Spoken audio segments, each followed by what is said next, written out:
Chapter 1. What if this prince defies the imperial decree?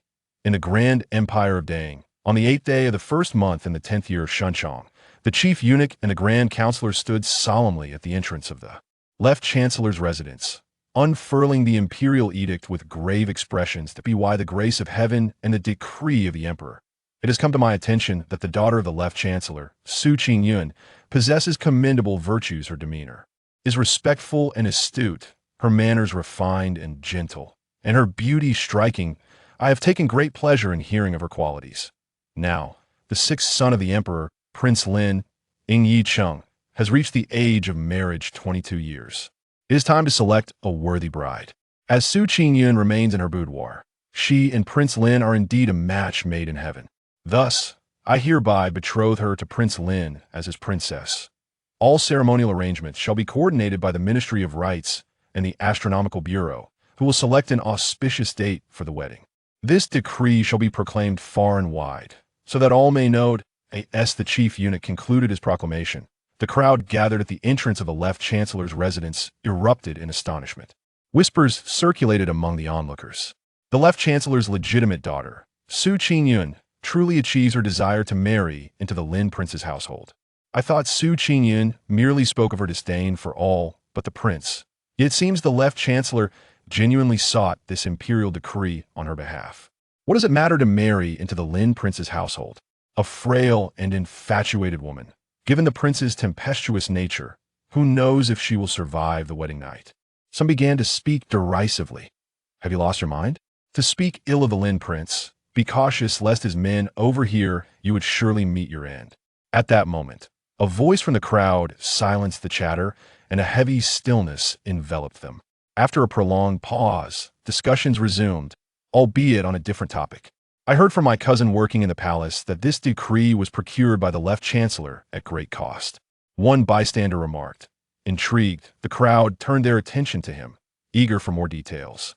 The man, not one to withhold information, cleared his throat and recounted the events with a sense of pride that on that day, the 8th of January, our emperor hosted a grand banquet of song and dance, and the imperial garden was alive with festivity. Within the garden, lights twinkled, adorned in opulence, flowers illuminated the scene, and merriment reigned, creating an intoxicating atmosphere. Yet, in a fleeting moment, this splendid night was shattered by chaos. The sounds of shattered wine goblets and fallen dishes mingled with the panicked cries of ministers and consorts. Beware, your majesty! Protect the emperor! Come quickly!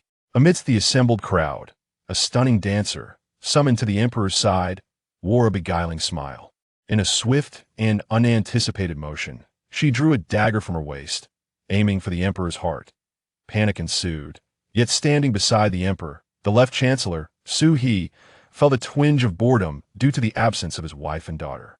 Summoning an unexpected courage, he instinctively shielded the emperor with his own body, absorbing the deadly blow meant for him. Initially, he had sought merely to excuse himself due to feeling unwell, but fate would have him confront such peril. Without a moment's hesitation, he stepped forward. Following the chief eunuch's urgent cries, the guards arrived in a rush, swiftly apprehending the would-be assassin. Once the crisis had passed, a group of ministers stood frozen in shock, rendered speechless by the audacity of the attack on their sovereign, unable to regain their composure for what felt like an eternity. The delicate concubines of the old emperor were taken aback, with two of them fainting from sheer fright.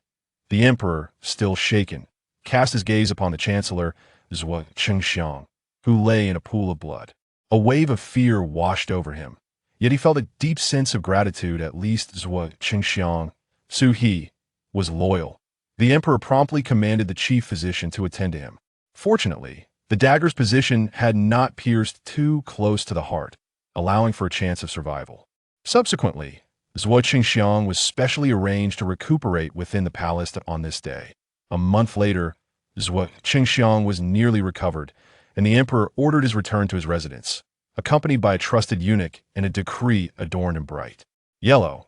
After finishing his account, the eunuch took a hearty sip from his bamboo teapot and declared the imperial marriage decree was a life-for-life bargain sought by Chancellor Su.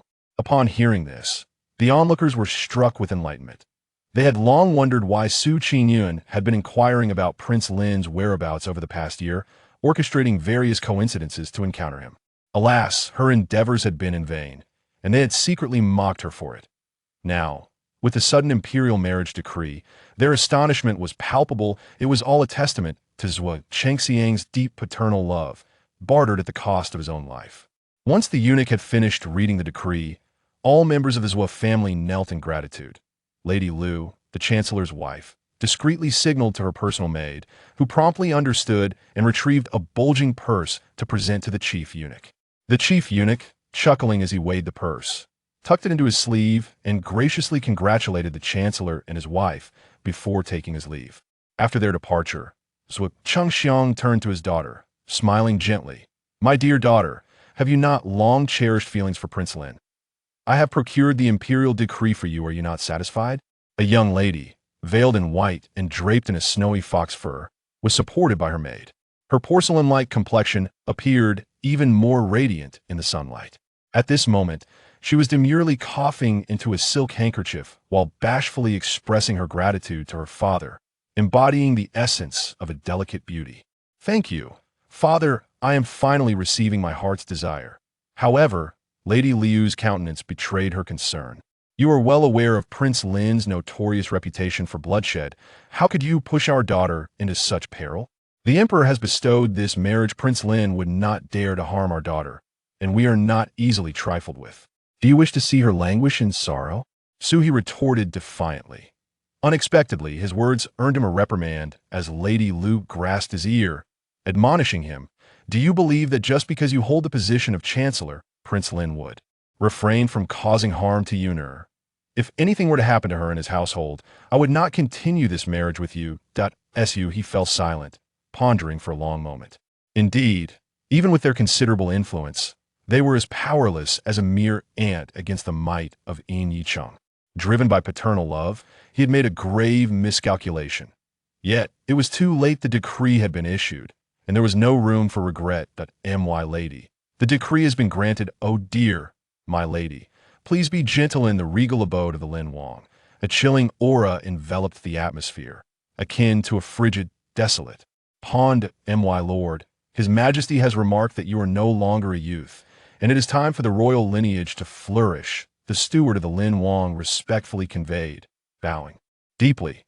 Ing Yeching stood with his hands clasped behind his back, his gaze piercing and frigid, radiating an air of icy aloofness. A cold smile, reminiscent of a harbinger of doom, graced his lips as he cast a glance at the bright yellow imperial edict laid upon the table. What if I were to defy the decree?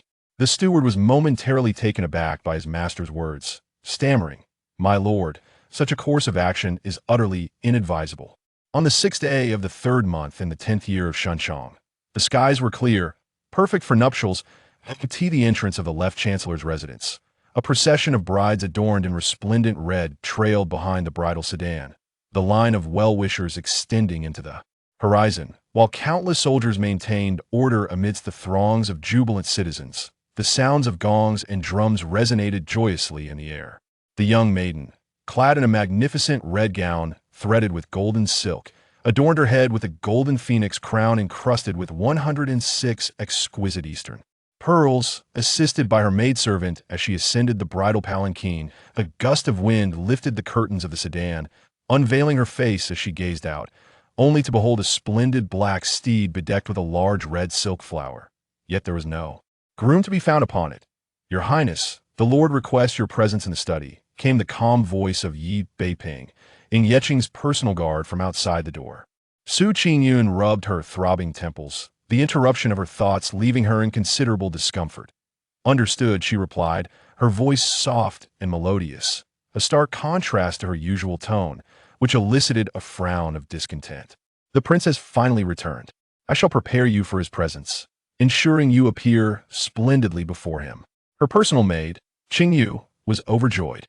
For several days since her arrival at the Lin Wang residence, her mistress had incessantly inquired about the prince's whereabouts, but each attempt to glean information only yielded replies of his prolonged absence on royal matters. At last, the prince's first act upon his return was to seek out his lady. Their patience had borne fruit, and it was truly a moment of joy. Su Qingyun surveyed her surroundings, taking in the ancient elegance of her chamber. The beams were crafted from fragrant sandalwood, and a 6-foot-wide bed of agarwood was adorned with a canopy of exquisite gauze, embroidered with silver thread begonia flowers. At the entrance stood a bronze incense burner shaped like a soaring crane, emitting wisps of fragrant smoke, while the floor was lavishly covered with white jade stones, evoking a sense of extravagant opulence. Confronted with the unfamiliarity of her surroundings, she ultimately had to accept the reality of her transmigration into the great Qing dynasty. Although this era was not chronicled in history, it mattered little. The mere act of living was sufficient. After all, she had indeed perished in the modern world, succumbing abruptly beyond the reach of salvation. What weighed heavily upon her now was the mess left behind by her predecessor. Today marked the 5th day since the original owner of her body had wed into the Lin Wang residence. Apart from catching a fleeting glimpse of Ying Yeching's black boots on the day of their marriage, she had not encountered him even once in the span of 5 days. During this time, the original owner had displayed her infatuation with fervor, relentlessly pestering the household staff with inquiries about the prince's whereabouts and his anticipated return. Now that Ying Yeching had returned and sought her out, it seemed he might be incensed by the previous owner's infatuated antics, potentially seeking to eliminate her entirely. She is not the infatuated person that the original owner was apart from the other's striking appearance. She has overlooked every other aspect entirely. Qingyun's heart trembled with trepidation. It is said that Ying Yeching is cold and indifferent, ruthless and bloodthirsty, and prone to violence at the slightest provocation. Miss, please rise quickly if we are late. The prince may take offense.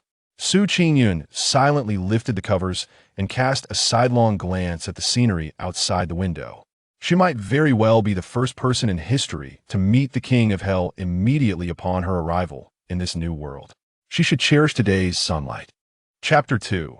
Her husband. The morning sunlight exudes a tranquil and graceful aura, devoid of any boisterousness, instilling a sense of serenity and clarity within the heart. Yet, at this moment, Qingyun, seated before a bronze mirror and attended to by her devoted maid, Qingyun, is far from tranquil. Reflected in the mirror, the young maiden possesses a radiant and captivating visage. Her skin is as white as snow, her brows delicately arched like willow leaves, and her eyes shine with a clarity that rivals the stars, complemented by a finely sculpted nose and lips that, when slightly pursed, resemble the delicate bloom of cherry blossoms, exuding an ethereal charm. However, a vermilion beauty mark at the corner of her left eye adds a touch of alluring mystique to her countenance. This interplay of celestial grace and seductive allure creates a beguiling impression, leaving one with a sense of both divinity and desire. Qingyun, racking her brain with all the idioms she has learned, cannot help but sigh at the original owner's enchanting beauty, a visage that captivates the soul. What a pity, though, that the original owner seems to possess an unhinged mind. Otherwise, how could she have chosen a husband so indifferent, bloodthirsty, and devoid of compassion? Even more astonishing is the fact that the original owner's father, Prime Minister Su, is a man who indulges his daughter excessively. The two of them, one bold enough to speak and the other daring enough to act, truly form a pair of hidden dragons and phoenixes. As Qingyun meticulously sifts through the original owner's memories, she discovers a comprehensive understanding of Ying Yeching's character. This individual is reclusive, cold-hearted, and prone to fits of rage. With a temperament as erratic as a tempest, capable of taking lives at the slightest provocation. Is he not a madman? How she suddenly finds herself admiring the original owner's infatuation with beauty. Perhaps the original owner was utterly bewitched by the other's astonishing good looks, completely overlooking his temperament. Qingyun swallows hard. While the original owner may have been indifferent, she cannot afford to be. She fears that what lies ahead will be a veritable package of death, with no recourse for justice even in the event of her demise.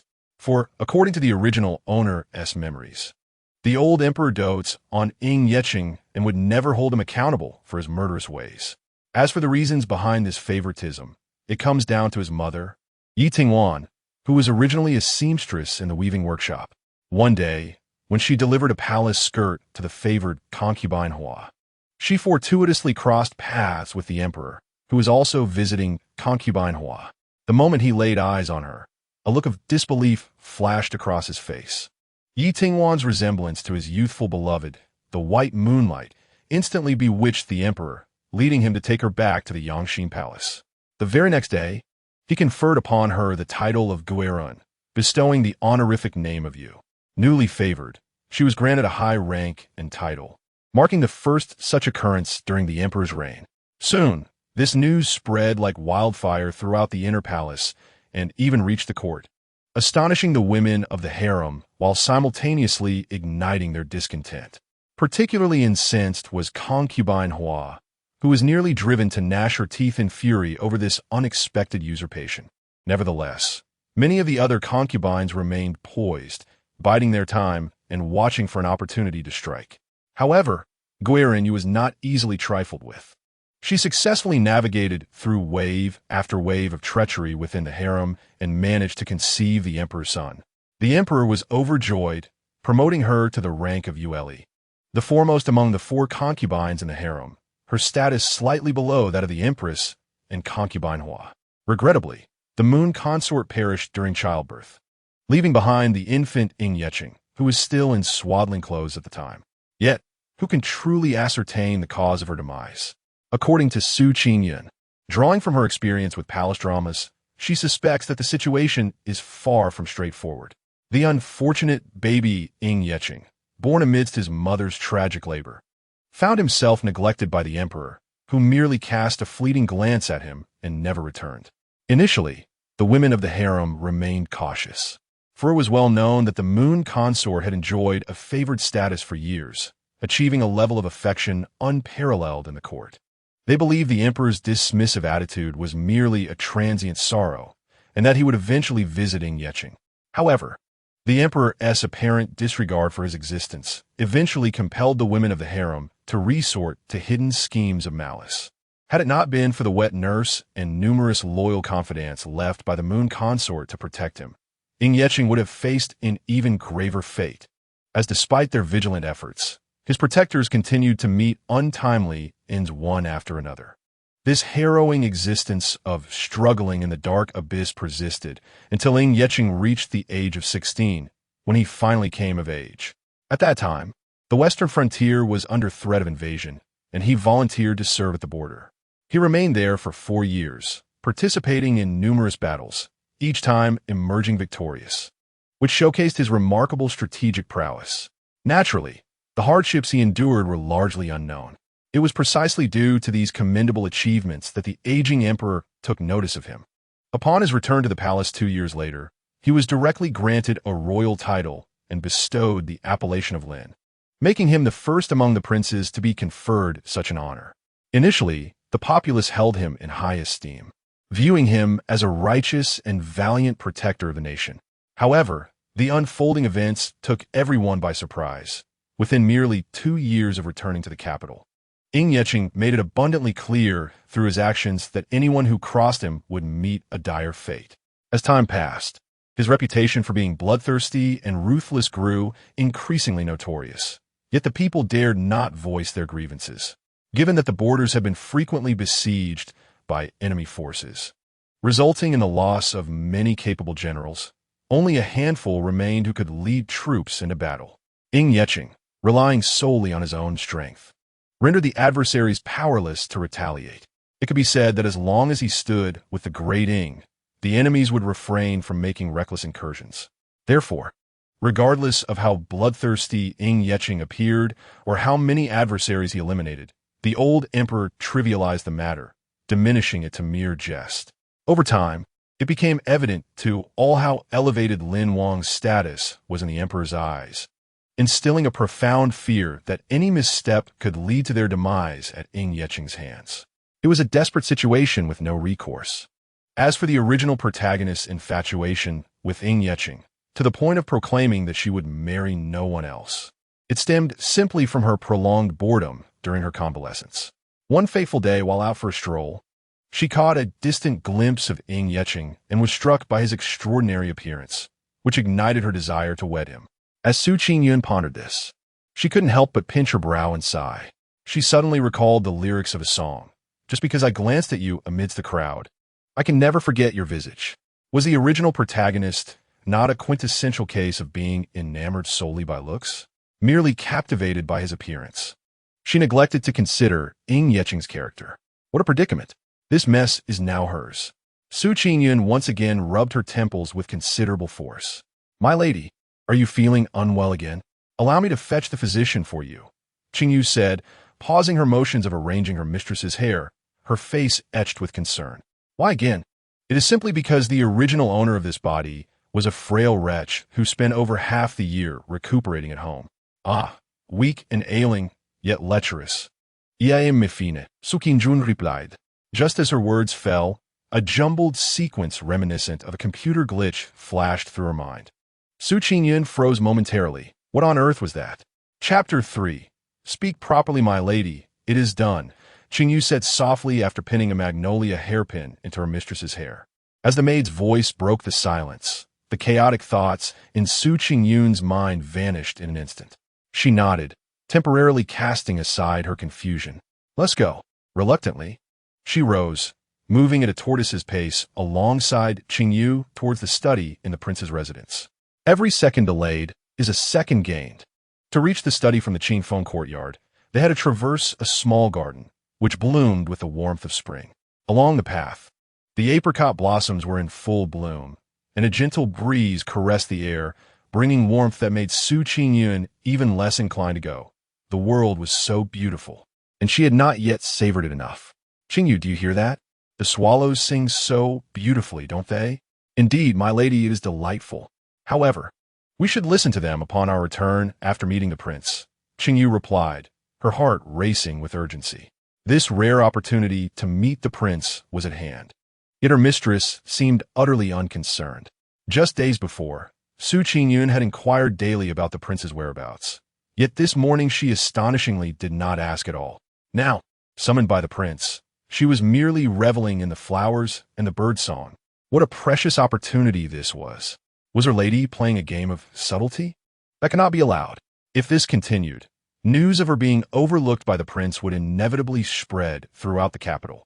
The master had taken the initiative to propose the marriage, and Qingyun had eagerly accepted the invitation to enter the prince's residence, which had already provided ample fodder for the noble ladies to mock her.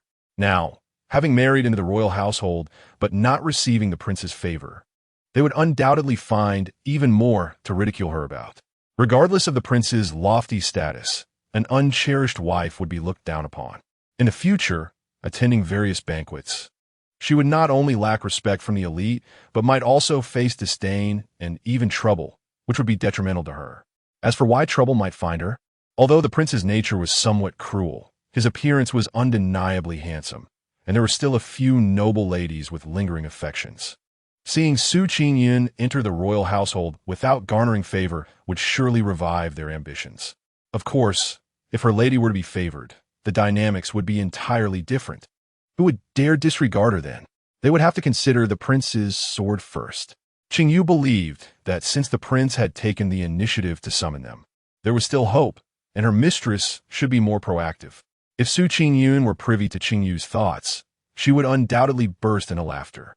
She, Qingyun, finally has the opportunity to lead a leisurely life, akin to that of a salted fish.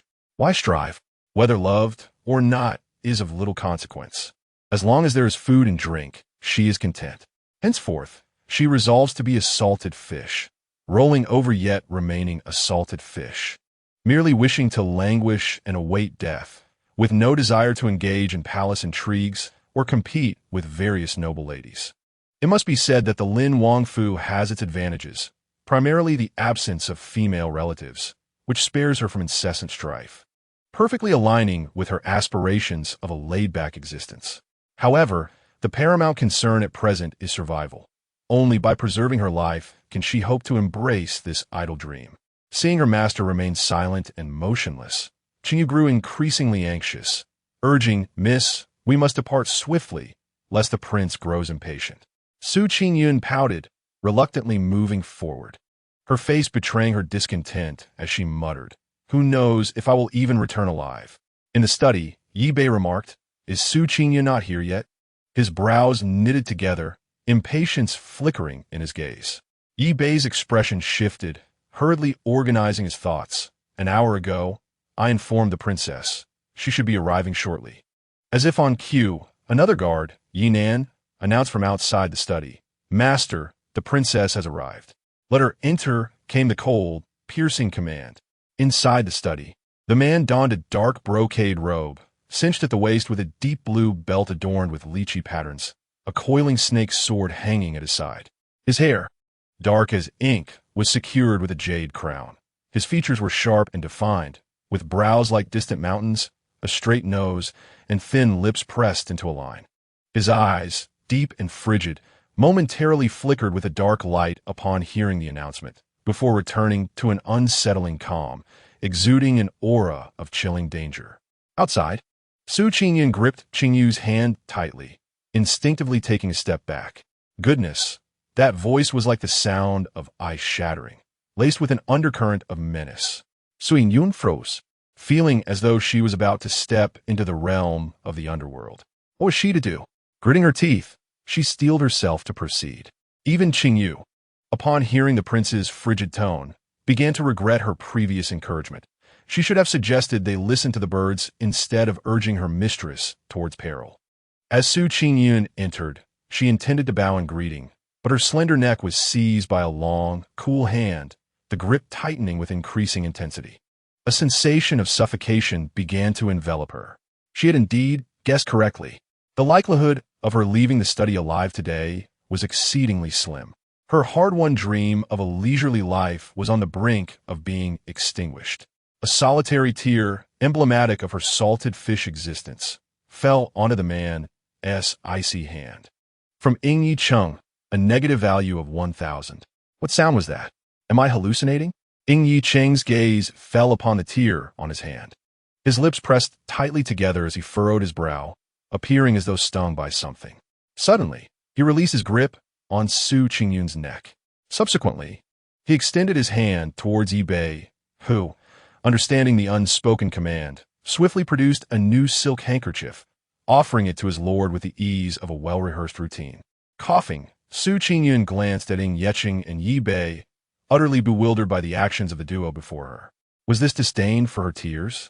Qingyun, I grant you an opportunity. Provide a reason for me not to take your life. Yecheng finally wiped his hand, now reddened. His narrowed gaze fixated on the young maiden before him, his tone frigid. Qingyun didn't need to listen closely. She could tell that this was a statement laden with venom. The chill emanating from him would render air conditioning unnecessary even in summer. Qingyu tugged at her sleeve, urging her to speak up for her life.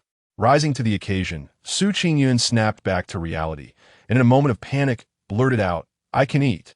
Alas, her nervousness led to utter nonsense. Qingyu, unable to suppress her frustration, closed her eyes briefly, silently chastising, Miss, I intended for you to devise a plan for survival, not to seek death outright. Negative value from Yecheng, 2,000. Had she misheard? System, you did not mishear, host. I am a system bound to you before your transmigration. Qingyun, when did I bind to a system? I was unaware. Forget it for now. Survival takes precedence. Is this your justification? The cold light in Yecheng's eyes intensified, his tone icy, as his hand descended to the sword's hilt. The stark contrast between his long, elegant fingers and the dark sword hilt was striking. Yet that was not the crux. The key was to prevent him from drawing the blade. Rumors in the capital claimed that once Yecheng's sword was unsheathed, blood would inevitably follow. Qingyun, her face drained of color from fright, instinctively lunged forward, pressing her delicate hand firmly against his knuckles. Cautiously, she said, Husband, let us converse amicably. The atmosphere in the study froze momentarily. Chapter 4, Miss. You are playing with fire. Qingyu could scarcely believe her eyes. Her mistress had committed such a shocking act. She wished desperately to remove her mistress's hand from the prince's. Yet the intensity of his gaze unnerved her. Internally, Qingyu lamented, This is disastrous. Miss is playing with fire. The man before us is the infamous king of coldness, known for his merciless nature, more fearsome than even the king of hell. How could the mistress dare to touch the prince's hand? It was tantamount to courting death. Ying Yeching furrowed his brows and barked, "Release me." Qingyun trembled all over but did not let go. Release? That was simply out of the question. Her life depended on holding on. Qingyun, witnessing her mistress's resolute grip on the king of coldness's hand, felt compelled to shield her eyes. As even Yi Bei found the scene unbearable. The life of the future princess consort hung in the balance. "Husband, I assure you, I am of value." Qingyun raised her head, tears welling in her eyes, striving to appear as pitiful as possible. Ying Yeching, with his strikingly handsome features sculpted by divine favor, remained composed, gazing at the young woman before him, an aura of lethal intent surrounding him. "Do you presume that by holding on to me, I shall not end your life?" As a man's words fell, instead of releasing her grip, Qingyun seized his idle hand with her other hand, holding it firmly. With a beaming smile and a tone brimming with sincerity, she implored, "Your Highness, please do not be angry. I am of use. I not only know how to eat, but can also prepare a variety of delicious dishes, truly." Ying Yeching replied coldly, "There are plenty of skilled chefs in the residence." Qingyun was taken aback. If that were the case, as long as she preserved her life, she could enjoy all kinds of delicacies? How splendid. She absolutely could not perish now. "Your Highness, I also possess some knowledge of mystical arts." Qingyun bit her lip, a resolute expression gracing her face as she revealed her secret. Upon hearing this, Ying Yeching's already frosty gaze turned even more chilling. "I was unaware that the legitimate daughter of the left chancellor's estate would be versed in the art of divination." With that, the man cast a glance at Yi Bei.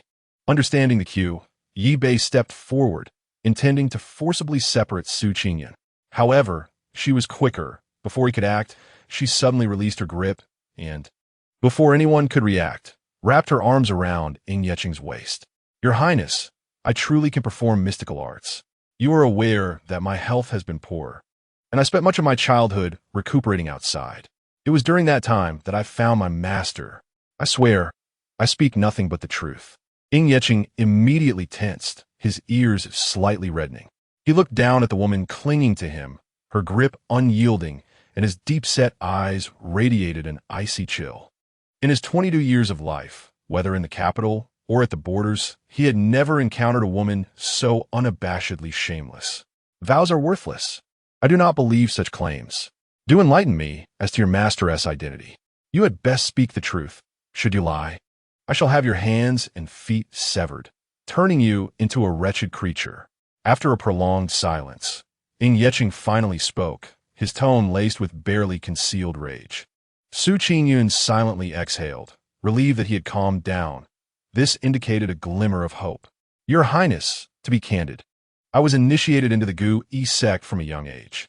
Ying Yeching had heard of the Gu Yi sect, reputed to be an exceedingly mysterious school of mystical arts, long hidden in Qingyun Mountain. Its numbers were scarce, with each member possessing unique skills. Some were adept at astrology, others at divination, and some at medicine or spirit catching, among other talents. Most importantly, neither the court nor the martial world could trace the whereabouts of the Gu Yi sect, and even its precise location remained unknown. Ying Yeching could scarcely fathom that the delicate woman, clinging to him like a koala, would be a member of the fabled and enigmatic Gu Yi sect. He scrutinized Qingyun's face, watching in silence for an extended period. At this moment, Qingyun was as unyielding as a pig not fearing boiling water, allowing him to scrutinize her without evasion. After all, she was speaking the truth. Through a twist of fate in her youth, the original owner had indeed been initiated into the Gu Yi sect. However, despite her innate talent, her heart had never been devoted to study, resulting in only a rudimentary grasp of mystical arts. Yet, even so, this did not hinder her from displaying her loyalty. Moreover, she truly possesses the art of mysticism.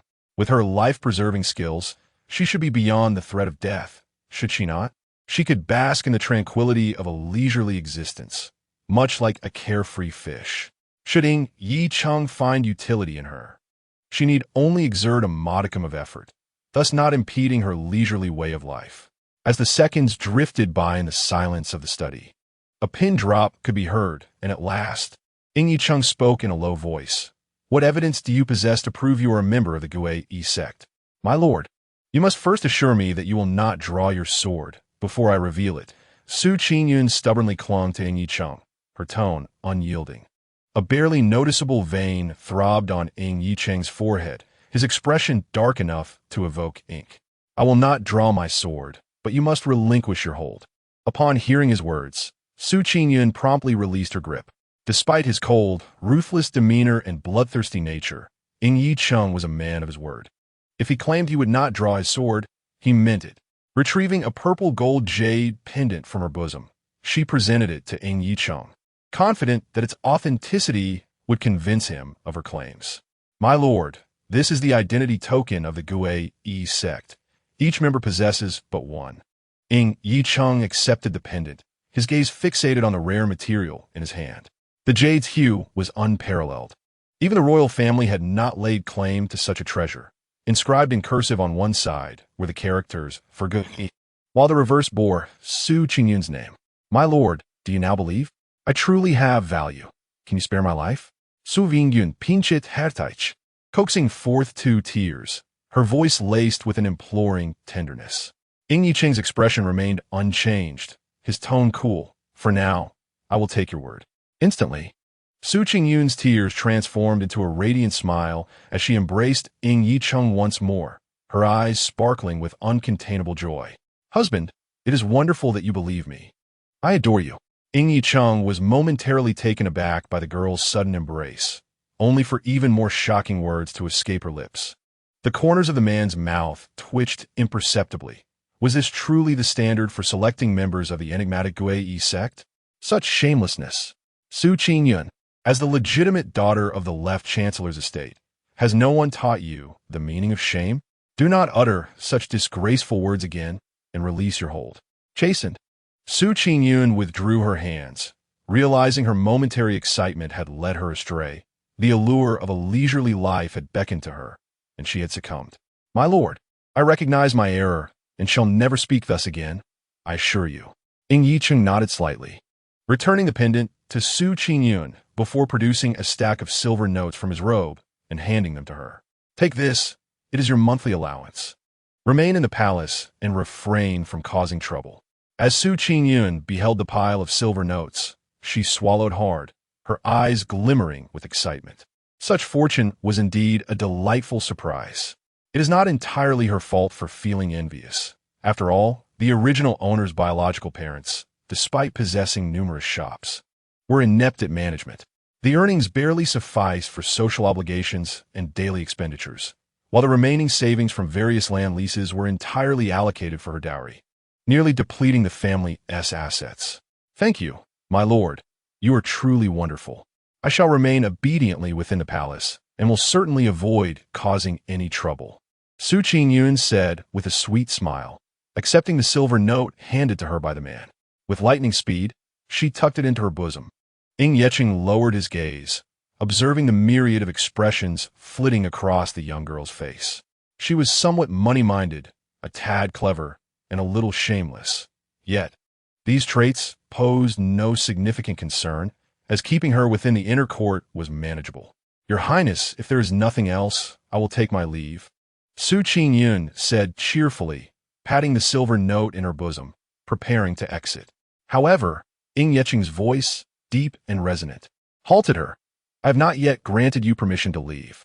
As she had just lifted her foot, she hesitated and cautiously inquired, Your Highness, is there something else? In 3 days, you shall accompany me for the spring hunt, Ing Yicheng replied, his expression impassive, his tone indifferent. Upon hearing this, Su Qingyun felt as though struck by lightning. She did not wish to attend. Hunting was exhausting. Even merely spectating in the enclosed arena would be too much for her frail body. Your Highness, may I be excused from attending? She asked pitifully, her face a mask of despair. Ing Yicheng coldly refused. No. At that moment, Qingyu softly whispered in Su Qingyun's ear, Miss, there will be roasted meat at the spring hunt in the evening. Excitement surged through Su Qingyun. She rubbed her hands together in anticipation. With delicious food awaiting, she certainly wished to go. Perhaps she could even indulge in modern delicacies that were otherwise forbidden. How delightful. Ying Yeqing observed the interaction between the master and servant with keen interest, unable to suppress a slight twitch at the corner of his mouth. Perhaps the intensity of the man's gaze was too palpable, prompting Su Qingyun to retract her eager gestures. She cleared her throat and replied earnestly, "I shall obey your command." Internally, Qingyu celebrated, feeling victorious. "Got it." "Very well." Ying Yeqing gestured for Su Qingyun to withdraw, then returned to his desk, ignoring her further. "I take my leave." Su Qingyun finally received the permission to depart, bowing respectfully before turning away without a hint of nostalgia. Once she had distanced herself, he instructed Yi Bei, "Ensure that not a single word of what Su Qingyun mentioned today leaves this room." Yi Bei's demeanor shifted to one of seriousness. "Yes, I understand."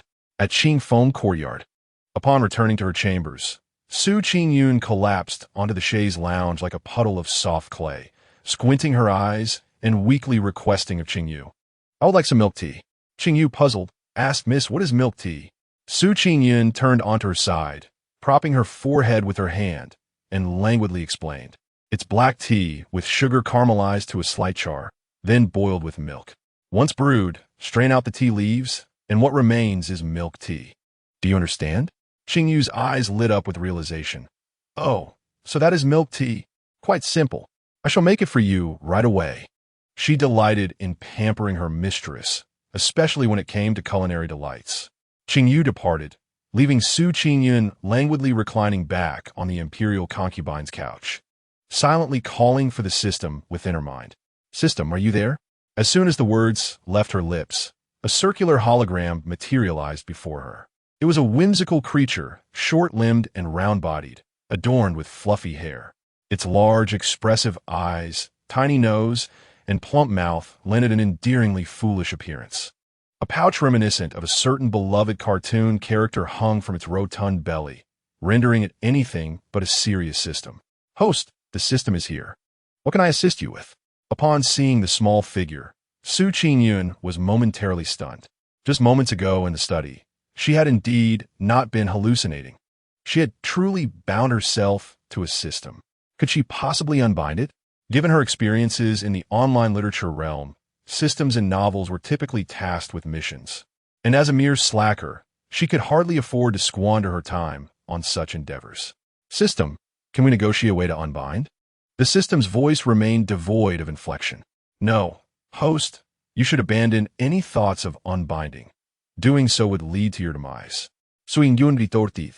"Then explain how I came to bind with you before my transmigration, of which I have no recollection." "Host, reflect carefully. In the very moment before your sudden death, did you not agree to something?"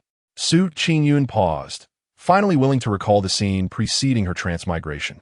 In the instant her heart had ceased, she had seemingly seen an orb of lightning-like energy dart through the window, colliding with her forehead. A voice had urged her, "You are about to die. Bind with me, and this system can save your life." At that time, she had believed it a fleeting moment of clarity, and in desperation, had internally muttered, "Then let us bind." Upon uttering those words, she had been engulfed in darkness, losing consciousness. When she next awoke, it was to an ancient environment, and she could not fathom how she had transmigrated, only knowing she had succumbed to a gaming marathon and inexplicably found herself in the Great Wind Dynasty. "So, you facilitated my transmigration into Su Qingyun?" The orb nodded. The host was beyond salvation in the 21st century. This system expended all its energy to breach the void and transport your soul to the Great Wind Dynasty. Qingyun dimart, a familiar sent, a familiar recipe. Thus, she mused, if they were now bound together, unbinding would mean her dissolution here. "So if I do not unbind, what must I do, and how can you assist me?" The orb, taken aback by the clarity of its host's thoughts, fell silent for a moment before responding. "This system is a negative value system, primarily collecting the negative values of all individuals you interact with to sustain its energy. Tasks are not required, and negative values can be exchanged for items within my pouch, which contains a plethora of goods. Rest assured, host, you will not suffer losses or deceptions." Coughing lightly, Su Qingyun found herself momentarily choked by the orb's enthusiastic declaration.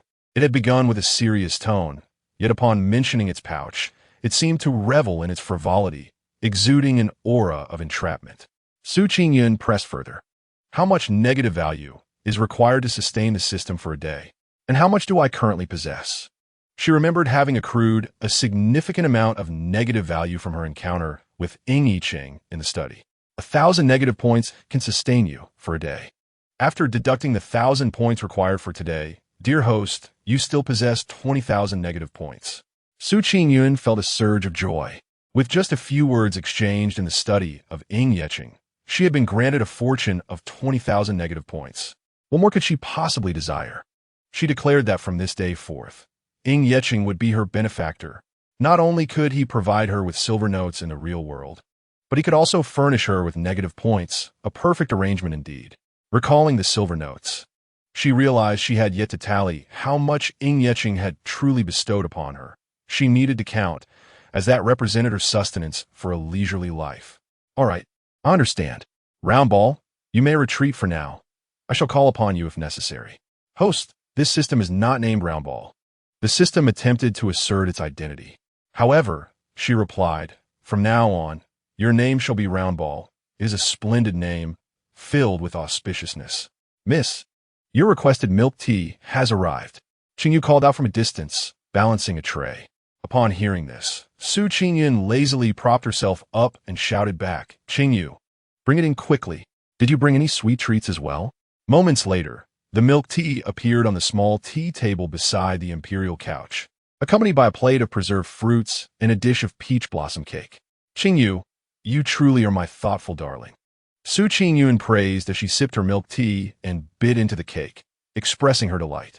Hearing her mistress refer to her as a darling made Qingyun blush with embarrassment as she replied, Miss, could you refrain from being so blunt? She had never noticed before how adept her mistress was at flirtation. Was she perhaps learning from new novels? No, she must visit the marketplace to procure a few more storybooks. They might prove useful in the future. Chapter 6. Lacking soul after finishing her milk tea and cake. Su Qingyun reclined for a moment, realizing that noon was approaching. It was time for lunch. Qinghe, please check what the kitchen has prepared for us. She called out to another maid, tending to the garden. Yes, your servant obeys, Qinghe replied, setting down her watering can and heading toward the kitchen. Meanwhile, Qingyun stood beside Su Qingyun, observing her mistress, who was engrossed in counting a stack of silver notes, feeling speechless. This is incredible. The silver notes bestowed by the prince amount to 500 taels. Su Qingyun beamed as she waved the notes in front of Qingyun. Qingyun stood frozen in disbelief. It is essential to note that the monthly salary of an ordinary concubine in the palace is merely 120 taels. Yet the formidable Prince Lin had bestowed 500 taels upon her mistress in one go. She had witnessed this in the study, where the prince had clarified that this amount was a monthly stipend, indicating that he would provide Su Qingyun with 500 taels each month henceforth. In the Great Wind Dynasty, 1 tael of silver equates to 500 modern-day currency units. Thus 500 taels translates to an astonishing 25,000 renminbi. This is extraordinary. The formidable and ruthless Prince Lin Qingyun, who had refrained from harming her mistress even when she boldly held his hand, was now bestowing money upon her. Could it be due to her connection with the Ge sect? Was the prince attempting to win her over with wealth? Qingyun hesitated before inquiring. Miss, when did you join the Ge sect? How was I not aware of this? Su Qingyun took a bite of the peach blossom cake and said softly, when you were by my side, I had already entered the Ge sect. Qingyun and Qinghe were sent by the original mistress and were orphans, having been with her since the age of 8, making them trustworthy companions, which Su Qingyun did not hide. Qingyun nodded and asked, do the master and mistress know? Su Qingyun swallowed her food and waved her hand. They are unaware. No one knows about this matter. My master is quite mysterious, appearing and disappearing at will. Qingyun understood, realizing that only she, the prince, and the prince's guard, Yi Bei, were privy to this knowledge. The fewer who knew, the better for the young lady. At that moment, Qinghe reported from outside, and Su Qingyun called her in with a smile. Quickly, tell me what food is in the kitchen. I am famished. Su Qingyun's eyes fixated on Qinghe, eagerly awaiting the names of the dishes. For lunch, the great kitchen had prepared 3-color crystal silk, cold dish, clear stew trotters, steamed marinated fish, quail soup, fresh pickled goose, red and white braised meat, tofu soup, and bamboo shoots. Qingyu replied calmly. Upon hearing this, Qingyun's expression darkened. She recalled from the original mistress's memories that the cuisine of the Great Wind Dynasty mainly consisted of stews and braises, and indeed, it was true. At midday, it was either steamed or pickled. There was not a single stir-fried dish. Such a lack of soul. What about the prince? Are his dishes the same as mine? Qingyun asked, still unwilling to give up. Qingyu shook her head and said, the prince's first 8 dishes are the same as yours. Qingyun's strukit harchin, realizing that he must have other dishes. What else does the prince have? Qingyu interjected with a smile. Miss, you need not inquire. Even if you ask, you cannot taste them, so why bother? That was true. She wouldn't be able to eat them anyway. Qingyu, serve the meal. Although the lunch consisted solely of stewed dishes, the skills of the kitchen staff in the prince's residence were superb, and Qingyun found herself quite satisfied with the meal. After patting her full belly, Qingyun could not help but exclaim, this leisurely existence of living off food is truly delightful. If only I could live like this until old age. Having eaten her fill, Qingyun ambled back to the bedside, removed her shoes, let down her hair, and rolled onto the bed. She was ready for her afternoon nap. Before dozing off, Qingyun turned to Qingyu and said, Qingyu, I wish to have stir-fried meat for dinner. Qingyu coldly refused, as she did not understand how to stir-fry. Qingyun slapped her forehead, dispelling the drowsiness that was creeping in, and pleaded, Qingyu, can we really not have stir-fried meat tonight? Without it, I cannot swallow a bite. Qingyu was speechless, but soon, under Qingyun's pitiful gaze, she succumbed with a sigh. Miss, I do not know how to prepare it. Upon the mention of food, Qingyun immediately perked up, sitting up slightly against the headboard, her spirits soaring. I will teach you. Tonight, go to the great kitchen and get some green peppers, potatoes, carrots, garlic, and pork belly. Cut the ingredients into slices, understood? Qingyu nodded, indicating for her to continue. Qingyun continued, slice the potatoes, pour oil into the pan, and then fry the potatoes until golden brown before setting them aside. Next, add the pork belly. Once it is crispy, introduce the fried potatoes along with chopped green peppers, carrots, and garlic slices. Season with salt, sesame seeds, and cumin, and stir-fry before serving. After she finished her explanation, she mimicked the stirring motion, anxious that Qingyu might not grasp her instructions. Qingyu, with a pained expression, softly replied, I understand. I will give it a try. If it turns out poorly, you must not scold me, miss. Qingyun waved her hand graciously. Rest assured, my beloved Qingyu, I could never bring myself to scold you. Now, let me take a nap. Please wake me in an hour, my dear. As the morning passed, Qingyu had come to understand her mistress's tendency to laze about. In a languid afternoon, mischievous rays of sunlight danced upon the windowsill, playfully illuminating the intricately carved wooden window, peering in at the sweetly slumbering girl. Miss, awaken. You have slept for an hour. If you do not rise, you shall find it difficult to sleep tonight. Qingyu, standing by the bedside, gently called out to her sleeping mistress. After 5 or 6 calls, Qingyun finally opened her eyes, groggily rubbing them before propping herself up against the headboard to clear her mind. Once she was fully awake, she glanced at the 2 maidservants by her side and suddenly raised an eyebrow at them. Would either of you care to accompany me for a stroll? Now that she possessed a considerable fortune, it would be a shame not to indulge herself. Qingyu hesitated. Miss, did you not promise the prince this morning to behave and remain within the palace? Qingyun's eyes darted as she recalled her earlier words. Indeed, she had made such a promise, but what of it? She merely wished to take a leisurely outing without causing any trouble for Cheng. Thus, she raised an eyebrow at the 2 girls. We're simply going for a stroll without causing any trouble. So what say you? Will you accompany me? Or shall I venture out alone? Exchanging glances filled with exasperation, Qingyu and Qinghe nodded resolutely. We shall go. What choice did they have? They could not allow their mistress to venture out alone. The world outside was fraught with danger. Chapter 7. Do not seek your own misery quickly. Help me change. Qingyun exclaimed, leaping from her cozy bed. Soon, Qingyu and Qinghe efficiently assisted her with her grooming and attire. Once they had arranged her collar to her satisfaction, Su Qingyun nodded approvingly. Let's set off. Upon reaching the entrance of the Wang residence, they encountered no obstacles.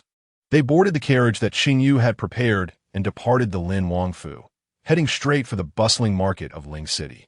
Ling City, one of the most vibrant trade markets within the capital of the great Ying dynasty, catered to the masses and offered affordable goods. In stark contrast, to the east lay Jing City, an enclave for the affluent. Due to its advantageous location, Jing City primarily served the nobility, showcasing a plethora of luxury goods, marking the most significant distinction between the two markets. The bustling market of Ling City is lined with numerous shops, and the stalls of small vendors are particularly abundant. The streets are alive with a constant flow of people, their voices mingling in a lively chorus of calls and haggling. Here, one can find everything from exquisite jewelry, jade artifacts, and silk to local specialties and imported Western goods. Street performances and delectable delicacies further enrich the vibrant atmosphere, making it a truly enchanting place that captivates all who visit. As Su Qingyun strolled through the streets of Ling City with Qingyu and Qinghe, they leisurely explored both sides of the road. What is that? Su Qingyun inquired, her attention captured by a small stall exuding an enticing aroma. Miss, this is a snack that arrived from the western regions a couple of years ago. It's called roasted buns. They are filled with lamb, and I've heard they are simply delightful. Qingyu explained eagerly. Qingyu, please buy some. 3 portions for the 3 of us, so we can savor the flavor, Su Qingyun said, wiping her mouth as if to catch an imaginary drool. Soon, all 3 were holding roasted buns, and in perfect unison, they took a bite and exclaimed, delicious. With their synchronized movements, they drew the attention of passers-by. As they continued eating, Qinghe mumbled through a mouthful, Miss, would you like to take a portion back for the prince to try? Su Qingyun frowned slightly, puzzled by the suggestion. Why would I bring him any? He can enjoy his own treats. After all, the prince is your husband. Good things should be shared between spouses, shouldn't they? Qinghe's face reflected a hint of hesitation. She felt a twinge of concern for her mistress, who had finally wed her beloved, yet seemed reluctant to take the initiative. However, Su Qingyun shook her head decisively. No. I want tea, bring him any. Why should I? What if he doesn't tea like it and decides to take it out on me? At this, Qinghe appeared conflicted, her thoughts unvoiced. Qingyu gently patted Qinghe's shoulder, signaling her to refrain from further questioning.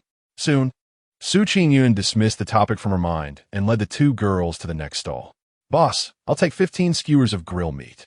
Qingyu, having discerned her mistress's true nature as a foodie, remarked, Miss, your appetite has certainly grown. You used to eat only half a bowl of rice to maintain your beauty and figure after marrying Lord Lin. Yet now you can devour a roasted bun and still have room for 15 skewers of meat. Well then, each of you gets 5 skewers. Don't say I'm not generous, Su Qingyun declared, dividing the grilled meat into 3 portions and handing them to the others before delighting in her own first bite. Savoring the rich, fragrant oil. What a divine market this is. I could easily reside here forever. Before long, the 3 indulged in a feast, and Su Qingyun let out a satisfied sigh.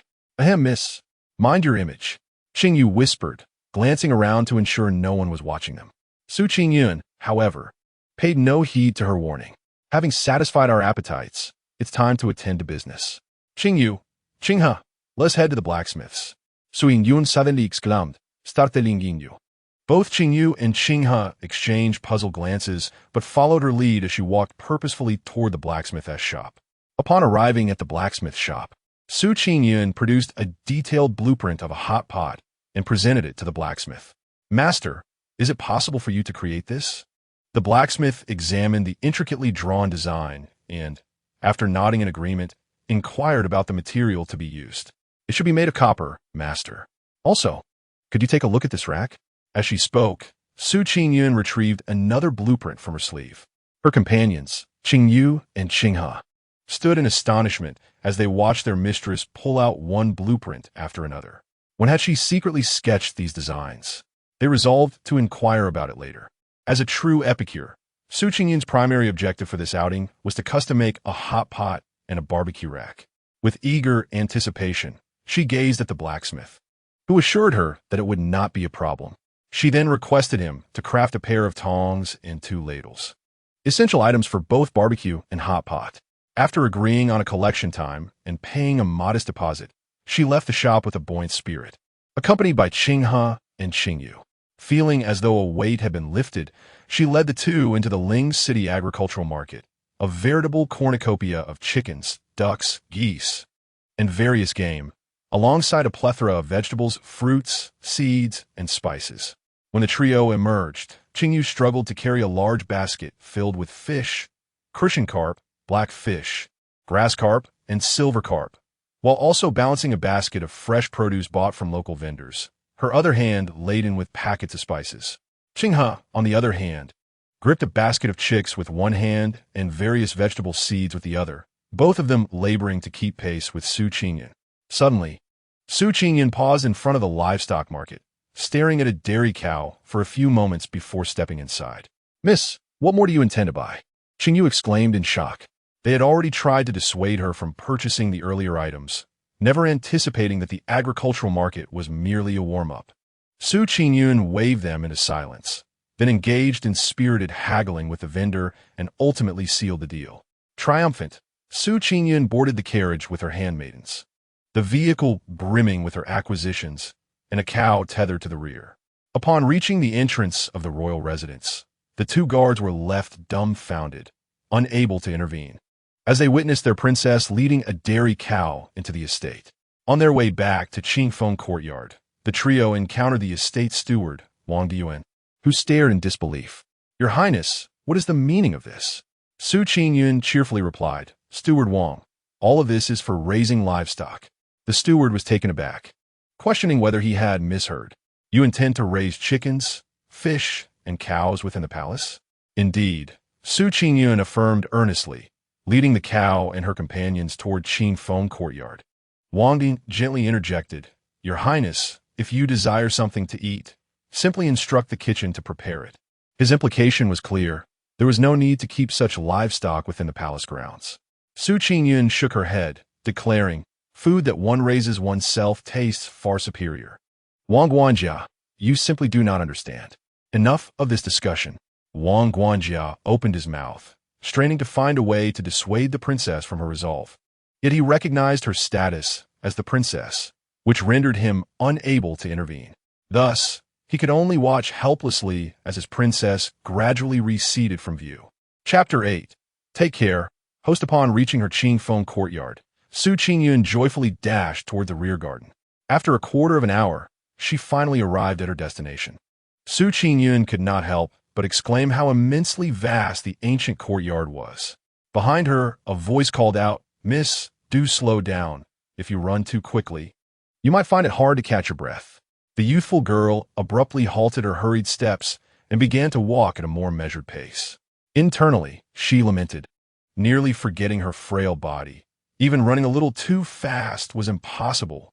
Must she forever meander along in such a half-alive manner? She resolved to check if the system had any miraculous medicines or the like. Her expectations were modest. She merely desired to be lively and spirited for a day. A gust of wind swept through the rear garden of Qingfeng courtyard as the sun sank into a sea of orange clouds. "Qingyu, quickly fetch someone to help me catch the koi from the small pond and transfer them to the larger pond in the front yard," Su Qingyun instructed, leaning against the railing of the pond with a beaming smile. Qingyu nodded in agreement and hurried off to summon help. "Miss, are you going to catch the koi and then raise these fish?"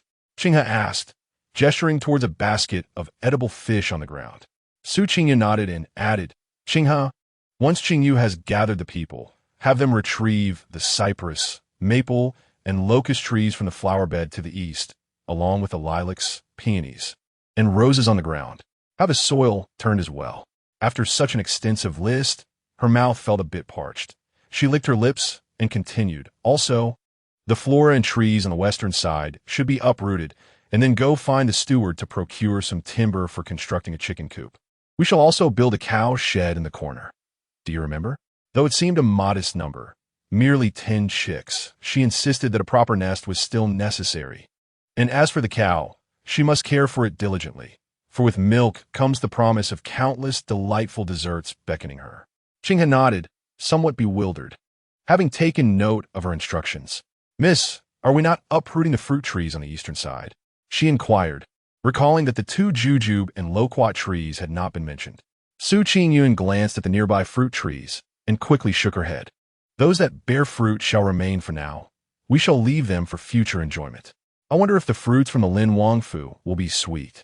Qinghe felt a pang of disappointment, as she seemed to have discerned the essence of her mistress's gluttony. She was certain that the mistress remained unchanged, having followed her closely every day. What could possibly have prompted this sudden shift in demeanor? Was it the heartache of unrequited love for the prince that had spurred such a transformation? What the predicament? Miss, I have brought the people. From a distance, Qingyu called out cheerfully to Su Qingyun, accompanied by not just one, but 4 servants. Su Qingyun waved at her, and as the person approached, she chattered away, issuing a series of instructions. She then directed Qingyu and Qinghe to keep an eye on the small garden before dragging her weary feet back to her bedroom. There, she flopped onto the concubine's couch, closed her eyes, and took a brief nap while waiting for dinner. In the study of the Lin Wang mansion, a chill fragrance permeated the air. Ying Yicheng, clad in a fitted black outfit, lounged in a chair, his deep-set eyes radiating a cold indifference that kept others at bay. His thin, pursed lips curled into an indifferent smirk upon hearing his subordinate's report. She went to the iron shop? Yibei lowered his head and replied honestly, "Yes, master." According to the shadow guard's covert observations after lunch, the princess took her maid to the crystal market, indulging in a feast before heading straight to the iron shop, where she produced 2 blueprints. The elegant and noble brow of the man arched slightly at Yibei's words, his lips curling into a faint cold smile. A well-bred young lady, sheltered from the world, had ventured to an iron shop to acquire blueprints for weaponry. Who would believe she had no ulterior motive? Faced with the flickering cold light in his master's profound gaze, Yibei's expression remained unchanged as he silently retrieved 2 sheets of paper from his pocket and respectfully presented them, saying, "Master, these are the blueprints the princess produced." Ying Yicheng extended his hand to accept the blueprints, casting a cursory glance at the drawings, which caused a subtle ripple of emotion across his otherwise calm visage. His brow furrowed slightly, revealing a hint of confusion. Despite his vast experience on the battlefield, he could not discern what the items depicted on the blueprints were. Neither pot nor shield. What sort of weapon was this? Has a shadow guard uncovered what she intends to create? Upon hearing his master's inquiry, Yibei's expression grew increasingly peculiar and complex. Yes, according to the shopkeeper, the princess referred to the items as a hot pot and a barbecue rack, one for boiling meat, the other for grilling. The princess even ordered a charcoal clamp and a ladle. Ying Yicheng fell silent for a moment before regaining his impassive demeanor, redirecting his gaze back to the blueprints.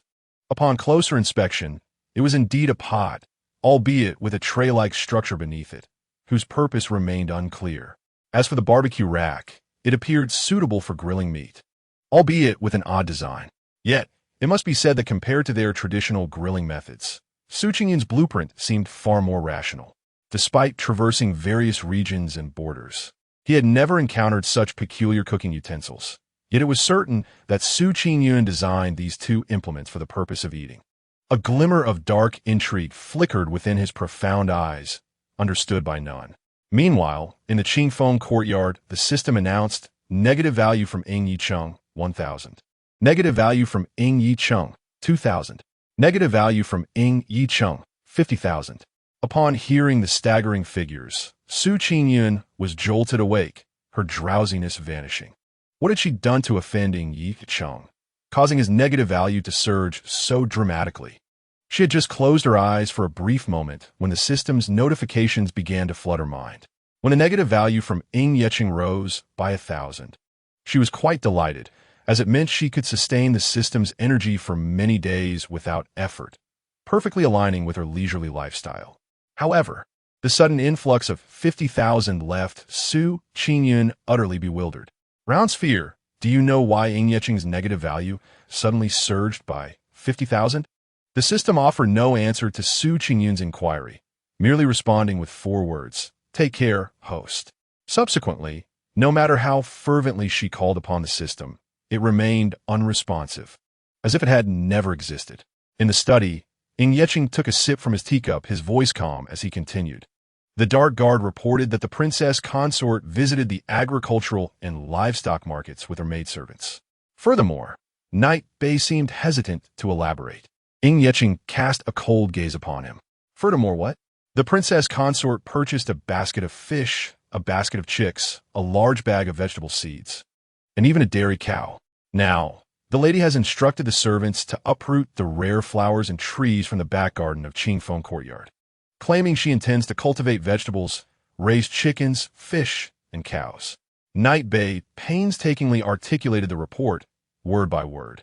Ying Yeching's expression darkened visibly, an aura of coldness emanating from him.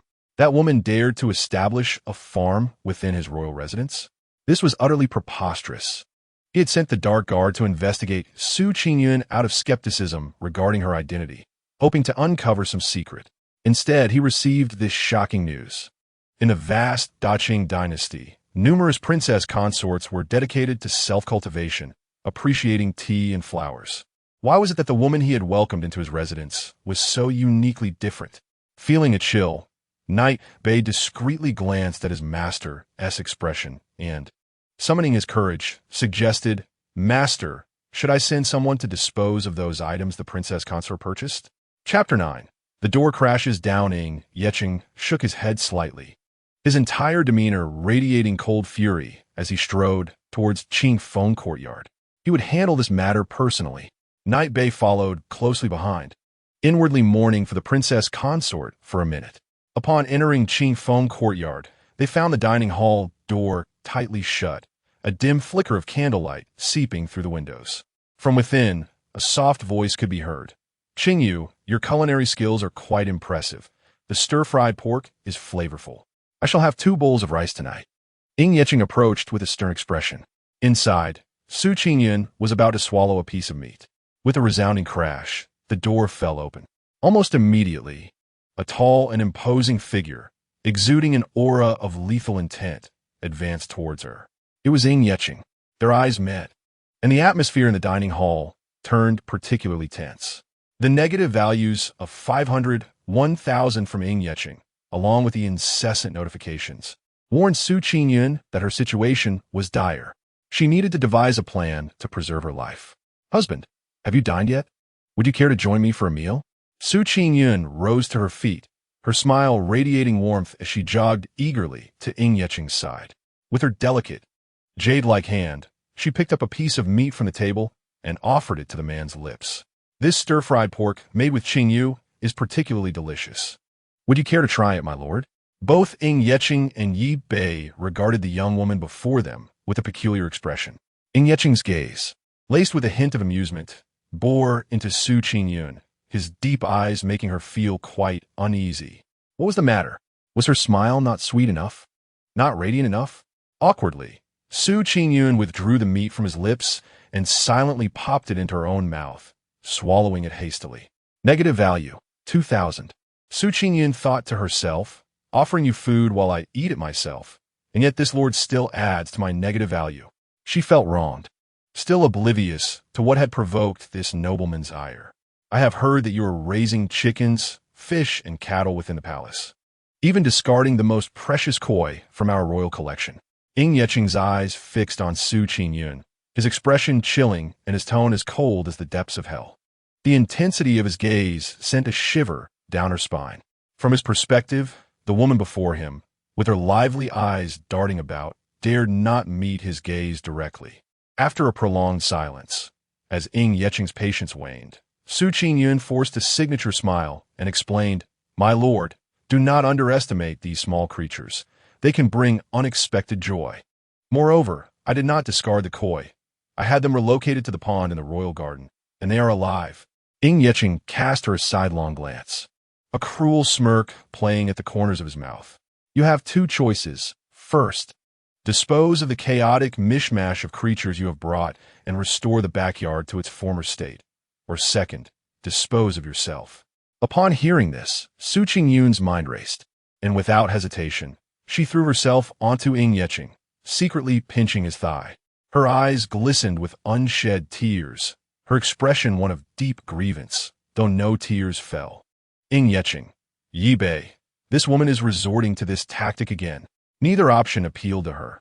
Both threatened her very existence. She needed to devise a different strategy. Embracing the man's waist, Su Qingyun pondered, a flash of inspiration striking her.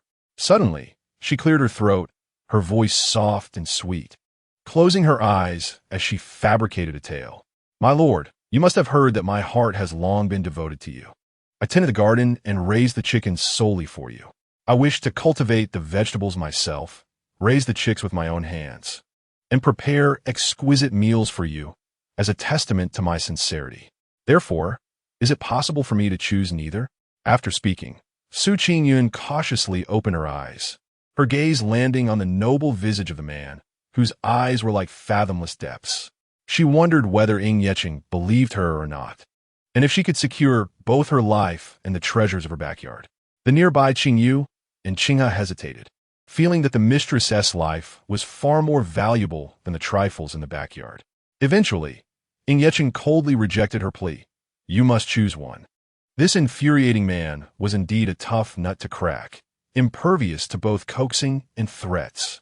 It seemed she would have to summon her ultimate trump card. Gritting her teeth inwardly, Su Qingyun's face, however, remained adorned with a radiant smile, even brighter and sweeter than when she had offered him a meat.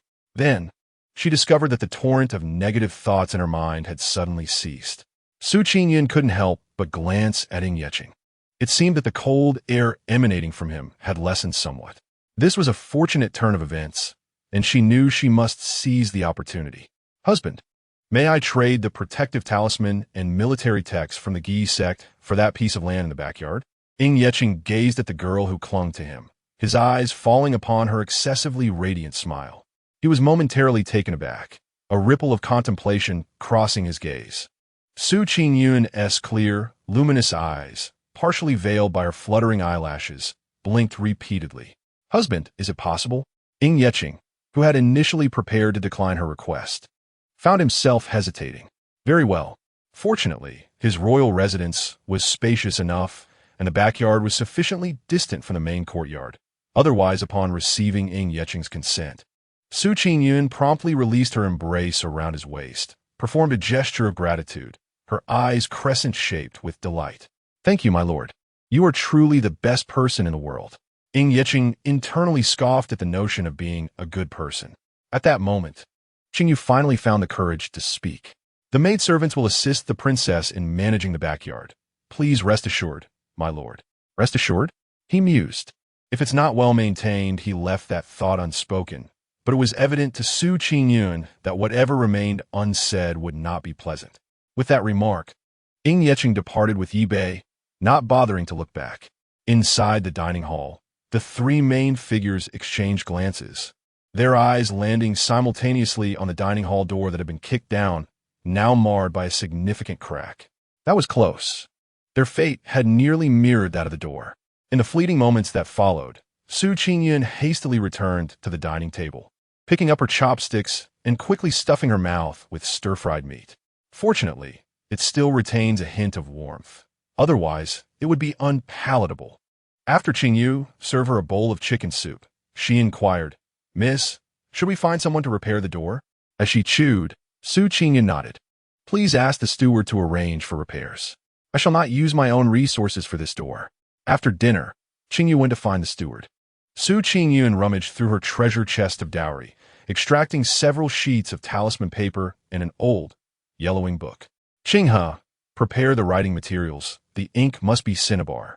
Qinghe complied promptly, bringing forth the requested items. Su Qingyun placed a sheet of yellow talisman paper on the table, dipped her brush in the cinnabar ink, and began to chant as she wrote. The talisman paper of the Gi sect comes in 3 colors: yellow, red, and blue. Yellow is used for creating protective charms, safety talismans, and purification symbols. Red is utilized for crafting spirit-restraining and house-protecting charms. Blue is seldom employed, generally reserved for coffins and graves, as talismans made with blue paper can ward off all malevolent spirits. Finished. A job well done. Su Qingyun folded the protective talisman, stretched lazily, and tucked both the talisman and the aged military book into Qinghe's arms. Take these to the Lord. They pertain to the future of our Qing foam courtyard. So ensure you do not misplace them. Qingyun nodded earnestly. Miss, rest assured. I shall keep them safe. Chapter 10. Collapse. Ying Yeqing returned to his study, placing the coiled serpent sword on the table before taking a seat. A servant waiting outside the study promptly presented a cup of tea, perfectly tempered in temperature. After taking a sip, Ying Yeqing began to address military matters. Half an hour later, Qinghe appeared at the door of the study. My lord, the princesses made requests an audience, reported Yi Bei. Ying Yeqing replied, let her in. Qinghe entered cautiously, her voice trembling as she spoke. My lord, this is what the princess instructed me to deliver to you. Ying Yeqing nodded in acknowledgement, and Yi Bei stepped forward to receive the book and talisman, respectfully placing them on the desk. Having fulfilled her mistress's request, Qinghe hurriedly took her leave, intimidated by the overwhelming presence of the lord. Ying Yeqing casually tucked the talisman into his robe and opened the military tome. His gaze fell upon the pages, and his pupils constricted. After sipping his hot tea to regain his composure, he gently closed the book and instructed Yi Bei, withdraw the dark guards watching Su Qingyu. There is no need for further surveillance. It seems I have been overly cautious. That woman is preoccupied with her own little territory, even going so far as to trade the precious military tome of the Gi sect for it. A woman so devoid of cunning would likely give away her fortune if abducted. It would be fortunate if she weren't sold off altogether. The main door of the dining hall in Qing Foam Courtyard was repaired within half an hour under the butler's arrangements. The sounds of hammering and knocking finally ceased. After bathing with the assistance of Qingyu and Qinghe, Su Qingyu rolled into her satin-covered bed, exuding an unmistakable scent of exhaustion. She waved away her attendants, relishing her solitude. It had indeed been an exhausting day, but it was worth celebrating the considerable negative value she had accrued from Ying Yeqing. Round ball, come forth. The system promptly manifested. Su Qingyu raised an eyebrow. Ah, you finally decided to show yourself. Yet when Ying Yeqing was about to strike, you were nowhere to be found. Even when the negative value was being accumulated, your voice seemed distant. She had every reason to suspect that the unreliable system bound to her was cowardly, fleeing at the mere hint of danger. Round ball, tell me, how much negative value do I possess now? Host, you currently hold a total of 155,000 negative value points. Would you like to explore the system's item exchange feature? Round ball's expression was mischievous. Su Qingyu sensed a potential trap, yet with 155,000 points, she felt wealthy. I must exchange. Are there any pills for strengthening the body? How many negative points are required? Exchange one for me. After a brief silence, the system replied, Host, there are indeed body-strengthening pills available. This system has a plethora of items, including martial arts manuals, internal cultivation techniques, and various divine pills. However, they cannot be exchanged directly, as the system's inventory operates like a blind box. 1,000 points for a draw, and every 10 draws grants an additional free attempt. Would you like a try? Su Qingyu discerned the potential pitfall, realizing that the system was likely attempting to deceive her with the allure of such treasures. I won't be fooled. No draws, but a blind box. Who can resist the thrill of drawing from one? What if something exceptionally valuable is drawn? Draw. Let us give it a try. Very well, please hold on. The spherical entity spoke, extending its chubby little hands into its vast pocket. After some rummaging, it proclaimed, Congratulations. Host, you have drawn a package of mosquito corpses. Su Qingyan exclaimed, What on earth? What is this? I could have just swatted the mosquitoes myself. And I spent an entire 10,000 points on this. Host, do you see that small pocket above this system's big pocket? It is prepared as a mobile storage for you. Would you like to store this package of mosquito corpses in the small pocket? Su Qingyan nodded. Store it. After all, it was worth 10,000 points. Although it was worthless garbage, she decided to keep it with the hope that it might serve some purpose in the future. Perhaps to frighten someone. The more she thought about it, the more unwilling she felt. How could she have drawn such a thing for 10,000 points? No, she had to take a bigger gamble, as she still had another chance. Gritting her teeth, Su Qingyan made her decision. Round sphere, give me 10 draws. Very well. Please wait a moment. The spherical entity rummaged in its large pocket once more. A stream of notifications flooded her mind. Congratulations, host. You have drawn 5 packages of caramel melon seeds. Congratulations, host. You have drawn 1 lively bouncing pill, valid for 1 day. Congratulations, host. You have drawn 5 packages of animal-shaped biscuits, functionality. Consuming them allows one to make animal sounds, valid for 5 minutes. Once all 10 draws were completed, Qingyun exclaimed, "This wretched system should just shut down." 10 times, a total of 10 times. Her negative points had been squandered. Oh, look what she had drawn. 5 packages of melon seeds, another package of mosquito corpses, 50 cantaloupe seeds divided into 5 draws, 10 packages of chicken feather vegetable seeds, 1 lively bouncing pill, 1 package of laughing powder, which, as the name implies, causes the afflicted to laugh uncontrollably with each step for 30 minutes, and 5 animal-shaped biscuits. What a pile of useless trinkets! Only the lively bouncing pill was of any use to her, as it allowed her to function normally for a day. Yet, she was determined to draw 4 more times. She would give up. Congratulations, host. You have obtained 3 lively bouncing pills. Not bad. Congratulations, host. You have obtained 11 packets of chicken essence. In the kingdom of Daoying, chicken essence was a valuable commodity, especially for food enthusiasts. Congratulations, host. You have obtained a combination of 10 night and day sanitary pads. Qingyun's eyes lit up. This was something worthwhile. Congratulations, host. You have obtained a spring palace painting. Oh, how the system should just collapse. What would she do with a spring palace painting? Qingyun cursed silently in her heart. She had squandered her 150,000 negative points on a heap of rubbish, leaving her with only 5,000 negative points, enough to sustain her energy for 5 days. Furious with the system, she felt her vision blur and blood spurted from her mouth. Night Bei, acting on the orders of Ying Yecheng, soared to the Qingfeng courtyard, preparing to retract the dark guards. To his surprise, he caught sight of the princess consort vomiting blood and collapsing, with no one in attendance to assist her. My lord, the princess consort has fainted from blood loss. Night Bei, accompanied by the dark guards, hurried back to the study of the royal residence. Qingyun's current identity was that of a talented individual from the Gi sect, invaluable to her lord. She absolutely could not perish. What brings you to seek me, your highness? Find a physician to attend to her, Wen Yicheng said, setting aside his military texts, pinching the bridge of his nose, and speaking in a low tone. Yi Bei was momentarily taken aback, having thought his master harbored a certain fondness for the princess, but perhaps he was misinterpreting the situation. He promptly accepted his orders and, employing his lightness skills, made his way to the imperial hospital, where he seized an elderly physician and escorted him to the entrance of Qingfeng courtyard, instructing, "Go inside and examine the princess." In Qingfeng courtyard, a gentle breeze wafted through. Qingyu, unable to quell her worries about her mistress being alone in her chamber, stepped outside only to spot Yi Bei leading an elderly physician towards her mistress's quarters. Yi Bei, what brings you here? And who is this physician? The sight of the elderly physician, with his hair tousled and white locks flying about, nearly made her laugh, as he trembled, being pulled along by Yi Bei. Yi Bei felt a wave of embarrassment wash over him and cleared his throat, for he could hardly reveal that he had witnessed the princess spitting blood from the window while retracting his guards. Ahem, this is Dr. Liang Xiao. I have been commanded by the prince to summon a physician to check the princess's pulse for her safety.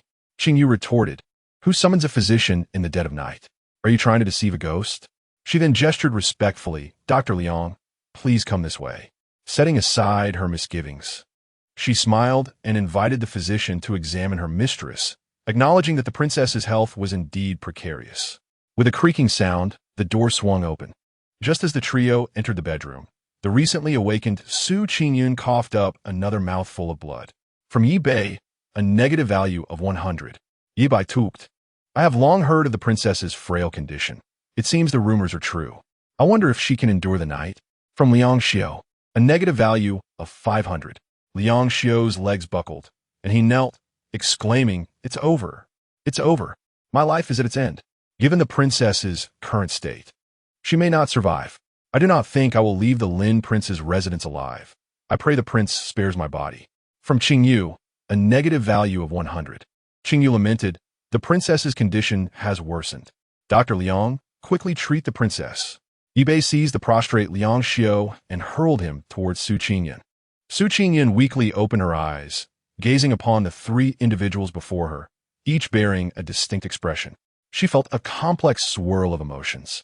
Joy surged within her as she received a wave of negative values from others, finally following Wen Yicheng. Yet, sorrow quickly followed, for their contributions paled in comparison to the singular value bestowed by Wen Yicheng.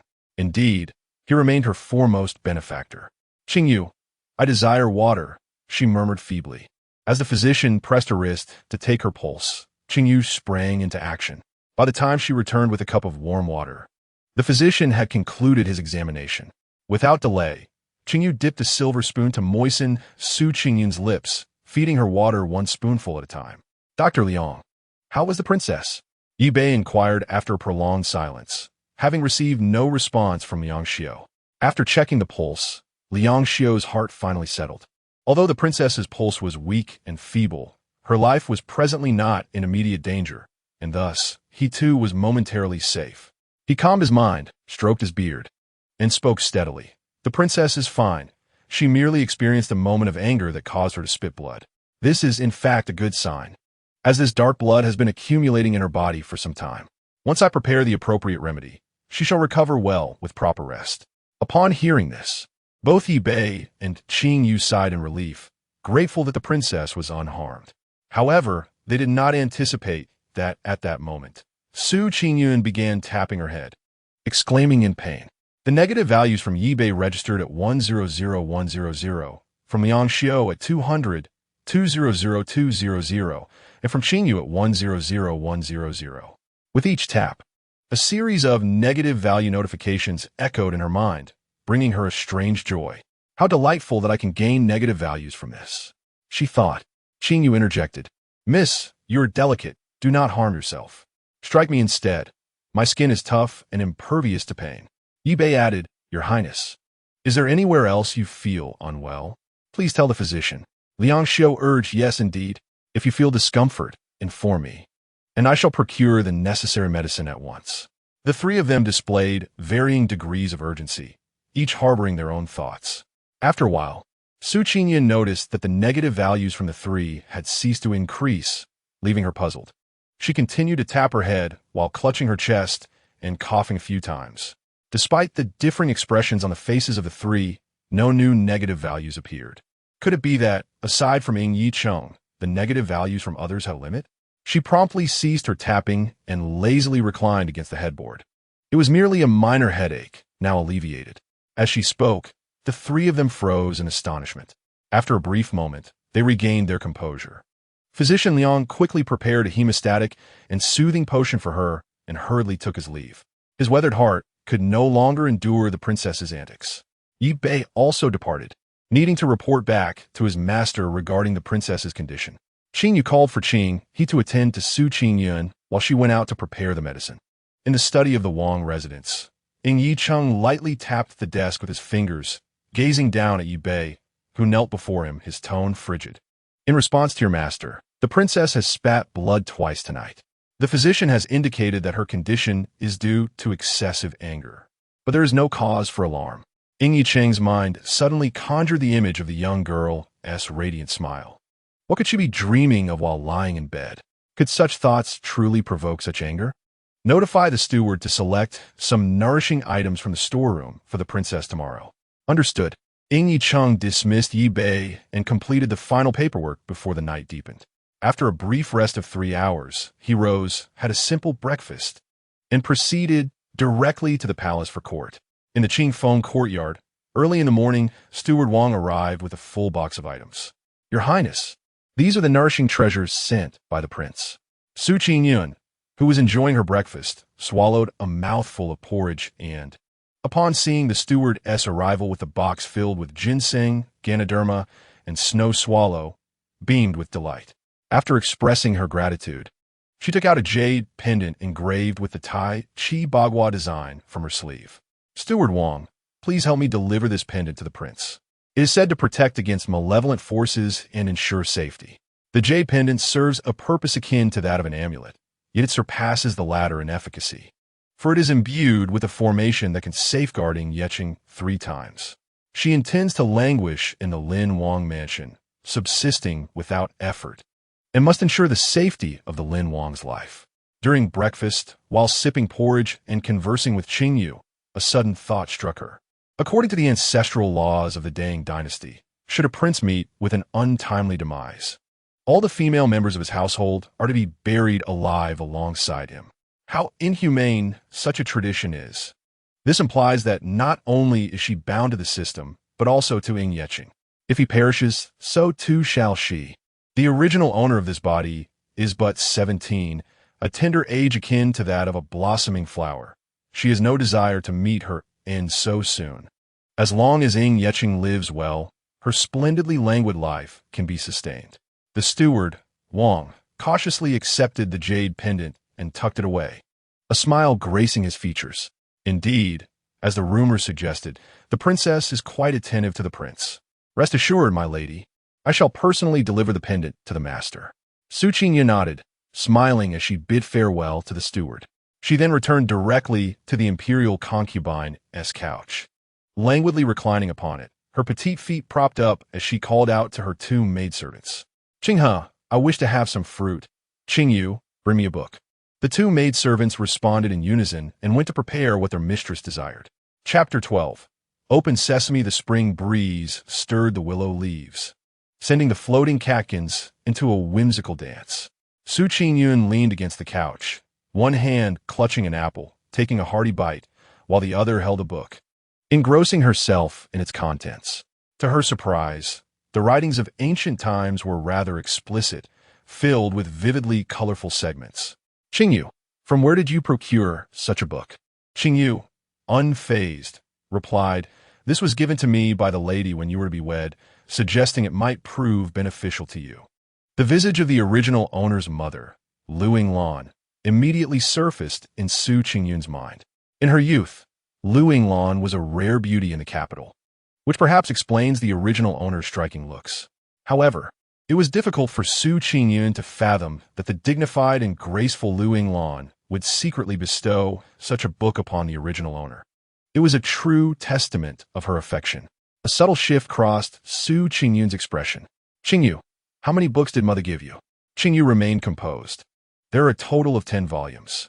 The lady also instructed me that should you find them insufficient, a visit to the estate would reveal many similar tomes. Coughing, Su Qingyun nearly choked on the apple. After regaining her composure, she stated earnestly, indeed, mother is correct. This is indeed quite helpful. Please bring me the remaining 9 books. I wish to study them today.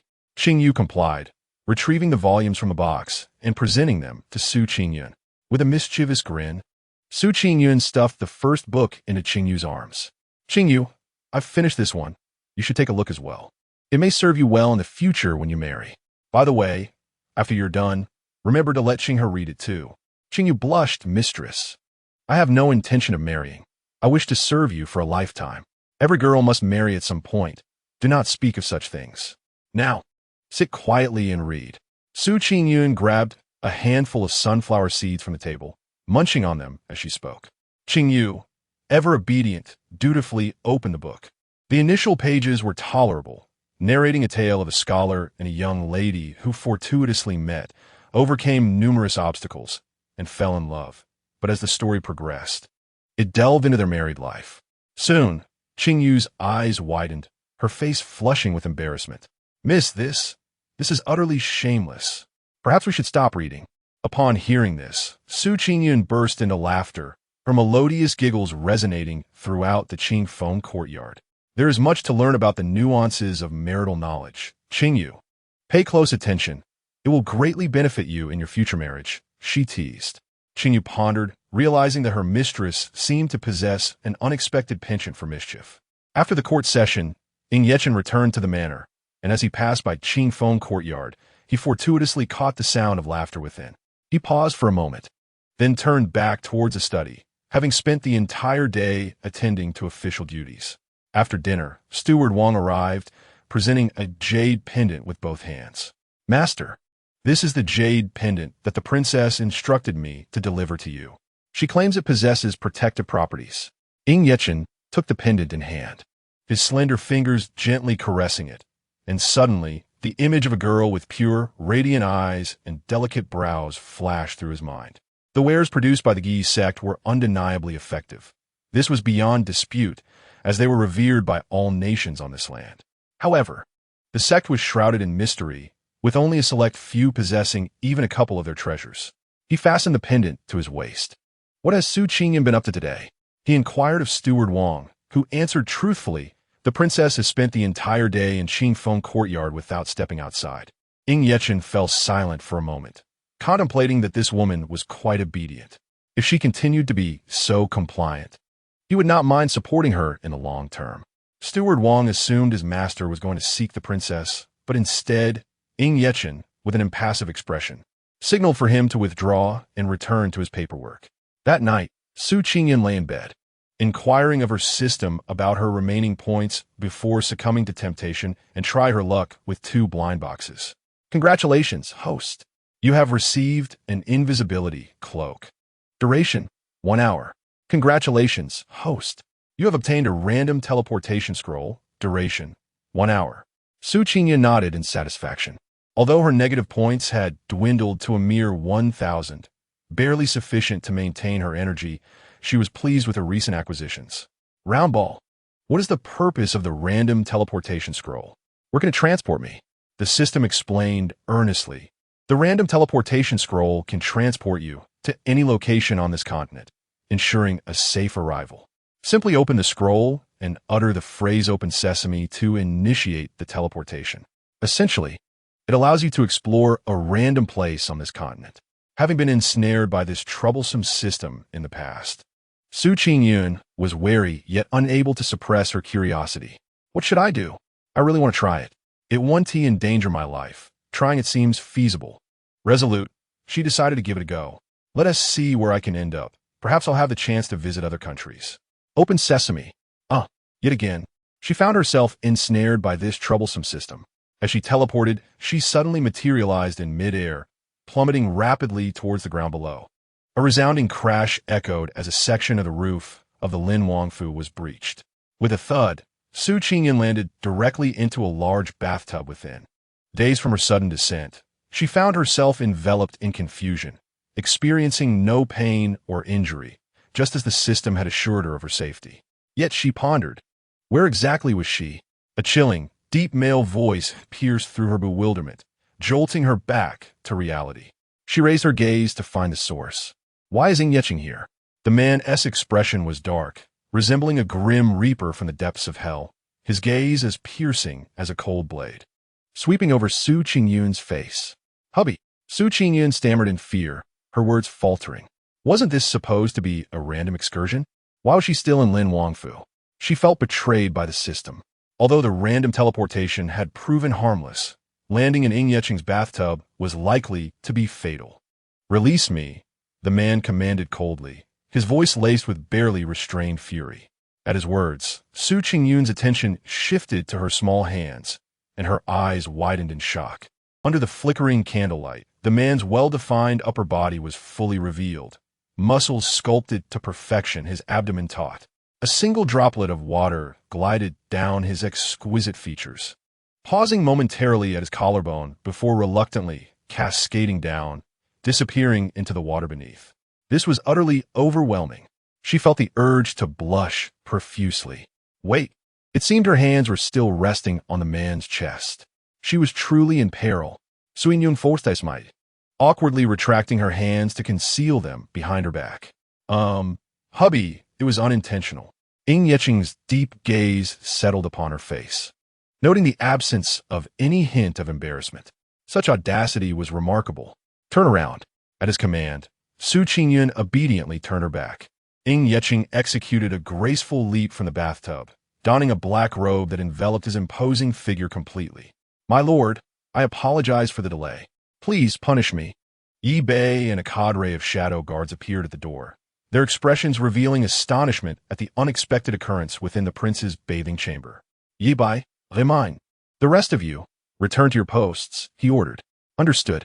The shadow guards exhaled in relief, acknowledging their failure, but thankful that their lord was unharmed. Otherwise, they would have faced dire consequences. "My lord, what are your instructions?" Yi Bei inquired respectfully, kneeling at the entrance. Qingyun glanced back at the girl who remained curled up in the bathtub, like a frightened quail, frowning slightly. "Go to Qingfeng courtyard and bring the princess's maid. Have her fetch a set of the princess's clean garments." "Yes," Yi Bei replied, departing. As he hurried toward Qingfeng courtyard, uncertainty began to gnaw at him. Wasn't there an assassin's attack? Why would the prince require the princess's maid and her clothing? Could it be the mysterious object that had just fallen from the sky was the princess herself? Yi Bei felt a revelation dawning upon him, and as he soared through the air, the realization nearly caused him to lose his balance. Before long, Qingyun rushed into the bathing chamber, carrying a set of clothes, her demeanor frantic. "Miss, weren't you supposed to be sleeping? When did you secretly slip into the prince's courtyard to spy on him while he bathed?" Qingyun wore a look of satisfaction. Her mistress still had hope, demonstrating a desire to seek favor, albeit through a rather unconventional method. She had never anticipated that her mistress would dismiss them not for slumber, but rather to evade their presence while peeking at the prince's bath.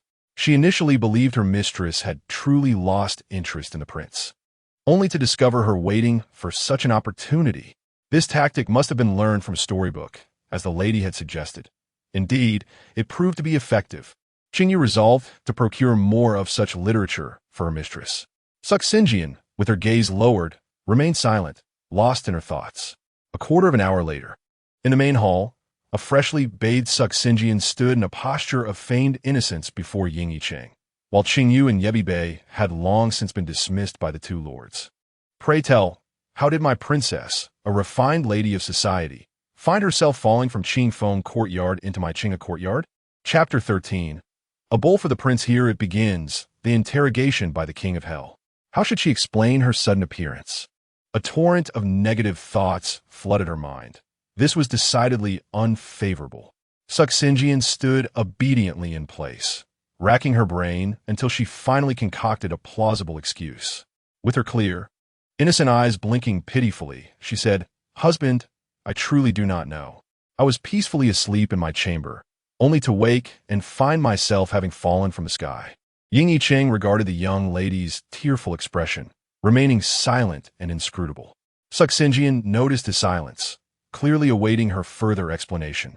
Despairing yet resolute, she pressed on, "Husband, could it not be that some nefarious individual took advantage of my slumber and abducted me? It must be so. This villain is truly wicked, not only kidnapping me, but also attempting to throw me to my demise. Husband, this scoundrel is utterly detestable. You must investigate and ensure he meets a most gruesome end for daring to hurl me into your bathing chamber. With so many rooms available, you could have chosen another without disturbing your bath. Would you not agree, dear husband?" A flicker of inscrutable darkness danced in Qingyun's deep, abyssal eyes. His thoughts remained unknown as he chose silence, sipping his tea slowly while listening to her soft, naive voice. "Furthermore, dear husband, it seems our palace's defenses may be lacking, allowing this intruder to slip through unnoticed. How could a living person be abducted without a trace? Even your guards and hidden protectors, skilled as they are, failed to detect this. It is truly terrifying. We must enhance our defenses." As Qingyun spoke with increasing confidence, she straightened her posture, emphasizing her sincerity. Thank heaven, the tide of negativity finally ceased. Although she wished for more negative points, it was predicated on the condition that she would not be harmed in the process. Qingyun leaned back in his chair, arms crossed, his gaze fixed on the young woman with an intensity that sent shivers down her spine. Suddenly feeling a chill, Qingyun brightened her expression, her pristine eyes fluttering with innocent charm. "Husband, I assure you, everything I say is the truth." Qingyun curled his lips into a cold smile, his tone decidedly unkind. Qingyun found herself momentarily speechless after her lengthy discourse. This esteemed gentleman had merely responded with 4 curt words, leaving her at a loss for words. The man's noble visage could not conceal the underlying malice and indifference within him. Unable to resist, she took a small step backward, instinctively moving towards the door. Just as she seemed poised to make her escape, Qingyun raised an eyebrow, his demeanor as unyielding as a mountain. Meanwhile, a wave of negativity emanated from Ying Yicheng, reaching a staggering value of 10,000. Her foot, suspended in midair, was hastily retracted. She lifted her gaze and, with a sweet smile, addressed him, "Dear husband, the night is drawing late, and you must rise early for court tomorrow. It would be wise to rest soon. Warning, warning. The random teleportation scroll has only 5 minutes of effectiveness remaining. Please find an unoccupied location to prepare for teleportation."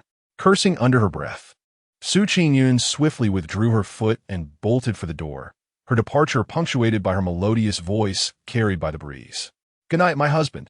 Her speed left Yi Bei and Qingyu, stationed at the entrance of Qinghe courtyard, utterly astonished. Was the princess being pursued by some specter? How else could she, in her frail state, run with such alacrity? It was a testament to the instinct for survival that propelled Su Qingyun beyond her limits. Ying Yicheng's deep-set eyes remained fixed on the empty doorway until Yi Bei inquired, "My lord, shall I pursue the princess?" Ying Yicheng gently shook his head, his tone nonchalant. "No need. How is the training of the new batch of Blood Shadow Guards progressing?" "Reporting to my lord. This batch of Blood Shadow Guards has completed their training and is ready for assignments. The next batch has also commenced training." Ying Yicheng nodded slightly, his fingers tapping rhythmically on the table. Just as Yi Bei prepared to take his leave, he heard his lord's cool voice resonate. "This batch of Blood Shadow Guards will be stationed at the palace to reinforce security." Yi Bei was taken aback. He believed the palace's defenses were already the most elite in the entire capital. It seemed somewhat of an overkill to assign well-trained Blood Shadow Guards to the palace. Yet he dared not question his master's judgment, knowing there must be a purpose behind such a decision. "Yes, I will arrange it immediately." After being transported back to her bed, Su Qingyun settled comfortably under her covers. When Qingyu returned, having hurried back, she found her young mistress already fast asleep. Not wanting to disturb her, she gently extinguished the candle and closed the door quietly. The following morning, after enjoying breakfast, Su Qingyun cheerfully made her way to the back garden of Qingfeng Courtyard. The areas suitable for planting had been thoroughly prepared by the servants, who had even neatly arranged the soil for her. A chicken coop had also been constructed, encircled with bamboo and topped with a bamboo roof, providing a shelter haven for the chicks against the elements. In one corner of the coop, several nests woven from wild grasses had been thoughtfully placed, and the area was kept impeccably clean by the servants. The little chicks chirped eagerly, pecking at the vegetable scraps tossed to them by the diligent staff. Alas! How long would it take for the chicks to mature and lay eggs? She could hardly contain her excitement. She yearned to experience the joy of collecting fresh eggs each morning. "Qingyu, please inform the matron responsible for purchasing in the kitchen to procure 5 or 6 hens for me. The servant will attend to it immediately." Qingyu complied and promptly set off to carry out the young lady's instructions. Su Qingyun continued to guide Qinghe as they inspected her modest farm. The cowshed was constructed with fine bricks, meticulously arranged, with pristine white walls and a roof adorned with glazed tiles. Su Qingyun's smile radiated with joy. Indeed, the Lin Wang residence was affluent. Even a cowshed boasted glazed tiles. How extravagant! "Qinghe, go fetch the vegetable seeds we bought in Jing City. I wish to plant some." Upon finishing her statement, Su Qingyun even rolled up her sleeves. Qinghe, observing the young lady's newfound enthusiasm, couldn't help but twitch her lips in bemusement. This peculiar hobby of hers was quite perplexing. Yet what could she do? She could only indulge her. As Qinghe retrieved the seeds, Qingyu returned. "Qingyu, do you wish to drink some milk?" Su Qingyun beckoned to Qingyu, her face brimming with desire. "Young lady, if you wish to drink, just say so." Qingyu responded, exasperated. Su Ying insisted, "No, it is you who desires it." "Very well. It is indeed the servant who wishes for some. I shall find someone to milk the cows shortly. How would you like it prepared?" Su Qingyun's face lit up with glee as she stroked her chin, reluctantly suggesting, "Let us make double-skim milk. Remember, the milk must be boiled several times before use. Oh, and don't forget to add some almonds to eliminate any unpleasant odor." "Young lady, you are quite knowledgeable. The servant will remember. Could you elaborate on how to prepare double-skim milk?" Qingyu inquired, her curiosity evident. "Prepare 800 grams of milk, 1 egg white." and 200 grams of sugar, and follow this ratio. Heat the fresh milk until it begins to bubble slightly.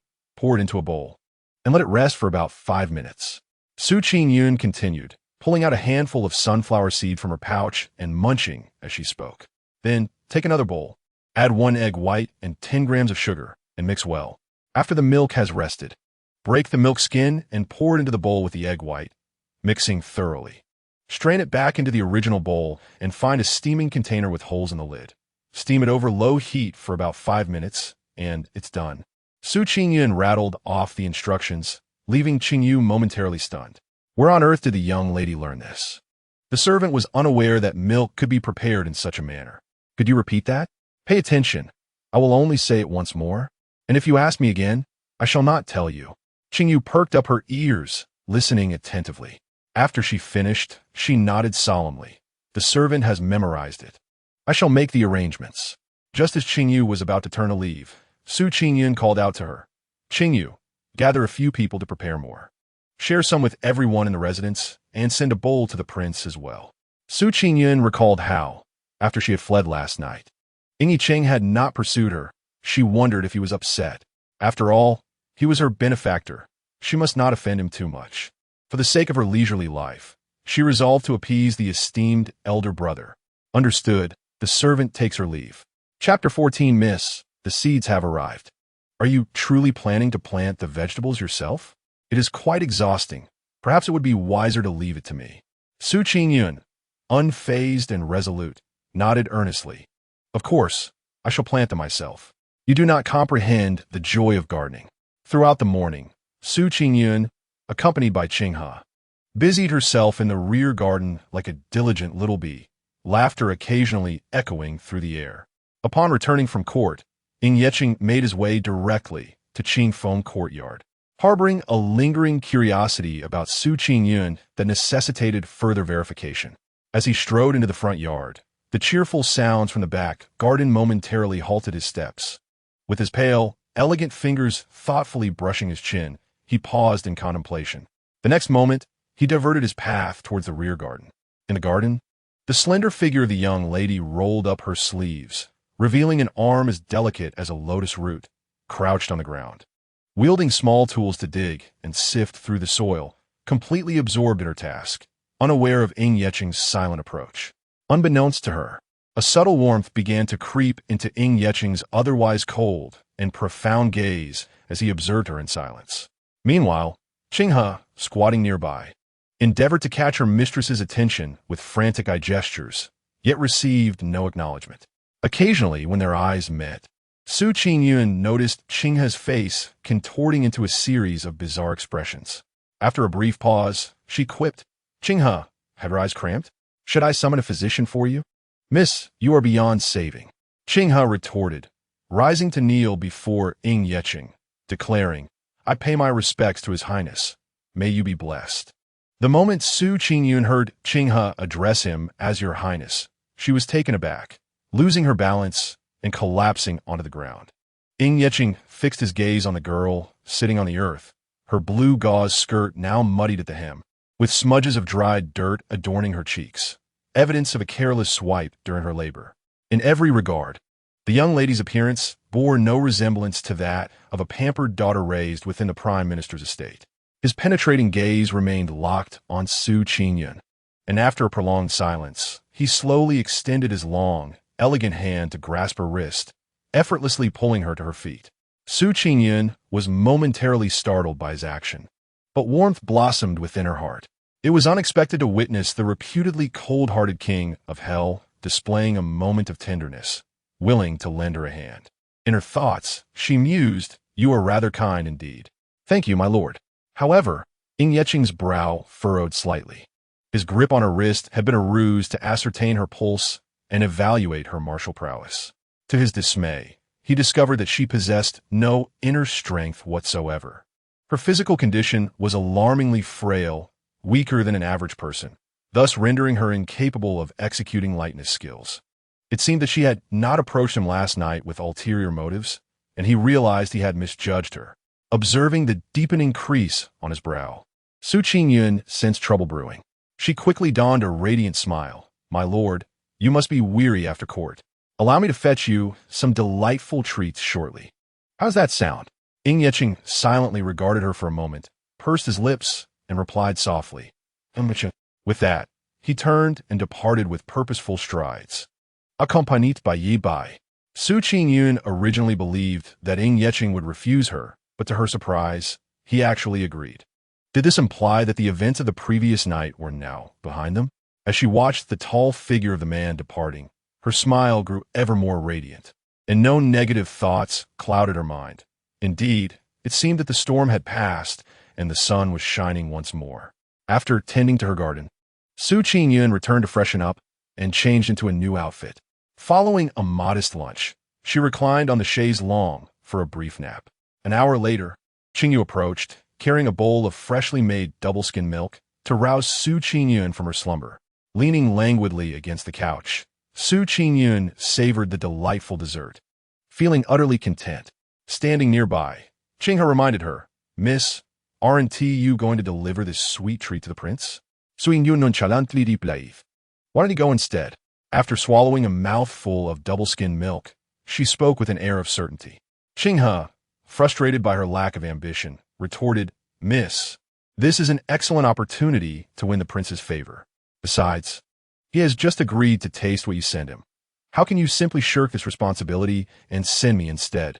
However, Su Qingyun lay there like a limp fish, muttering, "Qinghe courtyard is too far, and I'm not feeling well. It would be exhausting to walk there.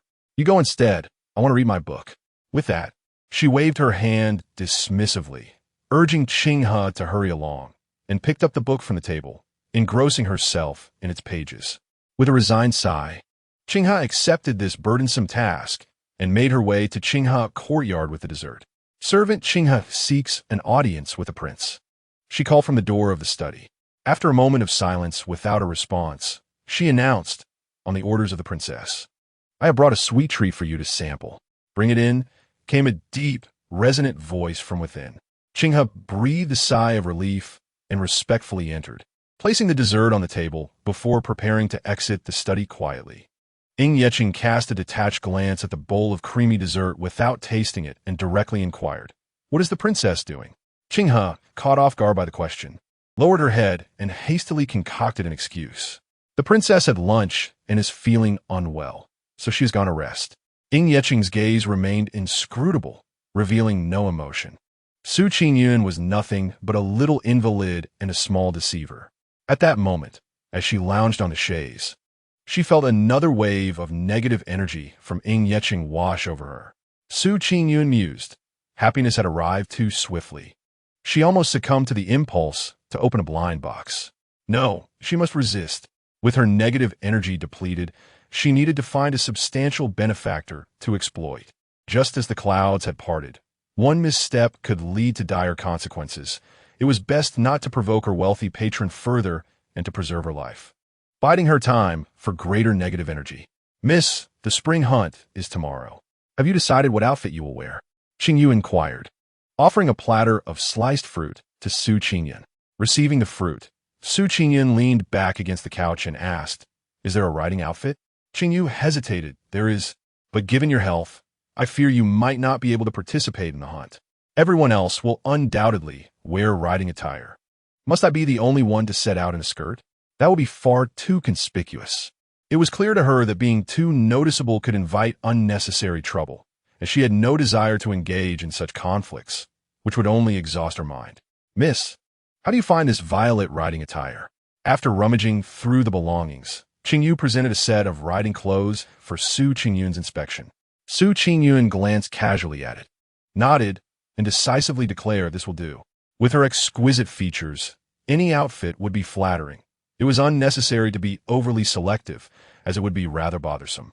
Her sole purpose for attending the spring hunt was to indulge in delightful cuisine, not to engage in a competition of splendor. Speaking of food, by the time she returned from the spring hunt, the hot pot and barbecue grill she had ordered would likely be ready. "Qingyun, remember to remind me to collect the hot pot and barbecue grill from the iron shop when we return from the spring hunt," Su Qingyun instructed, holding a plate of fruit as she snacked. "Understood, my lady. I will remind you." Qingyun nodded in acknowledgement. As dawn broke the following day, After an early breakfast, Su Qingyun hurried into the backyard chicken coop to see if the hen she had purchased the previous day had laid any eggs. Unfortunately, the coop was empty. Perhaps the hen had yet to acclimate to its new surroundings. "Miss, it's almost time. We must depart. It would be inappropriate to keep the prince waiting." Soon, she was pulled away from Qingfeng courtyard by Qingyu and Qinghe. At the entrance of the Lin Wang mansion, Ying Yeqing paused for a moment upon seeing Su Qingyun. The young lady was adorned in exquisite violet riding attire that accentuated her graceful figure, wearing short deer-hide boots, and her long, lustrous black hair was styled into a high bun. Her radiant face, framed by clear, dark eyes, glowed with a delicate blush, her complexion smooth as cream. Having grown amidst the shadows and traps of the imperial palace, he had encountered numerous women, all of whom were imbued with scheming, malice, cunning, and self-interest. None of them possessed eyes as pure and untainted as Su Qingyun's, which sparkled like a crystalline spring. Noticing Ying Yeqing's unwavering gaze upon her, Su Qingyun felt a flutter of confusion. His intense scrutiny was rather unsettling. "Husband, shall we set off?" she cautiously inquired. Ying Yeqing snapped back to reality and replied coolly, "Let's go." With that, he mounted his horse with grace. Su Qingyun observed the man clad in a black outfit embroidered with dark floral patterns, effortlessly vaulting onto his steed, and couldn't help but feel a twinge of envy. She longed to ride as well. "Miss, please hurry into the carriage." "The prince has already moved ahead," Qingyu urged softly. Chapter 15. Excellent news. Once Su Qingyun was assisted into the carriage by Qingyu, she shed her dignified posture and languidly reclined against the plush interior. This carriage had been specially prepared by the steward for her. It was spacious and lavishly adorned. Qingyu and Qinghe had already arranged an assortment of delicacies and fruits on the carriage table, with tea kept warm. Su Qingyun, embodying a relaxed demeanor, displayed no concern for her image as she leaned back, extending her delicate hand to take a bite of a jujube, her eyes narrowing in pleasure, resembling a languorous cat. "Qingyu, tell me, what delightful treats can we expect at the royal hunting grounds?" Su Qingyun tilted her head, munching as she inquired. "Qingyu, could you please focus on your meal? Oh, have you inquired about our accommodations upon arrival at the hunting grounds?" The original occupant had never participated in such activities, and she was utterly clueless about hunting, relying solely on her maid for assistance. Fortunately, Qingyu and Qinghe had already gathered all necessary information, sparing her any worry. The Ministry of Internal Affairs has prepared tents for everyone, complete with all essential items, so you need not fret. Mississippi Qingyu cast an exasperated glance at Su Qingyun, noting that her questions revolved solely around food and lodging. Couldn't she inquire about something else? Perhaps about the prince? Meanwhile, Qinghe, with a smile, reminded Su Qingyun, "Miss, I have stumbled upon some delightful news. Would you care to hear it?" Growing weary of the jujubes, Su Qingyun picked up a piece of sweet steamed pastry and paused before taking a bite upon hearing Qinghe mention good news. "Do tell," she urged, savoring the pastry.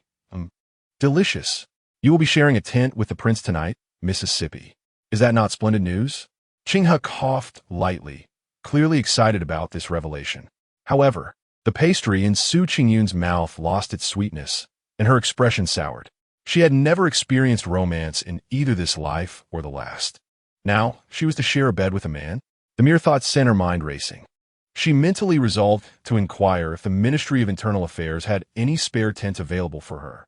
She absolutely refused to share a bed with Ying Yeqing. How presumptuous!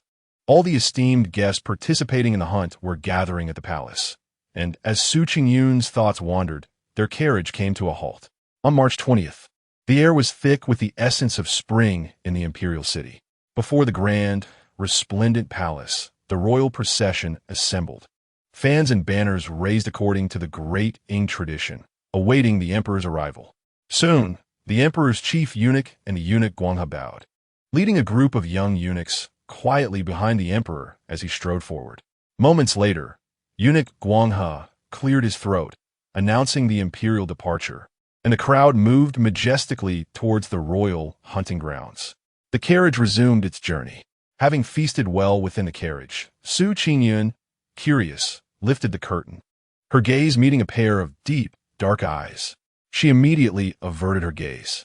Negative value from Qingyun, 1000. Qingyun. She swiftly lowered the curtain. Negative value from Qingyun, 2000. Qingyun. What on earth is happening? Why is everything I do wrong? What is this gentleman thinking? It was utterly inscrutable. Never mind. She thought, if it's beyond comprehension, then let it be. She reclined back on her cushion and yawned. The moment she closed her eyes, her breathing deepened, and evidently, Qingyun fell into a carefree slumber. The royal hunting grounds were nestled within the Zhangxiao mountain range, a region abundant in fertile lands and diverse landscapes.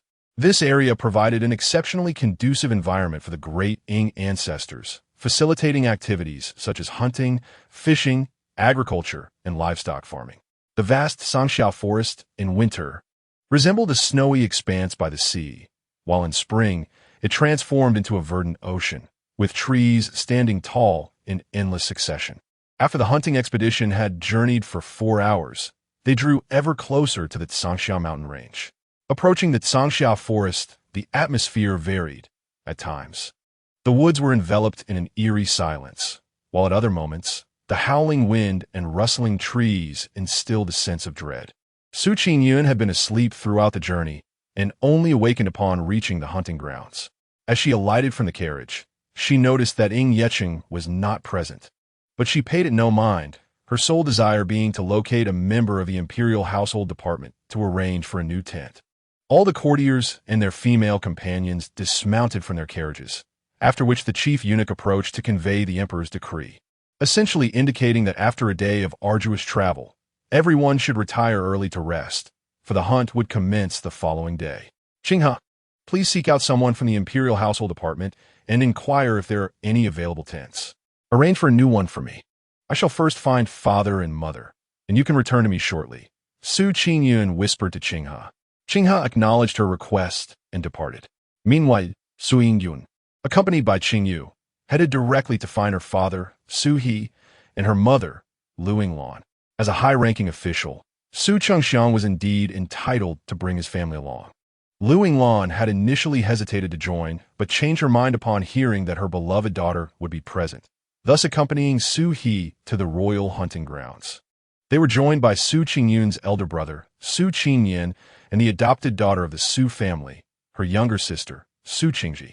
Father, mother, brother, sister Ji. Su Qingyun greeted as she approached the tent designated for the Su family by the imperial household department. Just then, she spotted a group of 4, each accompanied by their servants, preparing to enter. Upon recognizing Su Qingyun, Su He and the others immediately bowed, but she quickly halted them. What formalities are necessary among family? She feigned annoyance. This is outside, Su He protested. And what of it? It is the filial duty of a daughter. Su Qingyun retorted, playfully scolding her father. Su He, caught off guard by his wife's sharp remark, felt his face flush and chose silence, fearing his wife's displeasure might lead to a restless night. My dear, mother has missed you terribly. Upon learning of your arrival, she brought many treasures for you, which I shall present shortly, Lu Yinglan said, casting a glare at Su He before affectionately taking Su Qingyun's hand, leading her toward the tent, with Su He following closely behind. Su Qingyun and Su Qingji exchanged greetings before taking their belongings to their respective tents, promising to join them later. Su He waved them off in agreement. Su Qingyun allowed her mother to lead her, warmth swelling within her heart as she experienced a familial affection she had never known in her past life. In her previous existence, she had been an orphan raised by the director of an orphanage, later gaining admission to the Xian City Taoist Academy by chance. After graduating, she worked a 9-to-5 job at a cultural media company, occasionally helping at a gathering place run by a senior colleague, where she would engage in fortune-telling and crafting protective talismans to earn some extra income. Her mentor had once foretold that she would face a deadly calamity at the age of 26, yet the omens remained shrouded in mystery beyond his comprehension. He had endeavored to provide her with numerous protective charms, but fate proved unpredictable. While gaming one day, she unexpectedly succumbed to a sudden death, only to find herself transported to the great Qing dynasty. Lu Yinglan summoned a servant to fetch a bundle, from which she extracted an ornate box. Turning around, She found her beloved daughter, Su Qingyun, lost in thought, her expression distant.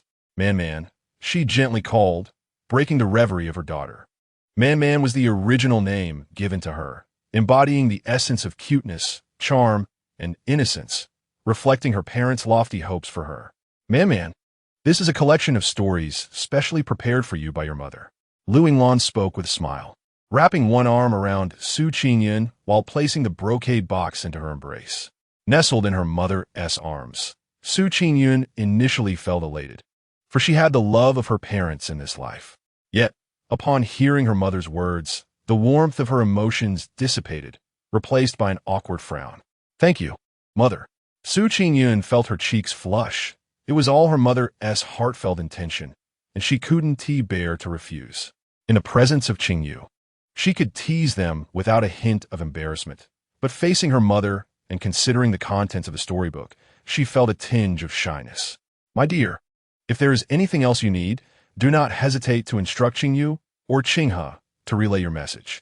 Whatever your mother can procure, she will surely see to it." Lu Yinglan's words were laced with affection. With that, she retrieved several neatly folded banknotes from her pouch, placing them into Su Qingyun's arms, continuing, "This is the land rent I collected in March, all for you. The Wang residence is not like our home. There are many expenses to consider. Keep these, and should you find them insufficient, tell your mother. Also, do not neglect your own needs while at the Lin Wang residence. Do you understand?" Slowly, a veil of moisture glistened in Su Qingyun's eyes. Her throat tightened with emotion as she nodded earnestly. "Mother, I am doing quite well at the Wang residence. The servants treat me with great respect. You need not worry on my behalf." Chapter 16. The Gentle Blade. Every cut demands a life. Lu Yinglan retrieved a handkerchief from her waist, tenderly wiping away her daughter's tears. Poised to offer words of comfort when a teasing male voice interjected. "Oh, man, how old are you now? Still hiding in your mother's embrace and crying? How shameless." Su Qingyun entered, followed closely by Su Qingji.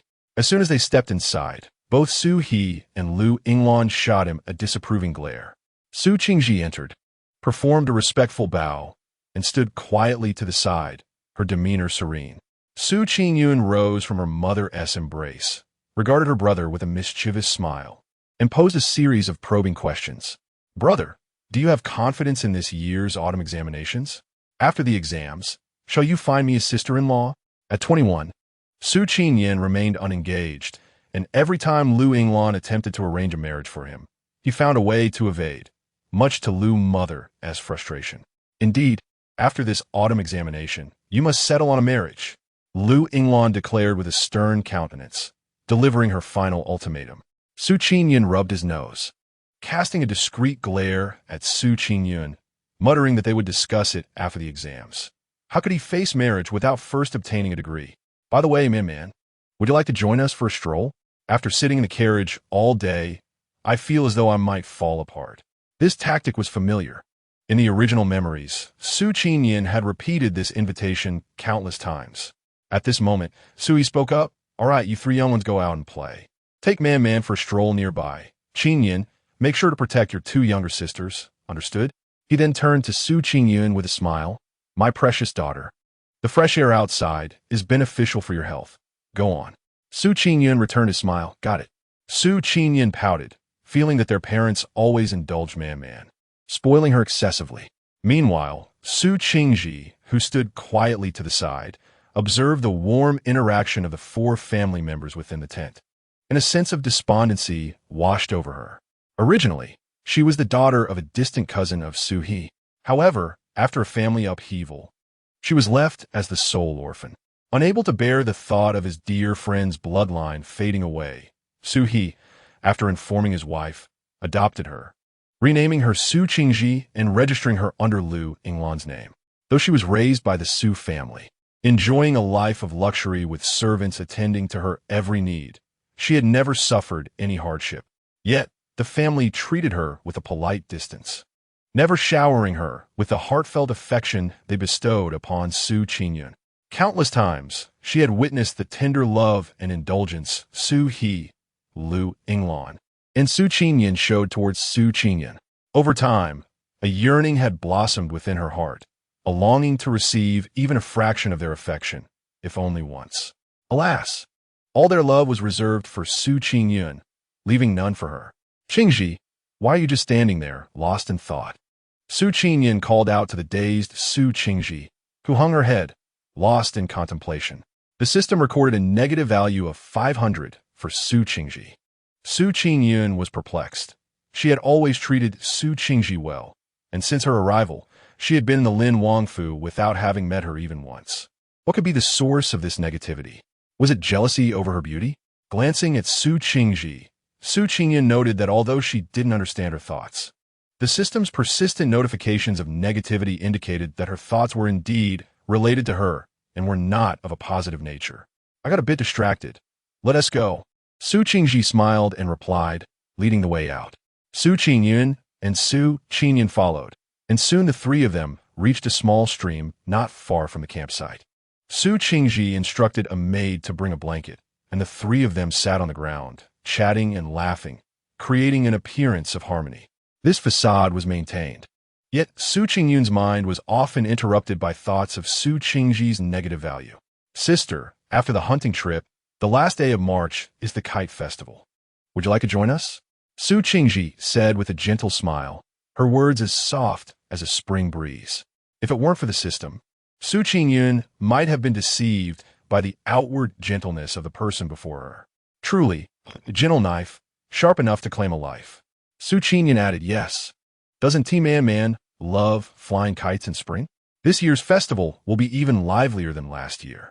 By the way, the people from the Taihai tribe will be selling food at the festival. I haven't even seen those delicacies in our dang." Being inherently indifferent, Su Qingyun, upon realizing Su Qingji's ill intentions, had no desire to stir up trouble. However, her brother mentioned delicious food, and it seemed that going along wouldn't be such a bad idea after all. "Indeed, Wenba will also attend. Wasn't he the one who crafted your kites in previous years? If you go, I shall have him make one for you." Su Qingyun mentioned another name, Lu Wenba, a cousin of Su Qingyun from her maternal family. The elders had previously intended for the original owner and Lu Wenba to become engaged. However, the original owner did not have any affection for Lu Wenba, and thus the matter was left unresolved. Now that she is married, it is unlikely anyone would bring it up again. In order to avoid unnecessary complications, Su Qingyun shook her head and replied, "There is no need. The Wangfu is filled with talented artisans. I can simply instruct them to create one. Why trouble cousin Wenba? Does that mean you have agreed to attend the kite festival?" Su Qingji inquired, casting a glance her way. Su Qingyun nodded. The three of them settled on departing from the Su residence together at the appointed time before dispersing. "Miss, I finally found you," Qingha exclaimed, breathless as she ran over, catching her breath. "Miss, the officials from the Ministry of Internal Affairs said that this year, every residence brought extra people, and all the spare tents are gone." Upon hearing this, Su Qingyun wore a look of discontent. Realizing that it was inevitable she would have to share a tent with that gentleman, she truly did not wish to return to the tent. However, the more she wished against it, the more reality seemed to conspire against her. "Princess, the prince is looking for you," Yi Beifei announced.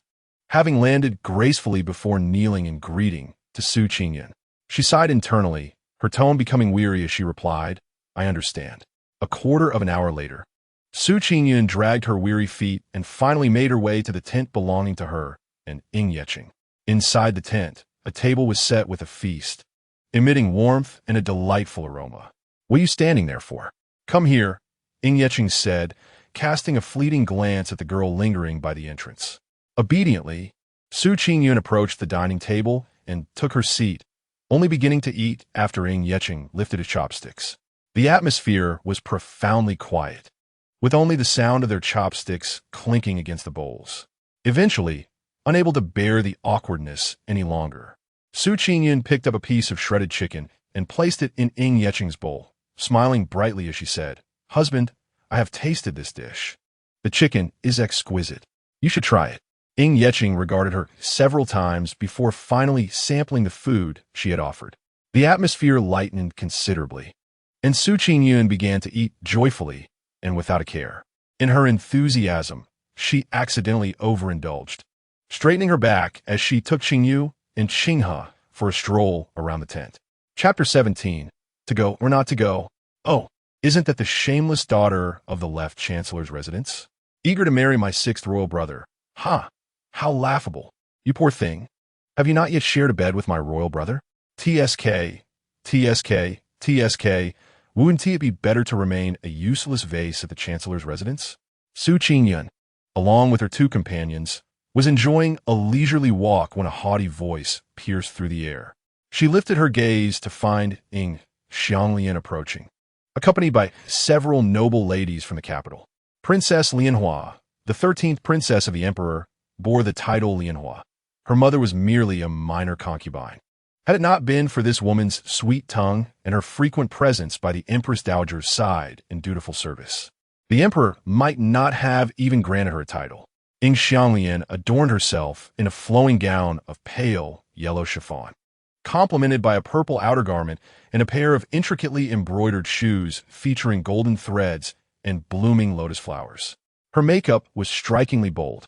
As she approached Su Qingyun accompanied by a group of flamboyantly dressed women, their expressions varied but unmistakably malevolent. Mockery and disdain were evident, particularly in Ying Xianglian's eyes, which brimmed with contempt. What a dreadful outfit. Had you ever heard of pairing yellow with purple? It looks like a heap of refuse. Su Qingyun rolled her eyes at Ying Xianglian, the leader of the group. Has the Princess of Lotus consumed too much salt tonight? At the tender age of 13, Ying Xianglian both idolized and feared Ying Yeqing, her sixth brother, known for his martial prowess and strategic acumen. She believed he deserved the finest companion in the realm. Yet he was thwarted by her most despised rival, Su Qingyun. Su Qingyun, with her affectations and superficial charm, is utterly unworthy of my brother. What do you mean by that, Su Qingyun? Ying Xianglian retorted, while Su Qingyun merely shot her another dismissive glare. Her tone unruffled and placid, a dignified princess who cannot comprehend plain speech. I merely remark that you've consumed too much salt and seem rather aimless. Negative sentiments emanated from Ying Xianglian, Wang Xinxin, and Zhang Lengjin, their names echoing in Su Qingyun's mind.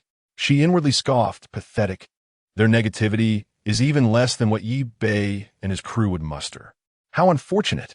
At least the negativity keeps accumulating. Even a mosquito's leg is meat, after all. Su Qingyun, you audacious fool. How dare you speak thus to Princess Lianhua? A sharp voice pierced through the crowd. Su Qingyun glanced up to find it was Fan Chunfang, the legitimate daughter of the fifth-ranked Grand Imperial Censor Fan Fei. According to the memories of the original owner, she was impulsive and easily manipulated, much like Ying Xianglian. Su Qingyun mused on who had incited this group against her, hoping to avoid any disturbances to her leisurely existence. Qingyu, Qinghe, silence her, Su Qingyun commanded, her tone as casual as if she were commenting on the pleasant weather. Su Qingyun, do you dare strike my people? Ying Xianglian bristled, feeling her dignity affronted by Su Qingyun's blatant disregard. Without even acknowledging Ying Xianglian, Su Qingyun ordered, Qingyu, Qinghe, do as I say. Immediately, Qingyu and Qinghe seized Fan Chunfang, delivering slaps with abandon. Fan Chunfang cried out in agony, her eyes glazing over as she cast desperate glances toward Princess Lianhua for salvation. The remaining noble ladies stood frozen, aware that while they could enjoy the spectacle, stepping in would be unwise. As the formidable wife of the Lin Wang, Su Qingyun was not to be trifled with. Even prior to her marriage, her social standing surpassed theirs. In no time, Fan Chunfang's face had transformed into a swollen visage. Ying Xianglian, furious and flushed, shouted to her attendants behind her, you two, go and silence that wretched Su Qingyun. With only two maidservants engaged in subduing Fan Chunfang, Ying Xianglian provocatively smiled at Su Qingyun, her eyes gleaming with malice, as if to declare, today, I shall make you regret crossing me. A fragile and sickly young woman dares not to regard her with any respect. It is truly a show of audacity. Su Qingyun similarly cast a disdainful glance at Ying Xianglian, challenging her with the words, come on, I fear you not. At that moment, Ying Xianglian's maidservant took her cue and began to approach Su Qingyun menacingly. Just as a slap seemed imminent, two maidservants were suddenly kicked aside. Qingyun had initially prepared to take action herself. Having consumed a vitality-boosting pill earlier, she was eager to unleash her strength. However, before she could make her move, someone intervened. Xianglian, you may choose to retreat or experience the taste of Blood Fiend for yourself. A chilling voice resonated from behind her. The Blood Fiend Division, established by Yeqing, was notorious for its brutal interrogations of spies and traitors. Those unfortunate enough to be captured often met with horrific fates, some even disappearing entirely, leaving behind only pools of blood, a thought that sent shivers down the spine. Yeqing stepped through the doorway, his imposing figure entirely overshadowing Qingyun. The gusty winds outside tousled his dark hair, likely still damp from a recent bath. He donned a flowing black robe embroidered with golden clouds, its sleeves billowing in the breeze, and his deep-set eyes fell upon Xianglian, exuding an air of frigid indifference. A tremor coursed through Xianglian at his words, causing her legs to quiver uncontrollably as she instinctively recoiled, cold sweat trickling down her brow. Sixth Imperial Brother. It was Qingyun who struck first. Despite her earlier arrogance in front of the crowd, she could not suppress her fear in the presence of Yeqing. The mere thought of experiencing the horrors of the Blood Fiend Division, coupled with images of the gruesome fates of its prisoners, made her stomach churn. It seems you are destined for the Blood Fiend. Yeqing's voice, cool and detached, sent a wave of pallor across Xianglian's face. Qingyun silently commended Yeqing in her heart. He was indeed the infamous living Yama of the capital, willing to take action against even his own royal sister. Xianglian found herself baffled. Her brother had previously shown disdain for Qingyun and had even refused to marry her had it not been for their father's decree. Now, however, he was inexplicably coming to Qingyun's aid. She was too flustered to ponder such contradictions. Sixth Imperial Brother, I shall take my leave at once. Without another word, she turned to flee, disregarding the two maidservants who lay on the ground, assisted by others as they stumbled away in terror. The noblewomen following Xianglian exchanged glances, their expressions tinged with a mix of apprehension and confusion, before they scattered, frightened by a mere glance from Yeqing. The scene was left with the two fallen maidservants and the unconscious Fan Shunfang, struck down by Qingyu. Night North, Night South, dispose of them at a distance. The man commanded lightly. As personal guards of Yeqing, Night North and Night South understood their master's intent. Night North effortlessly lifted one maidservant, while Night South grasped Fan Shunfang by the collar. With expressionless faces, they executed their lightness skill and soared away, finding a location far from the territory of the Prince of Lin to discard their burdens before returning to wash their hands clean. In this secluded moment, the tent stood empty, devoid of any witnesses. After issuing instructions to Yi Bei and Yinan, Yicheng turned to cast a glance at Qingyun before striding out of the tent. Qingyun returned inside, directing Qingyu and Qinghe, as she intended to bathe. Once she had refreshed herself, Yicheng re-entered the tent. The night was cool and serene. Within the confines of the tent, the man sat leisurely on the edge of the bed, while Qingyun obediently stood opposite him, resembling a docile lamb. What are you standing there for? Aren't you going to sleep?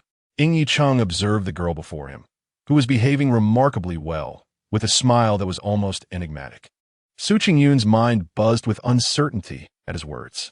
How could she possibly share the same bed with this esteemed gentleman? She had never experienced romance in either her past or present life, let alone the prospect of sleeping in close quarters with a man. Internally, she wrestled with her thoughts, contemplating whether to muster the courage to proceed or to retreat. My lord, I am not sleepy yet, she replied with a gentle smile. Yicheng's lips curved subtly, his gaze lingering on her without uttering a word. With his silence, Qingyun found herself hesitant to speak. They remained in a standoff until she, standing still, stifled a yawn. Falsehoods unravel themselves, she mused. Yicheng cast a fleeting glance her way. The smile on Qingyun's face faltered, and she awkwardly said, I was evidently not tired just moments ago, but now I find myself suddenly weary. With that, she hurried to the bedside, swiftly navigating around Yicheng and climbing into bed, fully clothed and wrapping herself tightly in a blanket, retreating to the innermost corner. As Yi Cheng settled down, the bed subtly sank beneath his weight, causing Su Qingyun to feel an overwhelming sense of anxiety. He then waved his hand, extinguishing the candlelight. In the enveloping darkness, she repeatedly reassured herself, "It's merely sleep, nothing more." Yi Cheng, with his heightened caution, would not pose any threat to her. The circumstances demanded calmness. Soon, the steady rhythm of his breathing reached her ears, indicating that Yi Cheng had succumbed to slumber. And a sense of relief washed over Su Qingyun. Chapter 18. The brightest star in the darkness, silver moonlight filtered through the tense fabric, casting a gentle glow. Su Qingyun turned her gaze, observing Yi Cheng's strong nose, his long eyelashes casting soft shadows over his eyelids, and his lips pressed together, exuding an air of indifference even in sleep. She gently closed her eyes, lying flat, too apprehensive to shift positions, perhaps due to the excess of daytime rest. The earlier yawn felt like a mere illusion. Now, she found herself unable to drift into slumber. Counting sheep, 1, 2, 3, yet sleep eluded her. Su Qingyun opened her eyes, staring blankly at the tense ceiling. In the dead of night, not only was she restless, but hunger gnawed at her as well. With a resigned sigh, she carefully rose, stealthily maneuvering over Yi Cheng in search of something to eat. She recalled that Qingyun had placed a box of pastries on the table prior to her bathing. However, as she tentatively stepped over the edge of the bed, Yi Cheng unexpectedly turned over, startling Su Qingyun. Losing her balance, she plopped down onto him, fortunately managing to brace herself with her hands to avoid landing directly on his face. What close call! Indeed, it was precisely the posture depicted in those Spring Palace paintings that left Su Qingyun utterly embarrassed, frozen in place. However, Yi Cheng let out a low grunt, his eyes snapping open, revealing a fierce, crimson hue, akin to a beast awakened from slumber, fixating intently on Su Qingyun, who was seated upon him. "How much longer do you intend to remain there?" His deep voice resonated, and Su Qingyun could discern a hint of displeasure in his tone. After a moment's hesitation, she hastily attempted to extricate herself from his grasp, but her urgency only led to further mishaps. As she tried to rise, her foot caught in the blanket, and she stumbled forward, landing directly against Yi Cheng. Her lips unexpectedly met his soft, cool ones, and she instinctively licked her lips, only to taste the metallic tang of blood. Pain gradually registered in her mind. Her lip had collided with his teeth, resulting in a split. In a flurry, she rolled back to her original sleeping position. "This is not my fault." The blanket moved first. She protested in a soft, innocent tone. Yi Cheng shot up, igniting the candlelight, and upon turning, he caught sight of the girl delicately touching her lips, a vivid red staining her fingers. Under the dim glow of the candle, her lower lip was torn, crimson droplets trickling forth. Su Qingyun glanced at the blood on her fingertips, a wave of pain coursing through her. She had an aversion to hurt. She pressed her fingertip against the bleeding wound, attempting to stem the flow, but despite her efforts to suppress her tears, they began to fall, pattering onto the satin fabric beneath her. At that moment, Yi Cheng abruptly rose, donning his outer coat, and exited. Watching his retreating figure, Su Qingyun pouted, silently climbing up to seek out some ointment. Failing to find any, she resolved to call for Qingyun to fetch some saline solution for disinfection. Not long after, while Su Qingyun had yet to locate any salve, Yi Cheng returned, dragging along an elderly gentleman whose loose-fitting coat suggested he had been hastily pulled from his slumber. His disheveled white hair was unkempt, and he clutched a medical box in his hands. By sheer coincidence, this was a familiar face, the physician Liang Xiao, who had previously come to her aid when she had coughed up blood. Liang Xiao sported a distressed expression, lamenting, "Not again. Why must it always be me, when there are so many other physicians available?" Receiving his endless stream of negativity, Su Qingyun couldn't help but smile, even overlooking the pain in her lips. What a rare occurrence in the middle of the night. Not a loss at all. Yi Cheng coldly tossed Liang Xiao beside Su Qingyun, commanding, "Prepare the medicine." Liang Xiao hesitantly placed the medical box on the table, trembling as he addressed her.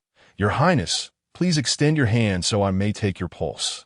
Su Qingyun replied, Dr. Liang, it is merely my lip that is injured. Please fetch me a salve that can facilitate swift healing. Liang Xiao raised his gaze, scrutinizing her lips with a perplexed expression, momentarily lost in thought. Go and retrieve the medicine, came Ying Yeching's voice, sharp as a death sentence. Liang Xiao swiftly averted his gaze, cautiously bending down to open the medicine box on the ground. With trembling hands, he placed the medicine on the table and instructed Su Qingyun on how many times to apply it throughout the day before hastily taking his leave. The moment he stepped out of the tent, Liang Xiao let out a deep sigh of relief, having narrowly escaped yet again. It seemed he truly was the chosen physician, managing to evade the formidable King Lin twice, like a specter. While he felt fortunate, his heart burned with insatiable curiosity. He never expected that the fierce King Lin would be so passionate in the bedroom, even to the extent of biting the lips of the princess. TSK. He simply must share this exhilarating revelation with his close colleagues the following day. This thrill kept him tossing and turning throughout the night, and, after a restless evening, he awoke the next morning with dark circles under his eyes, eager to seek out his friends. Meanwhile, in the tent of Ying Yeching and his companions, Su Qingyun sat on the edge of the bed, carefully applying the ointment to her lips. Ying Yeching watched her intently and suddenly inquired, What are you doing up at this hour? At that moment, her stomach audibly rumbled, betraying her hunger. She flushed momentarily, as her stomach informed her of its need for sustenance. You glutton, Ying Yeching teased. After finishing her application of the medicine, the night deepened, and she climbed into bed. Feeling less anxious, sighing, she resigned herself to the fact that with her injured lips, eating was out of the question. So, she might as well sleep on an empty stomach.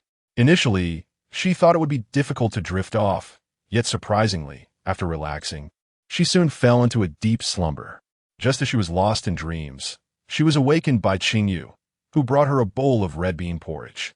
Groggily, Su Qingyun opened her eyes and asked why Qingyun was up in the middle of the night preparing porridge for her. As expected, Qingyun explained that Yi Bei had called for her outside the tent, saying the princess was hungry and wanted some porridge. Thus, she had risen to prepare a bowl of red bean soup for Su Qingyun. The fact that Yi Bei went to summon Qingyun surely indicated that it was a directive from Ying Yeching. Su Qingyun felt something was amiss. It was highly unusual for Ying Yeching to be so attentive. Today, he not only waited for her to finish her meal, but also, despite being pressed down by her earlier, did not show any anger. Instead, he had called for a maid to prepare a midnight snack for her. What could possibly be the reason behind such unexpected kindness? Never mind, she was too tired. After enjoying the red bean porridge and rinsing her mouth, she sent Qingyun away and fell asleep almost instantly. Ying Yeching remained oblivious to her awakening until she drifted off again. And even if he had noticed, he wouldn't have inquired, for she was but a slothful creature. Not long after Su Qingyun fell asleep, Ying Yeching returned. He gazed at the peaceful visage of the girl for quite some time before shifting his attention to the tent's ceiling, where he caught sight of a brilliant star suddenly illuminating the dark night sky. Chapter 19. In peak condition, the following day marked the beginning of the official hunt, which was set to last 5 days. Liang Xiao arose early, brimming with excitement to share this scandalous gossip with his peers. Li Hai, I have a sensational piece of gossip to share. You must not tell anyone else. It concerns King Lin. Dr. Li observed Liang Xiao, who was fixated on his dark circles, his face alight with excitement, stirring Dr. Li's curiosity. Liang Xiao, between us, I assure you I will not divulge this to another soul. Pray, enlighten me with this astonishing gossip. With an air of secrecy, Liang Xiao leaned closer to Dr. Li's ear and whispered, It turns out that Prince Lin is not the delicate flower everyone believes him to be. In fact, he is quite vigorous in his intimate affairs with the princess, to the extent that he has injured her. Dr. Li's eyes widened in shock at this explosive revelation. Is it truly so? The princess, being frail and delicate, can withstand such brutality from Prince Lin? Did the princess seek you out after being harmed? Liang Xiao nodded with satisfaction, proclaiming, Indeed, I possess first-hand information. Afterward, he excused himself to join the gathering. Now, unable to contain his excitement, Doctor. Li sought out his close associates to share the scandal. You must hear this. Prince Lin is quite vigorous in his pursuits, engaging in 7 encounters in a single night, resulting in the princess being injured and summoning the royal physician. Thus, by the break of dawn, the news had spread among the physicians of the Imperial Medical Bureau, and due to embellishments, the gossip grew even more sensational. As dawn broke, Su Qingyun awoke to an empty space beside her. Ying Yecheng had left early for the assembly point. However, upon his arrival, he was met with knowing glances from a group of elder physicians, and the head physician boldly handed him a box of medicinal pills, suggesting subtly that they were a family heirloom meant to bolster the prince's health. Ying Yecheng, perplexed, wondered why his master, who was in excellent health, would require such remedies. Did the physician discern some hidden ailment? He respectfully presented the pills to his master, repeating the physician's words. However, Ying Yecheng declined to accept them. Ying Beichen quietly returned the pills to his pocket, deciding it best not to provoke his master, who appeared to be in fine condition. He would keep them for future needs. Meanwhile, Su Qingyun, attended by Qingyu and Qinghe, rose from her slumber, stretching and preparing for the day ahead. After freshening up, she took a seat at her vanity, allowing Qingyu to fuss over her as drowsiness began to overtake her. She had stayed up far too late the previous night. Once she was ready, Qinghe entered the tent with breakfast, presenting a steaming bowl of lamb noodles alongside several small dishes of sauce duck and shredded chicken. The abundance of rich dishes at such an early hour made Su Qingyun instinctively touch her lips, feeling quite satisfied.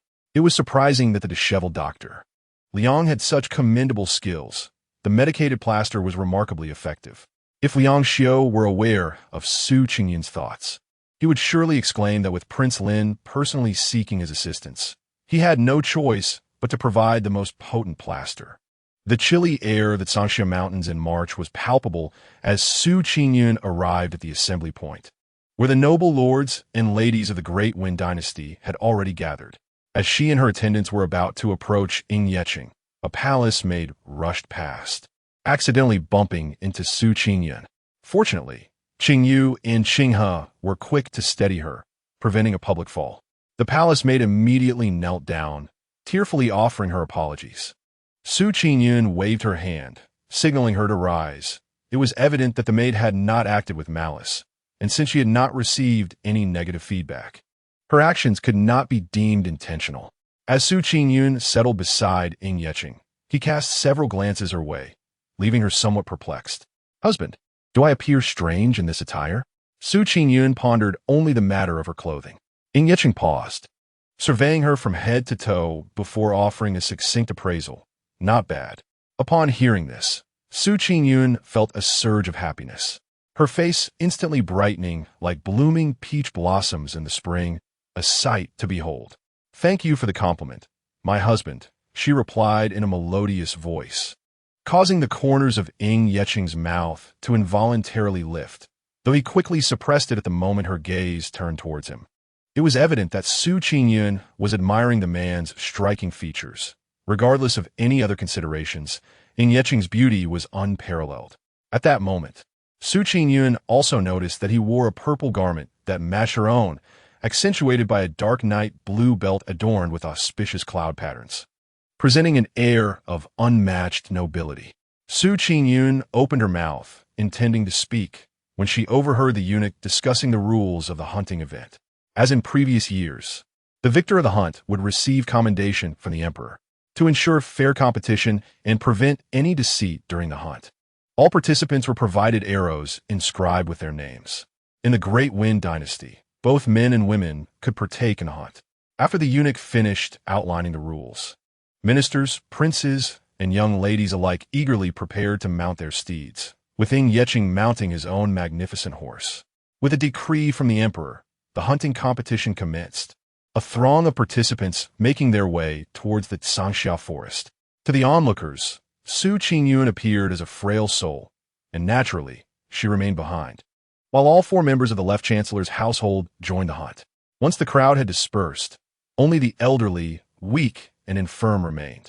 Su Qingyun lingered in the tent for a while, feeling somewhat bored, before stepping outside to gaze at the stream a kilometer away, suddenly struck by an idea. Qingyu, do we have a fishing rod? Qingyu nodded. Yes, I brought one specifically, fearing you might grow bored and wish to fish.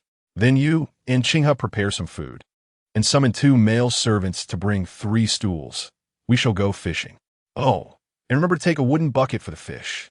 Qingyu stifled a laugh, realizing that the young lady merely sought to pass the time, yet she seemed quite confident in her ability to catch fish. Half an hour later, Su Qingyun, Qingyu, and Qinghe sat in a row by the riverbank, each holding a fishing rod. The scene was momentarily tranquil, as the trio refrained from uttering a sound, fearful of scaring away the fish. A quarter of an hour later, Su Qingyun tapped her waist, reached for the fruit basket beside her, and handed a peach to both Qingyu and Qinghe before taking one for herself. After taking a bite, she began to lament. Why do I feel there are no fish in this river? Qingyu and Qinghe each took a bite of their peaches and nodded earnestly. We too believe this river holds no fish. Suddenly, a chilling howl echoed from the forest behind the 3, growing ever closer. Su Qingyun felt an unsettling premonition. Logically, this area was a designated territory of the royal family, and to ensure everyone's safety, the nearby wild beast had long been eradicated by the Imperial Forest Army. There should not be a pack of wolves here. Yet, as is often the case, unexpected events occur. At that moment, a voice from the system abruptly resonated in her mind. Negative value from Emerald, 500. Su Qingyun. Who is Emerald? Apologies, host. This system has just undergone an upgrade, resulting in a slight delay in information. Emerald is the maid who collided with you this morning. A system that experiences delays. Had she known, she would not have been so lenient towards that little maid. Su Qingyun had no time to berate the system further, for the wolf pack had crossed the nearby fence and was charging directly towards them. Goodness, at least 50 or 60 wolves. Qinghe was momentarily stunned before urging Su Qingyun to run. There was no way the 3 of them could outrun the native inhabitants of the forest. In a hurry, she pulled out a talisman from her pouch and hurled it at the leading wolf. Instantly, a fire erupted where the talisman landed. The leading wolf dodged, but the wolves behind it were not so fortunate. At least 5 or 6 were engulfed in flames, rolling on the ground in agony. Effective. Su Qingyun's eyes sparkled with determination. Without hesitation, she threw another handful of talismans, which scattered through the air. The wolves, having learned from their first encounter, were visibly more cautious, yet still, about 10 of them fell victim to her spells. This time, the pack paused, awaiting a command from their leader. A tense standoff ensued between the wolves and the 3 humans. Chapter 20. A promise to inform the clan. Only then did Su Qingyun have a moment to ponder the unusual behavior of the wolves. Logically, wild beasts were most fearful of fire. Having thrown so many fire talismans, they should have retreated. Yet, the pack showed no intention of backing down. Their crimson eyes fixed menacingly upon her. An alarming thought struck her. The maid who had bumped into her that morning must have tampered with something in her belongings. With no time to dwell on it, she realized her supply of talismans was dwindling. If this continued, their fates would be dire. Embracing a desperate time's call for desperate measures mentality. Su Qingyun swiftly removed her outer coat and tossed it towards the wolves. As the coat hit the ground, the wolves converged upon it, baring their vicious fangs. In that moment, the last 5 fire talismans she had wrapped in the coat ignited simultaneously. The remaining wolves were caught in the blaze, including the lead wolf, who could not escape its fate. This revelation made Su Qingyun realize that her coat had been tainted with a substance designed to drive beasts into a frenzy. Fortunately, as the flames consumed the beast lure, the wolves regained their senses. Under the command of the lead wolf's howl, they retreated. Once the pack vanished from sight, the 3 of them collapsed onto a wooden bench, patting their chests to calm their racing hearts. They had narrowly escaped death. Miss, when did you acquire those talismans?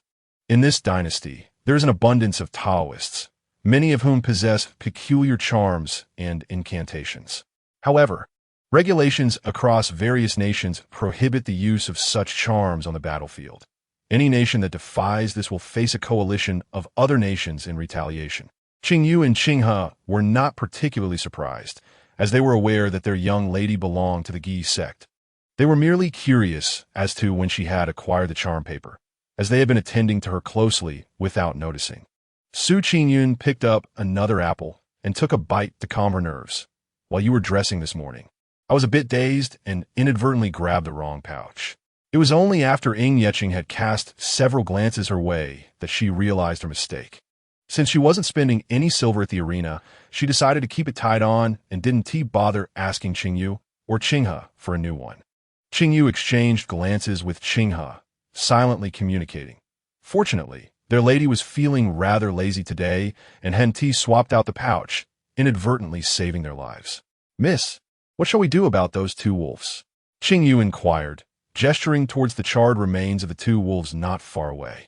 These two wolves were the most unfortunate, having been directly targeted and burned to death, while the others had managed to roll around and extinguish the flames on their bodies, suffering only minor burns. Qingyun glanced at the wolf carcasses, rubbing her hands together with excitement, and declared, "Of course we're taking them back to cook and eat. They are a tremendous source of nourishment. Wolf meat is known for its restorative properties, capable of replenishing the 5 internal organs and strengthening the digestive system. According to medical texts, it nourishes those who are weak, boosts energy, and when cooked with chili and garlic, it improves appetite and aids digestion, making it suitable for individuals suffering from weakness, poor appetite, digestive issues, cold pain in the lower back and knees, and fatigue. Even healthy individuals can benefit from it, as it promotes appetite, nourishes the body, and helps prevent illness." Qingyun envisioned various preparations, such as stir-fried wolf meat, stews, and marinated wolf meat, and she couldn't help but salivate at the thought. In her previous life, she had never had the chance to taste wolf meat, and now she was eager to try it, especially since it was her own catch, which she believed would be even tastier. However, Qinghe wore a worried expression. "Miss, have you considered the consequences? Bringing them back might reveal your association with the Gi sect. And how do you plan to explain the origins of these two wolves?" Qingyun shot a glance at Qinghe, her eyes sparkling with mischief, and replied earnestly. "These two wolves were fighting outside the enclosure, and in the heat of the battle. They jumped in, injuring each other, and eventually lying on the ground, whereupon we threw some fire at them, and they perished." "Exactly," Qingyu chimed in. "That's the story. It seems there's no flaw in that explanation." Qinghe agreed. The three of them then worked together to gather the charred wolf carcasses, reassured by the cold mountain air that they would not spoil. "Ah, my rod is moving. I've caught a fish," Qingyun exclaimed, but just then the rod stilled again. Moments later, it moved once more, and this time she refrained from shouting, swiftly lifting the rod to reveal a white fish on the bank. Beaming with joy, she placed the fish in her bucket, rebaited the hook, and cast it back into the stream with fluid grace. "Oh, miss, I caught a fish too. A large crucian carp," Qingyu exclaimed in excitement. But in her eagerness, she lost her grip, and the carp slipped away, successfully leaping back into the river. Upon observing the fish escaping, Qingyun recalled a particular joke from her previous life on the internet. She feigned a look of urgency and exclaimed, "Qingyu, it's over. We shall no longer catch any fish, for this fleeing fish will surely return to inform its family." Qingyu, believing her words, looked despondent and lamented. "It is all my fault." Beside them, Qinghe also took her words to heart, gazing at her young mistress, awaiting her guidance, while Qingyu, at least, had managed to catch some fish, whereas her own fishing rod had not stirred at all. Amused by Qingyu's expression, Qingyun burst into laughter. "Qingyu, you are so naive. I was just teasing you." "Mistress, you are truly wicked." Qingyu stamped her foot in playful indignation. "Enough of that. Look quickly. Your rod is moving again. Hurry." Qingyun caught a glimpse of Qingyu's rod being tugged and called out a warning. "Shoo." Qingyu immediately made a gesture for silence, seized her fishing rod, and with a vigorous effort, managed to reel in a carp even larger than the previous one. At that moment, Qinghe also finally caught her first fish, a stream stone bass, also known as a stoneflower fish. Following this, the trio's fishing endeavors became significantly more fruitful, though they primarily caught these 3 types of fish. Gazing into the wooden bucket brimming with fish, Qingyun's eyes sparkled with excitement as various culinary preparations flooded her mind. Braised white strip fish, crispy fried white strip fish, pan-seared white strip fish, steamed stone bass, bamboo shoot steamed fish, creamy stone bass and loofah soup, braised carp, and carp tofu soup, not to mention grilled fish. With this thought, her gaze shifted to Qingyun, who, upon meeting her mistress's eyes, immediately understood that she was yearning for some delectable dish. "What would you like for lunch, mistress?" Qingyun inquired. Qingyun responded, "Let's grill fish by the river this noon." As she spoke, she produced several packets of seasoning from her bosom, which she had secretly gathered from her small kitchen before their departure, including the chicken bouillon she had drawn earlier. Qingyun and Qinghe were momentarily taken aback by the sight of the seasoning packets in their mistress's hands. "Mistress, you have even prepared seasoning packets to ensure you can savor delicious food at any time." Qingyun hesitated for a moment, but then remarked, "But we have no fire starter." Qingyun replied nonchalantly, "That is easily remedied. I have a solution. We can create fire by friction." Qingyun countered, "But we also lack a knife to clean the fish. And we need wooden skewers for grilling, which we do not possess either." This indeed posed a dilemma. The three exchanged glances, each wearing a look of concern. Staring at the surface of the lake, rods in hand, they pondered deeply. "Mistress, I shall return to fetch a knife. It is not far, merely a kilometer." Qinghe suggested after a moment's contemplation, deeming it best to retrieve one. Qingyun nodded in agreement with this notion. Qinghe acknowledged this and began her journey back.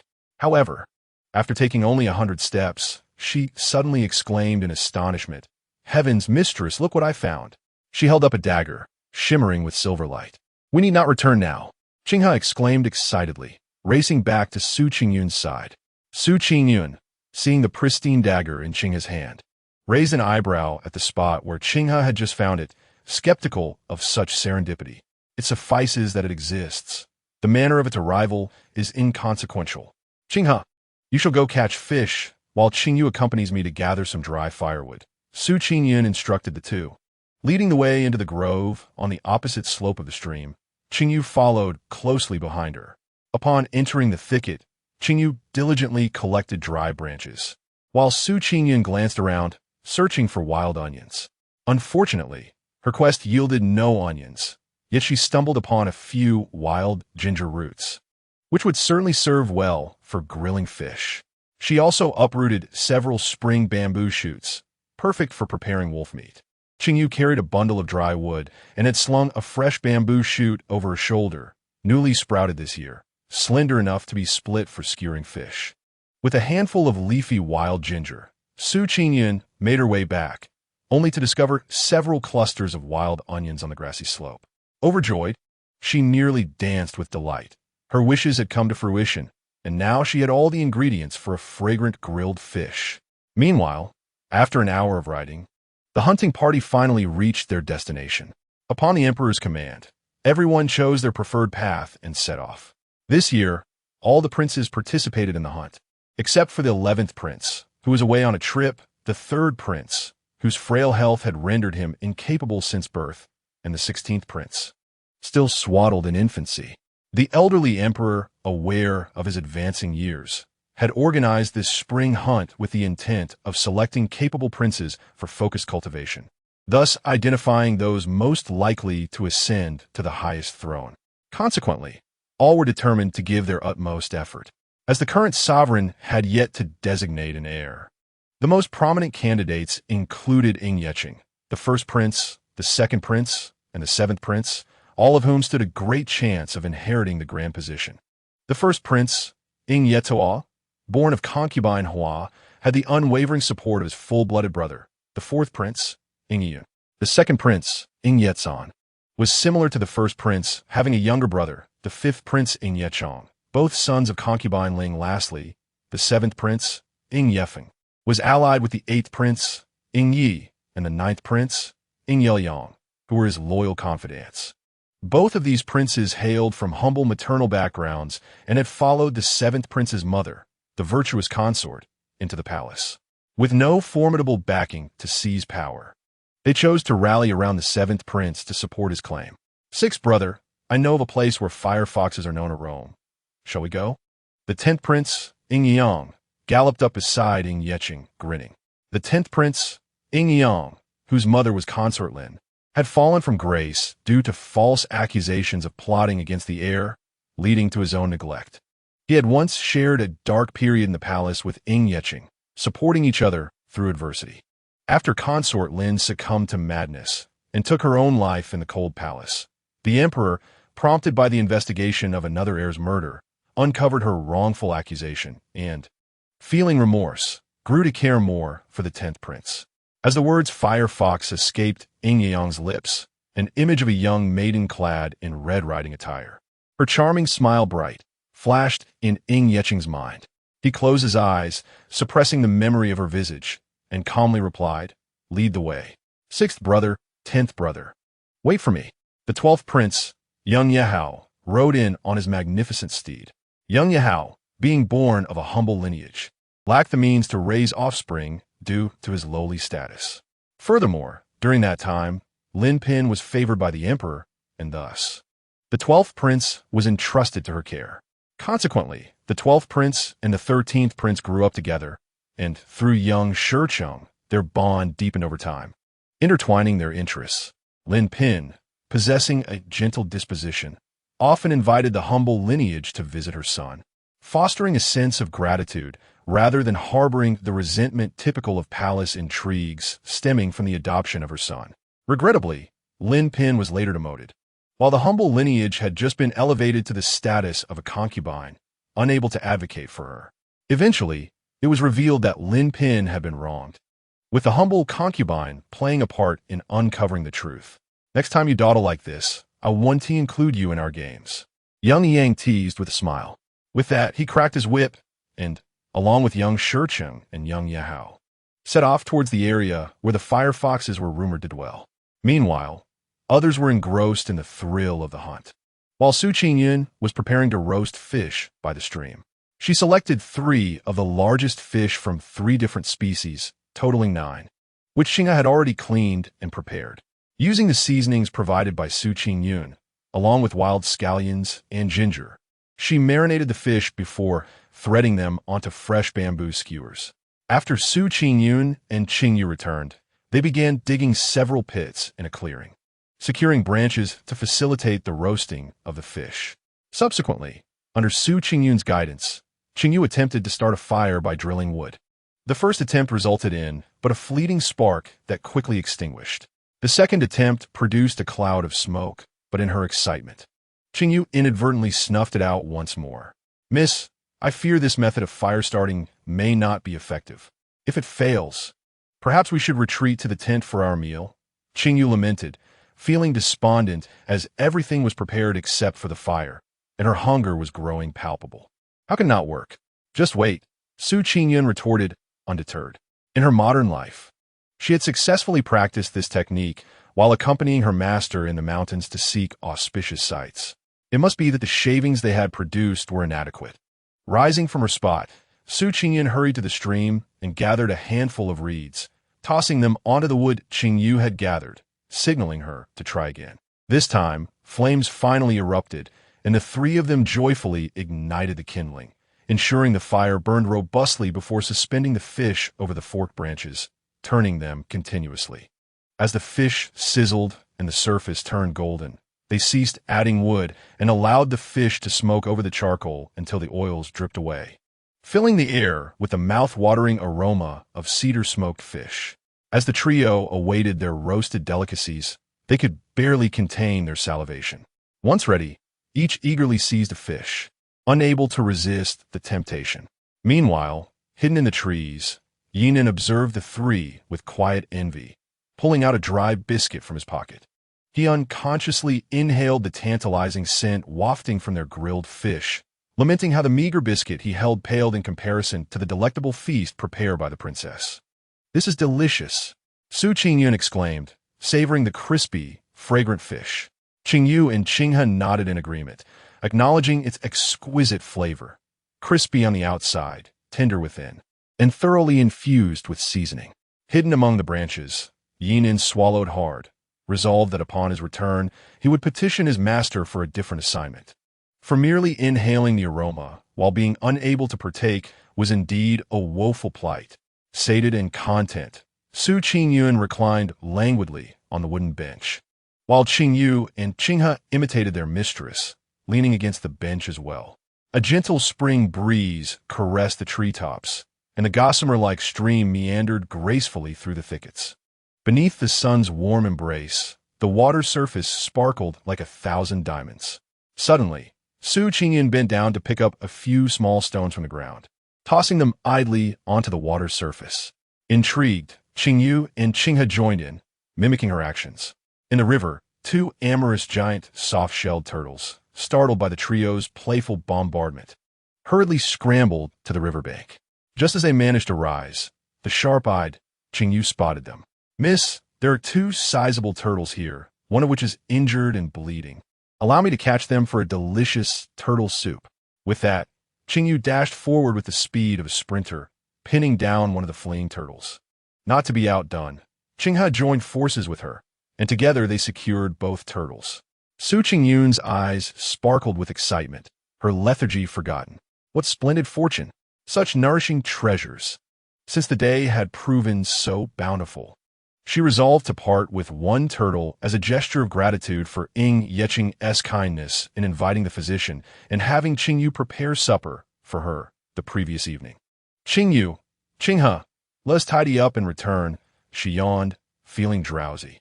The two maidservants responded with smiles, following Su Qingyun back to the tent with a bucket of fish and the two turtles. Due to the abundance of their catch, Qinghe enlisted the help of a servant to retrieve the wolf carcass and the bench tools they had left behind. Upon returning to the tent, Su Qingyun washed up briefly before rolling into bed. "Qingyu, I wish to take a short nap. Remember to have someone cook the wolf meat. It will spoil if left for too long. Also, prepare the two turtles for the prince. He needs to restore his strength," she murmured, her words trailing off as sleep overtook her. Sighing in resignation, Qingyu turned to tend to the preparations. Chapter 22. Returning home to face punishment in the evening. The hunting party returned to the camp with their respective spoils, and a guard stepped forward to tally the catch. When he reached Ing Yeching, he hesitated, startled by a cold glance from him as he reached for two fiery foxes. "Your Highness, what about these fiery foxes?" the guard asked respectfully. "These two fiery foxes are to be kept for the prince's personal collection and should not be included in the tally for this hunt. Please recalculate accordingly." Knight North interjected on Ing Yeching's behalf. Although he was unaware of the prince's intentions for the foxes, his long service had attuned him to his master's unspoken desires. "Understood," the trembling guard replied, respectfully setting the foxes aside and recounting the remaining catch. "Sixth brother, what do you intend to do with those foxes?" Lao Si inquit gudio sili, scratching his head. Historically, Ing Yeching had never retained any game for personal use during hunts. This sudden interest in fiery foxes was perplexing. Ing Yeching cast a fleeting glance at Lao Shi and kindly offered a succinct explanation. "Their pelts are exquisite." "That's not what I meant." Lao Si et Galim. His curiosity piqued further. He was certainly aware that the fur of the fox was most exquisite, and he recognized that cloaks fashioned from such fur were indeed splendid. However, those are garments typically donned by women. Did his sixth brother truly harbor a newfound fondness for wearing women's attire? Ahem! Should his sixth brother don a striking red fur coat, he would undoubtedly exude a charming allure. Ing Yong cleared his throat softly, striving to dispel the image of his sixth brother clad in vibrant red from his mind. Ing Yi Chung cast a frosty glance at the 11th brother. "What does that look?" Ing Yong immediately protested. "I was not thinking anything inappropriate." He was resolute in refusing to acknowledge the thoughts that had just crossed his mind. Ing Yi Chung let out a cold, mocking laugh. "Do not presume I am oblivious to your thoughts."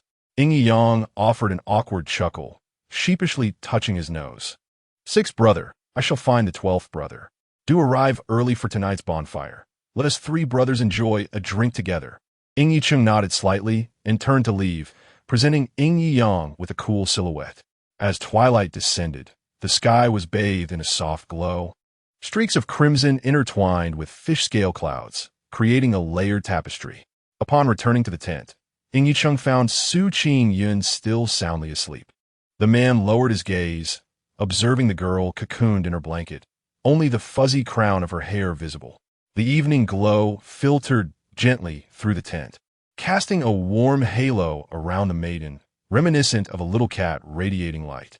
Qingyun chuckled softly, careful not to disturb the slumbering girl before exiting. In a hunting camp within the tent of Yinan, the man lounged languorously in a chair. "Speak," he commanded. "My lord, this morning." The princess was fishing by the stream, Yinan reported, kneeling as he recounted the events. Continue.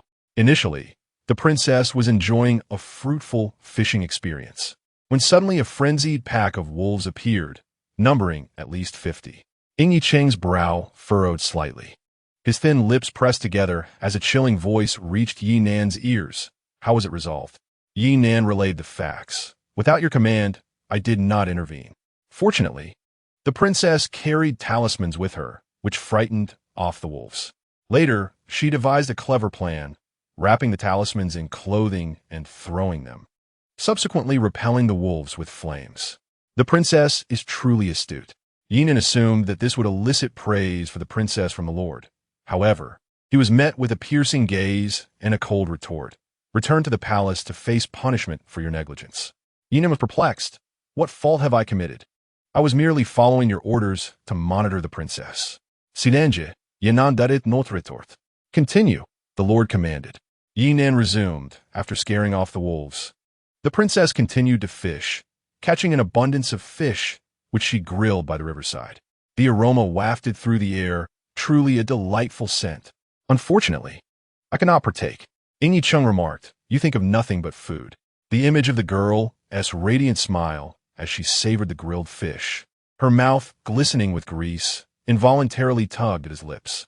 "Ah," and later, the princess captured 2 large soft-shelled turtles, claiming they were to nourish you, Yinan added, his expression growing complex. Qingyun instructed, "Tomorrow, continue to accompany the princess. Should any danger arise, ensure her safety at all costs." "Understood." Qingyun cast a cold glance at the kneeling Yinan, leaving him with a final admonition before departing. When he returned to his tent, the air was suffused with a delightful aroma. The young maiden had already adorned herself and was holding a small bowl of soup. Upon seeing him, she greeted him with a warm smile. "My lord, come quickly. I have specially prepared a nourishing turtle soup, simmered to perfection by Qingyun. After a day of hunting, you must be exhausted. Please have a bowl to restore your strength." In the cold and unfeeling palace, he had never experienced such a sensation, having someone waiting at home, with a meal set aside for him. He thought, this must be warmth. A flicker of warmth rippled through Qingyun's deep-set eyes as he unfastened his sword, hanging it on the wall, and removed his cloak, casually handing it to the waiting Yebiho. After washing his hands, he approached the table and took a seat. A steaming bowl of turtle soup was pushed before him. "My lord, is the turtle soup to your liking?" Qingyun raised his gaze slightly, glancing at her before sipping the soup. Qingyun was reminded of her near-fatal encounter with a palace maid named Emerald and wished to inspect the palace maid's roster for clues. Yet, she feared that speaking up might lead Qingyun to suspect her of harboring ulterior motives. "My lord, is the soup delicious?" Qingyun replied, "Speak your mind." Caught in his perceptive gaze, Qingyun steeled herself and finally spoke. "My lord, I wish to inquire if it is possible to obtain the roster of palace maids." Her request revealed her dependence on him. A wave of negative energy emanated from Qingyun, as if he was the one compelling her to speak, and he smirked inwardly. Qingyun shot him a covert glare, only to find herself caught in his gaze, her expression stiffening with indignation, resembling a startled lamb. In a moment of submission, Qingyun quickly added, "Your Highness, it is of no consequence if it cannot be obtained." Qingyun regarded her intently and asked, "What do you need the roster for?" Qingyun candidly explained, "This morning, I was bumped into by a palace maid named Emerald. Initially, I thought it was accidental, but I discovered she had placed a tranquilizing substance in my outer garment. Had I not carried some talismans with me, you would have had to retrieve my lifeless body. Once she apprehended the culprit behind this treachery, she vowed to make them pay dearly." Her cheeks flushed with anger, the young maiden's lips pursed, exuding an undeniable vivacity. Emerald? The name lingered in his mind. Though he was unaware of the thoughts swirling within her, he could discern a glimmer of determination in her sparkling eyes, a subtle hope that he could assist her. Upon receiving Ying Yeching's affirmative response, Su Qingyun's joy was palpable, her eyes sparkling as she looked at him. Her voice sweet and melodious. "Thank you, my lord. You're the best husband in the world. Miss, there will be a bonfire party tonight. You should drink less soup to save room for the feast." Qingyu's voice floated in from outside the tent. Ying Yeching's smile faltered for an instant. As Qingyu stepped into the tent, she was met with a cold glance from Ying Yeching, causing her to tremble as she quickly bowed and retreated. "My lord, there will be a bonfire party tonight? Then you should also refrain from eating too much, saving your appetite for the grand meal." Su Qingyun inquired of Ying Yeching, simultaneously extending her delicate hand to seize the soup he had prepared to serve. Negative value from Ying Yeching, 10,000. Su Qingyun's goodness. She was acting in his best interest, was she not? Who would refuse a delicious meal? Is it foolishness to merely sip soup, which hardly satiates one's hunger? Why must she be assigned negative value for this? Upon meeting the man's profound gaze, tinged with a hint of menace, she silently returned the soup bowl, her face radiating a cheerful smile. "My lord, I apologize for my earlier oversight. After your long day, you ought to enjoy this soup to settle your stomach. Otherwise, the impending feast may prove too rich, causing discomfort." What close call! Fortunately, her wit prevailed, sparing her from further negative value. Chapter 23. Surprised by favor, the spring night was cool, with a gentle breeze carrying the fresh scent of flora, creating a serene atmosphere at the royal hunting grounds. Bustling with activity, the ancestors of the Great Wind Dynasty hailed from the steppes, and their traditional celebration, the Bonfire Festival, has endured through the ages.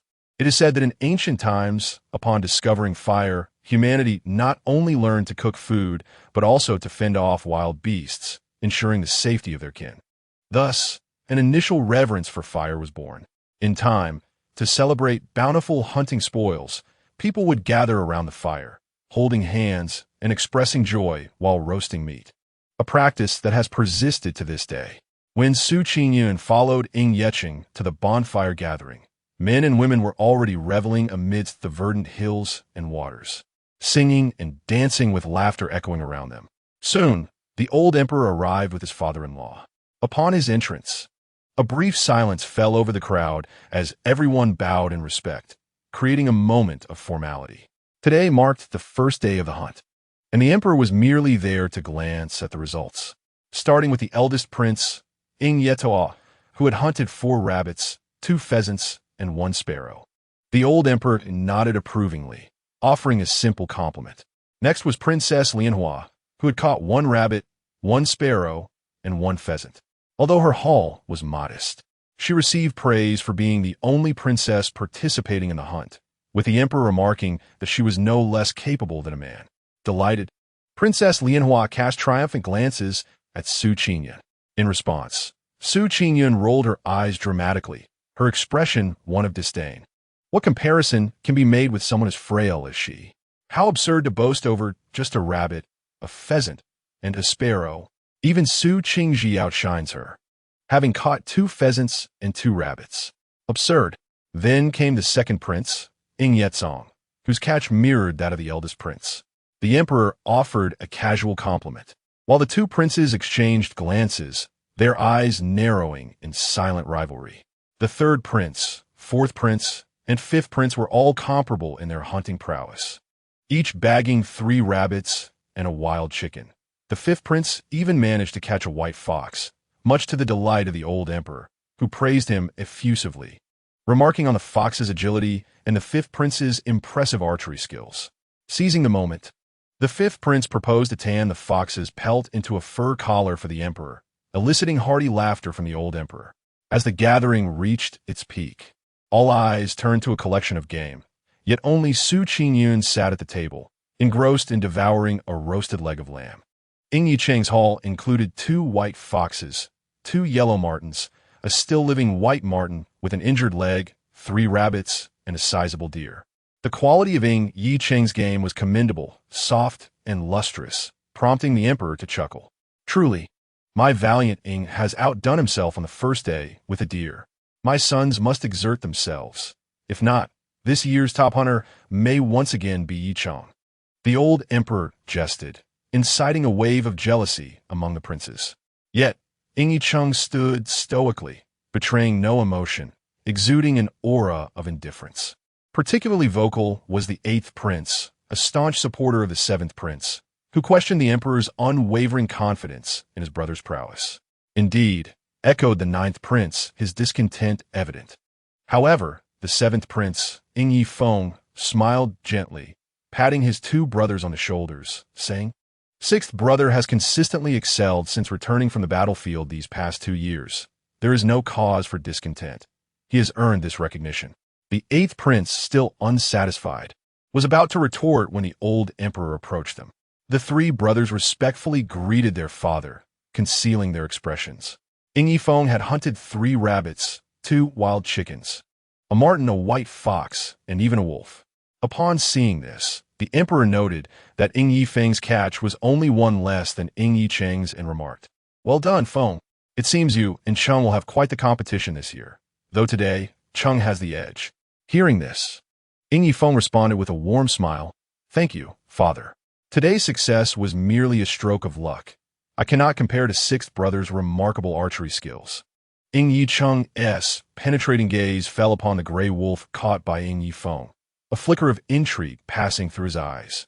As he turned, his gaze pierced through the crowd, landing on Su Qingyun, who sat daintily at the table, diligently carving a piece of beef bone and stuffing her cheeks full like a little hamster hoarding food, oblivious to the surrounding activities. Beside Ying Yicheng. The 10th and 12th princes sensed a slight thaw in the chilly demeanor of their brother, exchanging puzzled glances. Ying Yicheng disregarded their confusion, opting to approach Su Qingyun directly. "Su Qingyun," he called. She looked up, mouth full of beef, cheeks puffed adorably. A faint smile crept onto Ying Yicheng's lips. After hastily swallowing her food, she sweetly addressed him, "Husband, are you hungry? I shall cut some meat for you." Ying Yicheng's eyes glimmered subtly as he nodded gently. Su Qingyun immediately took it upon herself to slice and debone the meat for him, placing it delicately on the plate, her eyes sparkling with a warm smile as she presented it to the man. "My lord," she began, just as a 6th sister-in-law entered. "Greetings, 6th sister-in-law." Lao Shi and Lao Shi accompanied Ying Yicheng back to their seats, grinning playfully at Su Qingyun. Mid-sentence, Su Qingyun suddenly choked on her words, her throat constricting, prompting a bout of fierce coughing. Her small face flushed crimson, resembling a flame, though it was uncertain whether it was from the choking or the embarrassment. Ying Yicheng cast a cold glance at Lao Shi and Lao Shi before reaching out a large hand to pat the young girl's back a few times. The sight left Lao Shi and Lao Shi nearly speechless, while even Su Qingyun was taken aback, left in a state of astonished delight. "Greetings, Brother 10, greetings, Brother 12. Finally regaining her composure, Su Qingyun responded politely yet awkwardly to the 2, then turned her gaze back to the imposing figure beside her. "My lord, I have eaten my fill. I shall return to the tent now." With that, she stood and hurriedly departed with Qingyu and Qingha.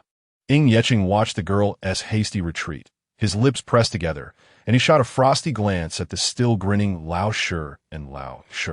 "We want to eat meat with 6th brother," Lao Shi declared, brazenly ignoring Ying Yicheng's cold demeanor as he settled beside him, reaching for a piece of the sliced meat on the plate. Ying Yicheng swatted his hand away. "Do you wish to lose your hand?" Lao Shi took a seat on Ying Yicheng's other side, smirking. "Brother 10, do you possess any discernment? That was cut by 6th sister-in-law. If you wish to eat, perhaps you should find yourself a wife." Lao Yingyang, taking the comment seriously, replied, "You make a valid point. I should request a marriage from Father Emperor soon. And you, aren't you of age? Has your mother not found you a match?" Lao Shi, unable to maintain his smile, grimaced at the thought of his mother dragging him to peruse a thick stack of marriage proposals. "Ah, well, I'm in no rush. You may take your time." Before long, Ying Yicheng finished the bowl of meat prepared by the girl and, unable to tolerate the incessant chatter of the 2, spoke coldly, "If you are full, be gone." "Lao Yingyang, Lao Yinghao, there's a murderous aura. Quick, run." The 2 fled to the bonfire, singing and dancing. Ying Yicheng turned away from the boisterous crowd. "My lord, this is the palace maid's roster." Yi Bei respectfully presented a book of names to Ying Yicheng. "Additionally, when my subordinate investigated the maid named Emerald, it was discovered that she had already perished, her body mangled by beasts. However, this is of little consequence, as I have uncovered a lead. 7 days ago, servants from the Lianhua princess's residence purchased similar medicinal substances from the treasure pavilion. Yi Bei continued to report on the matters entrusted to him.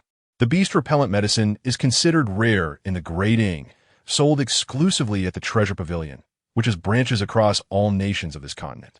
They believed that by killing the maid and obliterating her corpse, the incident would be buried, assuming the treasure pavilion would not divulge client information, thus allowing the matter to fade into obscurity. Little did they realize the treasure pavilion is under my lord's ownership. Ying Yeqing nodded slightly. Send someone to monitor Lianhua's associations. Ying Yeqing found it hard to believe that the seemingly dull-witted Princess Lianhua possessed such cunning. There must be someone orchestrating behind the scenes. Thus, Yi Bei received his orders and departed. Ying Yeqing cast a lingering glance towards the direction of Lianhua's tent, dark thoughts beginning to swirl in his mind. A cruel smile curling at the corners of his lips. Chapter 24. An unprecedented experience upon returning to the tent. Ying Yeqing was greeted by the enthusiastic voice of a young girl.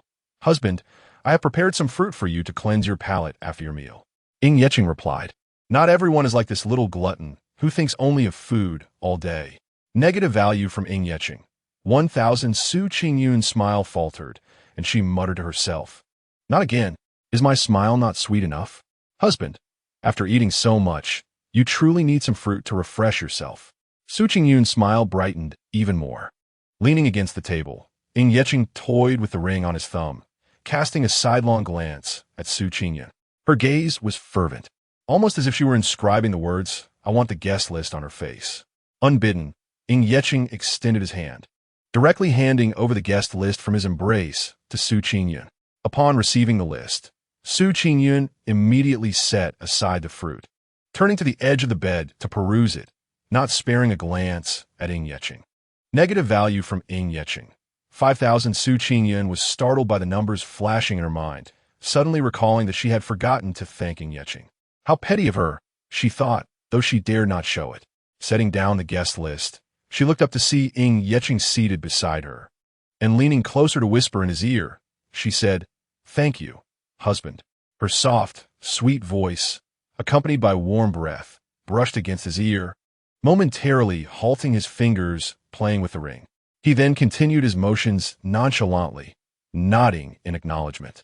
Suddenly, Su Qingyun stood up, rummaging through her belongings to retrieve several pieces of talisman paper, placing them on the table. She called out to the guard outside, Qingyu, prepare me some ink and vermilion. All right, Qingyu replied promptly. Ying Yeqing raised an eyebrow, surprised by Su Qingyun's sudden actions. Before long, Qingyu returned with the ink and vermilion. Su Qingyun took the brush, writing and drawing on the talisman paper, her lips moving as if reciting an incantation. After folding the papers, she wiped the beads of sweat from her brow, appearing quite fatigued, and slumped back in her chair. After a brief rest, Su Qingyun approached Ying Yeqing with a smile, handing him several pieces of talisman paper with a serious tone. Your Highness, these are fire talismans. Keep them on you. They could be quite useful in times of need. The man responded nonchalantly, accepting the talismans and placing them in his robe, then looked up at Su Qingyun. Su Qingyun blinked her bright, clear eyes, the prominent red mole at the corner of her, making her seem particularly endearing. The man's throat moved slightly as he regarded the girl with calmness, his deep, cool voice resonating in Su Qingyun's ears. What do you desire? Su Qingyun? She did not desire anything. She only wished for him to live well, so that she could lead a languid life. She wanted nothing more than for the prince to be safe and sound. Ying Yeqing was momentarily stunned by the gentle utterance of the words peace and safety from Su Qingyun. He murmured in response, lowering his gaze in silence. This was an unprecedented experience. No one had ever expressed a desire for his well-being before. It felt as though a seed had been sown in his heart, taking root unbeknownst to him. Unable to articulate this feeling, he ultimately found it not unwelcome. It's getting late, husband. You should rest early. We have hunting to do tomorrow, and you must conserve your strength, Su Qingyun said cautiously, noticing his silence. The man lifted his gaze, casting a deep look at the young woman before softly acknowledging her words. He rose, removed his outer garment, and lay down only after she had nestled into the inner side of the large bed, extinguishing the candlelight. In the dead of night, the eerie howl of wolves echoed through the mountains, breaking the stillness and amplifying the terror of their cries. Qingyun awoke as the howls pierced the silence, turning his head to glimpse the girl beside him, who appeared to be sleeping uneasily. He thought he heard her murmuring faintly, "Don't bite me." A flash of Night Nan's words crossed his mind, and his handsome face darkened, a flicker of malice momentarily glinting in his eyes. In her dreams, Qingyun furrowed her brow, haunted by the events of the morning. The howl of the wolves seeped into her subconscious, where she dreamed of a pack of ravenous wolves pursuing her. Her body felt sluggish, and as she ran, one wolf bit her skirt, causing the entire pack to leap toward her. She jolted awake, beads of cold sweat pooling on her forehead. Casting a glance beside her, she found Qingyun seated at the head of the bed, quietly observing her. In that instant, a wave of reassurance washed over her. With such a formidable warrior by her side, even a wolf pack's ambush would likely be swept away with a mere stroke of his sword. Thus, she wiped her sweat and, feeling justified, collapsed back onto the bed, closing her eyes and drifting off again, this time in peaceful slumber, devoid of nightmares. Qingyun watched her with a hint of amusement dancing in the depths of his eyes. Truly, she was remarkably carefree. The following morning, everyone gathered once more, preparing for their hunting expedition. Qingyun, disinterested in the commotion, borrowed 2 daggers from Qingyun after breakfast and languished on the bed for the entire morning. It was only at noon, after rising for lunch, that she felt revitalized. After strolling around the tent several times, she, accompanied by Qinghe and Qingyu, returned to the creek they had visited the previous day. "Miss, shall we go fishing again today?" Qingyu inquired, puzzled. They had caught more than enough fish yesterday, which had all been preserved. Did she truly wish to fish again? Qingyun waved her hand dismissively. "Instead, I will lend you a dagger, which I borrowed from the prince. Today, we shall forage for wild vegetables." Though she was not infatuated with romance, her passion for gathering wild greens was undeniable. The thought of making shepherd's purse wontons suddenly struck her. "Miss, do you know how to identify wild vegetables?" Qingyu and Qinghe asked in unison. Qingyun nodded confidently. "I've seen illustrations in books. I'm certain I can recognize them." A quarter of an hour later, on the grassy hillside, the trio stood with furrowed brows, gazing at the wild grasses that appeared almost indistinguishable from one another, perplexed. "Miss, your illustrated book is wonderful, but perhaps next time you should refrain from consulting it," Qingyu remarked. Qingyun refused to acknowledge. "No, I will look again next time. I have a splendid idea. I will dig up the grasses that closely resemble the wild vegetables in the illustrations and ask someone knowledgeable to identify them." Qingyu's eyes sparkled with excitement. "Miss, what a brilliant plan." Qinghe nodded in resignation. Since they had come this far, they could not return empty-handed. Thus, the 3 of them each took a basket and a dagger, either sitting or crouching, enthusiastically began to forage for wild vegetables. Meanwhile, Yena, following Qingyun's orders, squatted on a tree branch, his lips twitching uncontrollably. The preferences of the princess were rather peculiar, not at all resembling those of other noble ladies who indulged in leisurely pursuits of music, chess, calligraphy, and painting. One could only say that their princess was truly unique. After at least an hour of foraging, Qingyun, exhausted, sprawled on the ground, letting out a long sigh. It is hard to imagine how Wang Baochuan managed to endure 18 years of digging for wild vegetables. The power of love is truly magnificent. Hearing this, Qingyu and Qinghe sat beside Qingyun, curiously inquiring, "Miss, who is Wang Baochuan?" Qingyun's expression shifted subtly upon seeing the curious expressions on the 2 maids' faces. She cleared her throat and began recounting the story of Wang Baochuan and Shui Pingue, particularly emphasizing the part where Wang Baochuan followed Shui Pingue into the cold kiln, which moved the 2 maids to tears. Qingyun remarked, "Have you never considered how foolish it was for her to spend 18 years of her youth waiting in the cold kiln for Shui Pingue? Qingyu and Qinghe shook their heads in response. What a touching tale.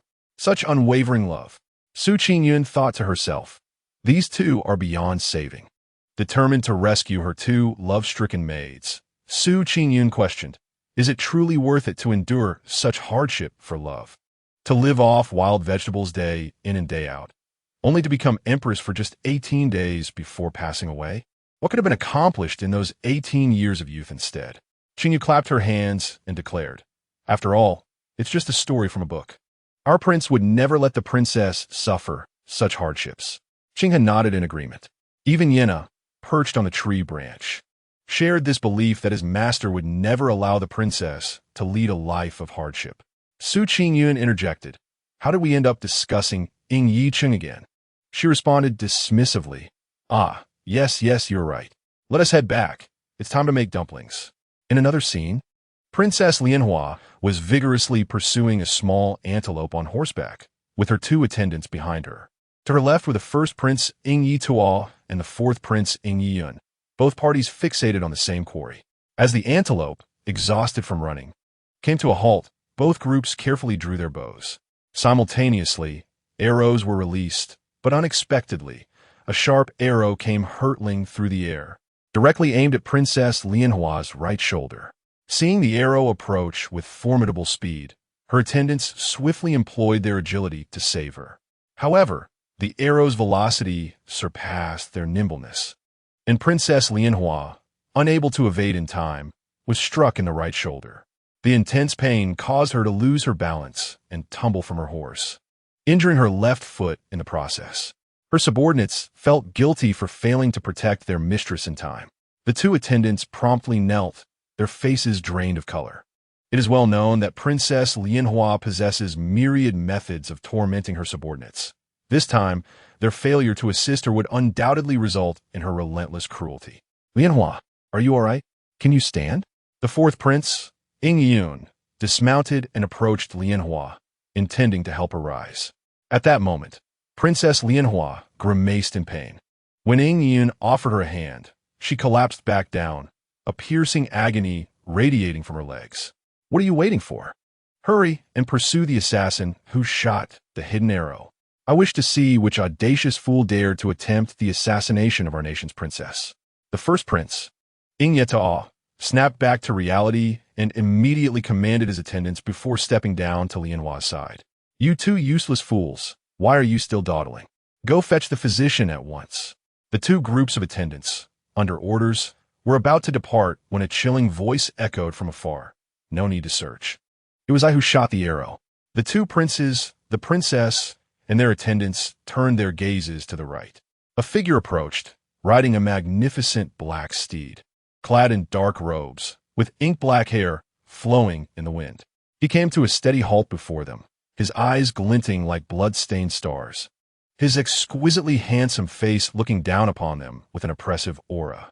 The newcomer was none other than Ying Yicheng. Following closely behind him, the 10th Prince Ying Yayang scoffed. That antelope has long been our target. We intended to shoot ourselves. What a coincidence that you're here as well. Ying Yicheng's trio had always been at odds with the first prince, and Ying Yayang spoke without restraint. The first prince retorted with a cold snort. Just moments ago, the sixth brother admitted that the arrow was his. Do you still wish to argue on his behalf? Since Ying Yicheng's arrival, Princess Lianhua's complexion had turned ashen. Could it be that her sixth brother had discovered her scheme to harm Su Qingyun using beast-attracting poison? That day, she merely intended to frighten Su Qingyun, but the sixth brother intervened. If he truly uncovered her deeds, would she not be imprisoned in the blood prison? The thought sent her into a deeper panic, her face shifting from pale to green, her body trembling uncontrollably. The 12th prince, Ying Yahao, noticing the first prince's intent to target his 10th brother, immediately interjected, the victim, Lianhua, has not voiced any complaints. What are you so concerned about? It wasn't you who was struck. Moreover, who claimed you were trying to argue. Perhaps you should have your ears checked. Brother, shall I summon a physician for you as well? Hearing such remarks about his elder brother, the fourth prince was incensed. What are you, old 12th? A mere child of a concubine. What right do you have to speak to your elder brother in such a manner?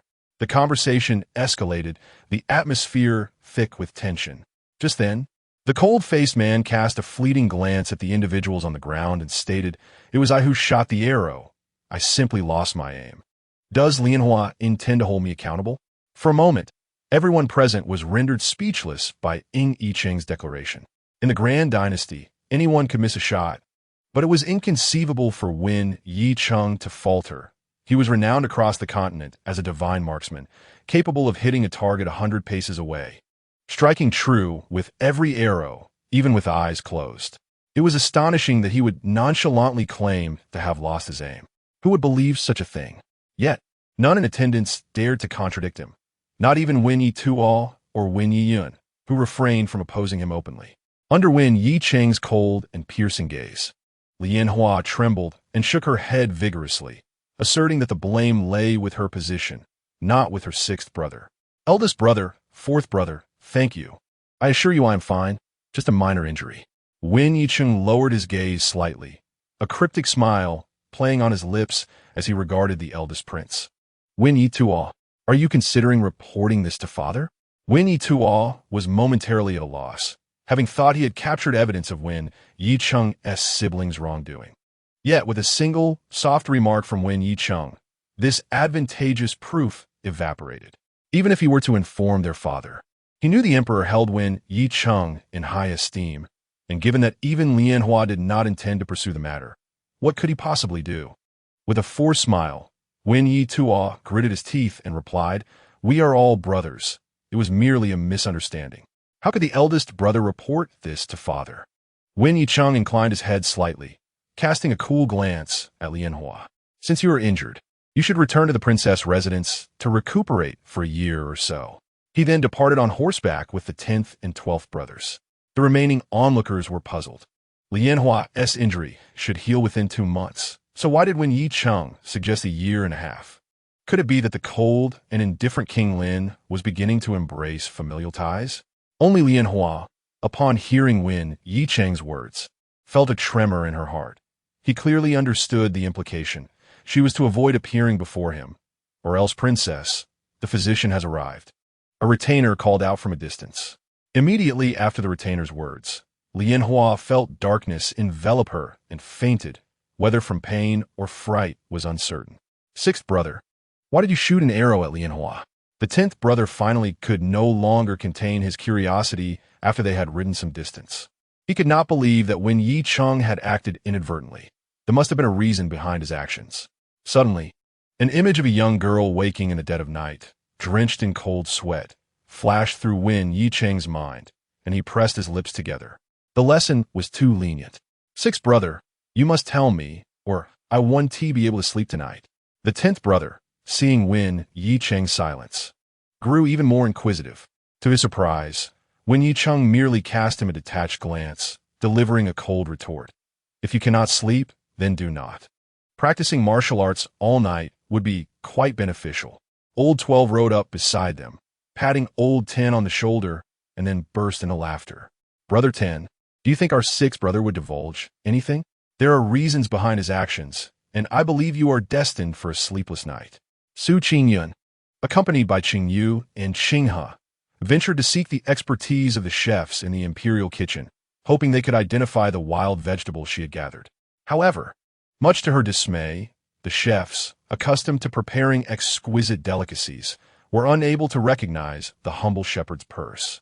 With no other option, Su Qingyun returned to her tent, her expression clouded with disappointment as she gazed at the baskets of vegetables.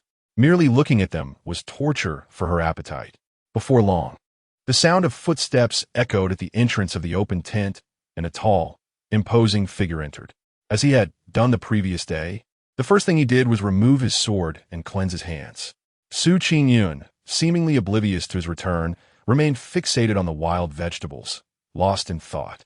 After days of indulging in rich meats, she longed for something lighter. She craved shepherd's purse wontons, shepherd's purse tofu soup, stir-fried purslane with meat, and dandelion stir-fry. She had only managed to identify dandelion, which she had already set aside, leaving her pondering the fate of the other vegetables. As her thoughts wandered further, she failed to notice the tall figure squatting beside her until a sudden realization jolted her back to the present. Turning her head, she discovered that this dignified gentleman had taken it upon himself to squat near her, disturbingly close. A blush crept across her cheeks. "Husband," she murmured. Qingyun glanced at the young woman beside him and inquired, "How long do you intend to remain in this position?" Only then did Qingyun realize they had been conversing in such a manner, and with a flushed face, she grasped his arm and stood up together. It felt inappropriate to have him squatting beside her. Upon rising, an idea struck her, and her eyes sparkled with mischief. "Husband, do you not have a multitude of talented individuals under your command?" Chapter 26. Just a casual inquiry. Qingyun nodded slightly, his gaze lingering on the girl with a hint of curiosity. He wondered what she intended to do with such talented individuals. Even the guard stationed outside, Yi Nan and Yi Bei, along with the other shadowy figures, felt a chill at her inquiry. The princess was inquiring about the capabilities of her husband's subordinates. What could this mean? Upon receiving an affirmative response, Qingyun's smile widened, her voice tinged with excitement. "Husband, as you can see, I have this pile of wild vegetables on the ground. I have searched the entire camp and found not a single person who can identify them. Given the many talented individuals under your command, surely one of them must recognize these?" Qingyun's brows, which had been furrowed, suddenly relaxed. Outside the tent, Yi Nan and Yi Bei nearly stumbled in surprise, while the shadowy guards struggled to contain their breaths. The princess sought out talented individuals merely to identify wild vegetables.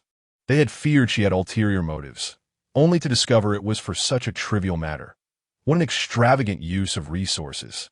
After waiting a few moments without receiving a response from Qingyun, Qingyun lowered her gaze back to the basket of vegetables, pouting in frustration. "My delicious wild vegetables. It seems they are destined not to grace my palate tonight. What a waste of the hour I spent gathering them." Suddenly, a faint, almost imperceptible chuckle seemed to echo in her ear. Shortly thereafter, the man bent down, extending his long-sleeved fingers to gather the wild vegetables, swiftly organizing them for Qingyun. She was taken aback, her face a portrait of astonishment. "My lord, how remarkable you are! You even recognize wild vegetables?" After all, he was the esteemed Lin Wang, a true scion of royalty, yet he was familiar with these nameless greens. In truth, Qingyun was aware that Qingyun had endured hardships during his time in the palace. She had not considered that after 4 years of external warfare, facing life-and-death situations, he might have experienced the dire straits of food scarcity. It was under such circumstances that he had led his soldiers to forage for wild vegetables to sustain themselves. Naturally, he would recognize them. Yet these experiences remained unknown to those in the imperial city. What they saw were merely his military achievements, his outward power, and his splendor. A subtle smile played at the corners of Qingyun's lips. The guards, Yi Nan and Yi Bei, along with the hidden sentinels, were taken aback by Qingyun's words. Rarely did expressions other than stoicism appear on their faces, yet now they collectively pondered what they had just heard. Their illustrious and formidable prince was indeed gathering wild vegetables for the princess. One could only wish for a bolt of lightning to strike them for this absurdity. Before long, Qingyun had arranged everything skillfully, even kindly informing her of the names of the different vegetables. Qingyun was deeply touched. Today, this noble man was truly agreeable. With that in mind, she resolved not to neglect him. Soon, Qingyun, carrying a basket of vegetables, accompanied by Qingyu and Qinghe, borrowed a small kitchen from the royal chef, eager to showcase her culinary skills. Today, she would personally make wontons. "My lady, perhaps it would be best if I knead the dough," Qingyu suggested, casting a concerned glance at her mistress's delicate wrists. With such slender hands, they might not knead the dough properly. Qingyun was indignant, asserting, "I can manage. I've devoured the third, lively meatball. I possess ample strength. No need. I can do it myself. Qingyu, you chop the meat, and Qinghe, you beat the eggs." With a resigned expression, Qingyu set off to chop the meat, her mind inundated with images of Qingyun struggling to knead the dough. However, Qingyun was far less preoccupied than Qingyu imagined. After washing her hands, she poured flour into a wooden basin, gradually adding water and salt in proportion while kneading the dough until it formed a large ball. She then covered it with a layer of gauze to rest for about 15 minutes, before uncovering it to continue kneading until the dough was smooth. When Qingyun returned with the prepared filling and approached Qingyun, she was astonished. She had not anticipated that her lady would knead the dough so adeptly on her first attempt. "My lady, are you so determined to knead the dough for the prince?" "Not at all. I simply wish to savor wontons made by my own hands. The prince's portion is merely a fortuitous afterthought." Qingyun silently rolled her eyes at herself. She should not have harbored any illusions. Presently, her lady was only interested in food, showing little regard for anything else, including the prince. Although Qingyun felt exasperated, she turned and brought the filling to Qingyun, assisting her mistress in rolling the dough, cutting the wrappers, and together crafting the wild vegetable wontons. When it came time to boil them, Qingyun insisted on preparing the broth. Qingyun refrained from further comment. Perhaps her lady possessed an innate talent for culinary arts. Just look at those wontons. They were being crafted with impressive finesse. After preparing the wontons, Qingyun also stir-fried a dish of wild vegetables with eggs. She divided 6 bowls of wontons, ensuring that not only Qingyun and Qinghe received their portions, but even Yinan and Yibei each had a bowl. Naturally, the largest serving was reserved for Ing Yeching. As Qingyun returned to the tent with the food container, the gentle candlelight illuminated Ing Yeching's profile, outlining a perfect silhouette. It is said that a serious man is the most pleasing to behold. The novels had not deceived her. Ing Yeching sat earnestly at the writing desk, his long, fair hands grasping a black wolf hair brush, diligently composing something. Qingyun gazed intently at his distinguished features until their eyes met, and upon encountering his dark gaze, she quickly averted her eyes and gracefully approached the dining table, placing the wontons and wild vegetable stir-fry down. The negative value of 5,000 emanating from Ing Yeching was quite overwhelming. She merely glanced at him a few extra times, yet resulted in such a consequence. Thus, she cautiously inquired, "Husband, these are wontons I made myself. Would you like to try some?" Qingyun had anticipated that Ing Yeching would decline, especially after he had just assigned her a negative value. To her surprise, the man gently set down the brush, rose calmly, and took his seat at the table, accepting the bowl of wontons she offered. Remarkably, he even looked at her small bowl and, for the first time, placed 2 wontons into it, saying, "Eat more." Qingyun was taken aback. Although she often appeared to be eating continually, her stomach was relatively small. She merely felt hungry more quickly. A few moments later, footsteps echoed from outside. When Lao Shi and Lao Shi entered, they beheld Ing Yeching and Qingyun seated together, enjoying wontons. The beautiful woman in a pink skirt glanced sideways and asked Ing Yeching, "The wontons I made are quite tasty, aren't they?" Then, they heard their indifferent 6th brother curl his lips slightly, offering a curt evaluation. "Not bad." Ing Yang could hardly recall the last time Ing Yeching smiled. Perhaps it was during their childhood when they shared a hearty meal. After that, he had adopted a perpetually expressionless demeanor, keeping his distance from others. "Well then, what brings you here?" The man turned, coldly addressing the 2 standing at the door. Ing Yang replied, "Pa, what joy does he have? He remains as frigid as ever. We're here to deliver news. Lianhua has suffered a leg fracture and was sent back to the princess's residence by the emperor. Moreover, he has no intention of holding you accountable." Ing Yeching nodded slightly, maintaining a calm expression. He had anticipated this outcome. The emperor was a cunning old fox and would not trouble him over the princess. Chapter 27. The Betting Game. Additionally, the heir of the Duke of Ruan Liangji, has organized a betting game concerning who will emerge victorious in the hunting event. 6th brother, shall we place a wager? Ing Yang continued. The Duke of Ruan Rahai, was known for his military prowess and strategic acumen. He had accompanied the late emperor in expanding territories and quelling internal strife, earning significant merit for the great Ing dynasty. However, after sustaining covert injuries on the battlefield, he passed away, and the late emperor posthumously conferred upon him the title of Duke of Ruan, which was to be inherited without substitution. By the time of Ruan Ruahai, the brothers displayed a lackluster performance in strategy and warfare, and the Ruan family estate gradually waned in influence. However, Ruan Liangji previously mentioned, possessed a modicum of his grandfather's cunning, though he squandered it in frivolity, earning a notorious reputation as a dandy in the capital. Upon hearing this, Su Qingyun's eyes sparkled with interest at the thought of a gambling match among royal kin. Sensing the allure of wealth in the air, "May I inquire about the betting process?" Su Qingyun asked timidly, her voice catching the attention of the three men. "She is impoverished. She wishes to win some pocket money." Qingyun and Yehao exchanged glances, momentarily taken aback. Qingyun queried, "Sister-in-law, do you also wish to place a bet? Whom do you intend to back?" Without hesitation, Su Qingyun nodded and replied with conviction, "Is that even a question? Naturally. I shall bet on my husband. Now, do tell me how the betting works." Yeqing, observing her eagerness, exchanged a glance with her, sensing her anticipation. Qingyun cleared his throat awkwardly and explained, "Sister-in-law, there are 6 contenders favored by everyone in this betting match.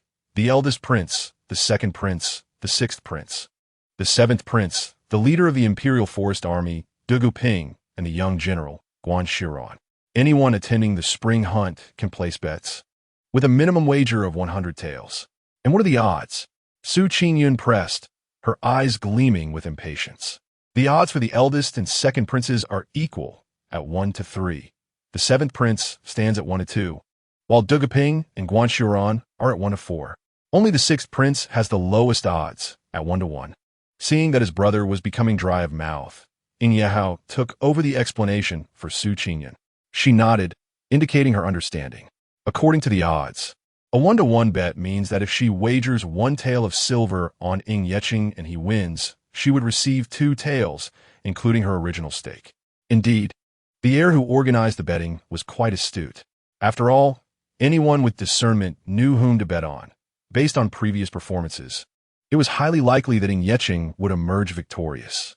Nevertheless, there were always those with inflated egos or sycophants eager to curry favor with their masters, placing hefty bets. For instance, the faction supporting the eldest prince had wagered significantly, with the 4th prince, Qingyun, having staked 20,000 taels. Su Vingyun unjonsjosli tachet her purse, patin. She possessed merely 1,000 taels, lamenting her financial constraints. It was impossible to stake it all. Part of it was given by Yeqing, and another portion was rental income collected by her mother. She could not risk everything on a bet. Although she retained faith in Yeqing, there lingered a tinge of doubt. In a state of deep conflict, Su Qingyun ultimately decided to painfully withdraw 200 taels and handed them to Yeqing. "Please, 10th brother, place a bet for me on my husband to win." Yeqing observed every nuance of the young woman's expressions and movements, a subtle smile beginning to form in his eyes. "Engaging in a little fun is not out of the question," he remarked, his deep, resonant voice echoing throughout the tent. Qingyun and Yehao were both taken aback. They had merely mentioned it casually. In the past, Brother 6 never engaged in such frivolities. So what had prompted this change today? "Brother 6, how much are you wagering? Who are you betting on?" they inquired in unison. Yeqing and Su Qingyun exchanged glances, appearing as if they were observing fools. "Needless to say, my husband is betting on himself, right, dear?" Su Qingyun acted as Yeqing's spokesperson, glancing up at him with a question. Yeqing nodded lightly, retrieving a banknote from his pocket and handing it to Qingyun, stating in a calm voice, 10,000 taels. "All right then, in that case, I'll wager another 10,000 taels on Brother 6's victory. I have complete faith in him," Lao Shi declared confidently. Accepting Yeqing's banknote, Lao Shi followed suit. "I feel the same way." Su Qingyun's eyes sparkled. She seemed to envision 3 glittering mountains of gold. If only she could possess such wealth. Even after Lao Shi and Lao Shi departed, she continued to gaze at their retreating figures, her eyes gleaming with enthusiasm. Negative value from Yeqing. 5,000. Su Qingyun. What had she done to deserve this? It was utterly perplexing. Just as she was about to ease the atmosphere, a vibrant male voice called out, Man, look at the delightful gift your brother has brought you." A figure, exuding a scholarly aura, appeared at the entrance of the tent. Su Qingyun was holding a rabbit by its ears, the little creature wriggling in his grasp, attempting to escape. Su Qingyun had not anticipated Ying Yecheng's presence in the room, considering the rumors in the capital that his sister was not favored, and indeed, it was his sister who had sought this marriage. "I pay my respects to Lord Lin," Su Qingyun greeted politely, bowing slightly. Ying Yecheng merely nodded in response, returning to his desk to attend to military documents sent from the northern camp. Man, isn't this little rabbit adorable? Do you like it?" Su Qingyun assumed his sister would be fond of the rabbit, but her reaction was quite different. Her first thought was, goodness, if this rabbit is raised well, it would surely be delicious. She could already envision spicy rabbit heads and roasted rabbit legs beckoning to her. In that case, perhaps one rabbit would not suffice. "Brother? Did you catch only one? Are there any more?" The girl's voice brimmed with anticipation. Su Qingyun nodded. "It is quite difficult to catch a live rabbit." "All right then. Thank you, brother. I truly adore it." Accepting the answer, Su Qingyun beamed at Su Qingyun in gratitude. "Sister Yun, I have brought you some Ganoderma. Our parents stumbled upon it during their hunting trip and sent it over for you immediately." Su Qingji, adorned in a pink long dress that accentuated her slender waist, entered the room. After greeting everyone, she discreetly assessed Su Qingyun, only to realize they were wearing matching colors. At that moment, Su Qingyun, dressed in a pink dress without any makeup, appeared even more delicate and enchanting. Simultaneously, a wave of negative value from Su Qingji surged through Su Qingyun's mind. "I express my gratitude to Qingji for delivering the precious Lingji. Ah, your pink skirt indeed accentuates your sister's enchanting charm." After Su Qingyun placed the Lingji box on the table, she began to weave tales with her eyes wide open, yet her expression remained exceptionally earnest. Su Qingji felt a pang of bitterness in her heart. Meanwhile, Su Qingyun reveled in the moment, delighting in the influx of negative energy emanating from Su Qingji.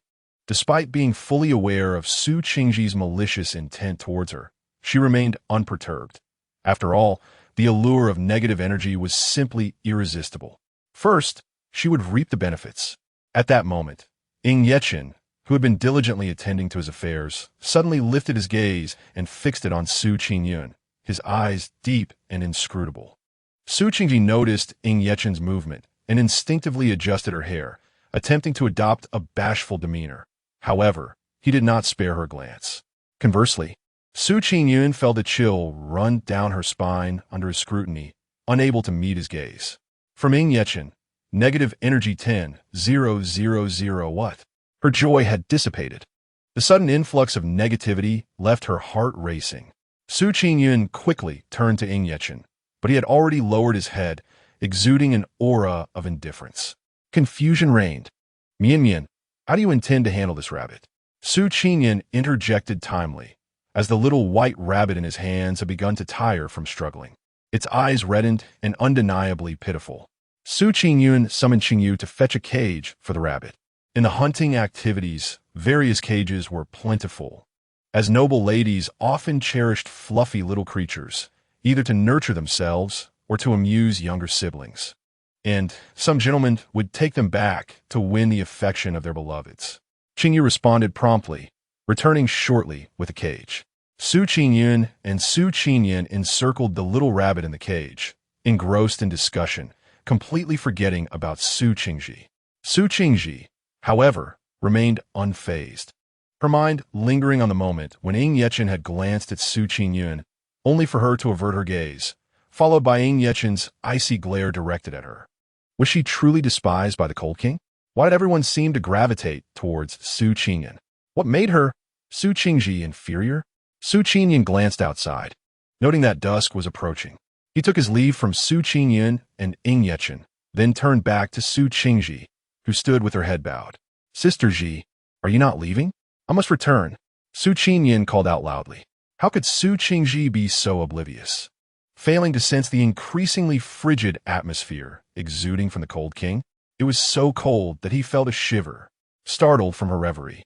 Su Qingji's fleeting emotions of resentment and jealousy were momentarily exposed, just as Su Qingyun caught sight of them entirely. Chapter 28. What brings you here? The emotions in Su Qingji's eyes vanished in an instant as she respectfully took her leave from Su Qingyun and Ying Yecheng, trailing behind Su Qingyun. Once everyone had departed, Silence enveloped the tent, leaving only the sound of Ying Yechen turning pages. Su Qingyun yawned, her eyelids growing heavy, yet she had yet to bathe. "Husband, it is getting late. You should wash up and rest early." Ying Yechen lifted his gaze, regarding Su Qingyun with a meaningful glance before nodding in agreement. As Su Qingyun noticed Ying Yechen sitting there, immovable, anxiety gripped her heart. "Dear benefactor, do not merely nod. Do venture out," she thought. "Am I to bathe before your very eyes?" Ying Yechen, having already deciphered Su Qingyun's subtle expressions, curled his lips slightly and, in a low voice, said, "This king will step out for a moment." Relieved, Su Qingyun smiled and replied, "Husband, do attend to your matters." As he departed, an inexplicable thought flickered in her mind, recalling the meaningful glance in Ying Yechen's eyes, leaving her feeling somewhat unsettled. Regardless, she resolved to bathe and retire for the night. At that moment, Qingyun and Qinghe entered with warm water and washing supplies, under the attentive care of the two maidservants. Su Qingyun luxuriated in her bath and was gently supported to the edge of the bed, where she collapsed onto the mattress. Fatigue enveloped her.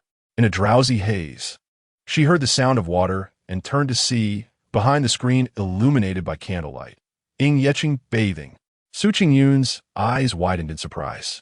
Through the screen, she caught a glimpse of the man's broad shoulders and slender back, appearing lean yet defined by taut muscles.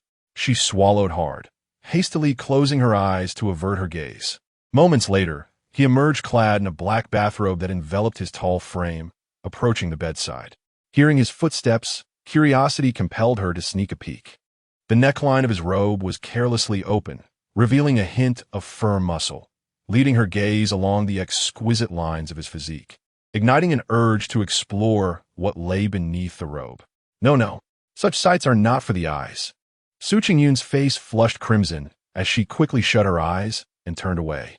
A soft chuckle escaped the man behind her, followed by the rustle of fabric as he climbed into bed. Su Qingyun lay rigidly on her side, paralyzed by tension. Ying Yechen settled beside her, glancing at the girl who remained stiff with nervousness.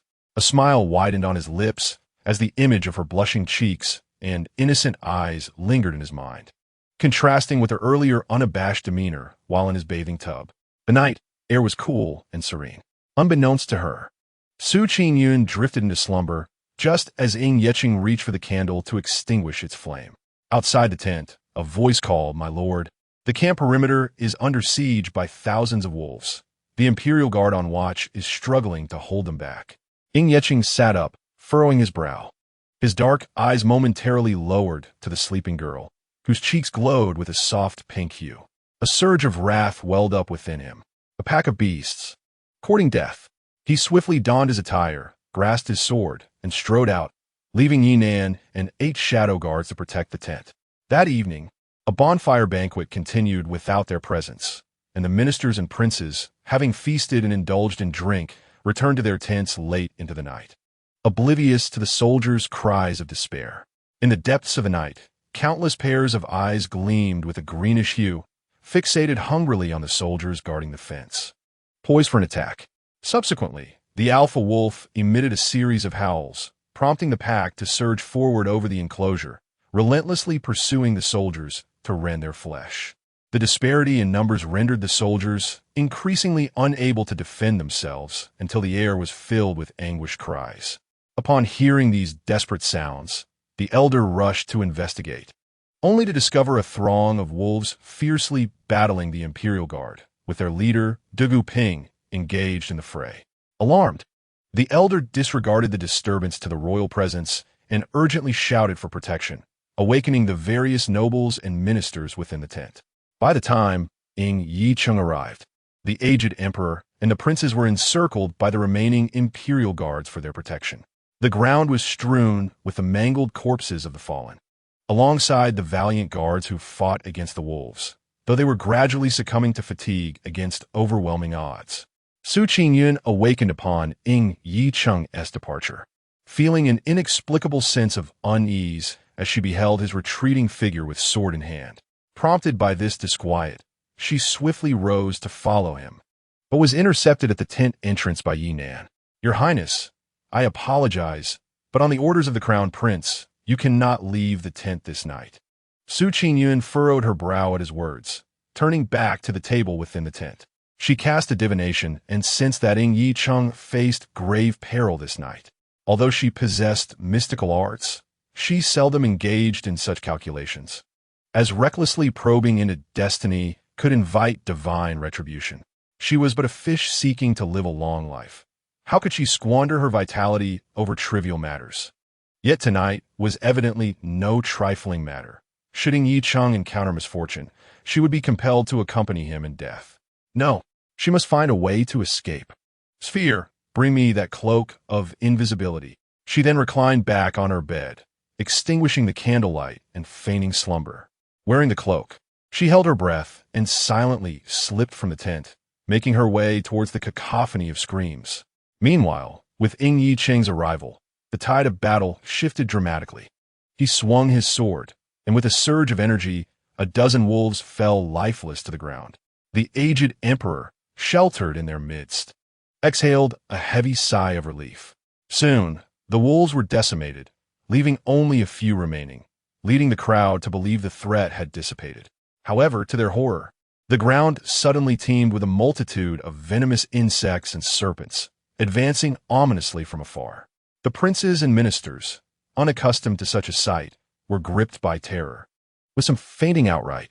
At that moment, a haunting melody reminiscent of a flute echoed from the depths of the mountains, causing the venomous creatures to swarm towards the camp in an unyielding assault. Even Ying Yicheng found it challenging to repel this onslaught of venomous beasts. A fierce aura emanated from him, a testament to his bloodlust, when suddenly, a girl's clear voice pierced through the chaos. "Husband." Ying Yicheng turned, his brow furrowing, and in a swift motion, he shielded the girl rushing towards him in his embrace, murmuring coldly in her ear, "What are you doing here? What are Yi Nan and the shadow guards doing? Can't they even keep watch over one person?" Su Qingyun had been observing from the shadows for quite some time. Just as she was preparing to retreat, believing the danger had passed, she suddenly spotted a multitude of venomous snakes gliding towards her, their scales glimmering ominously. Behind her, she heard the faint rustle of movement, and sensing the impending peril, her cloaking attire's effectiveness waned. She rushed forth to alert Ying Yicheng. "My lord, forget everything else. Quickly, use the talisman I gave you and throw it. It can incinerate them en masse." As Su Qingyun beheld the swarming pests and serpents on the ground, a shiver ran down her spine. Yet, there was no time for fear. There were countless venomous snakes, spiders, and centipedes below, and if they failed to repel them, none would survive the night. Ying Yicheng sensed the young lady's anxiety in his embrace. However, with one hand grasping his sword and the other holding her, he found it difficult to throw the fire talisman. Seemingly realizing this predicament, Su Qingyun hastily suggested, "My lord, please carry me aloft using your lightness technique. I shall throw the talisman." Ying Yicheng pondered for a moment before acquiescing. In the blink of an eye, he lifted Su Qingyun into the air. On the ground, the soldiers had already retreated, and those caught off guard were swiftly overwhelmed by the tide of insects and snakes. Su Qingyun dared not delay. She retrieved the fire talismans she had prepared and hurled them downwards. In an instant, flames erupted, accompanied by the crackling sound of burning and the acrid scent of charred flesh. Yet, a mere 1 or 2 talismans proved insufficient. She continued to cast them down until her supply was exhausted, then inquired of Ying Yicheng, "My lord, where did you place the talismans I gave you?" "A few more would suffice." Without overthinking, she began to search him for the talismans when he remained silent. Ying Yicheng, with a swift motion of his sword, shattered the remaining venomous creatures with his sword chi. With the danger averted, tranquility returned. The old emperor commanded the guards to clear the area and bolster defenses before leading the princes and ministers back to the tent, with Ying Yicheng and Su Qingyun among them. "What are your thoughts on tonight's events?" the old emperor inquired after taking a sip of the warm tea prepared by the eunuchs. The assembly exchanged glances. "I believe I heard the sound of a flute in the woods. This incident may have been premeditated," the eldest prince stated first. "I concur with my elder brother." Several other princes echoed.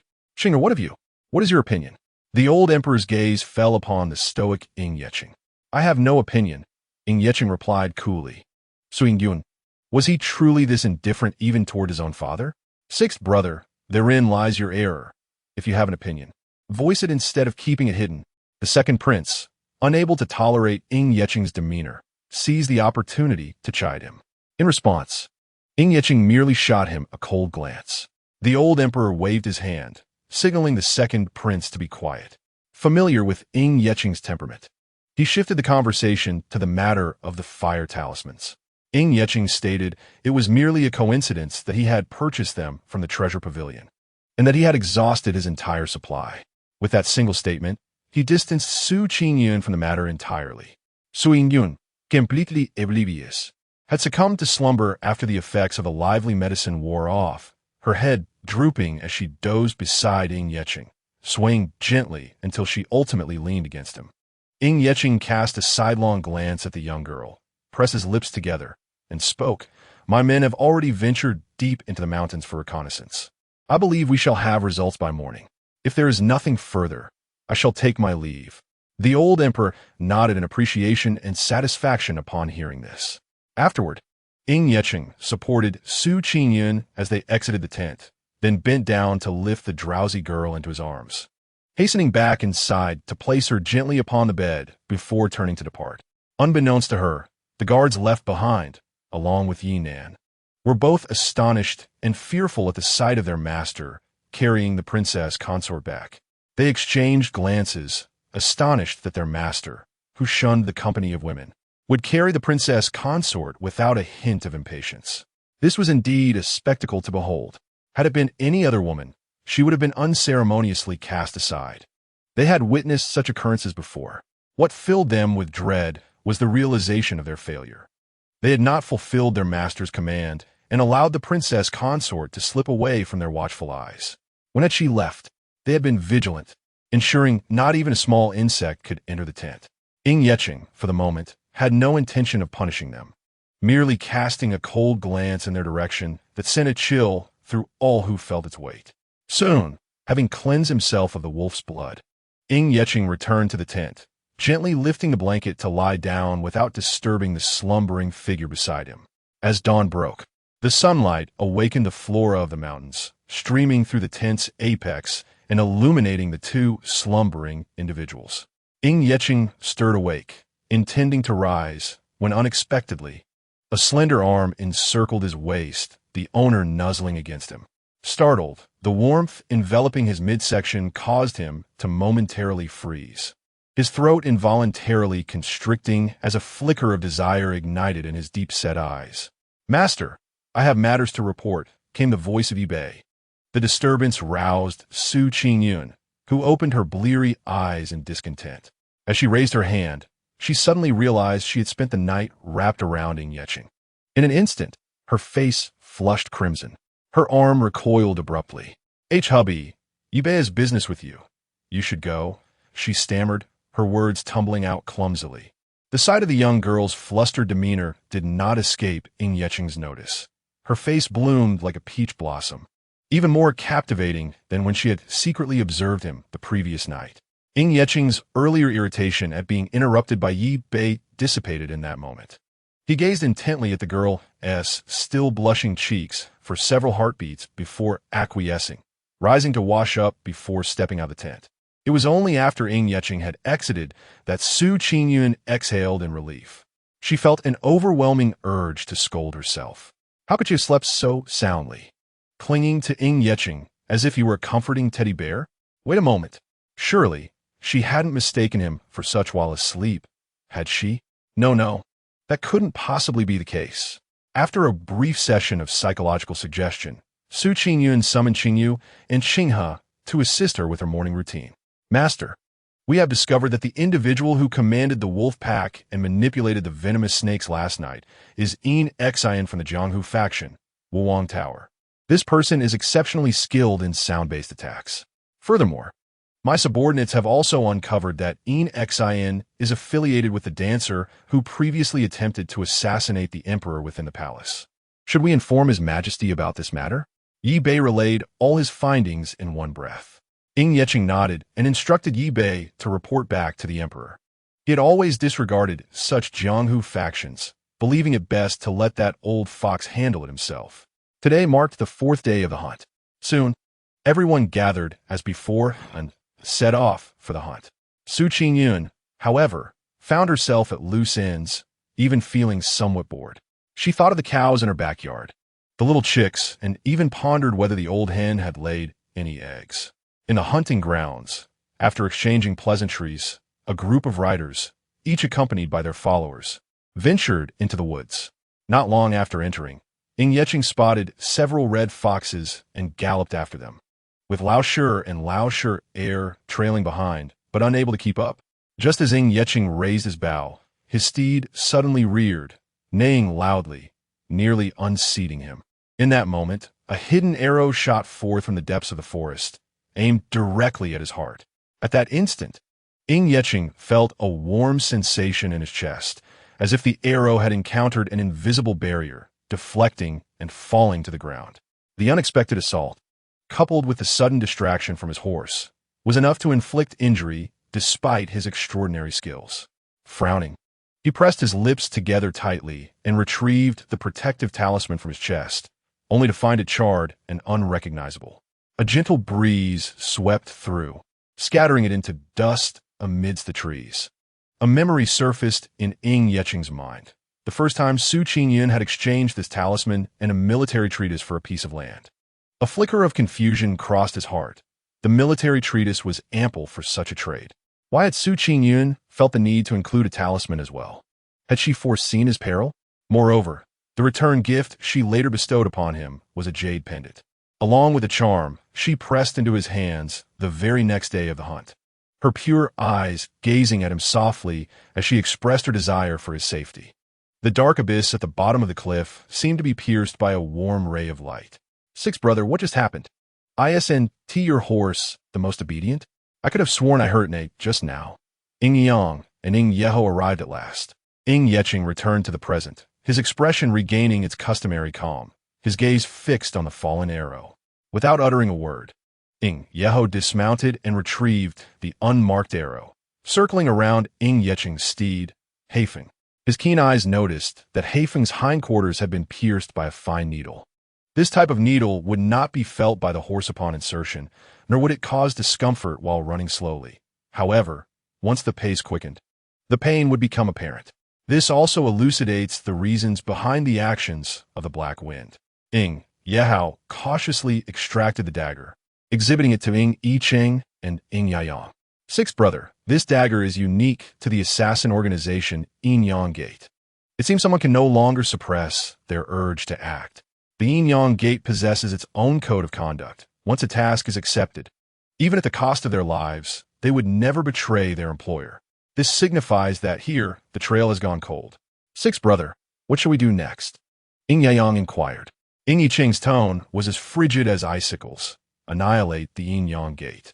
One wonders if the leader of the Yin Yang Gate contemplated the possibility of their own extermination when they accepted the mission to assassinate Ying Yicheng, or if they would regret their decision. Sixth brother, if we annihilate the Yin Yang Gate, we lose our leads? Ying Yayang expressed his confusion. Ying Yahao rolled his eyes at him. Tenth brother, are you foolish? Without annihilation, there are no leads either. It is better to eliminate them outright. This also serves as a warning to those lurking behind. Chapter 30. She truly is exceptional. The elongated tone of Qingyun resonated within the tent. Qingyu, she called distantly. Miss, what is your command? Qingyu responded. For lunch, I wish to eat river shrimp. Qingyu tossed the grass in her hands to the little white rabbit in the cage outside, washed her hands, entered, and helplessly spread her arms. Miss, we did not bring a net. Therefore, we cannot catch river shrimp. Is it truly impossible to obtain them? Qingyun gazed at Qingyu with a pitiful expression, almost shedding crocodile tears. Qingyu, unable to withstand Qingyun's delicate and aggrieved demeanor, despite knowing she was feigning, found herself utterly defenseless. She managed to utter a few words. I shall consult Qinghe and devise a plan. Good. Hurry along. Qingyun's face lit up with joy. Outside the tent, Qingyu and Qinghe huddled together, discussing possible solutions. Unfortunately, after a quarter of an hour, they had yet to conceive any ideas. Ultimately, Yinan, unbeknownst to where he procured it, produced a mosquito net, which was just adequate to serve as a fishing net. "Miss, the net is ready. Let us set forth." Qingyun called out into the tent. Finally invigorated, Su Qingyun stood up and promptly made her way outside. Half an hour later, by the mountain stream, the three of them squatted at the water's edge, observing the little black dots in the stream that would gather and then disperse, hiding among the verdant water plants. Impatient, she thrust the net into the water, but to her dismay, came up empty. These river shrimp were exceedingly cunning. For the second catch, Su Qingyun scooped beneath the water plants, and in her net, she discovered those little river shrimp wriggling energetically, which filled her with delight. Qingyu and Qinghe emulated Su Qingyun's actions, and indeed, their haul was plentiful. As the trio reveled in their catch, little did they realize that danger was imminent. Yinan, perched in a tree, suddenly sensed the threat and swiftly executed his lightness skill, drawing his sword to protect Su Qingyun. Before Su Qingyun and the others could express their astonishment at Yinan's sudden appearance, a dozen black-clad assassins emerged from the woods, brandishing swords and charging toward the four. As Yinan was poised to engage in combat with those assassins, unexpectedly, Su Qingyun produced a pouch of powder from her bosom and scattered it towards the approaching figures. Before Yinan could react, and without witnessing any glimmer of blades, the group of black-clad assassins collapsed to the ground, erupting into uncontrollable laughter, unable to even bite down on the lethal poison capsules in their mouths. Both Qingyu and Qinghe, along with Yinan, were left in a state of bewilderment. Indeed, the powder Su Qingyun had thrown was the rather frivolous mad laughter powder, which she had deemed trivial. Little did she know it would yield such an effect in a moment of crisis. Initially, her intention was merely to emulate a scene from a drama, where a packet of white powder was used to buy some time. Astonishingly, the concoction took effect in less than a second, proving to be quite amusing. "What are you three dawdling for? Hurry and find assistance to capture these assassins," Su Qingyun exclaimed, observing the trio whose mouths hung agape, staring blankly at the incapacitated assassins on the ground. Hearing the voice of the princess snapped Yinan back to reality, yet he hesitated to leave Su Qingyun's side, fearing a second wave of attackers. He let out a silent whistle, and shortly thereafter, four shadow guards appeared beside Su Qingyun, efficiently binding the black-clad assassins and escorting them back to the camp for Ying Yicheng to handle. After this incident, Su Qingyun and her three companions lost their appetite for catching river shrimp and returned directly to their tent. The hunting expedition, while seemingly tranquil, was fraught with hidden dangers. Rendering it rather uninteresting, she decided it was best to retire for some rest. Following the midday meal, Su Qingyun set up a reclining chair at the entrance of the tent, basking in the sun while snacking on sunflower seeds, a book of tales in hand. "My lady, it is said that Princess Lianhua was not merely injured from falling off her horse, but was actually struck by an arrow shot by our lord. Could it be that the lord is avenging you?" Qingyu inquired eagerly. Su Qingyun shook her head. "Certainly not." Qingyu, filled with excitement, countered, "Why not? You had a confrontation with Princess Lianhua just moments prior, and now she has met with misfortune. I believe the Lord is indeed seeking retribution for you." Flipping a page of her book, Su Qingyun lazily reasoned, "Do you truly believe that Lord, with his cold and indifferent nature, would involve himself in the affairs between Lianhua and me? Moreover, do not forget that during our first meeting, he nearly choked me to death. Why would he seek vengeance for a nominal wife? It is evident that Lianhua must have committed some transgression that incited Ying Yicheng's wrath, and it has nothing to do with me." Disagreeing with Su Qingyun's assessment, Qingyu retorted, "One cannot dismiss it so easily. Have you not been getting along well with the Lord these past few days? Just last night, he carried you back."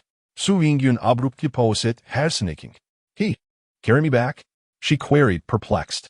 "Surely not." She pondered, uncertain. She had no recollection of how she returned to her quarters the previous night, yet she was confident she wouldn't have sleepwalked back. Thus, it was entirely plausible that Ying Yicheng had indeed carried her. Qingyu nodded earnestly. "I saw it with my own eyes. When I got up during the night, I witnessed the Lord carrying the sleeping you back to the tent. Oh, whether he carry me back or not, it is of little consequence. Qingyun quickly accepted the situation. She assisted Qingyun significantly last night. It is only natural for him to express his gratitude, which does not imply anything profound. That little girl tends to overthink, likely due to an overindulgence in romantic tales. I shall forbid her from indulging in such stories again. Qingyun believes that Qingyun spared her life because she hails from the Ge sect, rendering her of potential value. He allowed her to tend to livestock in the backyard as a result of her exchanging charms and military texts. This time, it was also due to her use of talismans that aided Qingyun. Thus, their relationship is merely one of mutual benefit, devoid of emotional ties. In fact, Qingyun may still harbor some wariness towards her. Qingyu is exasperated, wondering why the young lady reacts in such a manner. She should be seizing the opportunity to deepen her relationship with the prince. Qingyu, please prepare the shrimp we caught this morning. I desire scallion shrimp for dinner. Qingyun instructed, her gaze returning to the storybook, her feet playfully elevated. Qingyu complied, and Qinghe took over her task, assisting Qingyun with fruit peeling. By the time Qingyun returned from the hunt, Qingyun had already dozed off on the chaise longue, a light blanket draped over her. The storybook resting upon her face, oblivious even to his presence beside her. Upon noticing Qingyun's return, Qinghe prepared to bow in greeting, but was halted by him. The young girl's breathing was soft and steady, embodying tranquility in the passage of time. Seeing the sky darkening and the night breeze turning cool, Qingyun gently lifted her, carrying her back to bed. Within the tent of Qingyun, Qingyahao, and their trusted confidants convened. Yena, seated at the lower end, reported, "Master, today the princess was ambushed by black-clad assassins while playing by the creek." Qingyun and Qingyahao exchanged glances. While a glint of bloodlust flickered in Qingyun's eyes, his demeanor dark and brooding. His subordinate had intended to engage the assailants directly, but the princess had inexplicably thrown a packet of powder. Within moments, over a dozen assailants collapsed. "What else? Must you speak in half measures?" Qingyun interjected, exasperated by the suspense. The assailants had succumbed to uncontrollable laughter, utterly powerless to resist, and had been delivered to the blood slaughter by his subordinates. Yena concluded his report, slightly embarrassed, feeling rather ineffectual. Qingyahao smiled at Qingyun, remarking, "Brother, you have chosen well in your wife. She has been of great assistance to us, especially when we were troubled by a lack of leads. Now, a lead has presented itself. I wonder what kind of medicine sister-in-law used. Its effects were remarkably swift and peculiar, truly unprecedented. If it had been our men, capturing a living witness would have been far more difficult. They would likely have taken poison before any interrogation could occur." Qingyun smirked subtly. "Indeed, she is exceptional. Brother, do you think sister-in-law would be willing to provide me with a packet of protective medicine? If not, perhaps you could acquire one for me?" Qingyahao gazed at Qingyun with eager anticipation. Qingyun dismissed him coldly, delivering a ruthless retort. "Dream on." Chapter 31. Equitable Exchange. "Brother, do you believe we should inform father about today's assassination attempt?" Qingyun's face displayed uncertainty. Qingyun shook his head. "There is no need. For the past 2 years, the emperor has devoted himself to seeking tranquility and fostering harmony among his sons. Even if the masterminds behind the recent turmoil are uncovered, do you believe the emperor will impose severe punishment, or will he downplay the situation?"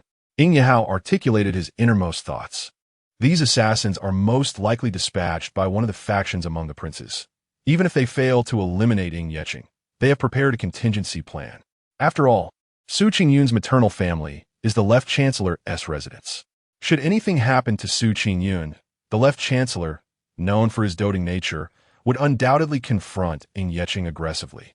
Since Qingyun returned from the border 2 years ago and was conferred a title, the princes have engaged in numerous clandestine schemes. Yet their efforts have repeatedly ended in failure. To their astonishment, this spring hunt marked the onset of lethal actions. It seems that after their continuous setbacks and witnessing the emperor's deteriorating health, they could no longer contain their desperation and escalated their efforts. Regrettably, they could not foresee that not only did their attempt to assassinate Qingyun fail, but even a frail maiden proved to be a formidable opponent. Not only did they fail to carry out their plot, but they also lost over a dozen assassins, a thought that brought Ying Yehao a sense of vindication. The trio deliberated for half an hour, aware that the enemy lurked in the shadows while they stood exposed. The situation was far from optimistic. Ultimately, they resolved to dispatch forces to eradicate the Qingyun sect. Without the sect's backing, the captured assassins might divulge crucial information, albeit with some chance of survival. If the captured assassins were released, they would likely be silenced by the Qingyun sect, but should the sect be eliminated, a glimmer of hope would remain for them, provided they were wise enough to make the right choice. Upon Qingyun's return to his tent, Qingyun greeted him with a captivating smile that could charm anyone. "Husband, you have returned. Are you tired?" Observing her bright countenance, Qingyun's expression remained unchanged. Fortunately, her enthusiasm hinted that she might have something to ask of him. When negative vibes emanated from Qingyun's smile nearly faltered, realizing the unpredictable temperament of this man. "Husband, let us dine. I have been waiting for you for quite some time." Upon hearing her words, Qingyun's previously grim demeanor inexplicably lightened. He was not averse to fulfilling her requests. Qingyun, who had been quite famished, eagerly took her seat once he did, remembering that Qingyun was her benefactor. She enthusiastically served him a bowl of venison soup before filling one for herself to warm her stomach. The evening meal had been prepared by the imperial kitchen, and Qingyun had kept the venison soup warm, making it perfect for consumption at this moment. As soon as Qingyun took a sip of the soup, Qingyun began to eat ravenously, her mouth stuffed full as she mumbled incoherently about how delicious everything was. Qingyun, observing her gluttonous demeanor, gently reminded her, "Eat slowly." Qingyun nodded, slightly reducing her pace. The girl savored her meal with delight, prompting Qingyun to consume more rice than usual, much to the surprise of Ibe, who was serving him. On ordinary days, the master regarded dining as a mere task, never indulging beyond necessity. However, today he surprisingly consumed 2 bowls of rice. Indeed, the princess possessed an enchanting charm. Even he, witnessing her relish in a meal, suddenly felt that the dishes on the table must be exceptionally delectable. After the evening meal, Qingyun, predictably, overindulged again. She took Qingyu and Qinghe for a stroll, and upon their return, Qingyun was once more absent from the tent. Qingyun exhaled in relief and hurriedly instructed Qingyu and the others to bathe. Living in the same quarters for the past few days had made the bathing situation quite troublesome for her. Fortunately, aside from nearly asking Qingyun to leave last night, he had always been elsewhere whenever she wished to bathe, which brought her some solace. Otherwise, it would have been rather presumptuous to dismiss him each time she desired privacy. After her bath, Qingyu helped her wring out her long hair with a fine cloth, and Qingyun languidly reclined on the bed, engrossed in a novel. She was unaware of when Qingyun had returned to her side. "Qingyun, do you often indulge in such literature?" His deep voice resonated in her ear. Startled, Qingyun turned her head sharply, the proximity between them allowing her to feel his breath. Instinctively, she shifted inward, seeking distance. With a negative value of 2,000 emanating from Qingyun, Qingyun thought to herself, "What is this? Does he govern not just the heavens and the earth, but also my reading preferences? This cannot stand. My lord, I often rely on these novels for amusement. Surely, that is not an issue." Qingyun raised an eyebrow, his gaze fixating on the cover of the book in her hands, his expression laden with intrigue.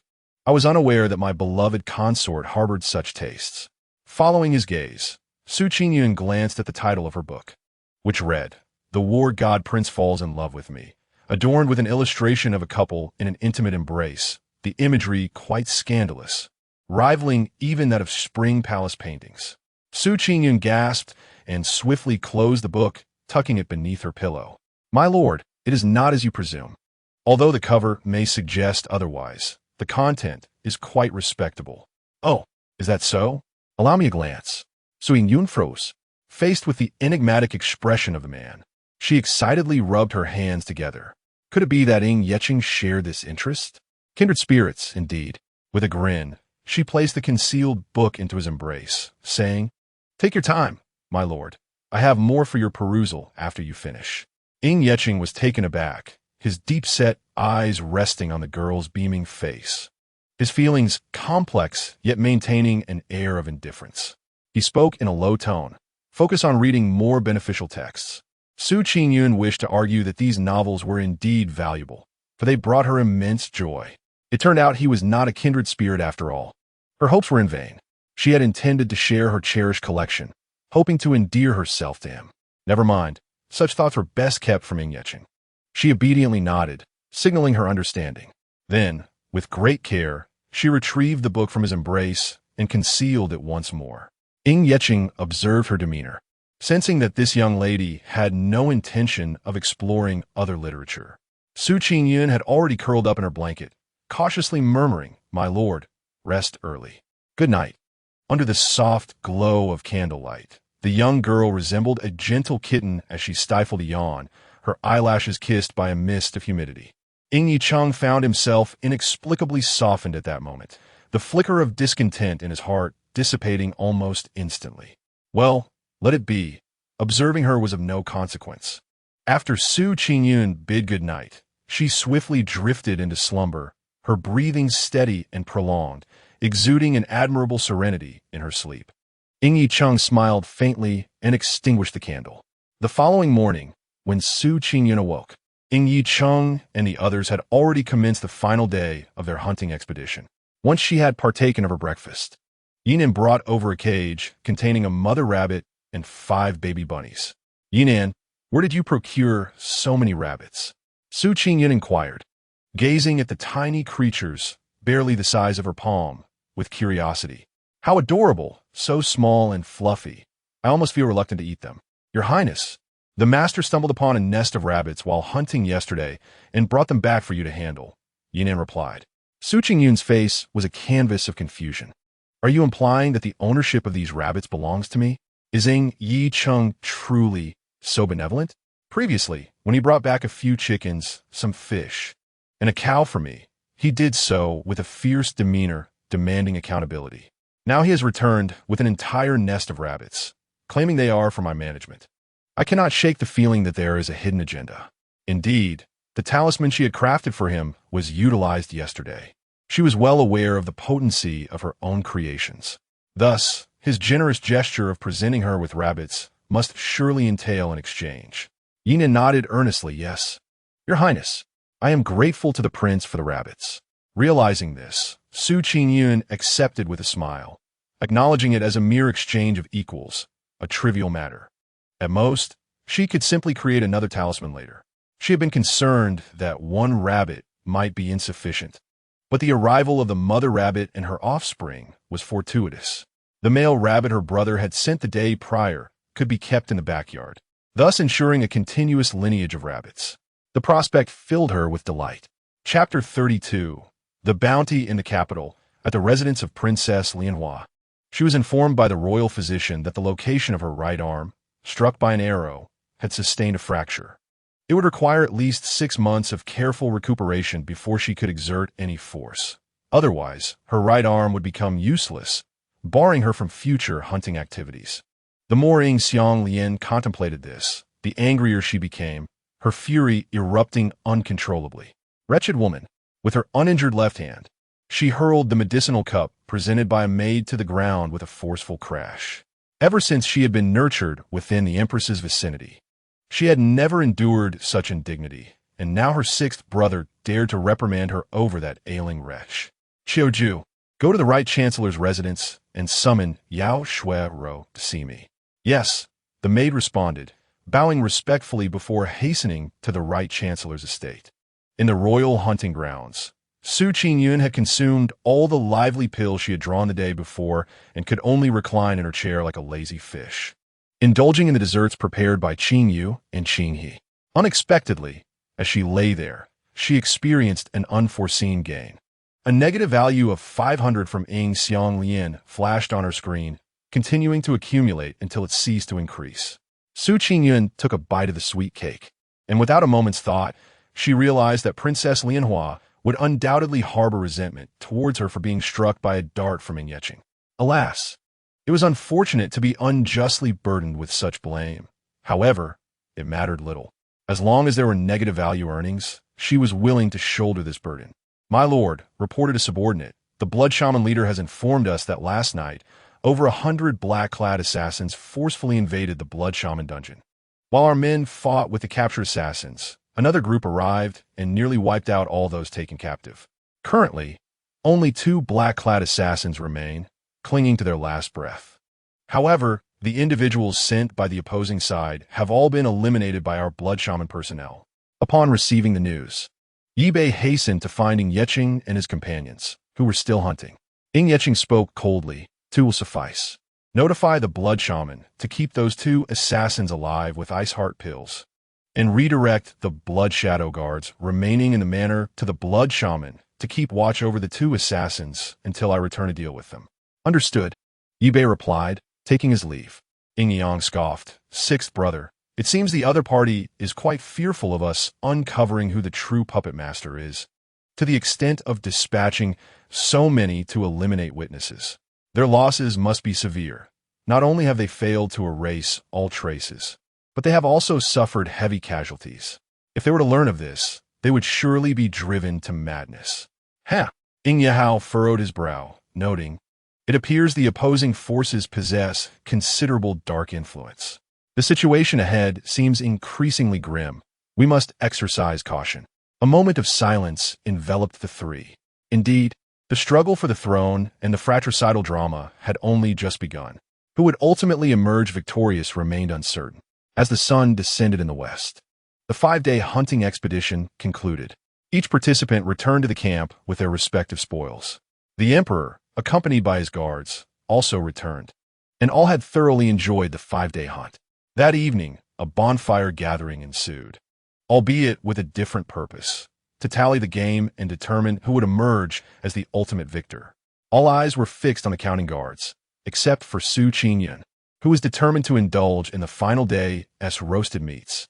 "Your Majesty, I have completed the tally." A guard knelt, respectfully presenting the recorded parchment with both hands. The eunuch received it and presented it to the old emperor. Upon reading it, the old emperor chuckled. "Once again, Qing'er takes the lead. Well done. He truly lives up to being my excellent son of the great Ying. Feng'er is not far behind, coming in second. Tuat on Kongat? You two must put in more effort during this autumn hunt. You have both fallen quite a distance behind your younger brothers."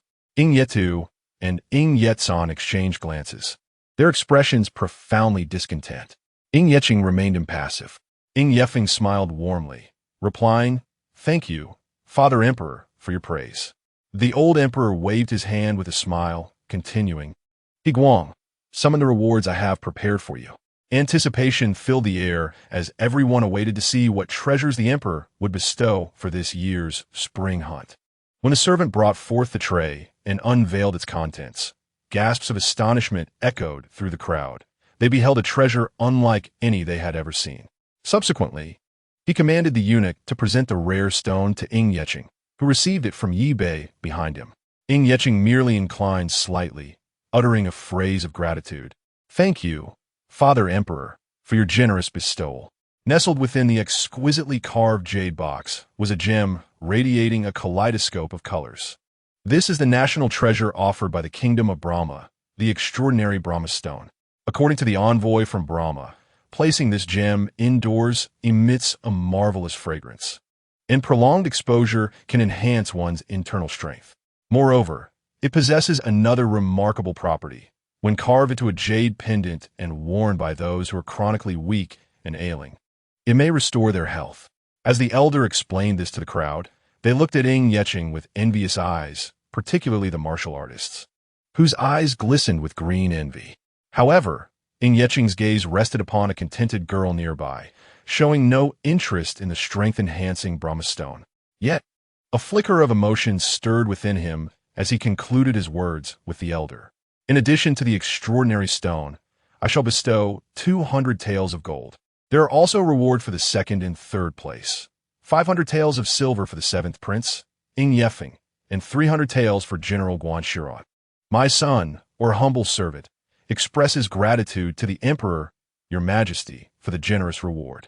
Ying Yefeng and Guan Xiuran knelt down to express their thanks, for they lacked the special privilege of the Emperor that allowed Ying Yecheng to remain standing. The Emperor, smiling, encouraged them to rise and invited everyone to indulge in the festivities of the evening before retreating to their tents for rest.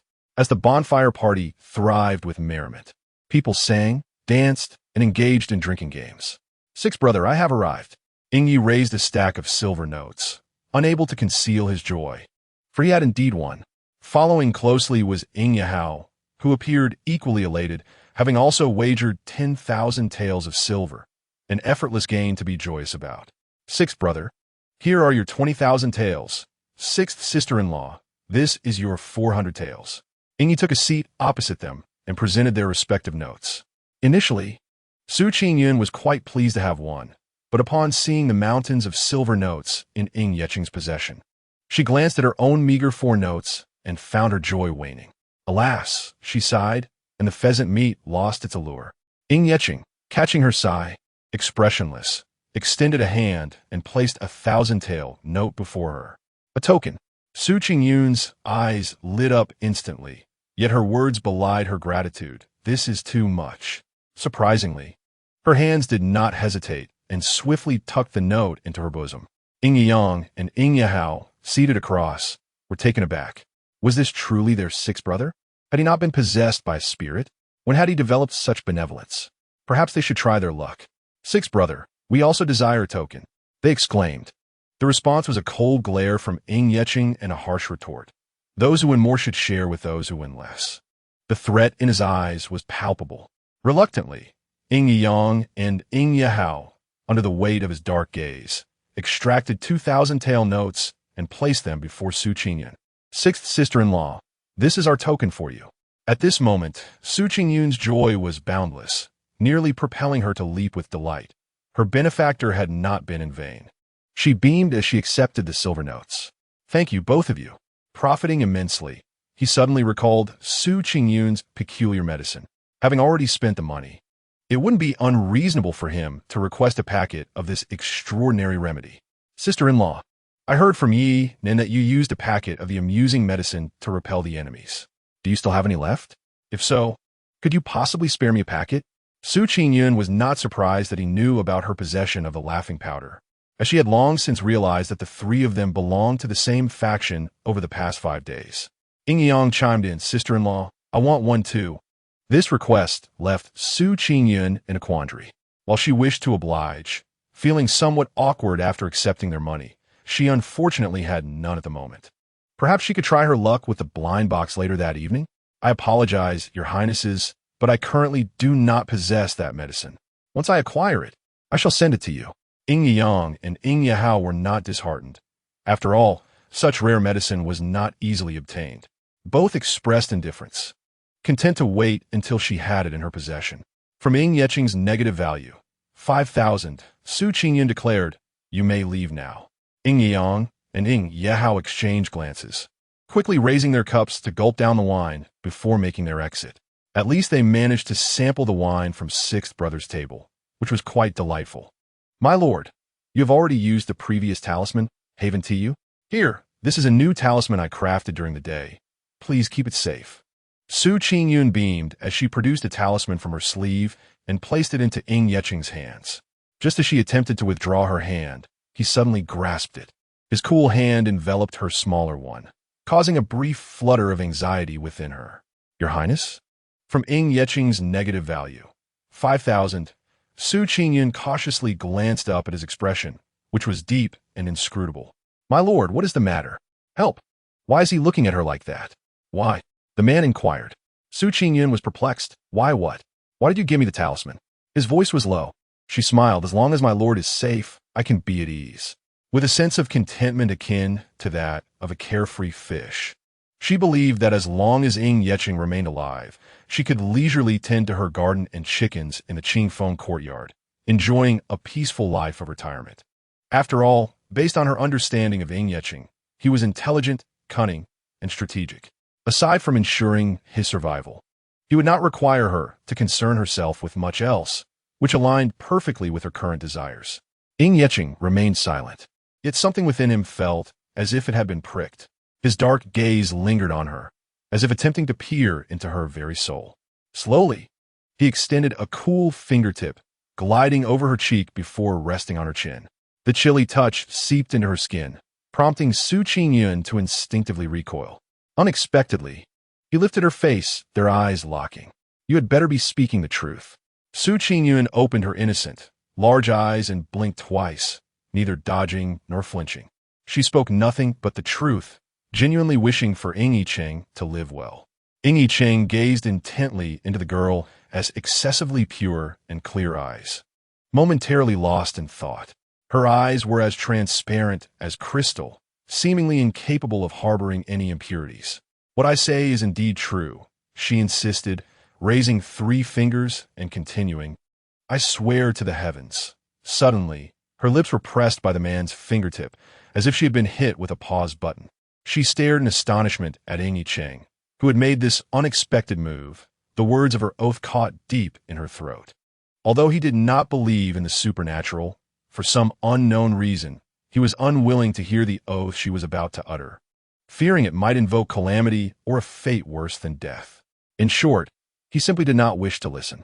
Ying Yecheng felt the intensity of her gaze, his ears slightly reddening in the darkness.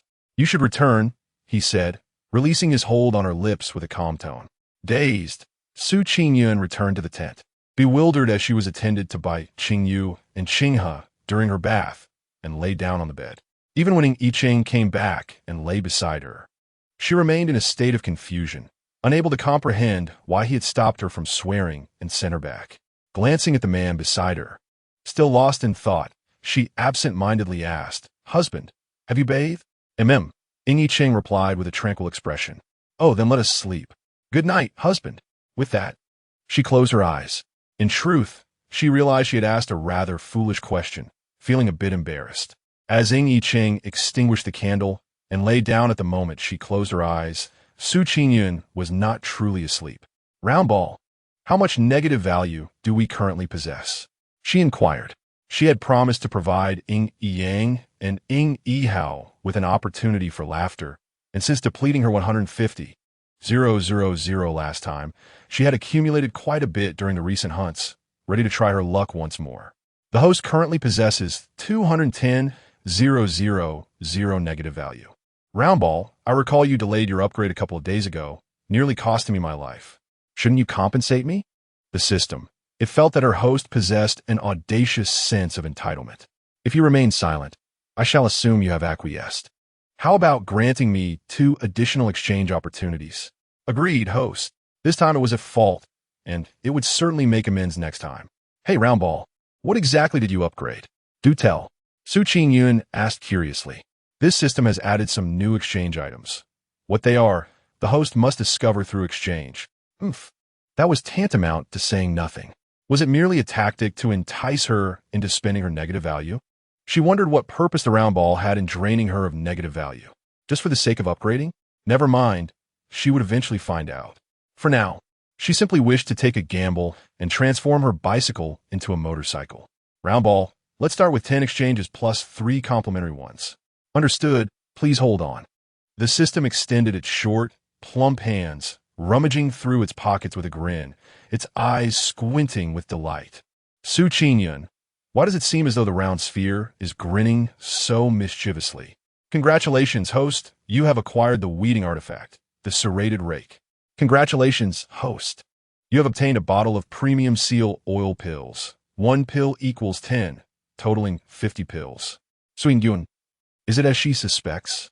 Seal oil pills? Are these the ones used by that certain individual?" "Congratulations, host. You have received a can of bean-sized gift package." "Congratulations, host. You have obtained 3 vitality pills, an upgraded version that lasts for 2 days." Su Qingyun silently nodded. This is acceptable. Out of 13 attempts, this last reward is somewhat satisfactory to her. Where the others? A stress relief toy shaped like a bulging-eyed frog, an old-fashioned fan, 50 mini windproof lighters in a set, a box of essential oil bubble bath balls, a box of sausage scraps, a bottle of iodine, a pair of insoles. She has every reason to suspect that this system upgrade has rummaged through the items of certain bargain store and stuffed them into its vast pockets. She refuses to be deterred. Gritting her teeth, she made a difficult decision. 10 more times. All right, host, this time you will exchange 11 times in total. Please hold on. The system's voice seemed to resonate with a touch of merriment this time. Qingyun sensed that even more outrageous items were awaiting her. Congratulations, host. You have obtained 4 laughing powder packets. Qingyun exclaimed in delight. This is indeed worthwhile, considering she had emptied her negative points. Congratulations, host. You have received 1 truth pill, effective for half an hour. This is also commendable. Congratulations, host. You have secured 3 vitality pills. Qingyun nodded inwardly, feeling that according to this round of items, she has not been at a loss. Congratulations, host. You have obtained 1 folding wooden stool, 1 packet of green onion seeds, 1 packet of raspberry seeds, 1 packet of red pepper seeds, 1 rose tea, 1 hammer, and 1 sunshade straw hat. Congratulations, host. You have received a toy gift package, 100 squeaky chickens. Upon seeing the last item drawn, Qingyun was particularly distraught. At least the previous items could be planted, consumed, or utilized, but what on earth is she supposed to do with 100 squeaky chickens? The more she pondered, the angrier she became, and as she glanced at the sphere still lingering in her mind, playing with 2 squeaky chickens, she fainted from frustration. Qingyun never imagined that the young girl lying beside him, who had been sleeping soundly, would suddenly cough up blood uncontrollably and then faint without any warning. Late at night, the tent of the Cold King was brightly lit. Standing by the bedside, watching the physician take the pulse, a tall man in dark attire loomed. His brows sharp as a sword, and his deep-set eyes concealed a chilling intensity that made one shudder. How is it? Returning to the Cold King. The princess consort's condition remains the same. It is still a case of extreme anger affecting the heart. Physician Liang forced himself to articulate Qingyun's symptoms. Beads of sweat formed on his back. The Cold King, Qingyun, was in a starkly different state tonight compared to the previous time he brought her for treatment. He was utterly terrifying. As Qingyun gazed at the young girl on the bed, who continued to cough up blood, her refined face revealed no trace of emotion. The blood stained the white silk sheets crimson, reminiscent of red plums in the snow, glaringly bright. The room was steeped in a chilling silence. The man furrowed his brow tightly, his hands, concealed within his sleeves, gradually clenched, and an aura of coldness emanated from him, palpable as reality. Liang Xiaoling was so terrified that she fell to her knees, trembling uncontrollably. Upon receiving the command from Prince Lin, the physician Liang hastily stood up, his hands shaking as he prepared the medicine. Qingyun, lying on the bed, was not entirely oblivious. The negative values repeatedly flashing in her mind from Qingyun were unmistakable to her. She was aware of Qingyun's slight obsession with cleanliness, but she never anticipated it would manifest so horrifically. Merely coughing up a few mouthfuls of blood had accumulated nearly 100,000 negative values. Although her previously empty negative values had partially replenished, she remained uncertain about how to confront Qingyun's wrath. In a daze, Qingyun found herself enveloped in darkness. Chapter 34. Do not ask what should not be asked outside the window. A gentle spring rain fell, shrouding everything in a mist that blurred the lines of reality. A chill-laden spring breeze wafted through, mingling with the delicate ambience. Within the elegantly adorned master bedroom of Qingfeng Courtyard, a fine silver charcoal fire crackled warmly, enveloping the entire room in a comforting glow. When Qingyun awoke once more, she opened her bleary eyes to the familiar decor. Qingyu, waiting attentively nearby, was overjoyed to hear her mistress's command and quickly brought over a cup of warm water. Qingyu stepped forward gently, supporting Qingyun upright, placing a cushion at her waist to ensure her comfort. Once Qingyun cleared her throat, Qingyu's voice trembled as she said, "Miss, you terrified me. You were unconscious for 2 whole days and coughed up blood frequently. I nearly thought, had she truly been unconscious for 2 days? Over the past few days of hunting, she had consumed vitality-enhancing pills, almost forgetting that the original owner of this body was frail and sickly. A slight bout of anger had led to her coughing blood and fainting for 2 days. She recalled that just before losing consciousness, Ying Yeching's negative values had overwhelmed her senses. "Qingxiu, how many negative values do I have now?" Su Qingyun silently inquired in her mind. "Host, your current negative values amount to 300,000. So many? That was even more than before her lottery draw." Aside from the negative values accumulated from Qingyu and the others, Ying Yeching's contribution was substantial. How much obsession with cleanliness could provoke such fury? "Miss, the physician has stated that your health is poor, and you must avoid emotional turmoil in the future.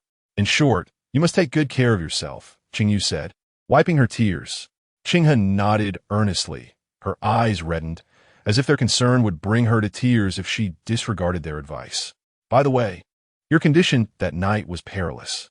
All the physicians summoned to the hunting grounds were called by the prince, and even the emperor was alarmed enough to visit you, bestowing upon you several precious tonics." Su Qingyun nodded, a headache creeping in as she thought of Ying Yeching's negative values. "And the prince?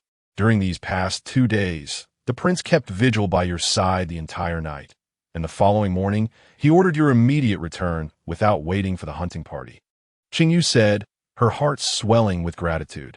"However, he has not visited you since, truly living up to his reputation for indifference." Qingyu's tone revealed a hint of dissatisfaction. Su Qingyun, however, held a different perspective. Had he truly stayed awake all night out of concern, or was it simply due to the soiled sheets preventing him from resting? Perhaps he had opted not to sleep at all. His absence over the past 2 days was a relief. Who could say whether, given his accumulated negativity, he might not have strangled her in her unconscious state? Ying Yeching had been preoccupied with dealing with the assassins, dispatching a team to eliminate the Qingyun sect upon his return, and then hurriedly interrogating the assailants at Bloodkill for a continuous day and night. Despite his efforts, the 2 assassins remained obstinately silent, unwilling to divulge the truth. Over the course of 2 days, he had scarcely managed to sleep for a few hours. "My lord, these 2 assassins are unlikely to relent anytime soon. Would you not consider resting for a while?" Yi Bei urged with evident concern for his master's well-being. Ying Yeching pinched the bridge of his nose and spoke in a low voice. "How fares the princess?" Replying to your lordship, the princess awoke this morning, took her medicine, and after consuming some porridge for lunch, fell asleep once more. Ying Yeching nodded, choosing not to elaborate further, and gently closed his eyes in an attempt to rejuvenate himself. After a short incense stick's time had passed, he suddenly opened his eyes. Find a sculptor and have the rare stone obtained during the hunt carved into a jade pendant for the princess. Ye by Gaspit astonishment, a treasure that others could only dream of, and here his master was casually offering it to the princess. "My lord, that stone can enhance internal strength. Your own internal cultivation is but a step away from perfection. Would it not be wiser to keep it for yourself?" Ying Yeching cast a cold glance in his direction. "Do not ask what you ought not to. Yes, your subordinate obeys. At the Lianhua Princess Mansion, Your Highness, I bring good news," the maid of Qingyun said, cautiously glancing at Ying Xianglian's expression. Since her meeting with Yao Xiuero, the discussions had uplifted her spirits considerably, making her more amiable towards the maid. "Pray, share the news. I have heard that the Princess of Lin coughed up blood incessantly on the final day of the hunt. According to the imperial physician who attended her, it is likely she will not survive much longer. Is the news reliable?" A smile spread more evidently across Ying Xianglian's lips. "Yes, Your Highness. The entire hunting camp was aware of it that very night." Ying Xianglian let out a cold laugh, her expression turning sinister as her eyes narrowed. Supporting her chin with her blood-red, lacquered left hand, she mused, "In that case, let us take advantage of her illness to end her life." She suddenly felt that the method Yao Xiuero had suggested to deal with Su Qingyun was overly lenient. It was not suitable at this juncture, as she had a more direct approach in mind. "You have caused this princess harm, and for that, you shall pay with your life." As evening fell, the spring rain ceased, leaving the air fresh and invigorating, with the trees adorned in a delicate shade of green.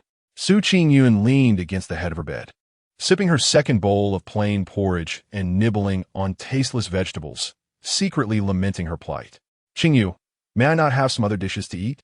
"Miss, Your body is currently weak and not suited for anything else. Once you are well, I shall prepare whatever you desire. Qingyu replied sternly, refusing Su Qingyun's request. Is it truly only vegetables that I can eat?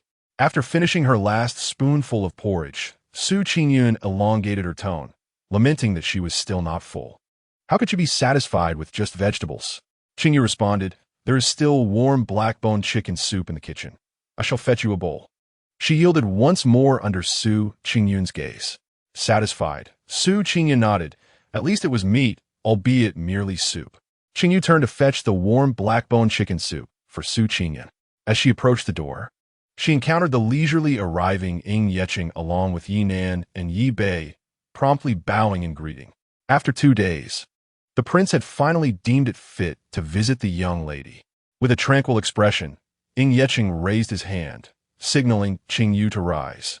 Before stepping into Su Qingyun's chamber, Qingyu did not dare to delay. She hurried to the small kitchen, for her mistress was still hungry. Indeed, the famished Su Qingyun, who had merely consumed 2 bowls of porridge, eagerly awaited Qingyu's feeding. Hearing a noise by the door, she looked up, hoping it was Qingyu, only to meet Ying Yeqing's profound gaze. Upon seeing him, Su Qingyun hastily threw off her covers to rise in greeting. Remain lying down. The man's deep voice interrupted her movement. Su Qingyun paused, smiling brightly as she replied, Thank you, my lord, before comfortably reclining back onto the bed. Ying Yeqing, expressionless, slowly seated himself beside Su Qingyun, gesturing for the attending servants to withdraw. He remained silent, his brow furrowed, as he absent-mindedly toyed with the thumb ring on his left hand, seemingly lost in thought. Su Qingyun pondered, her curiosity piqued. Had he dismissed everyone merely to contemplate? She had presumed Ying Yeqing was finally ready to settle accounts with her, yet it appeared otherwise. My lord, is there a conundrum you cannot solve? Su Yingyun Benchev. Noticing his continued silence and furrowed brow, the man turned to glance at her, observing the girl leaning against the headboard, her eyes sparkling with an expression that conveyed, if there is something to discuss, I shall certainly assist. His brow inadvertently relaxed, and his voice took on a hint of warmth. The assassin who attempted to take your life has not yet revealed the mastermind behind the plot. Su Qingyun, upon hearing this, suddenly comprehended the gravity of the matter. Without hesitation, she retrieved a pill from her sleeve, which she had acquired from the system's pouch. Her heart aching at the thought of parting with such a precious item, yet to convey her genuine willingness to stand alongside him in this struggle. She felt compelled to make this sacrifice. With her delicate fingers, she pried open his larger hand and solemnly placed the pill into his palm before releasing her grip. My lord, please keep this truth pill. Its efficacy lasts only for 2/4 of an hour. It is the only one I possess, so cherish it well. Her tender, earnest words and the sincerity reflected in her glistening eyes compelled Ying Yeqing's deep gaze to shift from her face to the pill nestled in his palm, which he instinctively clenched tightly. Understood. Chapter 35. Regret like green intestines before long. A commotion arose at the door as Qingyu arrived with the black-bone chicken soup, only to be halted by Yi Bei, Yi Nan, and Qin He. Just then, an unexpected gurgling sound echoed through the otherwise silent chamber. Su Qingyun sheepishly patted her rebellious little belly. Alas, I find myself a bit peckish after my earlier meal. Might I request that Qingyu be allowed to enter? As Ying Yeqing turned his head, a faint smile graced his lips as he called out softly, Come in. When Qingyu entered with a bowl of black-bone chicken soup, she happened to catch a glimpse of the fleeting smile on Ying Yeqing's face, and in an instant, it vanished. She widened her eyes, realizing she had perhaps imagined it. Qingyu, why are you standing there in a daze? Hurry and bring it here. I feel as though I might faint from hunger. After saying this, she turned to her esteemed husband and inquired, My lord, have you dined yet? If not, I shall have Qingyu serve you a bowl of chicken soup to warm your stomach. Ying Yeqing indeed had not dined. After returning from the bloodshed, he had come directly to her. Noticing her eager gaze fixed on the soup in Qingyu's hands, he suddenly said, I have not yet dined. You should let me have this bowl of soup.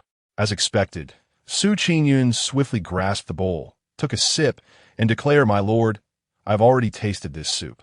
You should have a fresh bowl instead. With that, she exchanged glances with Qingyun. Understanding the silent cue, Qingyun hurriedly turned to prepare a new bowl of chicken soup. This time, she was remarkably swift, and before long, she presented the fresh soup to Ying Yeching with utmost respect.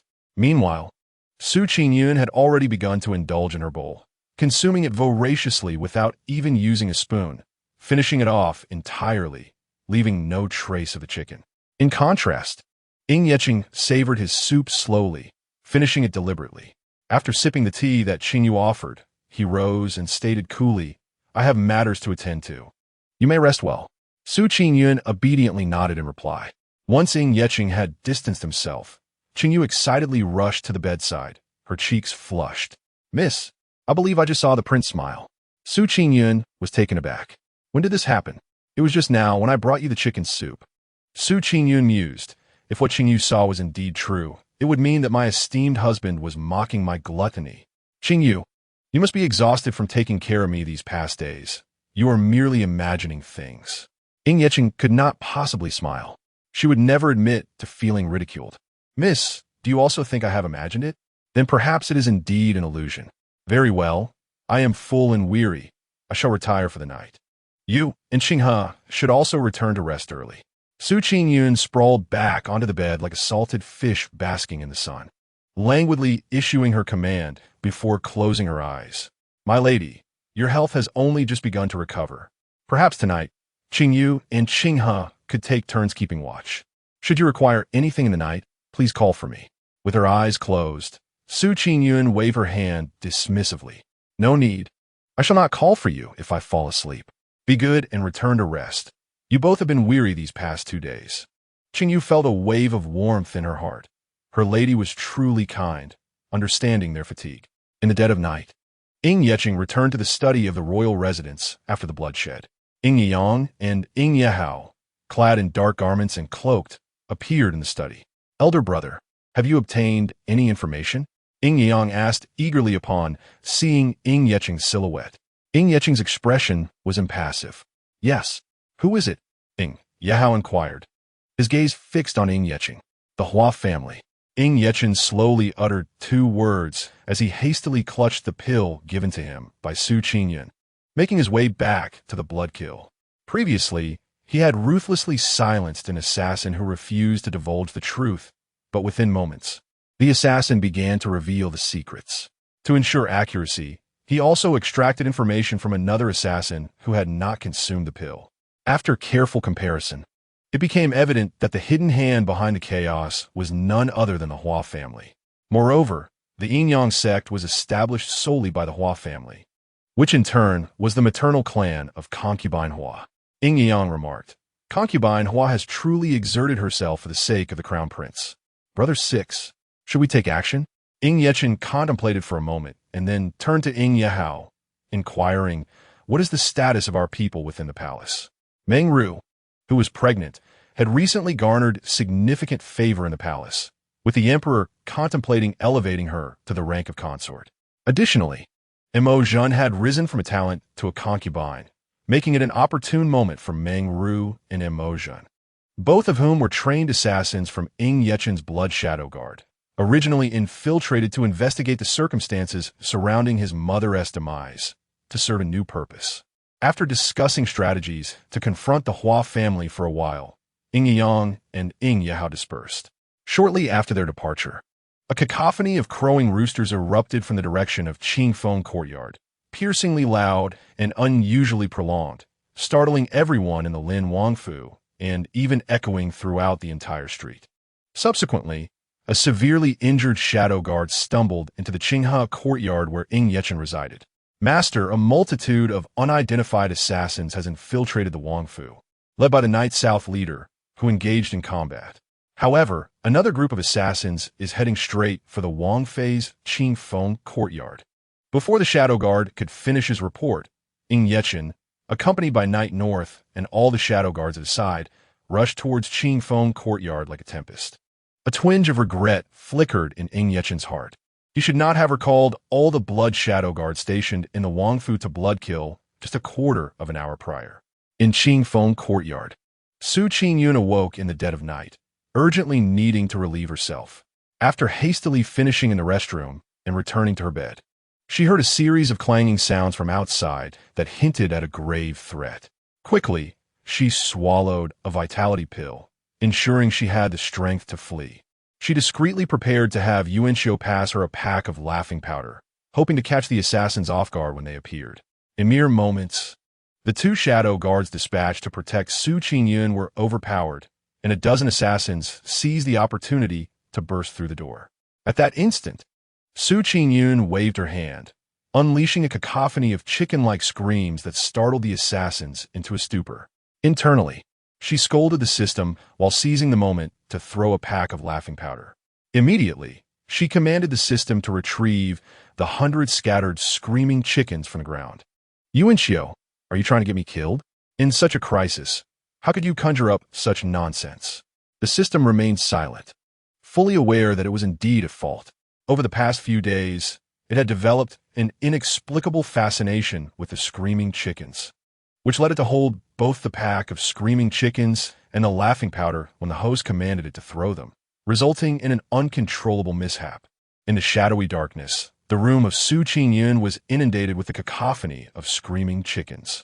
The moment the group of assassins burst in, they trampled upon a floor strewn with these clucking fowls, creating a dissonance that echoed through the tranquil night. Roundball, speak. Do not feign death. How will you compensate me? And when Ying Yeching arrives, how shall I explain this clamor of chickens? Chapter 36, My Husband. You have finally arrived. The system remained obstinately silent, playing dead, leaving Qingyun at a loss. In the stillness of the night, when Ying Yeching arrived with his entourage at Qingfeng Courtyard, several assassins lay slain by the dark guards outside. Ying Yeching hastily approached Qingyun's chamber and was met by the sight of a dozen assassins, laughing uncontrollably, rolling about in fits of mirth. On the bed, the young girl sat in a daze, seemingly stunned into silence. Ying Yeching coldly commanded Yi Bei, take them away and dispose of them properly.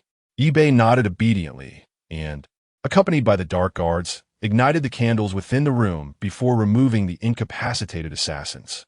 At the sound of Ying Yeching's voice, Qingyun snapped back to reality.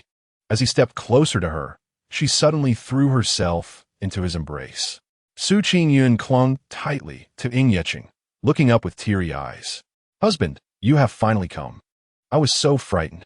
She quickly lowered her head, her shoulders heaving as she stifled soft sobs. Ying Yeching gazed down at the weeping girl in his arms, her fragile form trembling slightly, stirring a warmth within his heart. After a moment of silence, he awkwardly placed his hands on her back, hesitating to voice the questions that had arisen in his mind. What? Qingyun's muffled voice emerged from his embrace. Ying Yeching's brow twitched, a rare flicker of patience surfacing. The assassins have all been captured. You are safe now. Upon hearing this, Qingyun lifted her head to wipe her tears, cautiously withdrawing from his embrace. Her gaze cast downward in silence. In truth, her mind was racing, desperately seeking a solution. What to do? This approach seemed ineffective. Then, an idea struck her. Husband, did you hear that strange cacophony earlier? Ying Yeching raised an eyebrow, this being the very question he had intended to ask. He merely uttered a non-committal hum, awaiting her elaboration. Actually, I possess a few vocal skills. That clamor of chickens was my attempt to disorient our foes, and at the same time, alert you to the danger I faced. Even if you do not grasp the meaning, it would still prompt you to send someone to investigate, thus providing me with a sliver of hope for survival. The girl elaborated, her voice soft and delicate. Ying Yeching regarded her with a bemused expression. I had no idea my beloved consort possessed such talents. Might I request a demonstration? Qingyun found herself momentarily speechless, unsure how to perform. Host, we have animal biscuits. Consuming them will produce random animal sounds. Roundball finally seized upon a method of compensation, eagerly interjecting. This indeed reminded Qingyun. It was not impossible for her husband to listen, but she needed to prepare herself first. It was rather embarrassing to imitate animal sounds. With that, Qingyun rolled onto the bed, wrapping herself entirely in the quilt, instantly stuffing a piece of animal-shaped cookie into her mouth. Ying Yeching silently observed the girl as she seamlessly rolled into the blanket, her delicate figure completely enveloped, her head not peeking out, resembling a tightly wrapped rice dumpling. The corners of Ying Yeching's mouth twitched. "Don't you feel stifled?" Su Qingyun replied in a muffled tone, "I don't feel stifled." However, what emerged was a cacophony of croaking frog sounds. Su Qingyun was taken aback. Did it take effect so quickly? Standing at the bedside, Ying Yeching gently touched his thin lips, clearing his throat, a subtle smile appearing. He reminded her, "All right, come out. It's hard to breathe in there." "I want to come out too, but..." Ying Yeching noticed that the girl remained concealed for a long time and feared she might have fainted from the heat. He slowly extended his hand, pulling down the quilt that covered her head. To his surprise, Su Qingyun's face was buried deep in the pillow, her ears flushed, as she reached out to snatch the quilt, but instead grasped Ying Yeching's hand, quickly retracting it with a swift motion.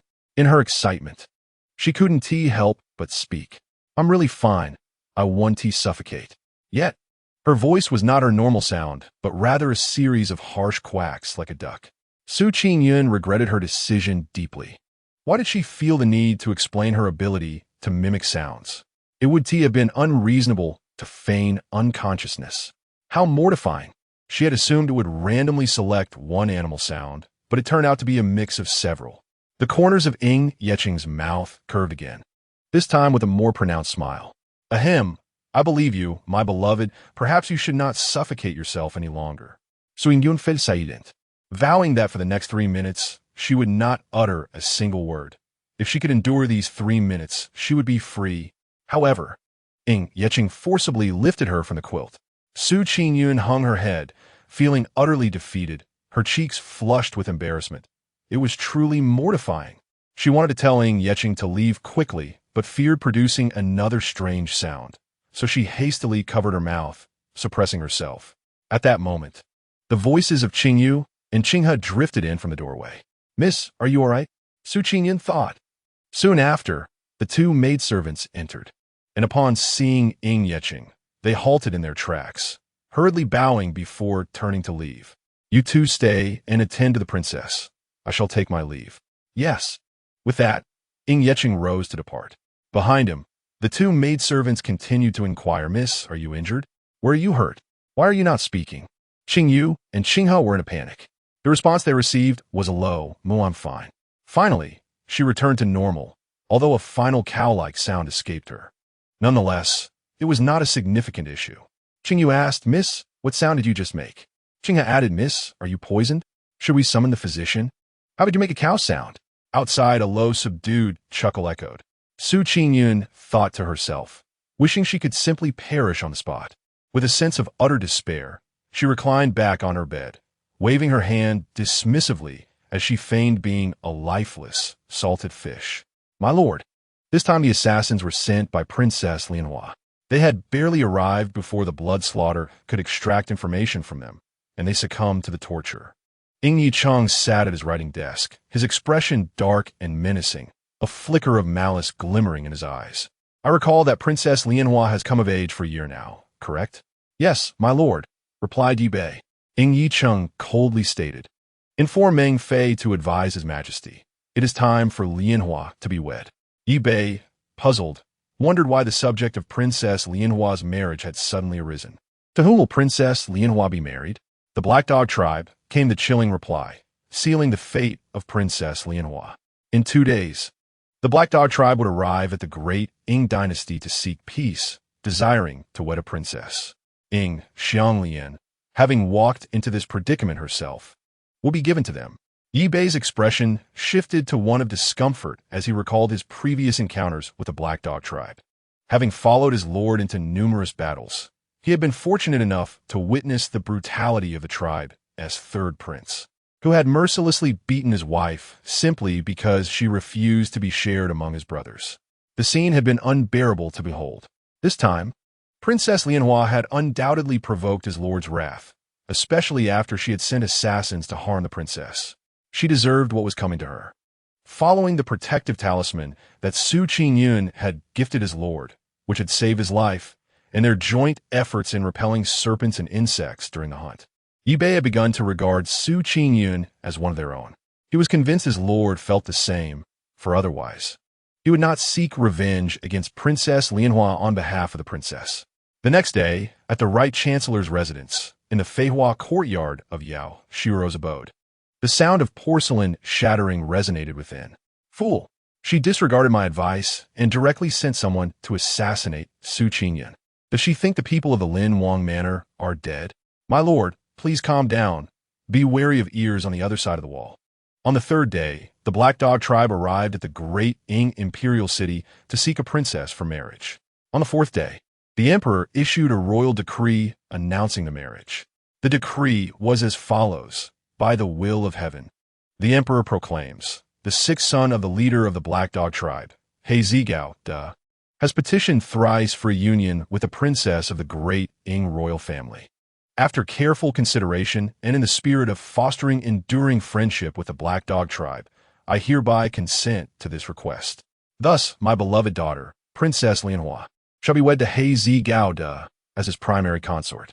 From this day forth, the Black Dog tribe shall remain a vassal of the great Ying, maintaining our amicable relations and annual tributes as per tradition. The wedding entourage will be led by my eldest son, Ying Yi Tuo, and my 10th son, Ying Yang, accompanied by numerous chests of precious gifts, including jewelry, gold, silver, and silk. The procession will depart from the capital on the 6th day of the 6th month in the 10th year of the Great Ying, and we anticipate its arrival at the Black Dog tribe in early July. Upon completion of the marriage ceremony, the wedding party shall return to the capital by the same route. May the sixth prince of the Black Dog tribe, He Zigao, and my daughter, Princess Lianhua, harmonize beautifully, composing a legendary tale of union. Thus decreed. Grandmother, I refuse to marry. I implore you to intercede with father on my behalf. At that moment, in the residence of Princess Lianhua, the Empress Dowager had come to visit Ying Xianglian personally. Unexpectedly, upon encountering the Empress Dowager, Ying Xianglian began to weep and wail, causing the Empress Dowager, Zhong Xuanling, considerable distress. With a stern voice, she admonished, impudence. The imperial decree has been issued. This is no trivial matter. In light of our past companionship, I shall bestow upon you some personal effects. Lianhua, take heed of yourself. With that, the Empress Dowager swept away in a flurry. Ying Xianglian collapsed onto the bed, despondent. She was finished, having heard the rumors surrounding the Black Dog tribe. Her father, the emperor, was truly ruthless. In the ensuing days, Ying Xianglian resorted to threats of suicide and starvation in her refusal to enter into marriage. The old emperor, infuriated, shattered several teacups in his rage, ultimately dispatching soldiers to guard her until she recovered and was married off in peace. This is a tale for another time. On the day the decree was issued, at Qingfeng Courtyard, preparations for the upcoming kite festival were underway. Miss, do wear this pale yellow dress adorned with butterfly embroidery. It shall surely captivate the audience, suggested one maid. Su Qingyun, reclining on a concubine couch while perusing illustrations, lazily replied without lifting her gaze, do as you wish, or whatever you find appealing. The maid, Qingyu, nodded earnestly as she selected accessories. Miss, have you prepared the kite? Inquired Qinghe, standing beside her and offering tea and snacks. Su Qingyun smacked her forehead, realizing she had forgotten. Please inquire with the steward if there are any servants in our residence who can craft a kite. Just a simple one that can soar into the sky will suffice. Qinghe was about to rise to seek out Steward Wang when he arrived, saying, Your Highness, we have plenty of servants who can make kites. What kind would you like? I shall have someone prepare it for you shortly. As if summoned by fate, Steward Wang entered, carrying an intricately carved wooden box, bowing respectfully to Su Qingyun. Your Highness, this is a jade pendant the prince instructed me to deliver to you. As he spoke, he gently opened the box. The pendant, oval in shape with smooth, graceful lines and a warm hue, emanated a subtle blue glow, revealing a restrained beauty. At a glance, Su Qingyun recognized it as being carved from the rare Van High stone. Though she had been preoccupied with food, that evening it was bestowed by the emperor, she had caught a glimpse of its uniqueness. With a smile, Su Qingyun inquired, Did the assassin confess? Steward Wang naturally nodded. Indeed, Your Highness, they have all confessed. As the steward of the Lin Wang mansion, He was one of Ying Yi Cheng's trusted confidants, and since the poison was provided by the princess, he had no need to conceal anything. Upon receiving his confirmation, Su Qingyun smiled knowingly, recognizing this as a gesture of gratitude for her candidness. She understood the principle of reciprocity. After expressing her thanks with a beaming smile, she accepted the jade pendant and hung it at her waist. After all, such an object could benefit her health, could it not? Regardless of its efficacy, she believed in trying anything that might help. After bidding farewell to Steward Wang, Su Qingyun joyfully ventured with Qingyu and Qinghe into the rear courtyard. Having lain idle for several days, she was eager to stretch her legs and survey the territory she had cultivated. In a designated area of the courtyard, the young servants had already demarcated small plots for vegetables, yet they had not yet been planted. Su Qingyun eagerly scattered the seeds she had collected over time, planting them all at once. It is indeed the perfect season for sowing in spring. Should one inquire why Su Qingyun is so fervently devoted to cultivating vegetables and raising livestock, one must delve into her childhood, raised under the guidance of her master. From a tender age, she followed her master in a secluded Taoist temple nestled in the mountains, far removed from the bustling marketplace of the nearby town, with each descent taking half a day. Consequently, her master, accompanied by her elder brothers, cultivated an expansive vegetable garden behind the temple, where she diligently assisted in fertilizing, watering, and weeding. Her master instilled in her the belief that homegrown vegetables were the most delectable, pure, and untainted, contributing to one's health. Although she often suspected that her master merely sought an excuse to avoid descending the mountain, it did not diminish her fondness for this tranquil existence. Especially in this unfamiliar place, having a vegetable garden made her feel connected to the modern world, reminiscent of life in her master's temple. She often pondered how her master and elder brothers fared, and whether they would grieve upon learning that she had not escaped her fateful demise. "Miss, the hens have laid eggs." The joyful voice of Qingyu interrupted Su Qingyun's reverie. "Where? Leave them. I shall gather the eggs." Su Qingyun cast aside her melancholy, lifting her skirt as she dashed towards the chicken coop. The coop was spacious, with the hens pecking at cabbage leaves outside, while the chicks had recently befriended the older hens, mimicking their behavior as they nibbled on the greens. Su Qingyun easily squeezed inside, delightfully retrieving 3 or 4 eggs, passing them to Qingyu before diving back in to fetch more. However, as she emerged once more, she was met with a pair of black riding boots. Looking up the boots, she found Ying Yecheng gazing at her with a stoic expression. "My lord, what brings you here?" Negative value of 5,000 from Ying Yecheng. Su Qingyun thought, did I provoke him? Ying Yecheng looked down at the girl sitting on the ground, a chicken feather adorning her hair, and coldly stated, "In my royal residence, I may come and go as I please." Su Qingyun suppressed a smile, acknowledging, indeed, "It is your domain."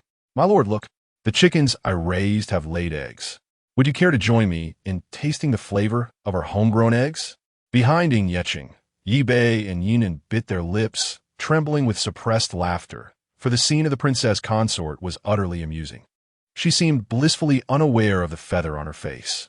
Ying Yecheng, sensing something amiss, turned to cast a cool glance at the two, before replying indifferently, "You may give it a try." With that, he turned and departed with Yi Bei and Yinan. Su Qingyun was left puzzled. What was the purpose of Ying Yecheng's visit? Was it merely to observe her gathering eggs? In truth, Yi Bei and Yi Nan were equally bewildered. Their master, after court sessions, typically retreated to his study to attend to affairs. Yet today, he had deviated from his routine, leading them to Qingfeng courtyard. They had assumed he sought the princess consort for some matter. Yet upon arrival, he remained silent, quietly watching her sow seeds and collect eggs until he finally approached her. The outcome remained a silence, unbroken until the princess inquired if he wished to savor the flavor of her homegrown eggs. Otherwise, they felt their master would not utter a word. Yi Bei and Yi Nen exchanged bewildered glances, then followed Ying Yicheng into the study. Inside the study, Ying Yicheng stood before the desk in a resplendent purple robe adorned with gold, his demeanor icy and impenetrable, resembling a statue of ice, exuding a bone-chilling coldness. The visage of a young girl, strikingly beautiful, frequently flickered before his eyes, her laughter reminiscent of blooming peach blossoms, her greedy expressions akin to a voracious little hamster, and her tears evoking a small white rabbit with reddened eyes.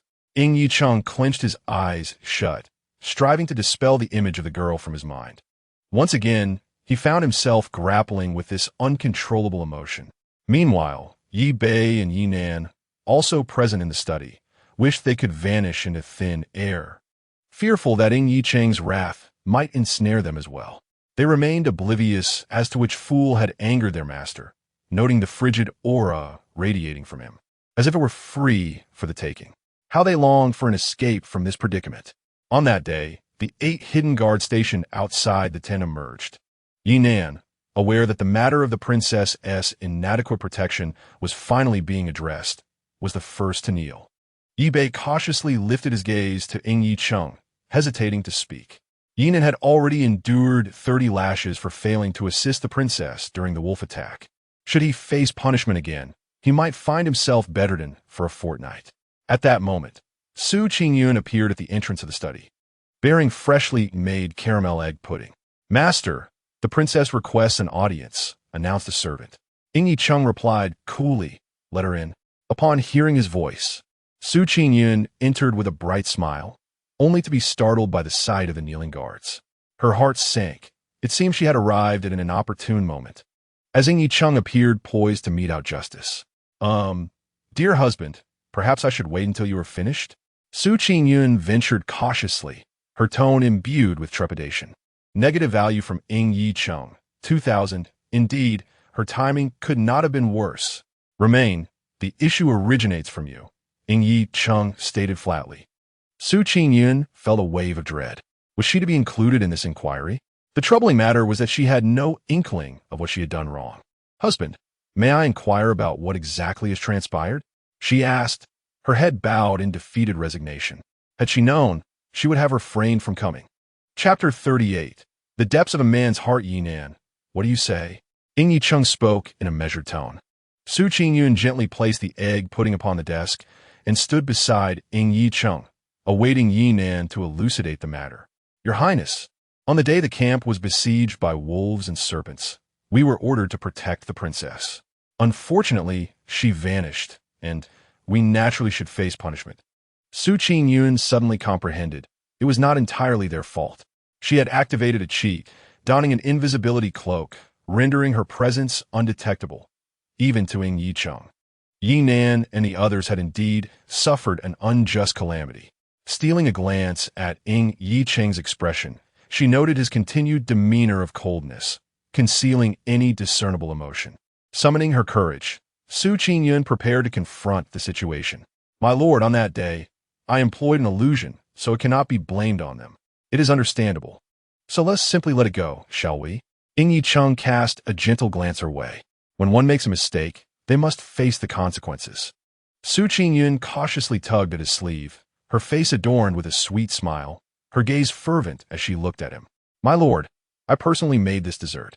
If it sits too long, it will lose its flavor. Why not try it now?" Ying Yicheng felt his resolve weaken. He believed it would be quite rude to reject the fruits of the young lady's labor. Thus, he nodded slightly. He then waved his hand dismissively, signaling for those kneeling on the ground to leave. "This shall not happen again." Yi Nan and the others hurriedly rose to withdraw. They were profoundly touched. The princess had risked herself to intercede on their behalf. It was heartening to have such a mistress, for it seemed to imbue the residents with a sense of humanity. Most importantly, it was the first time their master had relented just as punishment loomed over them. In the past, such leniency would have been utterly inconceivable. Who would dare to plead for mercy, knowing they would be punished alongside the one they defended, with no semblance of compassion shown? Initially, they had thought the princess had unwittingly walked into a trap, but they never anticipated such a twist in events. Yi Nan pondered, just as Yi Bei had said. The master appears to harbor a unique fondness for the princess.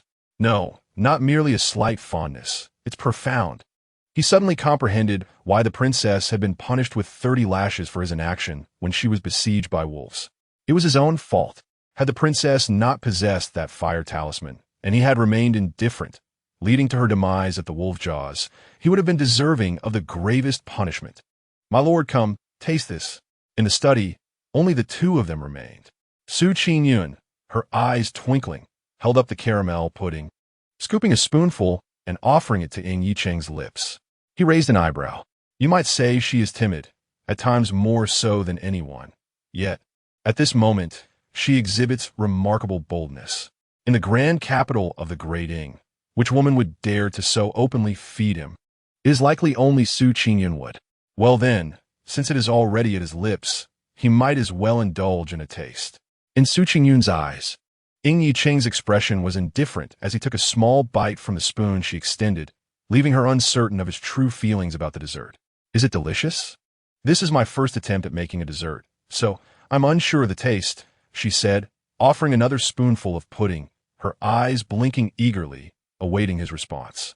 Ying Yicheng gazed at the young lady's radiant smile, shining like the brilliant sun of summer, and in the shadowy recesses of his heart, the dark torrents swirling within were abruptly stilled. He took another bite. The texture was soft and rich, though perhaps a tad too sweet for his liking. "Is too sweet," he declared succinctly. The light in Su Qingyun's eyes dimmed instantly. Oh, I see. It appeared she had overestimated her culinary skills. Ying Yicheng observed with a pang of guilt as the young lady's expression shifted visibly from anticipation to dejection, and he felt a grave weight for the words he had just spoken. The man pressed his lips together and calmly remarked, "This king finds it just right." The implication was that it was too sweet for others. Su Qingyun, initially dejected, instantly transformed into laughter. As long as her husband enjoyed it, that was sufficient. Next time, she would concoct a new dessert to present to him. Without hesitation, Su Qingyun lifted the entire bowl of pudding and placed it in Ying Yicheng's hands. "My lord, you may continue your work. I shall take my leave." With her task of delivering the treat accomplished and nothing else to attend to, she contemplated returning to her idle existence. Suddenly, Su Qingyun halted in her tracks, her large, dark eyes brimming with confusion. Hadn't everything been fine just moments ago? What was the matter with this wealthy patron? Indeed, the heart of a man is as elusive as the depths of the sea. Ying Yicheng did not spare her a glance, coldly returning to his desk to resume his official duties. Su Qingyun, now hesitant to withdraw, stepped back towards his desk. Despite his current impassive demeanor, she sensed the negative energy he was silently directing towards her. Although the negative value was minor, only a couple of hundred at a time, it accumulated swiftly. Who could endure such a barrage? What if it reached a critical point and her life was extinguished? With a gentle smile adorning her face, her eyes curved playfully, she ventured, "My lord, I find myself with little to do this afternoon. Perhaps I could keep you company?" Ying Yicheng remained silent, clearly uninterested in engaging with her. My lord Su Qingyun softly grasped his sleeve, giving it a gentle shake, her voice sweet and soft, elongated in a manner that could melt anyone as heart.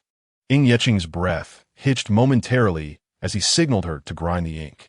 Was it merely her imagination, or did she detect a hint of pride in his expression at that moment? Su Qingyun, perceptive as ever, began to assist with the ink grinding, her gaze carefully averted, especially from Ying Yicheng's official documents. She dared not glance at them for fear of being mistaken for a spy. Thus, the young woman found herself gazing at a glazed flower lantern on the bookshelf, mindlessly grinding for half an hour, pausing occasionally to massage her sore wrists.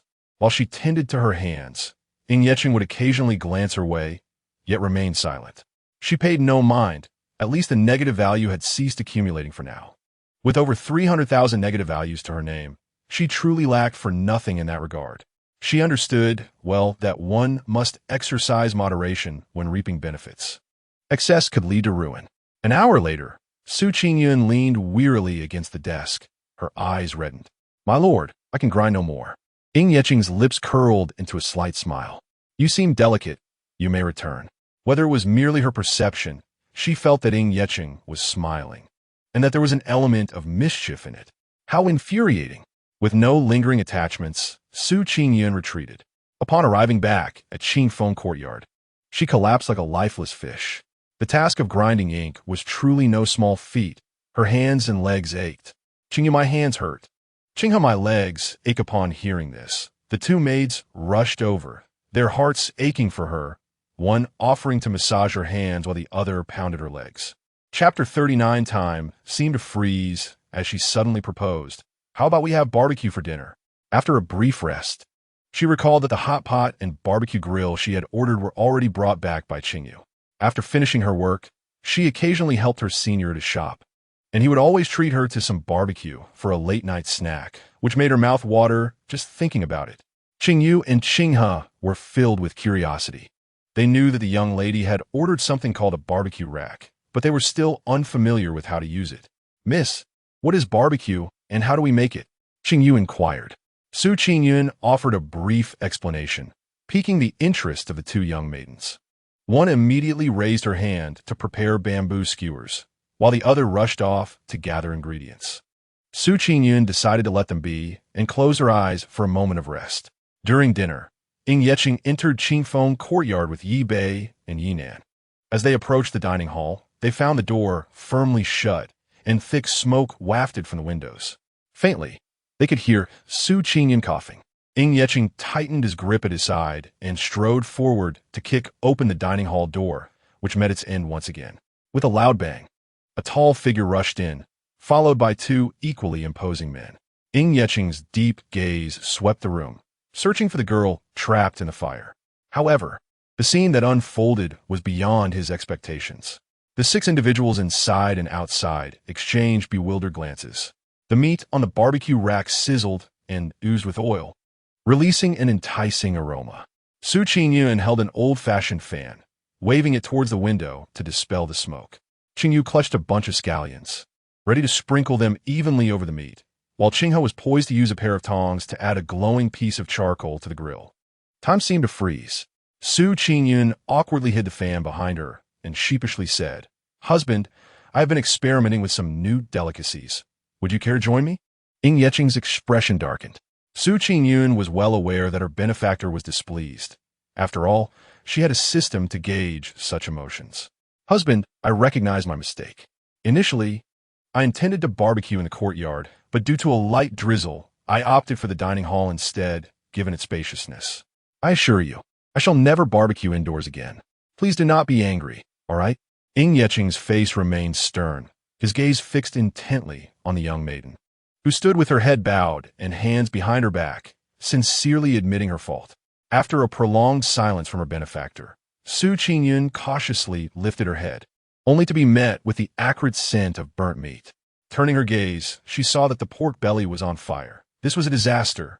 She could not afford to apologize any longer and hurried over to the barbecue rack, pouring a jug of cool water onto the flames. In an instant, the room was filled with swirling smoke.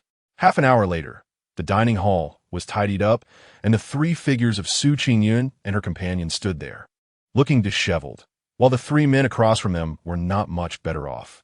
Ying Yeqing, being nearer to Su Qingyun, had a significant amount of soot covering his noble face, while Yi Bei and Yi Nan, albeit farther away, had their dark hair similarly dusted with ash. "Su Qingyun, I do not wish to see this object in the palace again," Ying Yeqing pronounced with deliberate emphasis. Husband Su Qingyun reached out and tugged at Ying Yeqing's sleeve. He cast a fleeting glance at the sleeve. Pouting would yield no results. "My lord, I wish to prepare grilled meat for you." Su Qingyun continued to tug at the man's sleeve. "My lord, please let me keep the barbecue grill," she implored, her voice sweet and soft. After a quarter of an hour, Su Qingyun's request was granted, and the grill was left behind as Ying Yicheng took his leave. As they journeyed, Ying Yicheng exuded an aura of coldness, puzzled by his own acquiescence. He could have refused with cruel resolve. Was it truly for the girl as tender entreaties? Behind him, Yi Nan and Yi Bei stifled their laughter, surprised that their master could concede. They silently commended Su Qingyun's skill. "You two go clean the stables," ordered Yi Bei. "What an unjust calamity," protested Yi Nan. They felt themselves caught in the crossfire. At Qingfeng courtyard, after Su Qingyun and her companions had refreshed themselves, they returned to the dining hall where a sumptuous meal, prepared by the grand kitchen, awaited them. "Miss, today was perilously close. I feared I might not see the dawn," Qingyu remarked as she served Su Qingyun a bowl of medicinal porridge. I too thought we might meet our end today, Qingya added, placing a piece of fish into Su Qingyun's bowl, reflecting on the day's events. Enjoying her porridge, Su Qingyun patted her chest and declared, next time, I shall surely grill when Ning Yi Cheng is away. Miss, you mustn't be reckless. Both Qingyu and Qinghe exclaimed in unison. Life is precious. The barbecue grill can wait. Yet I must indulge in it.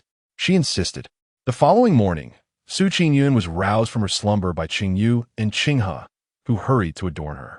What are you two doing so early? Su Qingyun murmured, her voice still laced with sleep. Miss, you've forgotten. Today is the annual kite festival, and you promised to join the eldest young master in flying kites. Lingxin Lake has been bustling since dawn, with an abundance of delicacies. Qingyu explained while assisting her with her attire. It was unlike her good mistress to forget such a significant occasion. Lingxin Lake, located east of the bustling streets of Jing City, boasted a vast expanse of grassy ground, specifically prepared by the court to host the annual kite festival. Each year, young masters and ladies from noble families would gather, bringing their meticulously crafted kites to compete. Besides the competitions, numerous vendors would set up stalls around the grassy area, offering a delightful array of food, jewelry, and trinkets, creating a scene of vibrant festivity. Upon hearing of the delicious offerings, Su Qingyun's drowsiness vanished, her eyes sparkling with excitement. Hurry up, I wish to indulge in the culinary delights, she urged. Her enthusiasm was infectious, and soon her attendants wore smiles of joy as well. Half an hour later, at the gate of the left chancellor's residence, Su Qingyun disembarked from her carriage and was immediately greeted by Su Qingji. Sister Jun, Su Qingfi exclaimed. Sister Ji, Su Qingyun replied with a calm demeanor. While Su Qingji appeared warm, she secretly harbored resentment. Qingyun, my cousin, it's been quite some time, a gentle voice spoke. Su Qingyun lifted her gaze to find it was Lu Wenbo, her cousin, dressed in a light blue brocade robe with a jade belt at his waist. He exuded an air of elegance, his gentle smile akin to a refreshing spring breeze. Truly, he was a man of unparalleled grace, a gem among mortals. Wenbo, Su Qingyun replied politely. Indeed, Lu Wenbo was strikingly handsome, yet he was not to the original owner's taste, nor was he to hers. Maman, I've waited for you for so long. You finally arrived. Let us depart at once. This voice belonged to her unreliable brother, Su Qingyun. Chapter 40. Childhood sweethearts Su Qingyun and Su Qingji shared a carriage, while Su Qingyun and Lu Wenbo rode on horseback, trailing behind them. Once seated in the carriage, Su Qingyun intended to close her eyes and rest, for she found little to discuss with Su Qingji. However, Su Qingji, oblivious to the hint, smiled and initiated a conversation. Sister, why were you so aloof when you met Cousin Wenbo today? Do you remember the time we spent at grandmother's house? You would always cling to Cousin Wenbo and play with him. Why do you become so distant now? Upon hearing this, Su Qingyun's expression turned cold. I'm already married. Yet, Su Qingji appeared not to comprehend, continuing with a smile, being married does not matter. It is merely childhood affection. Sister, you should not be so indifferent, lest you hurt Cousin Wenbo's feelings. Who among them was truly the native of this ancient land? Although the Great Wen dynasty was somewhat lenient towards women, there still existed the values of propriety and honor. Did she truly believe she was the original owner? Sister, be cautious with your words, Su Qingyun replied icily. Noticing Su Qingyun's discontent, Su Qingji quickly retracted her smile and apologized. I am sorry, sister. It was thoughtless of me. This time, it was Su Qingyun who offered a faint smile, pulling Su Qingji close with warmth. I recall how you would often follow Cousin Wenbo around in your youth, always asking him to make you little trinkets. By this logic, do you harbor feelings for Cousin Wenbo? Should I speak to our mother on your behalf, suggesting you wed him? Su Qingji was momentarily speechless. She had no desire for a man who was left over from Su Qingyun's affections. Seeing Su Qingji's change in demeanor, Su Yinggun's smile broadened. Oh, how splendid. I have successfully harvested a wave of negativity. Sister jested. I hold no romantic feelings for Cousin Wenbo. Thank you for your considerate thoughts, Su Qingji replied with a feigned understanding, nodding. At that moment, the carriage came to a halt. Man, Qingji, the road ahead is blocked. The carriage cannot pass. Shall we alight and walk to Lingxin Lake together? It is not far, Su Qingyun called from outside the carriage. Very well. The two inside the carriage agreed in unison.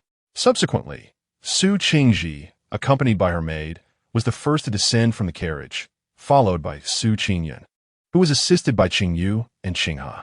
As they disembarked, Qingyu whispered softly in her ear, "I was unable to say much in the carriage, but I have a sense that Second Miss does not harbor good intentions towards you. It would be wise to keep your distance."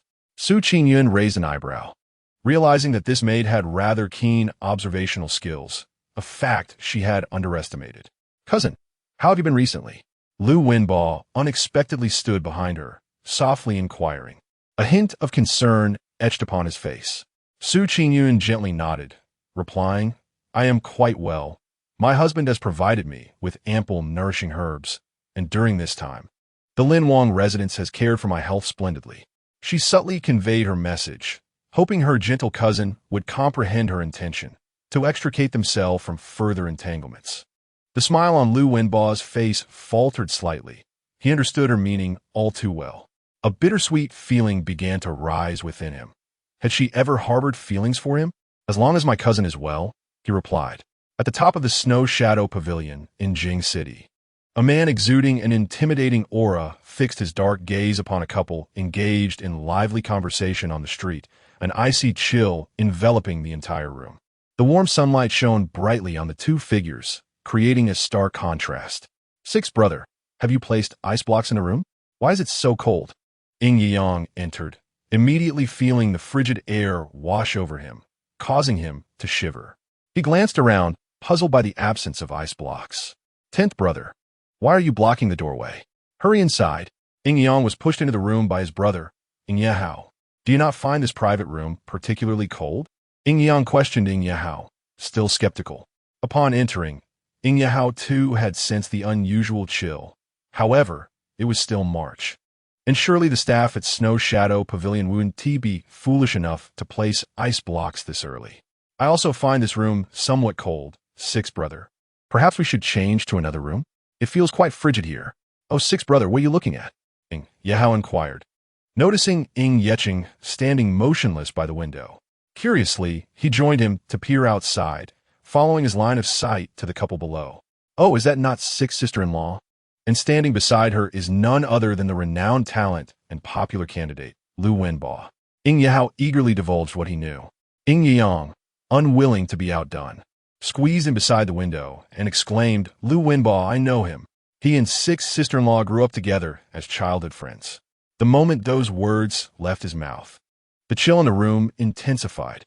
Yet, oblivious to the atmosphere, Yang continued, "I heard that the daughter of Prime Minister Su was originally to be wed to this Lu Wenbo, and both families were quite pleased." Yao attempted to cover Yang's mouth, but it was evidently too late. Yeching's eyes narrowed, concealing the dangerous glint within. "Ah, childhood friends. A fine choice for a son-in-law. Su Qingyun, how admirable of you to engage in cheerful conversation with another man." The ring he had been toying with was suddenly crushed in his icy grip, the fragments scattering with the wind. Memories of shattered moments flickered through his mind. Yeching, you are but a worthless pawn. What does it matter that you are a prince? Pawns, beg me, plead with me, and I might just grant you a bun. The little creature, daring to pilfer the delicacies I, the esteemed one, had specially presented to the noble consort, shall face my wrath. Come forth, and let this impertinent thief receive a proper lesson. In the shadows, the frail youth was beacon, his body a canvas of crimson, yet he remained oblivious to his plight. Clutching a crushed pastry tightly in his hand, he stumbled back to his own courtyard, eager to share the treat he had procured with his wet nurse. "Mung, I have brought you a pastry. Do take a bite, won't you? Once you are satiated, you can join me in play," he gently implored, shaking the arm of the woman resting in bed, his eyes glistening with unshed tears. Just days prior, his wet nurse had ventured out, promising to return with delicious treats. Indeed, she had returned with an abundance of delightful food that he had not tasted in ages. Alas, just as he took his first bite, a throng of eunuchs burst in, seizing her and trampling the food underfoot. Shortly thereafter, she was carried back, her body marred with blood, and she never rose again. Lying in bed, the wet nurse, upon hearing the call of the young boy, struggled to open her eyes. 6 Prince, I fear I may no longer be able to accompany you as you grow. Listen to Wang Gonggong and Cui Chiu. They're trustworthy. Do not wander aimlessly, and stay within the palace. It is perilous here. She attempted to lift her hand to wipe away the tears from the boy's eyes, but was too weak to do so. Outside, snow had begun to fall heavily, while the small boy knelt motionless beside the bed. Chapter 41. Unpredictable moves. Su Qingyun, what a mess. She was horrified, caught in transit, as the negative energy from her benefactor descended upon her like a storm. Feeling an impending sense of doom, she looked up and met the lifeless, dark gaze of Ying Yeching. She realized she might, perhaps, still salvage the situation, although she was uncertain of Ying Yeching's madness. She knew she could not allow this oppressive negativity to suffocate her any longer. Man, where are you going? Came a shout from Su Qingyun behind her. Brother, I'm off to find my husband. You all proceed to Lingxin Lake. I shall join you shortly. With that, Su Qingyun hastily lifted her skirts and, accompanied by Qingyu and Qinghe, dashed toward the top of Shuiying Tower. If she delayed any longer, even the mightiest deity would be unable to rescue her. Stop! This is not a place for you to enter. 2 impassive figures clad in black obstructed her path as she reached the staircase leading to the tower's summit. What to do? The negative energy continued to descend relentlessly. Unable to fight, she decided to resort to trickery. Woe is me. Husband! Husband! Someone is bullying me. The black-clad figures were taken aback. What have they done? When did they ever bully this young woman? They wondered in confusion. Husband! Husband! The familiar, sweet voice of the girl echoed unexpectedly from outside, scattering her fragmented memories. Was she crying? Ying Yeching slowly turned, compelled to approach the door, and gently opened the entrance to the private chamber. A young girl clad in a delicate canary yellow gown knelt upon the cold ground, tears glistening at the corners of her eyes, her lips pursed in a display of grievance as she gazed up at him. Husband, they have bullied me. They would not allow me to come in and seek you. She extended her fair finger, pointing accusingly at the 2 figures clad in black. Ying Yeching cast a cold glance at the 2 men. Go and receive your punishment. The 2 men protested. They were merely adhering to the rules of Shuiying building. Why should we be the ones to suffer? Shouldn't the one acting like a petulant child on the ground be the one punished? Ying Yeching lowered his gaze to the girl seated upon the unforgiving floor, his brow furrowing slightly. Are you not getting up? Husband, my legs have gone numb. I cannot rise, she replied, her words ringing true. Indeed, when she had knelt down, she had inadvertently struck a nerve, leaving her quite at a loss. Otherwise, she would have risen long ago. As for her continued seated position, what of her companions, Qingyu and Qinghe? Why had they not assisted her? In truth, Qingyu and Qinghe were utterly taken aback by their young mistress's sudden display of tears, leaving them momentarily speechless. Ying Yeching fell silent for a moment before extending his hand, his expression impassive. Su Qingyun stared at the large hand appearing before her, momentarily stunned, before breaking into a smile and reaching out to grasp Ying Yeching's hand, using his strength to pull herself up. Thank you, husband. Su Qingyun had expected a simple acknowledgement from her benefactor, yet today he was decidedly unpredictable. Ying Yeching's deep gaze remained fixed upon her, his lips parting slightly. Knowing your frail condition, why venture out? Surely it is not merely to seek someone.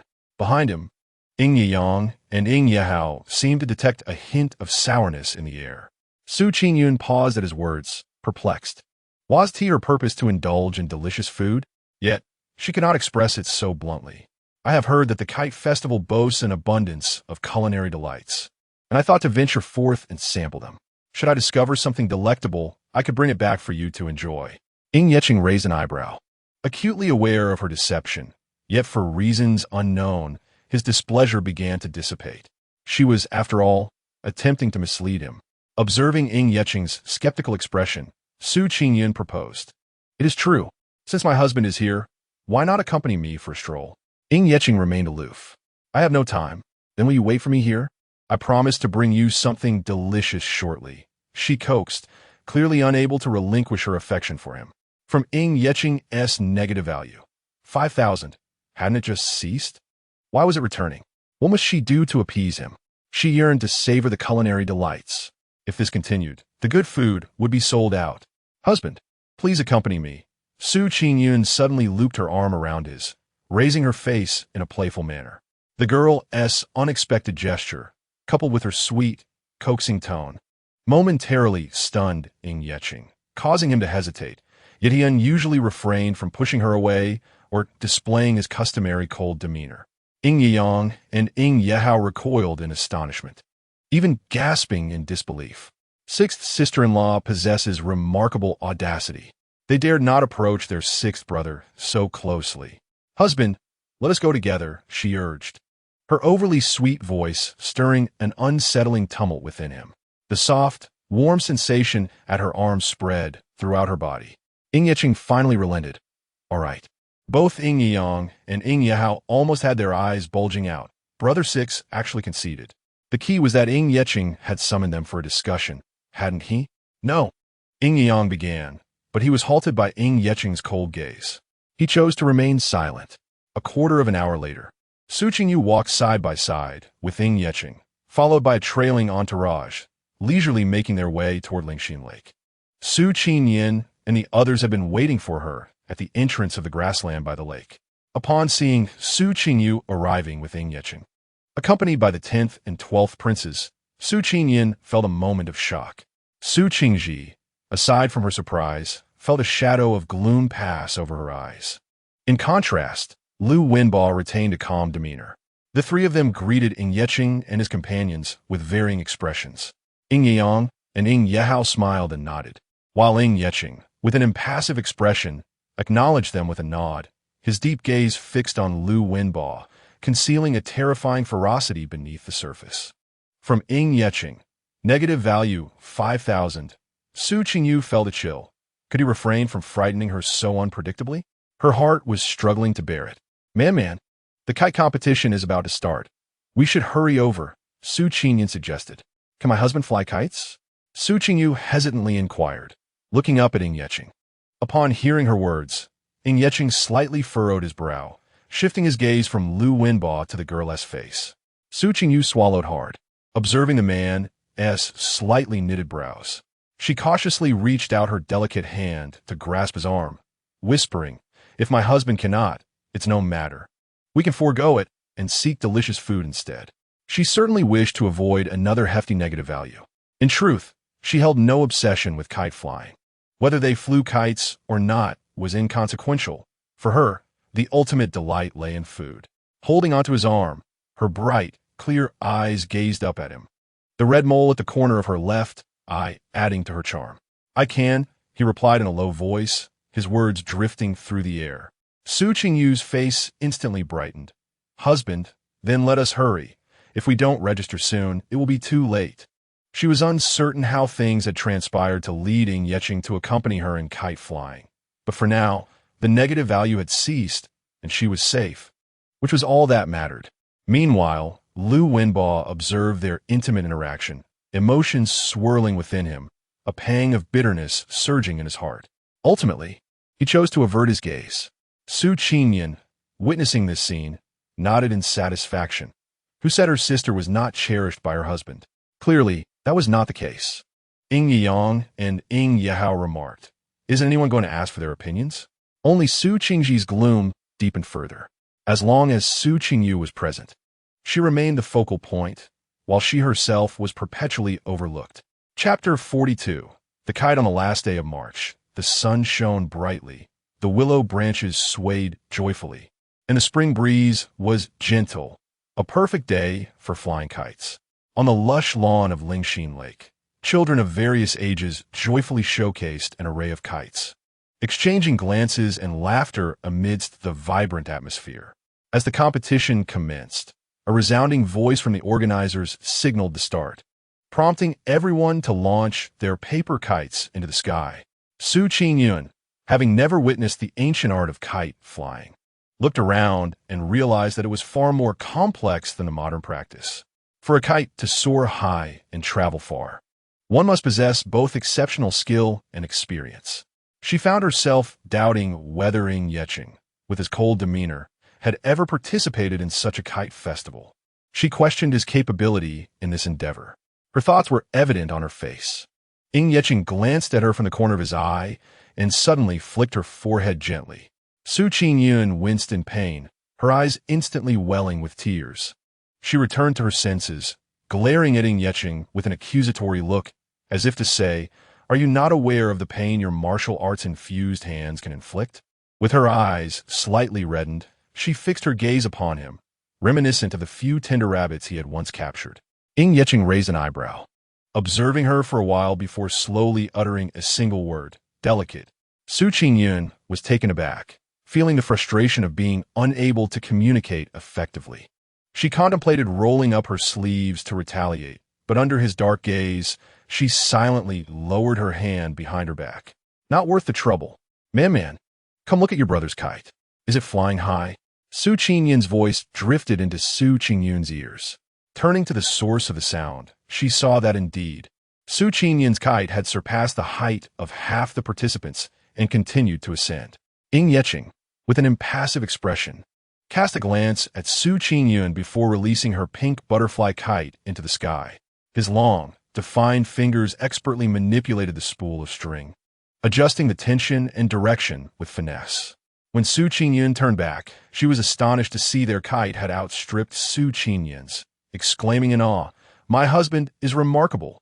Qingyun tilted his head slightly, his gaze fixed on the soaring kite, a subtle smirk playing at the corners of his mouth. "Sixth brother, hand your kite to sixth sister-in-law and come help me. I can't seem to get it to fly." Qingyun, holding a bird-shaped kite, looked at Qingyun with hopeful eyes, relying on him for assistance. "Get lost," came the cold, unfeeling reply. Qingyun was left to turn his gaze to Qingyun. "12th, please hand your kite to the guards and come assist me." To his surprise, Qingyun, grinning broadly, responded to Qingyun's plea with a cheeky smile. "I'm about to surpass that big eagle. I don't have time. Find a guard to help you." Qingyun lamented, realizing he was the only one in distress in this gathering, wishing he hadn't joined in the festivities. "Ugh, my lord, allow me to assist you," suggested a guard, unable to bear the sight of his master looking so pitiful. Upon hearing the words, Qingyun did not feel embarrassed. He handed the orange koi-shaped kite to the guard and gritted his teeth, saying, "You shall fly it. The higher, the better. If you can surpass the 12th prince's kite, I shall reward you with 100 taels. If you can outdo the Lin Wang, I shall grant you 500 taels. Today, he must assert himself, humph." The guard, upon hearing this, broke out in a cold sweat and managed to utter, "I shall do my utmost, your highness." Standing beside Qingyun, Qingyun watched as he launched the kite higher and higher, unable to suppress her impulsive thoughts. Surely, if she took a turn at it, it wouldn't fall, right? With that thought in mind, she couldn't help but ask, "Husband, may I play with it?" Upon hearing the girl's question, Qingyun slightly lowered his gaze, meeting her bright, eager eyes. In the next moment, the spool appeared in Qingyun's palm. She was filled with excitement, running while releasing the line, drawing ever closer to the banks of Lingxin Lake.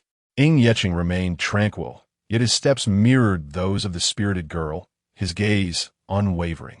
"10th brother, 12th brother, I can see you from afar. I never expected you would also attend the kite festival," remarked the 7th prince, Qingyun, with his signature gentle smile as he approached with his guards. "7th brother seems quite concerned about us," Qingyun remarked with a smile that did not reach his eyes. He held a deep disdain for the 7th brother, who always wore a smile, resembling a cunning tiger. He could see through the ambition lurking in Qingyun's eyes. Qingyun's smile faltered momentarily before he quickly resumed a more amiable expression. "We are all sons of the emperor. Naturally, I must look after my brothers." His words effectively countered Qingyun's remark. Just as Qingyun was about to retort, a severed kite came crashing down towards Qingyun's head. In a moment of quick thinking, Qingyun raised his foot and kicked Qingyun aside. The 7th prince, taken by surprise, fell to the ground, his face turning a shade of dark green. Just as he opened his mouth to reprimand Qingyun, the fallen kite landed at his feet. Feigning concern, Qingyun inquired, "7th brother, are you all right? I did not intend for that to happen. I saw the kite falling and, fearing it would injure you, acted in haste. Surely, you want to hold this against me? Ying Yefeng's expression was as if he had swallowed a fly. He wanted to express his anger. But the fallen kite and Ying Yahao's words left him with no grounds to retaliate. Thus, he calmly rose to his feet and replied, "No harm done. It was your good intention. How could I possibly blame you? My apologies, seventh prince. That kite was accidentally dropped by me." A woman dressed in a water blue long dress adorned with spring flowers, her hair styled in a flowing bun, approached swiftly, interrupting their conversation. "It is indeed Miss Yao's kite. Do not worry. You cannot control when a kite falls," Ying Yefeng said, smiling as he reassured Yao Shuoro. "Thank you, seventh prince, for your understanding," she responded gratefully. Ying Yang and Ying Yahao exchanged glances. What was happening? Had their presence diminished so greatly of late? Why was it that everyone seemed to overlook them? Even the sixth sister-in-law was one thing, but the so-called foremost talented lady of the capital, Yao Shuoro, was equally discourteous. Could they not see the two adults standing there? In truth, Yao Shuoro had harbored affection for Ying Yefeng since childhood. He was as gentle as jade, mature and composed, and most importantly, he possessed remarkable talent, making him a likely candidate for the highest position. Upon catching sight of the seventh prince, she became oblivious to everyone else. However, she was not foolish. It did not take long before she noticed the individuals standing beside Ying Yefeng and promptly bowed in greeting, offering an apologetic smile to both. "I, the humble lady Yao Shuoro, have encountered the 10th and 12th princes before. In my moment of urgency, I only sought to ensure no one was harmed and failed to notice your esteemed presence. I sincerely apologize." Ying Yang and Ying Yahao waved their hands dismissively, indicating there was no harm done. Such formalities were familiar to all. Chapter 43. It was not my intention. Ying Yahao cast a glance at the blushing Yao Shuoro, who gazed at Ying Yefeng with evident admiration and thought there was nothing left to misunderstand. "Seventh brother, since you have a fair companion, we shall not intrude further." Upon speaking these words, he tugged on the kite string and made his way towards Lingxin Lake, where Ying Yecheng, Su Qingyun, and the others were gathered. In the span of their conversation, his kite had already been outpaced by others, which he found quite unfortunate. Ying Yang shot a glare at a subordinate still flying kites, urging him to pursue the 10th prince, warning that if he failed to surpass him today, he would be punished with the unpleasant task of cleaning the latrines. The guard, upon hearing this, was alarmed. He had no desire to scrub the foul-smelling toilets, and thus hurriedly made his way towards Ying Yahao. After taking a few steps, Ying Yang turned back with a smile, saying, "Seventh brother, I shall take my leave as well. I wish you a delightful day." Ying Yefeng maintained his gentle, harmless demeanor, nodding with a smile. Standing beside Ying Yefeng, Yao Shuoro felt her cheeks redden further upon hearing Ying Yahao's words. All of this was noted by Ying Yefeng, who did not shy away from the attention. The daughter of the Right Chancellor, Yao Ruifeng, Yao Shuoro, could serve as a significant ally in his pursuit of the highest position. "Since your kite has broken, would you care to join this prince?" Such a fortunate proposition was something Yao Shuoro could hardly have hoped for. At that moment, she found herself grateful for the unexpected misfortune of her kite. Blushing, she nodded, "Ahem." Meanwhile, by Lingxin Lake, Su Qingyun, Ying Yecheng, Ying Yahao, Ying Yang, Su Qingyun, Su Qingji, and Lu Wenbo were all gathered together. With Ying Yecheng's presence, few dared to approach, affording them ample space to fly their kites. The group engaged in friendly banter. "Ah, man, your butterfly kite is soaring high indeed. In previous years, you never once surpassed me." Su Qingyun laughed. Su Qingyun rolled her eyes at her brother, retorting, "That's because my kite benefits from the fortune bestowed by our father." Ying Yecheng, "Perhaps today I shall claim first place." "Brother, this is all thanks to my husband's prowess. If you're so capable, why not surpass me?" Su Qingyun laughed heartily. "Do not be too boastful, lest you find yourself in misfortune and your kite plummets." At that, Su Qingyun received a cold glare from Ying Yecheng. "Suinyan? Sixth brother, shall we?" Ying Yahao handed the kite string to a subordinate, inquiring with an unfinished thought that he believed his sixth brother would comprehend. Ying Yecheng's gaze fell upon the smiling face of the young girl, but he soon averted his eyes, stating calmly, "There is no rush." Ying Yahao, Ying Yang, Are you not in a hurry? Who exactly sent them a message so early in the morning? Just as the three were conversing, Su Qingji finally seized the opportunity, tugging at the kite string. Intentionally or not, edging closer to Su Qingyun. At that moment, Su Qingyun had her back turned to her. While the two maidservants were engrossed in cheering for Su Qingyun's soaring kite, their voices filled with excitement. This scene was only witnessed by the distant Yao Xiuero, whose eyes flickered with an obscure light. From Yao Xiuero, minus 5,000 negative value, Su Qingyun. Yao Xiuero, the legitimate daughter of the Right Chancellor? What is the meaning of this inexplicable negative value? From Su Qingji, minus 1,000 negative value. Why are they all gathering together? Before she could ponder further, Su Qingyun was suddenly jostled, and before she knew it, she was about to plunge into the water. Miss, be careful. Man, be cautious. Cousin Qingyun. Four anxious voices rang out simultaneously. Ying Yeching's expression changed dramatically. Qingyun? Su Qingyun. He swiftly turned, employing his lightness skill to dart towards the girl at an unprecedented speed. Fortunately, the two female shadow guards assigned to Su Qingyun were no slouches either. They instantly seized her from either side, preventing her from falling into the water. Su Qingyun, still shaken, attempted to pat her heart, only to be suddenly enveloped in a warm embrace. In that moment, Ying Yeching found himself at a loss for words. He was engulfed by an overwhelming desire to obliterate everything. Husband, my husband, let go, I cannot breathe. Su Qingyun gasped, struggling slightly against Ying Yeching's sudden grip. From Ying Yeching, minus 10,000 negative value. From Su Qingji, minus 2,000 negative value. From Yao Xiuero, minus 5,000 negative value. Nearly everyone acquainted with Su Qingyun at that moment had bestowed upon her considerable negative values. Some born of concern, others from foiled schemes. Besides the incomprehensible negative value from that Yao Xiuero, she understood the rest. Su Qingyun's heart soared with delight. Such an influx of negative values would surely make her the wealthiest host. As Ying Yeching calmed down amidst the girl's soft voice, he gently released her. Sister Yun, I am sorry, I did not mean to. I didn't notice you behind me. Su Qingji's scheme thwarted. Her acting skills surged as tears streamed down her cheeks.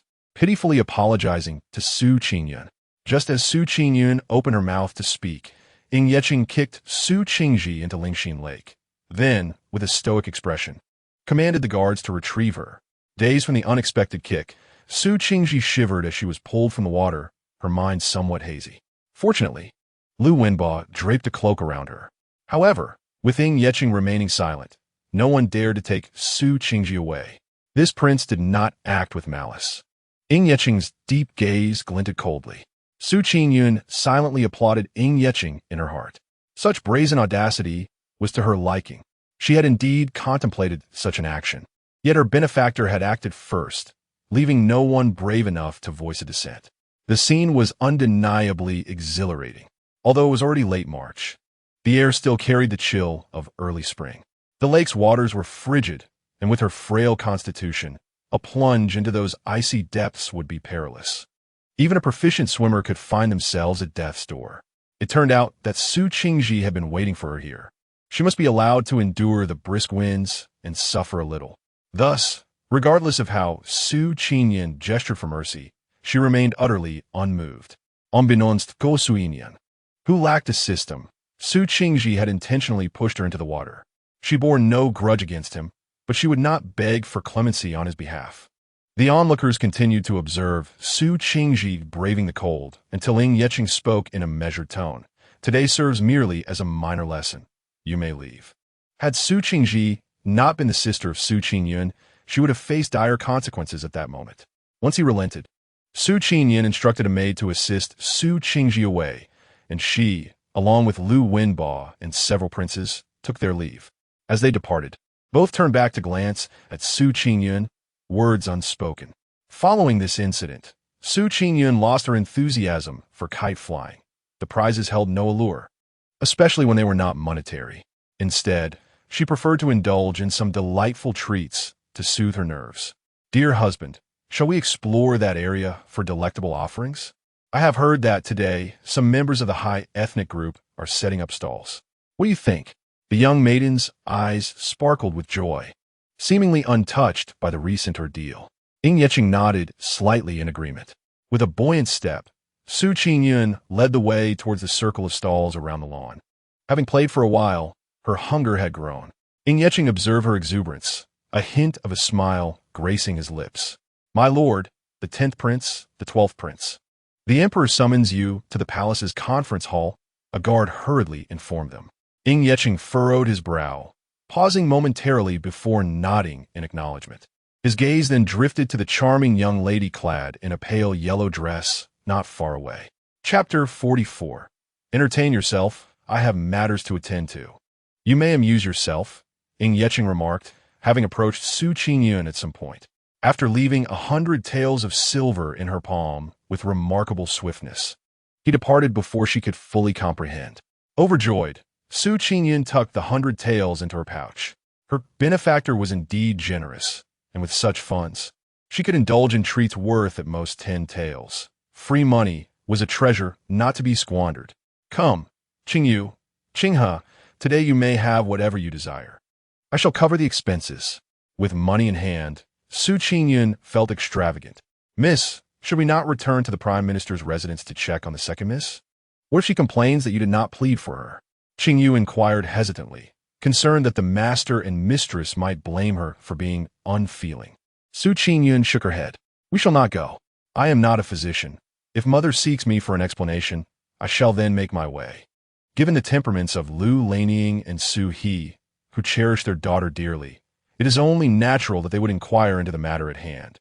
Even if Su Qingji, Su Qingyun, and Lu Wenbao were to chatter endlessly, her mother might still harbor doubts. She is not apprehensive about her mother blaming her for not pleading on her behalf. Regarding the issue with Su Qingji, she feels it necessary to inform her mother, so that she might remain vigilant. Su Qingji has consistently excelled in superficial appearances and is the sole descendant of her father's closest friend. Without ample evidence, it would be imprudent to act rashly. However, with such a troublemaker in their midst, it is only a matter of time before domestic tranquility is disrupted. The recent treatment of Su Qingji by Su Qingyun alone is telling. Although she does not relish conflict, she is acutely aware that Su Qingji has already attempted to harm her life. Thus, she will not extend any courtesies toward her. There are myriad ways to deal with an adversary. It is not necessary to ensure her death. Would it not be more agonizing to let her live a life worse than death? To render her life so miserable that she longs for death yet cannot attain it, while also providing a continuous stream of negativity? What could be more delightful? If one were to argue that cutting the grass without uprooting the roots allows it to regrow, then let us ensure the spring breeze does not reach her. Just as Qingyu was about to express something further, she was interrupted by Qinghe. "Miss has her own thoughts. We, as servants, shall simply follow orders." Su Qingyun cast an approving glance at Qinghe. She holds both maids in high regard. Qingyu is clever and lively, while Qinghe possesses a quieter, more steadfast demeanor.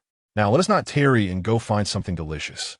"Yes," replied Qingyu and Qinghe in unison. In the palace, as Ying Yeqing and the others arrived at the council hall, they encountered Ying Yefeng, whom they had met at the kite festival. After exchanging pleasantries, they entered together. Inside the hall stood the crown prince, the second prince, and the other princes who had participated in the hunt. Shortly thereafter, the emperor entered the council hall accompanied by the grand eunuch. "Today, I have summoned you all to discuss the events of the hunting day, as well as to assign you the oversight of the 6 ministries." Upon hearing this, the princes present, with the exception of Ying Yeqing, who maintained a stoic expression, tightened their features. Was their father about to delegate power in the selection of a successor? Regarding the assassin from the hunting day, Cheng'er has informed me that it was the work of the Jianghu faction, Wuwang Tower. The assassination at the last banquet was also orchestrated by them. What are your thoughts on this matter? The crown prince, Ying Yetoa, spoke first. "I believe it to be the work of spies from a rival nation." The emperor's gaze fell upon Ying Yetoa. "Why do you think so?" Taken aback by the emperor's inquiry, Ying Yetoa hesitantly replied, "I am merely speculating, your majesty." The emperor furrowed his brow slightly and shifted his gaze to the second prince, Ying Yetzong. Ying Yetzong asserted, regardless of the reason, "We should send someone to eliminate Wuwang Tower. We must eradicate the root of the problem. The emperor's frown deepened, and he spoke with utmost severity. Second, you are too impulsive. At that moment, Ying Yefeng stepped forward and said gently, Father, I believe the individuals behind Wuang Tower have repeatedly attempted to assassinate you for a reason. Perhaps we should first send someone to investigate discreetly? Upon hearing this, the emperor relaxed his brow slightly and nodded. Simply disbanding Wuang Tower without uncovering the culprits behind it would leave me unsettled. Dear elder brother and second brother, it would be wise for you both to learn from the seventh. One lacks intellect, while the other acts impulsively. How can I entrust such a vast empire to you after a century? The emperor's reprimand left Ying Yi Tuo and Ying Yi Tsong with ashen faces, casting a furtive glare at Ying Yi Feng, who had once again stolen the limelight. Enough. Who among you is willing to undertake the investigation? The emperor's imposing gaze swept across the gathered princes. Recognizing this as a valuable opportunity for merit, the princes eagerly voiced their willingness to proceed. The emperor's demeanor softened slightly at this moment. This matter shall be entrusted to the seventh. I shall obey your command, Ying Yi Feng replied, kneeling with an expression of serene composure. Ying Yi Tuo and Ying Yi Tsong shot him resentful glances, which did not escape the emperor's notice. What? Are you two dissenting? He inquired sternly. Both lowered their heads in unison. I bear no grievances, your majesty. You two shall return and transcribe the Analects 10 times. Reluctantly, they responded, yes. I shall obey your command. The emperor then surveyed his 10 sons, his tone grave. I am aware of the conflicts among you brothers. As long as they do not escalate unduly, I've turned a blind eye and have never truly punished you. However, you must remember that you are blood brothers. My kin, should I ever discover you turning against one another, I shall show no mercy. As the emperor's words lingered, a flicker of crimson darkness crossed Ying Yi Cheng's gaze. If given a choice, he would have preferred to never possess this bloodline. The princes knelt in unison, declaring, We shall heed our father's teachings. Seeing their response, the emperor's expression softened further. He continued, Now, let us discuss your oversight of the 6 ministries. Eldest and fourth, you shall supervise the Ministry of Revenue for the coming year. Second and fifth, you will oversee the Ministry of Rights. Third, due to your health, I shall not assign you any duties. Your well-being is paramount. The named individuals knelt in gratitude. Finally, the emperor's gaze settled on Ying Yi Cheng and his 2 silent companions, as he continued, Cheng, you will oversee the Ministry of War. Feng, the Ministry of Works. The 8th and 9th, the Ministry of Personnel. The 10th and 12th, the Ministry of Justice. You are to report to your respective departments starting tomorrow for 1 year. Let me see if my sons can shoulder such responsibilities. I shall obey your command. The emperor nodded in satisfaction. Very well, I am weary. You may all withdraw. Once they exited the council hall, Ying Yi Yang and Ying Yi Hao followed Ying Yi Cheng back to the Snow Shadow Pavilion. The private room was so quiet that one could hear a pin drop. Ying Yi Cheng sat in an armchair, exuding an aura of cold ferocity. Ying Yi Yang and Ying Yi Hao silently observed him, hesitant to speak. They understood the reason behind their 6th brother's state. Each time their father summoned them for discussions and mentioned brotherly harmony, it inevitably touched the darkest recesses of Ying Yi Cheng's heart. Ying Yi Yang had shared certain experiences with him, which were merely the tip of the iceberg of the 6th brother's tribulations. Their father, residing in the palace, seemed to harbor the unrealistic hope that they could coexist peacefully as brothers, which was utterly impossible. The rifts had been forged long ago in their childhood. Moreover, how many individuals can truly resist when ensconced within the imperial palace, face to face with the supreme authority? 6th brother, what brings you to summon us today? Ying Yang inquired cautiously. Chapter 45. Is dining alone truly solitary? The Empress Dowager's birthday, the Hua family. Upon hearing Ying Yang's voice, Ying Yecheng regained his former tranquility. Just a single phrase caused Ying Yang and Ying Yahao to exchange glances, their expressions shifting, for they understood its implications without further elaboration. Does 6th brother imply that the Hua family has begun to take action? Ying Yahao asked. Ying Yecheng nodded slightly. Upon learning that the Hua family had been amassing wealth extravagantly during the Empress Dowager's birthday celebrations, they could not help but express their astonishment. How curious that the noble family of concubine Hua appears so restless, Qingyun remarked in confusion. Qingyun scoffed. Having lost such a significant instrument for wealth accumulation as the Yin-Yang sect, it's only natural they cannot remain composed. Throughout history, power struggles have always consumed vast financial resources. Indeed, Qingyun acknowledged enlightenment dawning upon him. Fortunately, they were not lacking in funds, as the three had deliberated for an entire afternoon in their private chamber. As the sun dipped below the horizon, Ying Yeqing finally returned to the study within the Wang residence. Around the same time, Su Qingyun returned with an array of delicacies, accompanied by Qinghe and Qingyu, who also carried numerous bags. Upon entering the gate, they encountered Steward Wang, who was about to depart on an errand. Steward Wang, has the prince returned? Su Qingyun casually inquired. Steward Wang paused, recalling the rumors circulating in the capital, amused.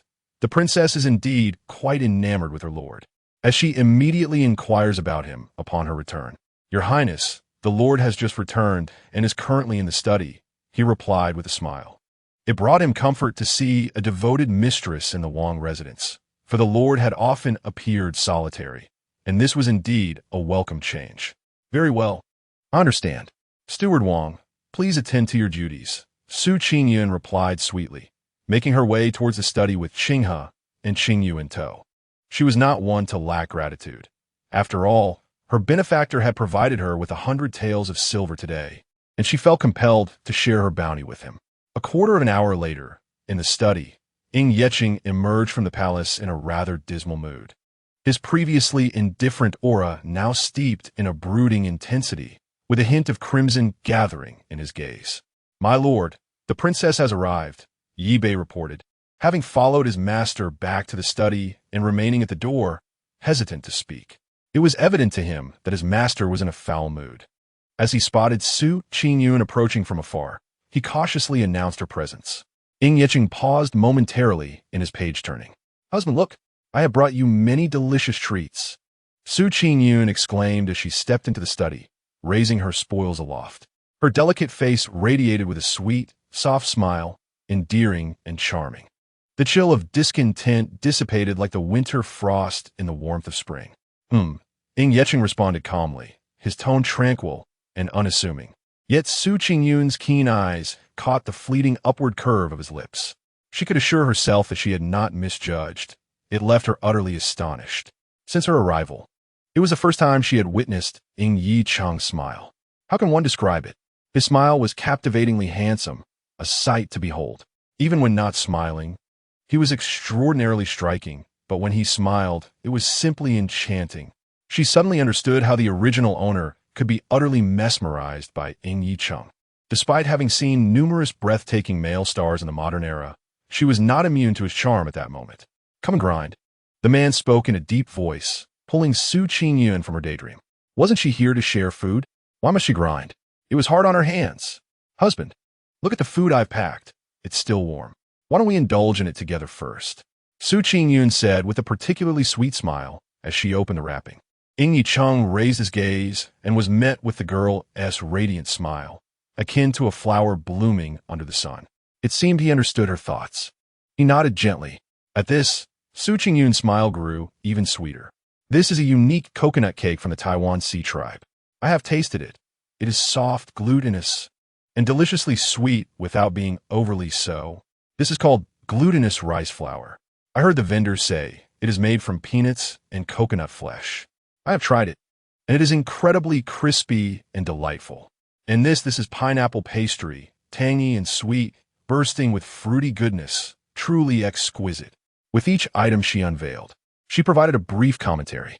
Ying Yicheng observed the array of desserts laid out on the table, a subtle twitch at the corner of his eye. He lifted his gaze and was met with her expectant expression, making it difficult to refuse. He extended his hand and picked up a piece of coconut cake. Taking a small bite, the sweetness enveloped his palate, and with an impassive demeanor, he reached for the warm tea on the table and took a sip. Try this. Su Qingyun urged enthusiastically. Ying Yicheng, with slight reluctance, picked up a piece of pineapple pastry, tasting it as well. It was even sweeter. He maintained an air of indifference, finishing the remainder of his tea. Keep it for yourself, he said. With a beaming smile, Qingyun pushed the pastries toward him. I bought 2 of everything, specifically for you. Yicheng suddenly felt a twinge of discomfort in his teeth. My lord, dinner is ready. Shall we serve the meal? Yi Bei's voice, like a celestial melody, provided a timely rescue for Yicheng. Serve it, he replied. Qingyun rubbed her hands together excitedly. She had long coveted Yicheng's dinner. Might she? Yicheng glanced at her eager hands, his deep eyes fixed on her with an inscrutable expression. Qingyun, stealing a glance upward, met his profound gaze, and a spark of inspiration ignited within her. Husband, do you feel lonely dining alone? Yicheng replied. If you wish to eat, just say so. She had been seen through. With no trace of embarrassment from being exposed, Qingyun boldly stated, Thank you, husband. I would like to eat. Yicheng regarded her for a moment, a faint smile escaping his lips, his eyes revealing a hint of indulgence. This scene unfolded before Yi Bei at the entrance. Once upon a time, on days when a master was in a foul mood, no one dared to approach him. Should a few indiscreet souls dare to cross paths with him, blood would surely be shed. Yet now, the master not only regained his composure, but even seemed to be amused, his gentle laughter echoing softly. At this moment, Yi Bei elevated Qingyun's status in his heart yet again. The dishes were gradually brought to the dining hall by the servants. Under the eager gaze of the young lady, Yicheng rose calmly and made his way to the dining hall at a leisurely pace, with Qingyun closely following behind. Once seated, Qingyun eagerly awaited the moment when her benefactor would take the first bite before hastily stuffing her mouth with the delectable food. Indeed, these dishes were unlike any she had ever tasted. What exquisite delights! The 5-flavor apricot goose, red braised pigeon, shrimp paste, silverfish soup, and 3-color crystal noodles. She had never encountered such delicacies before. Being a prince was truly splendid. Qingyu observed her mistress as she piled her bowl high with rice. Unable to refrain from softly advising, Miss, do mind your image. Qingyun swallowed a mouthful of meat and retorted, Mind what image? Are you suggesting I eat unsightly? Qingyu sighed. There is no saving the young lady. Other newlywed wives dine gracefully in front of their husbands, nibbling delicately on meat and sipping soup. But look at our young lady, devouring her meal as if starved for days. How could she still be hungry after feasting all afternoon?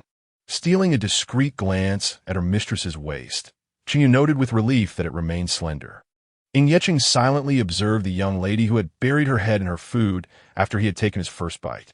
Qingyun suddenly lifted her head from her bowl, her smile radiant and sweet. She picked up a crystal shrimp dumpling she deemed particularly delicious and placed it in Yicheng's bowl, saying, Husband, do eat quickly. It will lose its flavor if it cools. A hint of unexpected softness graced Yicheng's typically indifferent visage as he kindly helped the young lady by serving her a piece of ginger-scented spare ribs, which she struggled to grasp. This act left the attending servants utterly astounded. Having eaten her fill, Qingyun returned to Qingfeng courtyard beneath the moonlight. The following morning, upon awakening, Qingyu brought her news concerning Qingji. Miss, the madam requests your return to the Prime Minister's residence. Chapter 46. Difficulties in Offspring? After finishing the last spoonful of almond porridge, Qingyun raised her gaze towards Qingyu. Understood. Miss, news from the Prime Minister's residence indicates that the second young lady has been suffering from high fever throughout the night and only just regained consciousness this morning. The doctor mentioned. Qingyu hesitated. Qingyun took the handkerchief offered by Qinghe to wipe her mouth and inquired. What else did he say? He also mentioned that due to the cold she caught, the second young lady might face difficulties in bearing offspring in the future. Qingyun was taken aback. Is it truly so? A single bout of illness could lead to such complications? No wonder she had been receiving a barrage of negative reports about Qingji since early morning. It turned out to be the reason. Thankfully, while she slept, the orb had managed to muffle all negative sounds except for Yicheng's. Otherwise, she would have been unable to enjoy a restful night. It is likely that her elder would feel a twinge of guilt over this matter, for after all, Qingji is the sole descendant of his closest friend. Now, with the continuity of this lineage in question, he is bound to feel sorrow and remorse. Miss, the carriage is ready. Shall we depart? Qinghe inquired. Su Qingyun nodded slightly. Yes, Qinghe, please find some of the nourishing medicines that Steward Wang brought last time, one she can use. Since they were returning home, it was only appropriate that she visit the ailing Su Qingji. They had not severed ties, and certain social niceties must still be observed. Upon her return to the Prime Minister's residence, Su Qingyun was summoned to her courtyard by Lu Yinglan.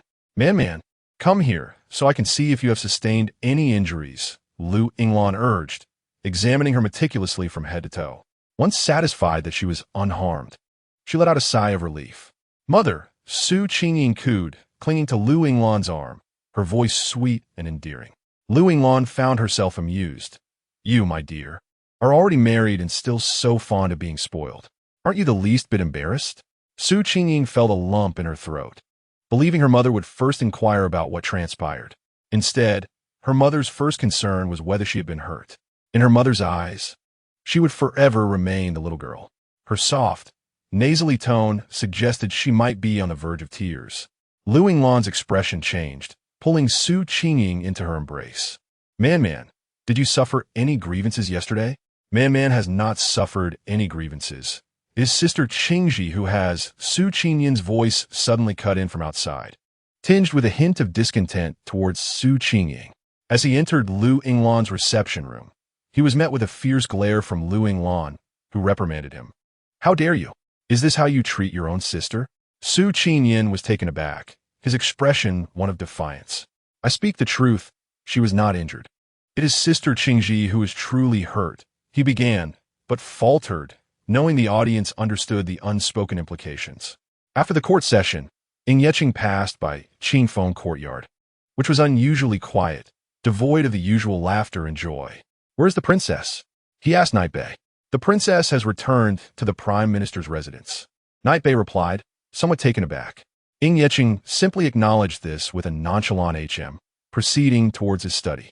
Just as he reached the door, he recalled the scene from the previous day where he had observed Su Qingyun and Lu Wenba engaged in animated conversation. Night Bei noticed his master suddenly halt, the usual placid expression on his face now darkening ominously. What has happened to provoke the master? Night Bei pondered. Is Guanshan Academy on break today? Ing Yeching inquired coldly. Yes, both yesterday and today, Guanshan Academy is closed, Night Bei responded, bewildered by the abruptness of the question. Just as Ing Yeching took a step forward, he paused, his demeanor chilling as he swiftly turned and exited the Lin Wang residence, mounting his horse with urgency. Night Bei, bewildered, followed suit.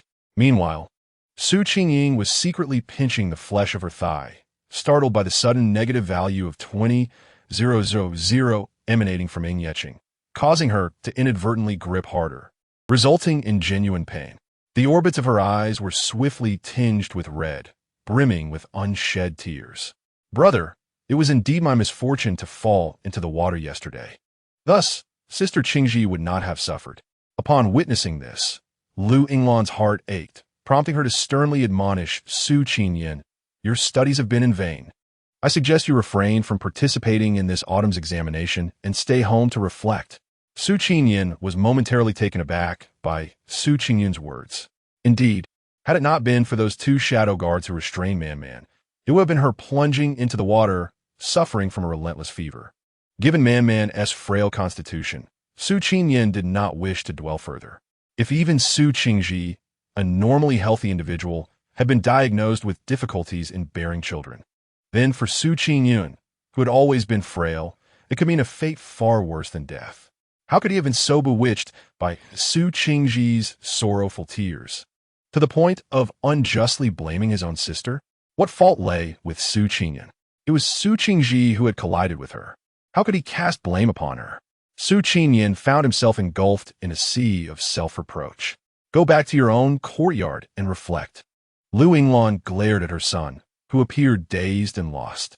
At that moment, the defiance that once graced Su Qingyun's face dissipated as he turned and left in a daze. Man, tell your mother what transpired yesterday. I do not believe a word your brother said. Lu Yinglan gently withdrew her handkerchief, tenderly dabbing away the tears at the corner of Su Qingyun's eyes. Nestling closer to Lu Yinglan, Su Qingyun recounted the events of the previous day in great detail. She refrained from embellishing the tale, narrating the occurrences with calm composure. Upon hearing her daughter's account, Lu Yinglan furrowed her brow slightly. So, did no one at the scene take note of whether Su Qingji inadvertently approached you? Su Qingyun nodded in affirmation. Lu Yinglan's brow furrowed even more deeply. Do you believe Su Qingji acted with intent? Su Yingyun hesitated briefly. Though she was certain that Su Qingji had acted deliberately, she lacked the proof needed to demonstrate malicious intent. While her daughter remained unsure of Su Qingji's intentions, Lu Yinglan understood that if Su Qingji indeed wished to harm her daughter, a failed attempt would surely lead to another. A fox would eventually reveal its tail. Upon hearing this, Lu Yinglan chuckled softly, feeling a great sense of comfort. Her man had matured, developing her own thoughts, unlike that troublesome Su Qingyun, who would lose his way upon a single provocation. Rest assured, your mother will keep a watchful eye on Su Qingji. As for your father, with me around, you need not concern yourself with that old man. At her mother's words, Su Qingyun felt a wave of emotion wash over her. How fortunate she was to have such a caring mother in this ancient time. Mother, there is something I must tell you. Su Qingyun suppressed her emotions, regaining her composure before adopting a serious demeanor.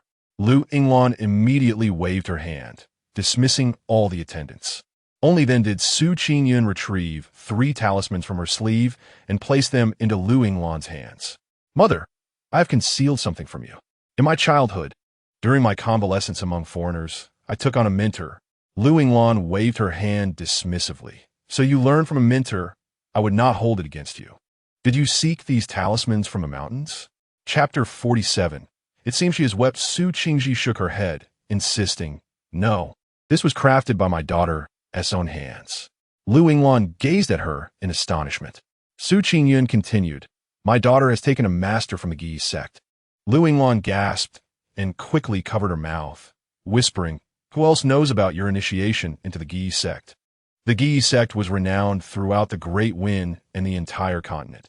It was unfathomable that her daughter had joined the most enigmatic sect of metaphysics without their knowledge. A revelation that aroused her concern. If the power-hungry individuals in the capital were to discover this, they would either attempt to seize her with ruthless fervor or seek to destroy her if they could not possess her. In any case, they would not allow her to remain beside Ying Yecheng, becoming an asset in his ascent to supremacy.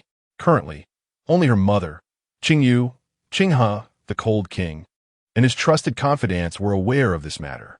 Lu Yinglan patted her chest and whispered in her ear, you must not let anyone else know of your affiliation with the Qi sect. Do not tell your brother, nor your father. He becomes indiscreet when he drinks, and it would be unwise to inform him. Do you understand? I shall keep this talisman safe, and as for explanations, I have my methods. Su Qingyun obediently nodded. Madam, Miss, the master is waiting for you in the main hall, a young servant announced at the door. Lu Yinglan couldn't help but grumble about the timing of his arrival as she tucked the talisman away, leading Su Qingyun towards the main hall of the Prime Minister's residence. Upon entering, Lu Yinglan took the initiative. Master, you wouldn't be inclined to unjustly accuse our precious daughter like that insolent Su Qingyun, would you? Su was momentarily speechless by his wife's words. He had no intention of blaming Man, but his wife tended to overthink. My dear, do not be upset. It is that impudent boy who lacks appreciation. I shall have him kneel in the ancestral hall for a day and night to appease you. Would that suffice? Lu Yinglan nodded. As long as the old man did not intend to cast blame on Man, she would begrudgingly grant him a favorable expression. My dear, it is this way. Qingji is indeed of my late brother's bloodline. The words of a common physician are not always reliable. I was merely considering inviting a court physician to examine her again. After all, Man is now the princess consort. It will be simple to arrange for a physician to come. What do you think, my dear? Sui cautiously assessed his wife's demeanor, and upon noticing her relative calmness, he spoke more boldly. Lu Yinglan appeared hesitant. She harbored doubts about Su Qingji. What if she truly intended to harm her beloved daughter? Wouldn't it be folly to have Man summon a physician in such a case? Yet, there was currently no solid evidence to indicate that she intended harm, which left her in a quandary. To invite a physician would leave her feeling uneasy, while to decline could lead to discord with her husband. Mother, I have brought many nourishing treasures for Sister Qingji, all rare items from the royal residence. They should prove beneficial to her health. Su Qingyun interjected, tugging at Lu Yinglan's sleeve, suggesting that now was not the time to rupture their relationship, lest it sow discord between her parents. Thus, Lu Yinglan acquiesced with a nod. I have no objections. Upon hearing this, Su He smiled, acknowledging the lady's keen understanding. His gaze then shifted to Su Qingyu as he suggested, Mana, let us summon a physician for your sister. Just as Su Qingyu was about to nod in agreement, a chilling voice drifted in from outside the door. This prince does not consent. Indeed, echoed Yi Bei indignant. How can a woman with such ulterior motives, who nearly caused our princess to fall into the lake, deserve the privilege of a physician summoned for her? The previous day's events had been fraught with peril. Had it not been for the hidden guards sent by the prince to accompany the princess, it could have been their beloved lady lying bedridden today. One must admit, the protectiveness exhibited by the members of the Lin Wangfu was commendable. From her discreet observations over the past few days, she noted that the loyalists of Ying Yeqing displayed not a hint of fear towards their master, only respect and loyalty. In other words, Ying Yeqing treated his own rather well. Considering Yi Bei's current display of loyalty, it seemed she had indeed been accepted into their fold. As soon as the voices of Ying Yeqing and Yi Bei resonated, the main hall fell silent, save for Su Qingyu, who remained lost in thought. No one anticipated Ying Yeqing's presence at the Prime Minister's residence. I have seen His Highness, the Lin Wang. Su He was the first to regain composure, bowing respectfully. The others followed suit, kneeling in reverence. Ying Yeqing's profound gaze swept the hall, failing to discern any unfamiliar faces. With a calm demeanor, he raised his hand slightly. There is no need for excessive courtesy, Minister Su. Please rise. His attention then settled on the young girl, who was lost in her musings with her head bowed. Su Qingyu snapped back to reality, meeting the man's dark, piercing gaze. Her heart skipped a beat. She quickly adorned her face with a sweet smile. Husband, what brings you here? The remnants of tears still lingered in her eyes, suggesting she had been weeping. Ying Yeqing's brow furrowed slightly, believing she had misspoken. Su Qingyu swiftly corrected herself. Are you here to take me back to the manor, my lord? Indeed, Ying Yeqing replied tersely, his gaze unwaveringly fixed upon her countenance. Lu Yinglan silently nodded in satisfaction. The moment the Lin Wang arrived, his eyes had not strayed from her precious daughter, indicating his concern. It appeared she could finally put to rest the worries she had harbored since her daughter's marriage. My lord, now that you are here, why not sit down for a cup of tea? Sununtai his own Thursday advocate for Sununtai Kinchi. My lord, why do you oppose summoning a physician for my daughter? Qingji? Ying Yeqing's gaze turned to Su He, a cryptic smile playing on his lips, his tone as cold as ice. Yi Yu, Yi Shui, stepped forward. In an instant, two cloaked figures emerged from the shadows, each grasping a trembling physician. Your subordinates, Yi Yu and Yi Shui, greet Minister Su and the minister's wife. Minister Su stared in astonishment at the captured man, recognizing him as the physician who had just departed. Lin Wang, what is the meaning of this? Su inquired, perplexed. The physician, fully aware of his predicament, trembled uncontrollably like a leaf in the autumn wind, collapsing in terror upon hearing Su He mention the Lin Wang. Speak, Ying Yeqing commanded, his icy gaze fixed on the kneeling physician, the weight of his authority pressing down like a relentless storm. The physician on the ground was utterly terrified by the chilling voice that resonated like a frozen abyss, causing him to weep uncontrollably. Through tears and sniffling, he divulged everything. The second young lady of the esteemed household was not gravely ill. She had merely suffered a slight chill and required a period of proper recuperation. Upon hearing this, Su He was taken aback. Then why did you claim she faced difficulties in bearing offspring? This revelation filled him with profound guilt. The physician, startled by Su He's thunderous voice, hesitated before continuing, stammering. It was the maidservant by the second young lady's side who secretly slipped me 100 taels in silver, imploring me to exaggerate her condition. I assure you, I am truly unaware of anything else. Please spare my life. At the utterance of these words, both Su He and Lu Yinglan were taken aback. Even Su Qingyun was no exception, instinctively lifting her gaze to meet Ying Yeqing's eyes. She had been troubled about how to alleviate her father's guilt, only to find that fate had presented her with a witness. She had never anticipated that Su Qingji would resort to tarnishing her own reputation to elicit feelings of guilt from the officials of the Prime Minister's residence, thus wielding Su He and Su Qingyun's remorse against her. It was crucial to understand that in ancient times, women facing difficulties in bearing children found it exceedingly arduous to secure a marriage, even with a father in a high position capable of arranging a match. Once married, life might not necessarily be any better. Was it truly worth it? What profound grievances could provoke such actions? Moreover, how curious it was that Qingyun, who typically abhorred meddling in the affairs of others, was now involved. In recent days, she had not been of any assistance to him, hence the absence of any reciprocal obligation. What, then, could account for his sudden appearance at the Prime Minister's residence, where he had rendered her such invaluable aid? Su Qingyun found herself increasingly perplexed by Qingyun's character. Meanwhile, Su He's countenance had darkened completely. After spending an entire morning in guilt and worry, he realized that Su Qingji had manipulated him with her deceit. But what could possibly motivate her to deceive him? "Ah, Su Qingji, my lord, it appears we have raised a treacherous wolf," he lamented. "This very morning, Qingyun rushed to me, incited by that girl's health issues, openly and covertly blaming Man. I suspect it is that little ingrate who has sown discord. Perhaps, given enough time, you too may come to blame Man." Lu Yinglan was incensed, her eyes reddening as she spoke, discreetly pinching Su He in the process.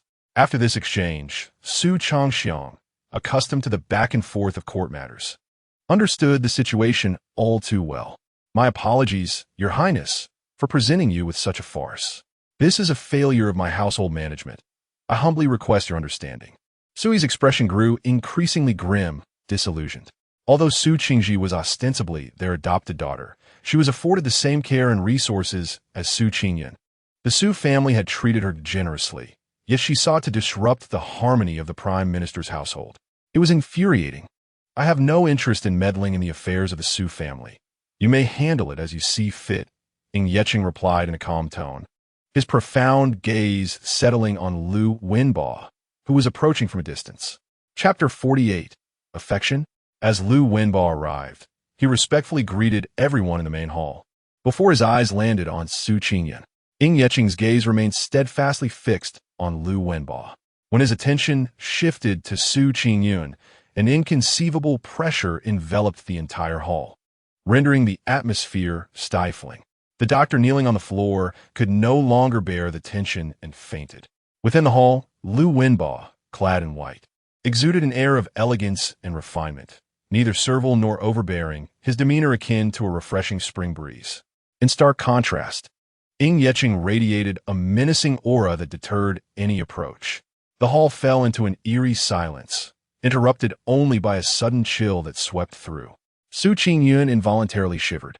Eventually, Qingyun's attention returned to the young woman, and a subtle smile graced his lips. He slowly lifted his hand, wrapping it around her waist, and leaned closer to her ear, his tone calm, yet tinged with a barely perceptible gentleness. "My dear, are you feeling cold?" His assertive possession silently proclaimed his claim. The contours of his sharply defined face drew perilously close to her ear, a mere millimeter separating them, his warm breath enveloping her, causing her heart to race uncontrollably. Su Qingyun stood frozen, acutely aware of the warmth radiating from his hand on her waist, a tingling sensation coursing through her body, her heartbeat inexplicably quickening. All present were taken aback by this unexpected scene, although the man's expression was indifferent. He bore no resemblance to the ruthless figure of the infamous living king of hell. Nonetheless, they could not discern any hint of that reputation in this moment. Yet, in the face of their astonished expressions, Qingyun remained unflappable.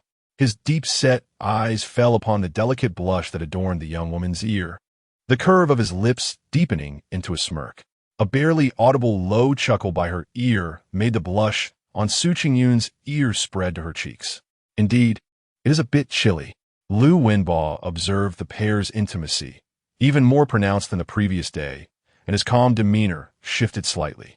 "Cousin, you are quite delicate. Perhaps it would be best if you return to rest." His voice, while still gentle, carried a hint of wistfulness. Ying Yeching shot him a cold glance before diverting his gaze to Su He and his wife. I shall take my beloved back to the residence now.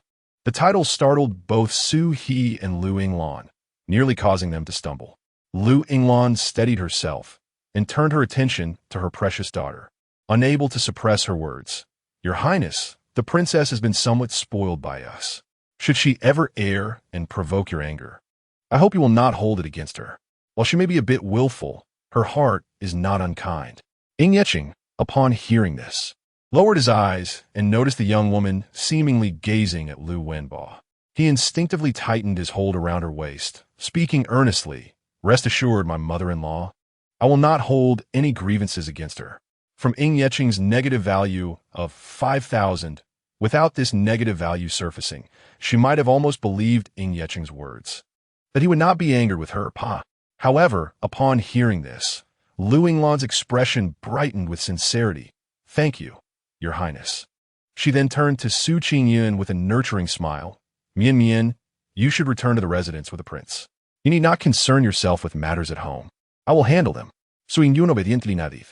My lord, let us return. The young maiden lifted her head, her smile radiant like a blooming flower, her dulcet voice carrying a hint of sweetness that brushed against the heart. Ying Yeching momentarily paused, then cast a cryptic glance at Lu Wenbo, before gently guiding the maiden as they strolled away from the main hall. At the Ling Wang mansion, as Ying Yeching and Su Qingyun returned home, it was precisely lunchtime. Su Qingyun seamlessly seized the opportunity to partake in Ying Yeching's meal, with the price being her assistance in the study, grinding ink for her benefactor. The study was serene, filled only with the sound of Ying Yeching's brush and Su Qingyun's ink grinding. As her gaze fell upon a glass flower lamp on the bookshelf, Ying Yeching's deep voice pierced through the tranquility. Do you like it? Su Qingyun snapped back to reality, her face a canvas of confusion. What do you mean, like what? Ying Yeching, in a good mood, clarified that glass flower lamp. Following his gaze, Su Qingyun observed the lamp, indeed beautiful and exquisitely crafted. Yet, she wondered why he had inquired about her fondness for it. Had her wandering thoughts inadvertently landed on it? Nevertheless, she genuinely appreciated its charm. Thus, she nodded earnestly, I like it. Ying Yeching acknowledged with a succinct nod, and silence enveloped the study once more. Su Qingyun, bewildered by his cryptic question and its abrupt conclusion, pondered for a long while, unable to decipher her benefactor's intentions. Ultimately, she decided that as a carefree soul, it was best not to overthink, lest she risk becoming senile in her old age.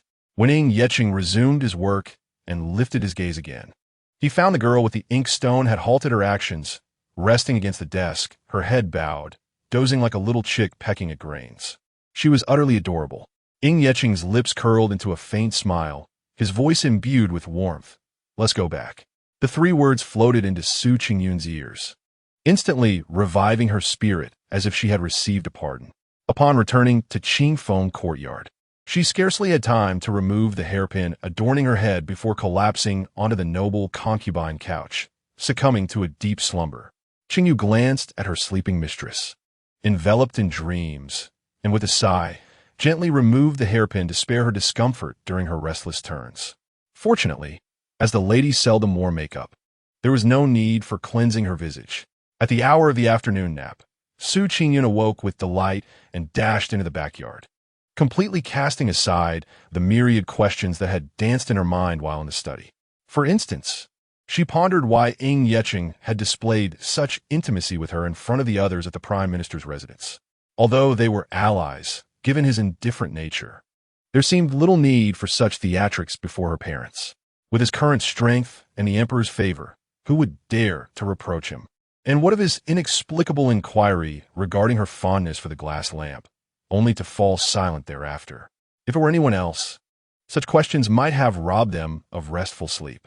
Yet, she was different. She returned rejuvenated, having indulged in a delightful slumber. Even upon waking, she promptly cast her concerns aside. In truth, Su Qingyun was not devoid of curiosity. Yet her master had once advised her that matters which elude understanding should not be pondered excessively, as time would unveil the answers. Miss, can these eggs hatch into chicks? Qingyun inquired uncertainly, squatting beside the chicken coop in the company of Su Qingyun. Given that the young lady had perused an array of peculiar tomes, she ought to possess knowledge on the matter. Su Qingyun meticulously reflected on how her master had facilitated the hatching of chicks. She felt as though she had overlooked a crucial detail. Glancing around, her gaze finally settled upon the old hen, and she discerned the reason: the absence of several roosters. Without roosters, the eggs laid by the hens could not be fertilized, rendering the prospect of hatching chicks impossible. Cough, Qingyu, these eggs are only fit for consumption. They cannot hatch into chicks. Qingyu, lacking understanding, transformed into an inquisitive child. Miss, why not?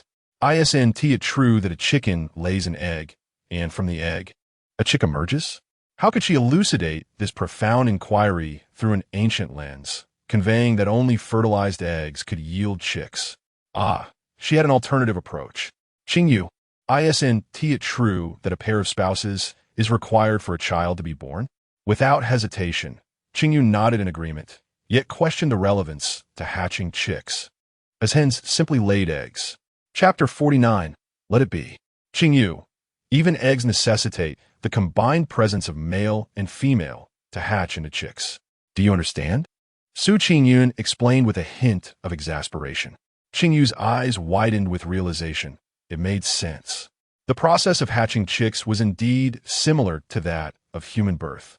Rubbing her temples, Su Qingyun wished that the young girl would refrain from posing such bizarre questions in the future, as they were difficult to articulate. Upon completing his affairs in the afternoon, Qingyun stepped into the estate, where Steward Wang awaited him at the entrance. Master, the Empress Concubine Hua, Concubine Ling, and Concubine Xian are hosting a flower viewing banquet in the Imperial Garden 3 days hence, and have invited the Lady Wang to attend. Steward Wang, having received the news from the palace, promptly awaited at the door to report to Qingyun. With no mistress in the household previously, the Lin Wangfu had never received such an invitation. This was a first. The steward was at a loss regarding how to proceed and decided to consult his master before informing the Lady Wang. Qingyun stood with his hands clasped behind his back, his brow furrowing slightly upon hearing the steward's words. A flower viewing banquet hosted by the women of the inner palace stirred an involuntary image of a young girl as clear eyes in his mind. What was Su Qingyun engaged in this afternoon? Steward Wang hesitated, surprised by his master's inquiry regarding the Lady Wang's whereabouts instead of seeking guidance on how to handle the situation. The Lady Wang returned to Qingfeng Courtyard in the afternoon. After her nap, she remained in the backyard. When I delivered a bonsai to Qingfeng Courtyard, I seemed to overhear her discussing how to hatch chicks with her maidservants. Qingyun remarked, "There is no need for such detail." An image of the girl, unceremoniously squatting beside the chicken coop, spontaneously surfaced in his mind, causing a slight smile to grace his lips. This fleeting smile cracked the otherwise composed demeanor of Steward Wang. He merely mentioned the daily life of the princess, and to his astonishment, the master smiled. It had been many years since the master, whom he had watched grow since childhood, had last smiled after the passing of his wet nurse, Aunt Xiao. The princess possessed an extraordinary charm. The steward Wang felt a sting in his eyes, struggling to hold back tears that threatened to spill. "Come with me," said Qingyun, leaving a single remark before swiftly making his way to the study. As he passed Qingfeng Courtyard, he heard another round of laughter, as melodious as silver bells, emanating from within. After a brief pause, Qingyun continued toward the study. The steward Wang, trailing behind, nearly believed that his master would divert to Qingfeng Courtyard, but ultimately, they returned to the study. Take the glass flower lantern from the shelf to Qingfeng Courtyard and inform the princess about the flower appreciation banquet. Qingyun's gaze lingered on the shelf for a moment, contemplating whether to go or not, ultimately leaving the decision to her. "Understood," replied the steward Wang, though his heart was unsettled. It seemed as if the master was indulging the princess. It was well known that among the women in the palace, these four held the most power, and none dared to refuse a banquet jointly hosted by them. Yet the master had said it was up to her whether to attend. If the princess were reluctant, the master would support her. He was now certain that the master's feelings toward the princess were unlike those he harbored for anyone else. "Enough. Qingyu, gather these eggs into the small kitchen. Tomorrow, Have the purchasing matron from the main kitchen procure a few roosters. Let us go see the little rabbits. Su Qingyun rose, unable to bear watching the little girl still squatting there examining the eggs, and called her to get up. Qingyu reluctantly set down the eggs, lamenting the fact that despite having a dozen eggs, they would not hatch into chicks due to the absence of roosters. They would ultimately find their way into their bellies. As Su Qingyun approached the rabbit hutch, the little rabbits raised their heads, their bright red eyes seemingly speaking, eagerly awaiting a few carrots to be tossed their way. Su Qingyun did not disappoint them, cheerfully tossing a basket of carrots and even sneaking a few to the male rabbit in the adjacent hutch. The little white rabbits, fluffy as balls of yarn, were now rolling about in playful tussles over the largest carrot, their faces dusted and adorable, making her wish to devour them whole. Never mind. Let us wait a bit longer. They are too small for a single bite. Miss, Steward Wang has arrived, Qinghe announced as he hurried from the front courtyard to inform Su Qingyun. In the main hall of Qingfeng Courtyard, Steward Wang awaited with attendance. Upon seeing Su Qingyun approach, he promptly bowed and presented the glass flower lantern, explaining his purpose. Su Qingyun frowned upon hearing the flower appreciation banquet. This reeked of intrigue and rivalry, a draining affair, especially since it was a joint event hosted by the three consorts. Refusing would be impossible. Both Qingyu and Qinghe behind her also furrowed their brows, aware that no woman in the harem was simple, and with the Mrs. temperament, attending could very well lead to her downfall. Butler Wang had already sent someone to inquire about the reason behind the sudden flower viewing banquet hosted by the four ladies of the palace. It was merely a matter of the princes reaching the appropriate age for selecting consorts. The banquet served as an opportunity to observe the appearances and characters of the noble young ladies in the capital, each of whom harbored their own ulterior motives. Noticing that the princess seemed puzzled about the banquet, Butler Wang relayed all he knew to Su Qingyun. After hearing this, Su Qingyun furrowed her brow even tighter. Why were they selecting daughters-in-law and inviting her, the princess? She had already married into the Lin Wangfu. She was no longer an unmarried woman. Was it possible they wanted her to scrutinize their choices? Instinctively, Su Qingyun sensed this was a trap. Observing her reluctance to attend the flower banquet, Butler Wang recalled his master's words and stated earnestly, if the princess does not wish to attend, she need not go. Su Qingyun slowly raised an eyebrow in surprise. Was this even permissible? The Lin Wangfu was so audacious that they could choose to attend or decline the invitations from the ladies of the inner palace at will. Under her intense gaze, Butler Wang cleared his throat awkwardly and continued, "This is the master's intention. Whether you attend is entirely up to you." Su Qingyun raised an eyebrow, realizing that Ying Yecheng was indeed being quite accommodating. It seemed she had been regarded as one of their own, a notion that brought a sparkle to her eyes. She genuinely appreciated this protective benefactor. In the Changchun Palace, an older maid hurriedly entered, taking small, swift steps. "Aunt Qian, you do not look well. What has happened?" One of the maids standing beside the empress inquired upon seeing the distressed expression on Aunt Qian's face. "Your Majesty, the Lin Wangfu sent word that their princess is feeling unwell and cannot attend the flower banquet. Isn't this a blatant disregard for the dignity of the other ladies?" Aunt Qian replied, her expression displeased as she knelt. The empress, poised in her high seat, maintained a calm demeanor upon hearing Aunt Qian's report, her voice soothing. "Aunt, there is no need for anger. It is not we who should be upset." Aunt Qian's expression quickly returned to tranquility. The flower banquet was not an initiative proposed by the empress. She merely acquiesced to the wishes of the three ladies, joining in their arrangement. The three ladies had clearly intended to present their sons, yet they insisted on inviting the Lin Wangfei. It was unclear what their true intentions were. The empress, childless and having devoted herself to religious pursuits in recent years, had rarely involved herself in palace affairs.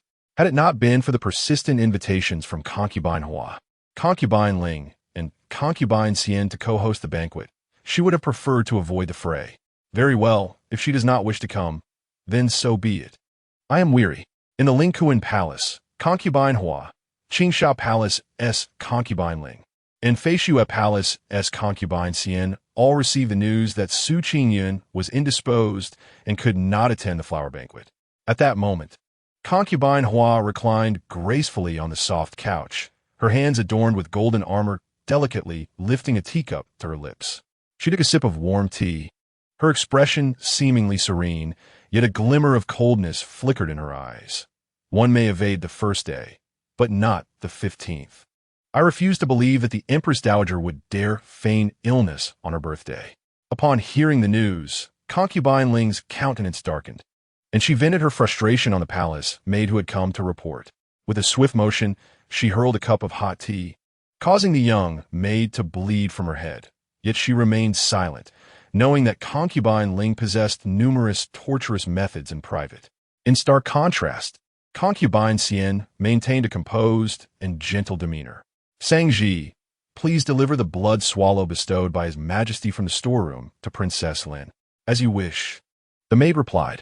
Subsequently, upon learning of Concubine Xian's actions, both Concubine Hua and Concubine Ling harbored resentment, but outwardly instructed their servants to send various nourishing items to the Lin Wangfu.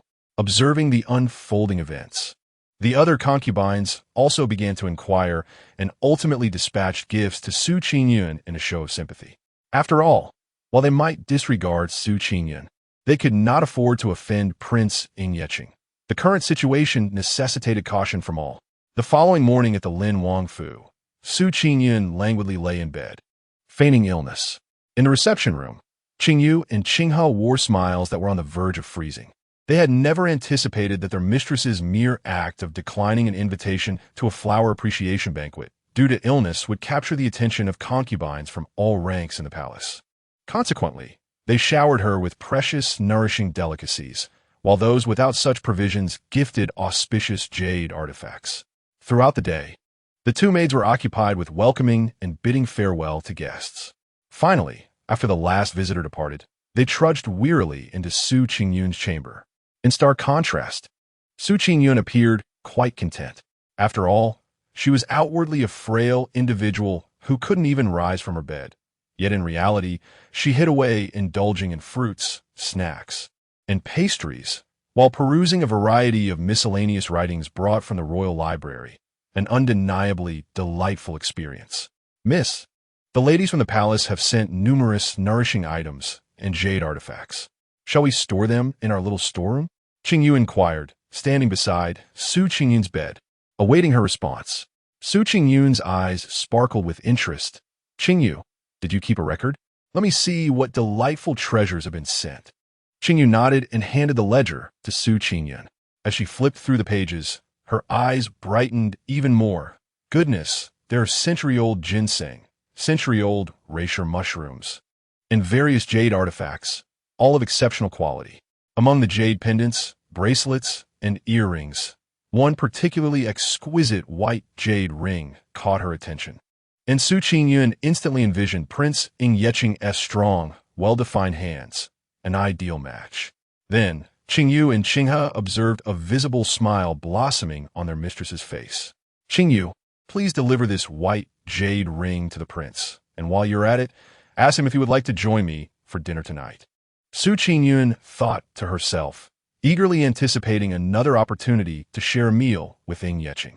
Qinghe discreetly arranged for these items to be sold in batches for silver. She added. Qingyu and Qinghe exchanged disapproving glances at her suggestion. What do you gaze at me for? These nourishing treasures are of inferior quality compared to those bestowed by the prince. If I seek nourishment, I would rather consume the gifts from him. And as for these jade pendants, bracelets, and earrings, they're likely cast-offs from the palace ladies and would be better exchanged for coin. You all know our financial plight. My mother is not adept at managing the shop. It is wiser to convert them into silver notes and save, for having money in hand brings peace of mind. Qingyu and Qinghe exchanged a glance, rendered momentarily speechless. The lady's reasoning seemed rather sound. As the most trusted maid of the young lady, they were well aware of the financial foundation of the Prime Minister's residence. It was not only that the lady struggled with business. It could be said that merely avoiding losses was commendable. Since the lady's marriage, the dowry had depleted their resources, leaving the lady with insufficient funds even to secure a bride for the eldest son. Thus, their support for the young lady was unwavering. They decided to split their tasks. One would deliver the white jade ring, to Ying Yeching, while the other would contact the Prime Minister's confidants to gradually transfer items to the young lady in exchange for silver notes. Qingyun, what is this? She kindly presents him with a white jade ring that perfectly suits his temperament, and yet he does not appreciate it. Were it not for the fact that I noticed the black jade ring he often played with was missing during yesterday's lunch, I would not have bothered to gift him this. The quality of that ring could fetch a handsome sum in exchange for silver notes. How perplexing that he harbors negative feelings towards me. It vexes me greatly. In the study of Qingyun courtyard, Ying Yeching dipped his brush onto the paper, his gaze deepening under the swirling incense smoke. My lord, this is the white jade ring specially selected for you by the princess. Additionally, the princess inquires if you would like to dine together in Qingyun courtyard. Qingyun respectfully presented the ring before swiftly retreating, bowing her head, awaiting the lord's response to hastily excuse herself. The man's hand hesitated momentarily, his eyes drawn to the white jade ring, a hint of amusement flickering in his gaze, only to be abruptly replaced by the memory of the ring he had crushed that day. The smile vanished as Ying Yeching pressed his lips into a thin line, a shadow of darkness crossing his eyes. In recent days, the image of the young couple engaged in joyful conversation, along with the girl nearly falling into the water, had repeatedly troubled his mind. Qingyun, standing at the lower end, sensed the growing chill in the study and found herself reluctant to await the lord's decision regarding dinner in Qingyun courtyard. Summoning her courage, she said, "My lord, this servant takes her leave." A silence ensued, leaving Qingyun in a state of indecision about whether to remain or depart. Ying Yeching set down his brush, his exquisitely chiseled features betraying no emotion, his tone flat as he replied, "Yes, I shall attend dinner." Once Qingyun exited the study, she took a deep breath, dashing towards Qingyun courtyard with a spring in her step. The oppressive aura of the lord was truly overwhelming and suffocating. At times, she genuinely admired her young lady. In the presence of such formidable pressure from the prince, still dared to draw close and even shared cheerful conversation with him. A quarter of an hour later, Yi Bei appeared in the study, hesitating to speak. Ying Yeching again set down his brush, coldly commanding, "Speak." Upon receiving word from the concealed guards beside the princess, it was conveyed that she had instructed her maid to sell the nourishing delicacies and jade artifacts delivered by the imperial consorts today in exchange for silver. Knight North, upon mentioning the selling for silver, felt a twitch at the corner of his mouth. Ying Yicheng furrowed his brows and cast a cold glance at Knight North without uttering a word.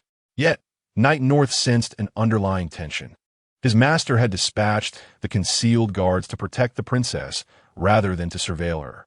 The message relayed by the guards now carried an implication of surveillance. He recalled the two female guards who had accompanied Su Qingyun and faced punishment for failing to ensure the princess's safety, still recuperating from their injuries. A shiver ran down his spine. The subordinate understood. He would need to closely monitor the two guards beside the princess and ensure they fulfilled their primary duty of safeguarding her. For his master had come to trust the princess, rendering their anxious concerns unnecessary. "My lord," Knight South's voice is heard outside the dining hall, came the announcement. Ying Yicheng stood, his voice calm. "Let us dine in Qingyun courtyard." Chapter 51. It seems she is truly starved as night fell. The stars twinkled in the sky, and the full moon illuminated the landscape. Ying Yicheng, accompanied by Knight North and Knight South, strolled into Qingyun courtyard under the moonlight. Su Qingyun sat in the dining hall, chopsticks poised in hand, ready to partake in her meal. A negative value of 1,000 emanated from Ying Yicheng. Su Qingyun, sensing something amiss, abruptly turned her head and met the gaze of Ying Yicheng, his eyes deep and penetrating as they locked onto her. "Are we not to wait for this prince to dine together?" His voice was slightly cold, his obsidian eyes glimmering with a hint of dark amusement, the low timbre laced with an air of danger. Su Qingyun froze, nearly dropping her chopsticks. She had been waiting, and as the night deepened without his arrival, hunger overcame her, prompting her to stealthily take a bite, only to be caught in the act. Knight North and Knight South kept their heads down, fearful of being caught in the crossfire. The young lady blinked rapidly, rising to her feet and hastily approaching Ying Yicheng, swiftly grasping his slender fingers. Ying Yicheng. The girl's sudden proximity enveloped him in a unique, refreshing sweetness that wafted to his senses, momentarily startling him. Her delicate fingers brushed against his. Ying Yicheng pressed his lips together, slowly lowering his gaze to their entwined hands. In his typically indifferent eyes, a flicker of amusement emerged within mere moments, radiating a warmth he himself was unaware of. "My lord, I have awaited your arrival for so long, and in my hunger, I thought to discreetly take a bite to ease my discomfort. It is I who have been remiss." Her soft, mellifluous voice dwindled, the corners of her eyes tinged with a blush, her petite nose faintly rosy, exuding an air of innocence and grievance. Ying Yicheng observed her quietly, seemingly indifferent, yet internally his heart twisted in turmoil. After a prolonged silence, he replied softly, "It is of no consequence. Today, this prince simply lost track of time. Next time shall be different." As soon as Ying Yicheng's words fell, the girl, who moments ago had red-rimmed eyes, suddenly lifted her head, her eyes curving like a crescent moon. She released her grasp on his fingertips and firmly wrapped both hands around his arm, pulling him to sit beside the dining table. At the moment the girl bent down to help him sit, Ying Yicheng was enveloped by an even sweeter fragrance wafting from her.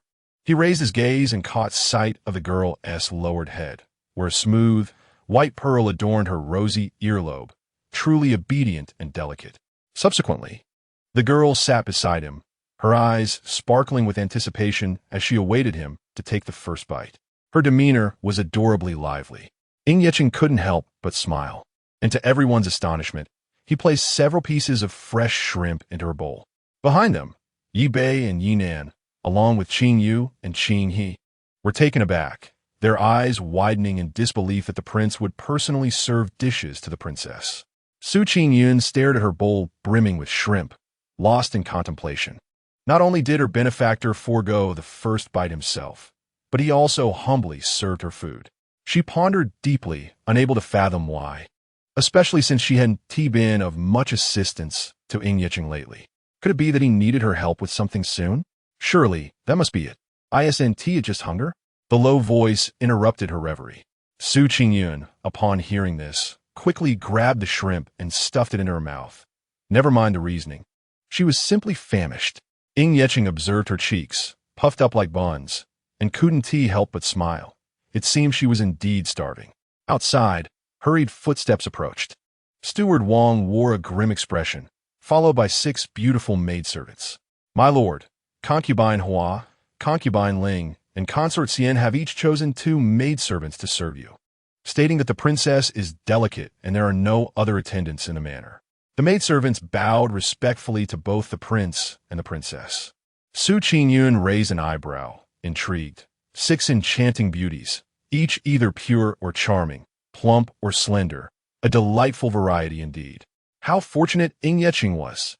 She noted that while the maidservants displayed genuine respect towards Ying Yicheng, they appeared somewhat haughty in her presence. Their unabashed demeanor surely reflected the rumors circulating in the capital about her not being favored by him. However, she remained unperturbed, her attention captivated by the maidservants' graceful bows. Where their fair, ample bosoms subtly revealed themselves, any man would surely be enchanted. In truth, she was not oblivious to the sudden arrival of these 6 beautiful maidservants. It was likely a ploy due to her refusal of the flower banquet invitation, but they had miscalculated. Her relationship with Ying Yicheng was one of partnership. Facing the 6 beauties, she wondered whether Ying Yicheng felt any stirrings of attraction. As for her, she was indeed moved. Such stunning ladies, radiant in beauty. Su Qingyun discreetly cast a glance at Ying Yicheng, only to find their eyes locking unexpectedly. What did this mean? Ying Yicheng was not even looking at the maidservants, but was instead focused on her. What could that signify? Steward Wang wiped the cold sweat from his forehead and inquired, "My lord, how should these maidens be arranged?" "Send them to the snake pit to feed the snakes," came the utterly emotionless reply from Ying Yicheng, who cast a fleeting glance at the 6 maidens, his expression as frigid as ice. The 6 maidens instantly turned pale, their previous joy upon being selected for the Lin Wangfu now replaced by sheer terror. They had believed that being chosen by the lady would elevate them to high positions of wealth and honor, only to discover that their entry had sealed their fates. They should have realized that Lord Lin was a bloodthirsty and merciless figure, whose decision to kill was dictated solely by his mood. The lack of recent news regarding his executions had led them to forget that he was never someone they could aspire to please. "Please spare us, my lord." The 6 maidens, their resolve crumbling, fell to their knees, eyes wide with fear, pleading for mercy. Ying Yeching frowned in disdain, coldly commanding, "Take them away. At once." 6 shadow guards appeared, swiftly removing the maidens from sight, as if they had never been there. Afterward, Steward Wang respectfully took his leave. Those present remained eerily calm, their expressions devoid of any disturbance, as if such scenes had played out countless times before, stirring not a ripple of emotion. Su Qingyun's imagined internal strife that was about to unfold within the estate was obliterated by a mere utterance from her benefactor. "My husband, are you not afraid of offending those ladies in the palace?" she asked. Ying Yeching's tone was indifferent. They should be the ones afraid. Qingyun confided, recognizing that with Ying Yeching's absolute strength, the schemes of the palace concubines were futile in his presence. If he was unafraid, then what had she to worry about? Perhaps it was best to embrace her role as a carefree bystander and indulge in a delightful meal first.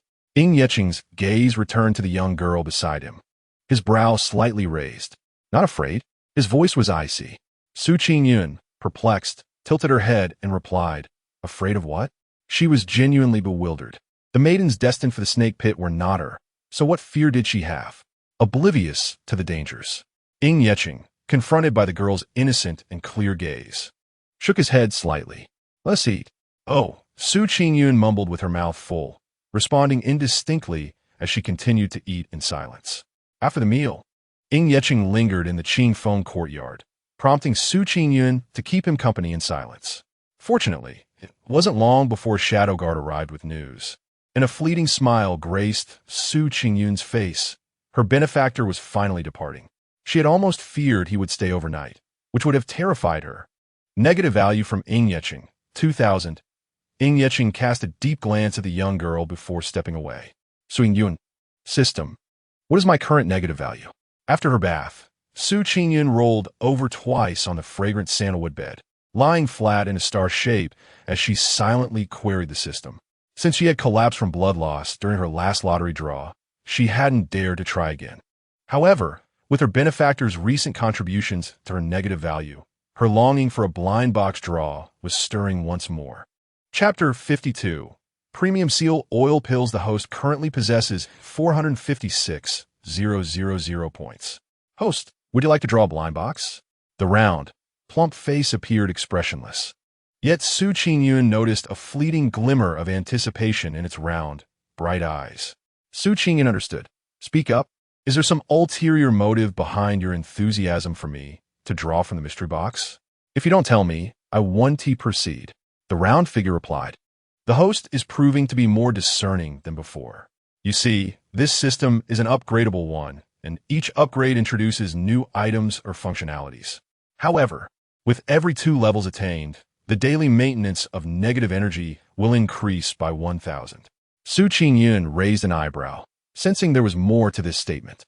As expected, the round figure continued. The first upgrade cost 150,000 points, and this next one will require 300,000. You've already spent 200,000 points, meaning you only need to draw an additional 100,000 points for the system to upgrade. Understanding dawned on her. It seemed that the points required for each upgrade doubled. Thus, the next upgrade would necessitate at least 600,000 points, a staggering amount that could sustain energy for 600 days. Suddenly, the allure of drawing from the mystery box diminished. The round figure, attuned to Su Qingyun's thoughts, grew anxious. Host, the higher the system's level, the better the lottery rewards. Eventually, you may even obtain a healthy body. Su Qingyun felt cornered by the system. Her desire for a laid-back life was at odds with the pressing issue of her health. How could a frail, blood-spitting individual hope to live a long life? Although this troublesome system didn't require her to undertake tasks, it was secretly burdening her with negative values, which she had no choice but to accept. Fortunately, she had the ever-reliable benefactor, Ying Yi Cheng, who could provide her with substantial negative values at any moment. Nevertheless, she needed clarification. Round figure, do you know how much negative value is required for me to upgrade to a healthy body? The round figure hesitated. Well, this system currently lacks the authority to ascertain that. Useless system. Qingyun rolled her eyes in exasperation. All right, let us proceed with 10 draws to assist your upgrade. A mischievous grin spread across the round figure's furry face, appearing rather dubious. Very well, please hold on, host. The system went through its customary motions of rummaging through its pocket. Congratulations, host, you have obtained a universal detox pill X1. Qingyun nodded in satisfaction. In the midst of royal power struggles, such a detox pill was exceedingly valuable. Congratulations, host, you have obtained an intermediate random teleportation scroll X1, valid for 3 hours. This again reminded her of the moment she was ensnared by the system into Ying Yi Cheng's bath, leaving her utterly exasperated. This item was unreliable, yet she noted that this time it had a level. She recalled the last time being just a random scroll. Was this one a higher tier? Congratulations, host. You have obtained the Passionate Powder X1, valid for 6 hours, with an accompanying instruction manual. Qingyun was taken aback. What sort of advanced item is this? In an instruction manual? Let me see what it is. The name doesn't sound legitimate at all. Instructions for the Burning Passion Powder, an advanced Hehuan powder from the realm of cultivation, colorless and odorless, leaving the user in a state of blissful intoxication. No, what does she possibly want with this? A surge of anger washed over her momentarily, only to be swiftly suppressed. After all, excessive rage is detrimental to one's health. What if it proves useful? This is not the modern era, but rather ancient times, and this item may indeed possess value, certainly more so than 100 screaming chickens. Congratulations, host, you have acquired a pair of invisible X-ray glasses. Congratulations, host, you have obtained a lonely frog outfit. Congratulations, host. You have received a jar of volcanic mud mask, a beggar's outfit, 3 sexy thongs, and a box of condoms. Qingyun was utterly speechless. She had anticipated that this round sphere would be nothing but boastful, and indeed it fell short. What were these items? She harbored serious doubts about the sphere having visited an adult store. Host, do not slander the system. The sphere retorted. It did indeed procure some items from a certain online marketplace, but it had never ventured into such places. Congratulations, host, you have acquired a skill scroll for embroidery. Ah, a skill scroll? Now, that is more like it. She had always been intrigued by the embroidery skills of ancient noble women. However, the original owner of this body had never learned this craft. Her parents indulged her whims, and she was never coerced into acquiring such skills. Thus, it was impossible for her to possess this ability upon her arrival. Yet now, with this skill scroll in hand, she could perhaps engage in embroidery to pass the time during her moments of leisure. Congratulations, host, you have received a sack. What now? Is this to be used for storing money or for containing people? Well, the 10th round of the lottery has concluded, resulting in yet another collection of trivial items. Nevertheless, it is somewhat reassuring to find 2 or 3 usable items among them. Host, this system is about to undergo an upgrade, which may take longer than the previous one. Please take care. The sphere left that parting message, stowing away the items Qingyun had drawn into a small pocket before vanishing entirely. With that, Qingyun extinguished the candle and closed her eyes to sleep. Cough, cough, cough. What did you say? While enjoying red date porridge for breakfast, Qingyun was startled by the news brought by Qingyu. It was rumored that the princess had not shared a chamber with the prince, possibly due to the prince's deficiencies. Qingyu's expression was grave as she reiterated the information she had heard. It is worth mentioning that the previous rumors regarding Ying Yicheng's prowess, having supposedly indulged in intimacy 7 times in one night, were only whispered among the court physicians. None dared to speak of it publicly, for they feared incurring the wrath of the formidable Lin Wang, who would risk their life for such gossip. Thus, it was perplexing how such news had suddenly circulated this time. Qingyun silently swallowed a mouthful of porridge, pondering that perhaps Ying Yicheng truly was incapable. After all, during last night's dinner, the palace had sent 6 beautiful women, Even a man would have had some reaction, wouldn't he? Although they were sent by enemies and he had no desire for them, a man ought to have some natural response. Yet, he coldly dismissed the lives of those lovely ladies with a mere sentence, devoid of any compassion or tenderness. Madam, should the prince truly prove inadequate, what shall you do in the future? The palace would certainly not blame the prince, but rather hold you accountable for your inability to bear heirs. In fact, it is quite possible, Qingyun refrained from finishing her thought, that the inability to conceive would be a matter of contention in ancient times, potentially leading to divorce. This notion weighed heavily on her, evident in the worry etched upon her face. Qinghe also appeared troubled. Su Qingyun remained unfazed. Even if Ying were capable, she would not bear children, for their relationship was merely one of collaboration. These two girls were overthinking. It was merely speculation from outsiders. Why ponder so deeply? When the time comes, matters will resolve themselves. After all, 3 years without offspring would lead to abandonment, and should the palace truly assign blame, we could simply return to my family. If that fails, I could wander the world with the two of you. Su Qingyun waved her hand dismissively and rose to head into the rear courtyard, intent on enjoying the present moment, leaving future concerns for another day. At noon, Ying arrived at Qingfeng courtyard with Yi Bei and Yi Nan. Su Qingyun was momentarily taken aback, though the surprise quickly faded. Husband, she greeted warmly. Once he had seated himself, Su Qingyun leaned closer to Ying, her voice dropping to a conspiratorial whisper as she discreetly placed a small porcelain vial into his palm. Husband, this pill may prove beneficial to you. Ying, puzzled, raised an eyebrow as he examined the vial, which bore the inscription, Premium Seal Lion Pill. Put away your absurd notions, he said, regarding her with a frown. Outside, Qingyu overheard the prince's voice and felt a sense of foreboding. Surely, the lady had not inquired about his inadequacies? My husband, I understand that such matters are often difficult to discuss, yet we cannot shy away from the truth, can we? I assure you, this medicine is far more effective than ordinary remedies. 1 pill is worth 10. Su Ying Yechen's expression darkened ominously. Chapter 53. Will you teach this prince tonight? As Su Qingyun remained close to Yechen, she instinctively leaned back when he spoke. Unexpectedly, a large hand wrapped around her, pulling her unceremoniously into his embrace. In the next moment, the coolness of his lips brushed against her ear, his voice low and enticing, invoking an irresistible allure that threatened to pull her into oblivion. My beloved seems quite knowledgeable. Why not teach this prince tonight? It would allow you to truly comprehend my capabilities. Su Qingyun's face flushed a deep crimson.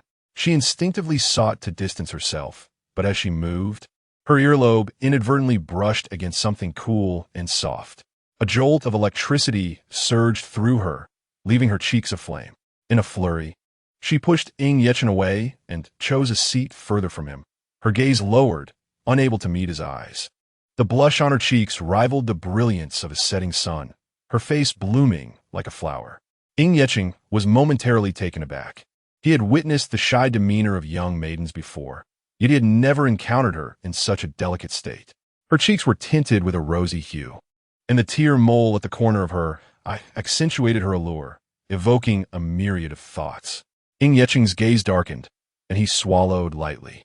Su Qingyun remained silent for a while, her racing heart gradually calming as she recalled Yechen's words whispered in her ear, the blush fading slightly only to be replaced by a hint of rouge. She lifted her eyes slightly, her gaze landing on the man's composed face. Wait a moment. No. How could he nonchalantly suggest that she teach him? Surely the palace's governesses impart knowledge to the princes upon their coming of age. Does he truly lack such instruction? Oh, she almost forgot that Yechen had departed to the frontier shortly after reaching maturity, and given his status at that time, the emperor had likely forgotten about this son of his, thus leaving him without a governess. Is my beloved unwilling? Yechen's gaze lingered on the maiden's still rosy cheeks, a mischievous smile playing at the corners of his mouth. Cough, cough, cough, just as Su Qingyun raised her teacup to take a sip, Yechen's subsequent words startled her. No. How did things escalate to this point? This? Could it be that she was expected to share his bed? No, this body is merely 17. And in modern times, that is still considered underage. It has yet to fully develop. I am frail and unfit, she thought, yet the words eluded her lips. Ying Yeching's smile grew more wicked. Fear not, my lady. I can be gentle. Qingyun felt her heart race. Is this even human speech? She exclaimed internally, on the verge of tears. My lord, everything I said was merely jest. I promise I shall not speak so again. In her agitation, she even altered her self-reference. Ying Yeching ceased his playful teasing, his deep gaze returning to a tranquil state. Let's dine, he instructed. Qingyun responded obediently, remaining silent throughout the entire lunch. Fearful of stepping on another metaphorical landmine, Ying Yeching had many matters to attend to in the afternoon, and after the meal, he departed, but not before turning back. His gaze lingering with profound significance as he stated, "This pill, my lady, I shall accept." Nightbane noted that he still held onto the secret medicine given by the head of the Imperial Medical Bureau, which the master had claimed. He pondered what kind of medicine the princess had given the master that made him willing to accept it. It was only after he had walked far away that Qingyun finally relaxed. At that moment, Qingyu and Qinghe entered from outside during lunch. The prince had dismissed all attendants, leaving them outside the dining hall. They had not overheard the conversation between the two. Otherwise, given Qingyu's nature, she would have undoubtedly grasped her mistress's hands, demanding to know why she had refused to share the bed. My lady, shall we take a nap? Qinghe inquired. Having become accustomed to their mistress's post-lunch napping routine, she posed the question, just as Qingyun was about to nod in agreement. A servant entered to announce that Lu Yinglan had arrived. She was puzzled. Why would her mother come at this time? Moments later, Lu Yinglan entered, accompanied by two maidservants. Mother. Upon encountering Lu Yinglan, Qingyun joyfully approached her. Lu Yinglan smiled and gently tapped Qingyun's forehead, saying, "Why are you still so carefree in the Wang residence?" Qingyun grinned and replied, "In front of my mother, I will always be a child. By the way, mother, did something happen at the residence today?" Lu Yinglan then subdued her smile, her expression turning somewhat troubled. I had intended to send Qingji to the country villa, hoping to find her a suitable marriage and marry her off quietly. However, news arrived from the palace yesterday, specifically requesting Qingji's presence at the flower viewing banquet in 2 days. I worried it might weigh on your heart, so I came to inform you. Upon hearing this, Qingyun smiled softly, saying, "The emperor's decree is beyond your control, mother. How could I let such trivial matters trouble you?" Lu Yinglan tenderly brushed Qingyun's hair, lamenting, "You have been wronged. Once she returns from the banquet, I shall send her to the villa." Yet, Qingyun held a different perspective. This flower-viewing banquet presented an opportunity for Qingji, and she was surely aware of her mother's intentions. It was likely that she would seize this chance to remain in the capital, potentially causing further complications at the banquet. In truth, Lu Yinglan was not oblivious to this possibility. She merely hoped that Qingji would not create any mischief.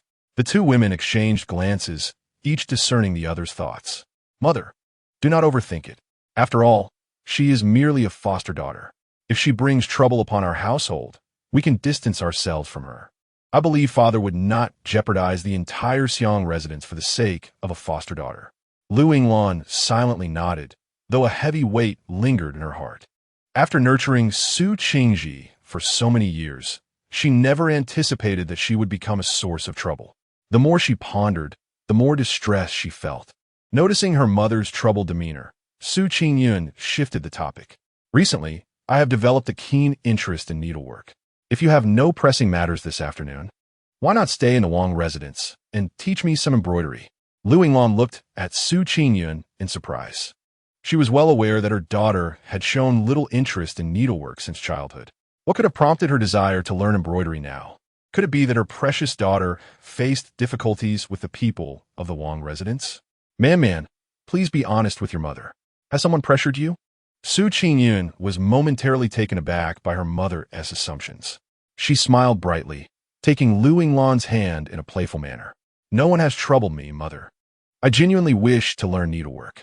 Lu Yinglan's gaze remained fixed on Qingyun's face, and sensing no signs of discontent, she gradually relaxed.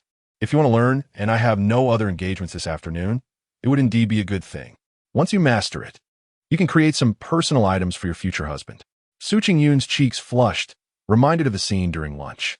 Mother, seeing her daughter's shyness. Lu Yingluan's burden eased a little. Nothing was more important than her daughter. After all, she was merely a foster daughter. Let her be. What is meant to be will find its way, and it ultimately depends on how she and her father handle it. Throughout the afternoon, Su Qingyun diligently followed Lu Yingluan's instructions on needlework. However, she lacked the innate talent for it. After a whole afternoon of practice, her fingers bore countless holes. Yet she could not master even a single neat stitch. She resolved to utilize her embroidery skills that very evening. Lu Yingluan, feeling a pang of concern, set down her needle and thread. Say, man, do not force yourself. If you cannot learn, we need not pursue it any further. It is getting late. I shall take my leave now. Mother, will you not stay to accompany your daughter for dinner before departing? Lu Yingluan firmly shook her head, and despite Su Qingyun's repeated entreaties, her mother ultimately did not remain for the meal. Yet, to everyone's surprise, Ying Yicheng arrived punctually at Qingfeng Courtyard once again that night. Chapter 54. Spice that won't kill you. Qingyu. Must you not apply the medicine with a gentler touch? Qingyun murmured softly.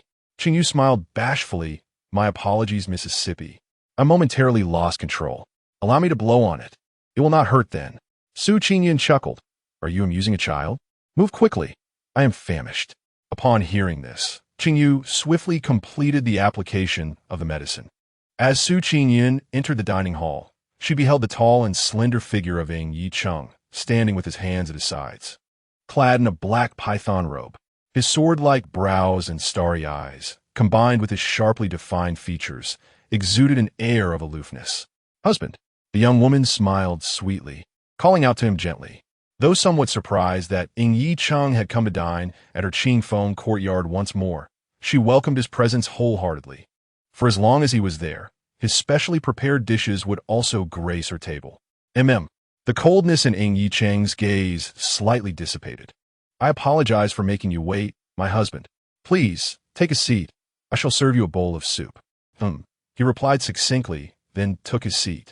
Su Qingyun rose, her left hand grasping an empty bowl while her right hand reached for the large porcelain ladle in the bowl of Wuzhen soup.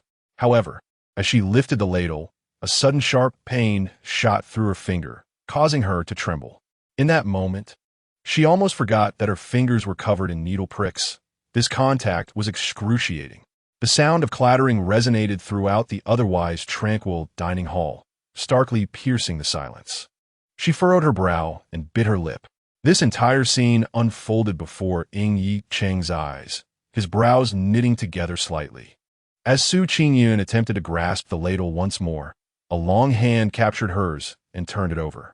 His penetrating gaze fell upon her delicate fingers, marred by a multitude of needle marks, his eyes resembling frost. Negative value from Ying Yicheng, 1,000. In mere moments, a cascade of negative values descended upon him. The next instant, Ying Yicheng abruptly released her hand and rose to leave, presenting her with a cold, retreating figure. What is it? Su Qingyun thought. Did the sight of her needle-pricked fingers disgust him? Had it sapped the appetite of her benefactor? She discreetly glanced at the tips of her fingers. There were only a few needle marks, hardly repulsive. He need not eat. She would. Wasting exquisite food would be a disgrace. Su Qingyun seworet hadmid, leaning back in her chair in a daze. Suddenly, her hand was grasped, startling her into a tremble. Upon realizing it was Ying Yicheng, she could not help but voice her complaint. Why do you enter without a sound? You might frighten someone to death. Ying Yicheng cast a fleeting glance at her before lowering his gaze, choosing to disregard her presence. Instead, he lifted her hand, delicately dipping his fingertip into a white jade medicine jar that had been placed on the table at some unknown time, and gently applied the ointment to her fingertips. Su Qingyun summoned all her strength to refrain from retracting her hand. Behind her, Yi Bei and Yi Nan were astonished, their jaws nearly dropping in disbelief. The master, whose hands had wielded swords and struck down foes with ease, was now tenderly applying medicine to the princess's hand as if it were a fragile piece of tofu. As they gazed at the medicine jar, their jaws fell to the ground in shock. This was a miraculous medicine the master had painstakingly obtained from the heavenly medicine valley, worth its weight in gold, and he was carelessly applying it to the princess's fingertips. Qingyun also noticed the coolness of the ointment as it touched her skin, providing immense comfort. Most importantly, the numerous tiny puncture wounds on her hand were visibly healing at an astonishing rate. A premium divine medicine? Qingyun's eyes sparkled with excitement. Yet a pang of guilt struck her heart. Such a wondrous ointment, wasted on her. "My lord, that is enough." Qingyun quickly intervened as she saw him reaching for the jade jar again. She was already recovering. There was no need for further application. Such exquisite medicine was too precious to be used on her trivial injuries. It would be better for her husband to keep it for himself. After all, her minor wounds would heal within a couple of days. As each moment passed, Qingyun thought that Ying Yicheng would remain silent. Not a waste. His deep voice resonated in her ears, causing her heart to skip a beat before racing wildly like a drum. Qingyun looked up at Ying Yicheng in disbelief. Noticing his expression was as calm as a gentle breeze, as if his previous words were merely casual remarks. Yinan and Yibei silently picked their jaws off the floor, realizing that they had grown weary of being astonished over the past couple of days. Qingyun withdrew her hand, seemingly unconcerned as she adjusted her clothing, all the while calming her racing heart. She reminded herself that Ying Yicheng was a ruthless and decisive warlord. It was impossible for him to harbor any feelings for her. Perhaps he only treated her with such care because she had been deemed one of his own. In this light, he truly was quite kind to those he considered his own, and she felt fortunate to have secured such an ally. A twinge of guilt washed over her. He had skipped dinner to fetch her medicine, while she had indulged herself, leaving only a cold plate of leftovers behind. The more she thought about it, the more shameful she felt. "My lord, are you hungry? The food has gone cold. Perhaps I can make you a bowl of noodles?" Ying Yicheng raised an eyebrow, his gaze falling upon the remnants of the meal on the table before casting a cryptic glance at the girl's flat stomach. The way he looked at her was akin to observing a greedy little pig. Flushed with embarrassment, the girl protested, "I did eat a little, but I am certainly not a pig." The dishes were exquisite and delicious, though the portions were rather small. She could hardly be blamed. Qingyun shot him an indignant glance, her cheeks aflame, feeling both humiliated and annoyed. Ying Yicheng chuckled softly at her flustered demeanor, reminiscent of a little kitten ruffled by a gentle breeze. Qingyun was startled by his soft laughter, and upon realization, she understood that he was mocking her again. Embarrassment tinged her eyes with a hint of red. Ying Yicheng then casually remarked, "I'm hungry." At his words, Qingyun promptly turned and fled the scene. Qingyu and Qinghe, ever observant, followed their young mistress into the small kitchen. "Miss, what do you wish to prepare?" "I shall assist you." The two maidservants chimed in unison. Qingyun's eyes sparkled with inspiration as she devised a plan to retaliate against his mockery by preparing a bowl of fiery beef noodles. Qingyu sliced the beef while Qinghe tended to the fire. After giving her instructions, she took a handful of red chilies and began chopping. She first stir-fried the beef, then boiled water to cook the noodles. When she emerged from the kitchen, holding a bowl heaped with red chilies, all three of them were flushed from spice. "Husband, the noodles are ready. Do try some." Qingyun placed the bowl before Ying Yicheng, her smile radiating warmth and a touch of triumph. "Let us see if this doesn't burn you, for all your mockery." Ying Yicheng met her triumphant gaze with an air of calm, picking up his chopsticks and nonchalantly placing the fiery chilies into his mouth, seemingly unfazed by the heat. Qingyun's pride swiftly morphed into confusion. This chili, which she had tasted, had been nearly unbearable even for her, a lover of spice. How could it appear so palatable in Ying Yicheng's mouth? "Do you not find it spicy, my lord?" Ying Yicheng replied with an expressionless face, "Not spicy." "And do you find it tasty?" she pressed. "Quite good," he answered, maintaining his indifferent demeanor. After finishing his meal, Ying Yicheng prepared to leave when Qingyun called out, "My lord, what about this medicine?" He turned, casting a glance her way. "Keep it." Then, he leisurely exited Qing Foam courtyard. Su Qingyun beamed with delight. Her benefactor was indeed generous. In the study of Qinghua courtyard, as soon as Yi Cheng took his seat, a servant had already prepared warm tea on the table and was about to withdraw. However, today, the master unexpectedly called him back. Changed to cold tea. The servant, taken aback for a moment, complied and returned with a cup of cold tea before departing. Once the servant had left, Yi Cheng lifted the cold tea and drank it all in one go. At that moment, in the flickering candlelight, his thin lips appeared as crimson as blood. Chapter 55.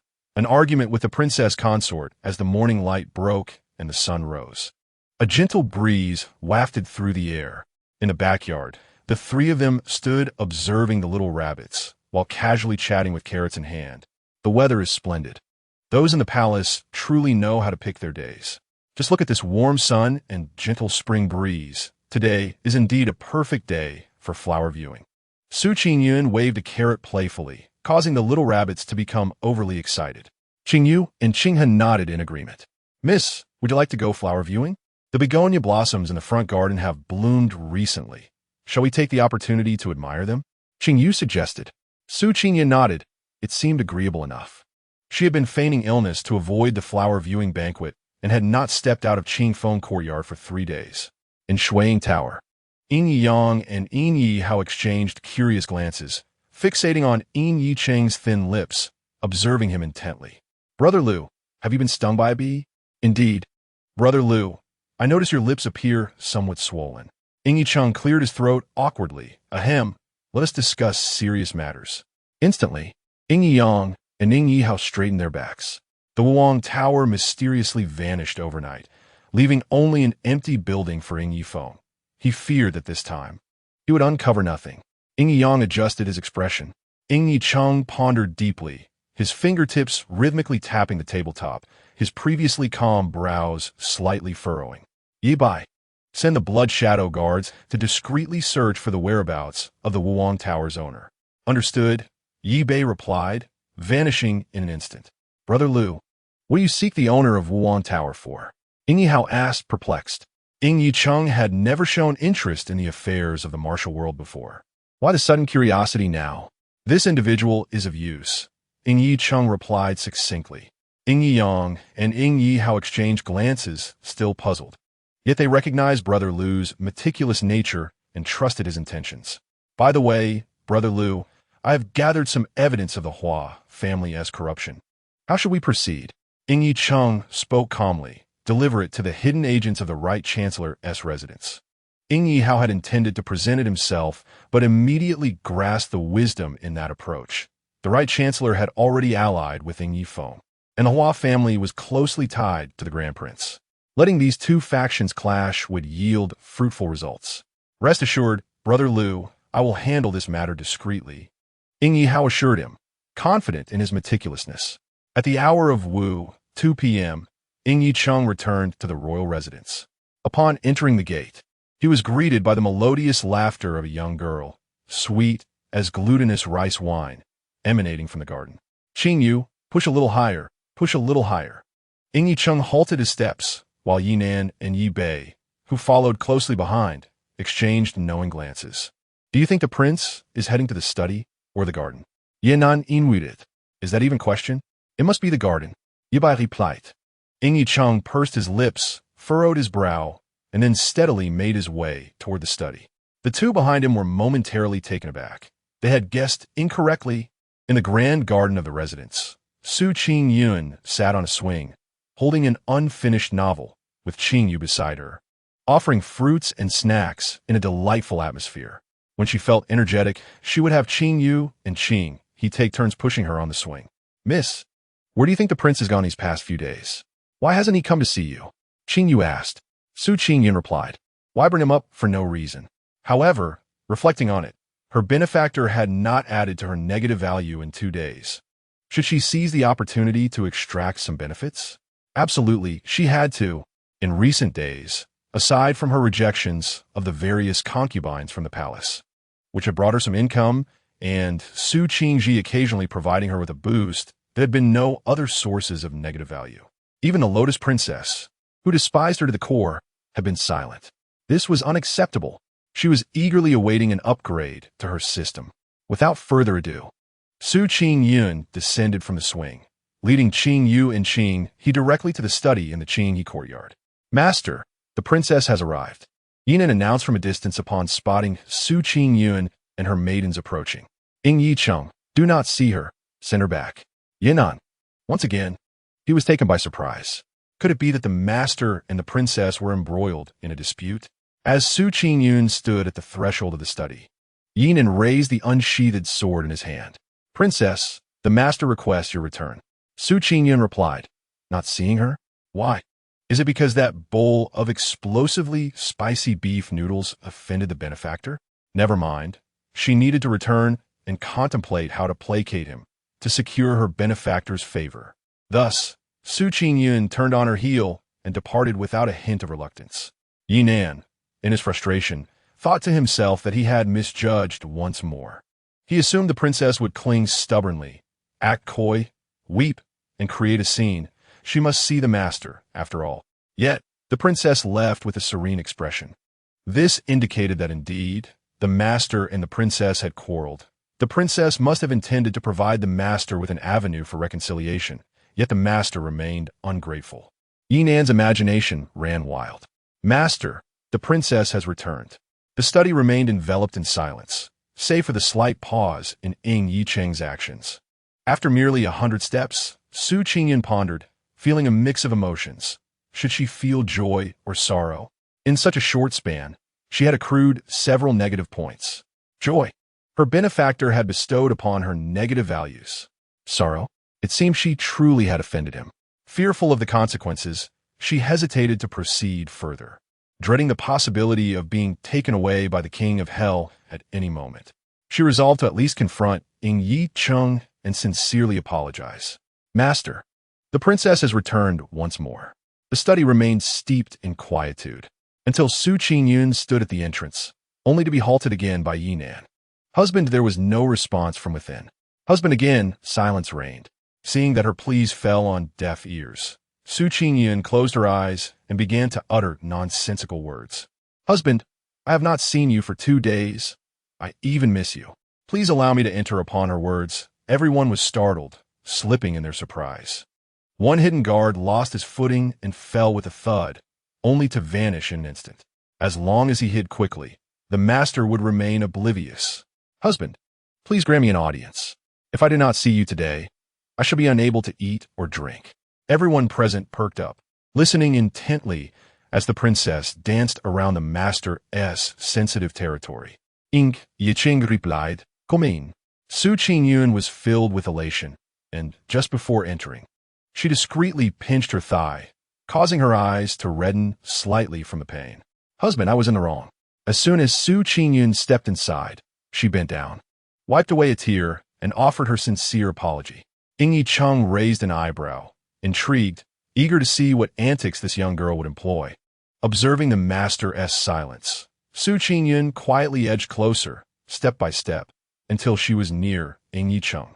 Ying Yicheng silently observed the girl as she moved closer, until her delicate, pale hands entwined around his arm, and her small face rested against his shoulder.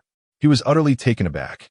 The girl was so near that each gentle breath she took brushed against his ear like a soft, tingling whisper.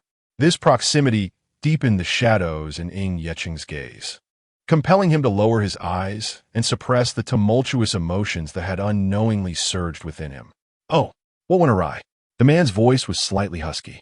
"Dear husband, I should not have prepared the explosively spicy beef noodles that day. I acknowledge my mistake and humbly ask for your forgiveness. Please do not ignore me. Without you, I would truly feel lost," she implored.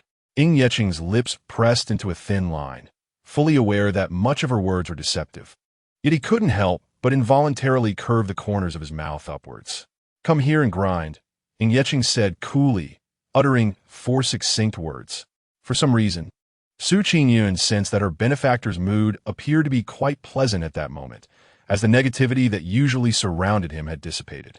She raised her head, beaming with joy, nodding vigorously, and released her hold on Ying Yicheng's arm, cheerfully positioning herself by the desk, her eyes sparkling with innocence.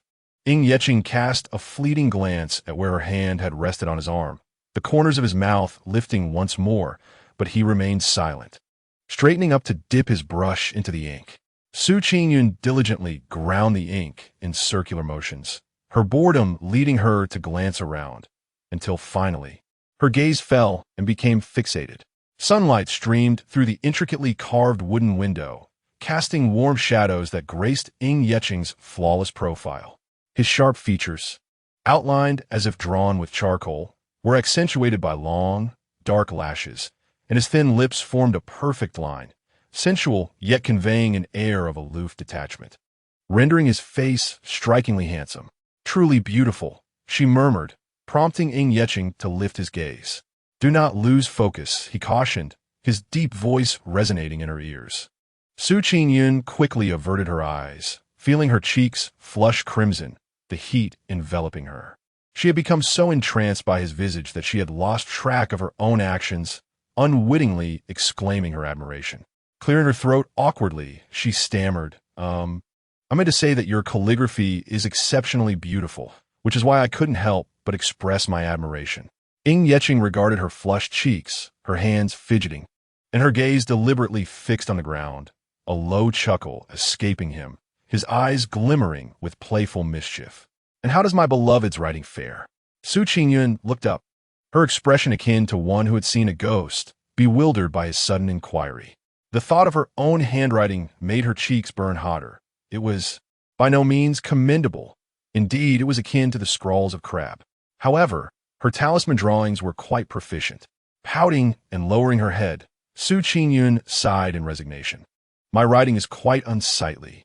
She remained candid in her assessment. Ying Yeching raised an eyebrow, observing the lively nuances of her expression, and in a deep, resonant tone, he inquired, would you like to learn? Su Qingyun fervently waved her hands in her mind, exclaiming, no, no, no, I am but a salted fish.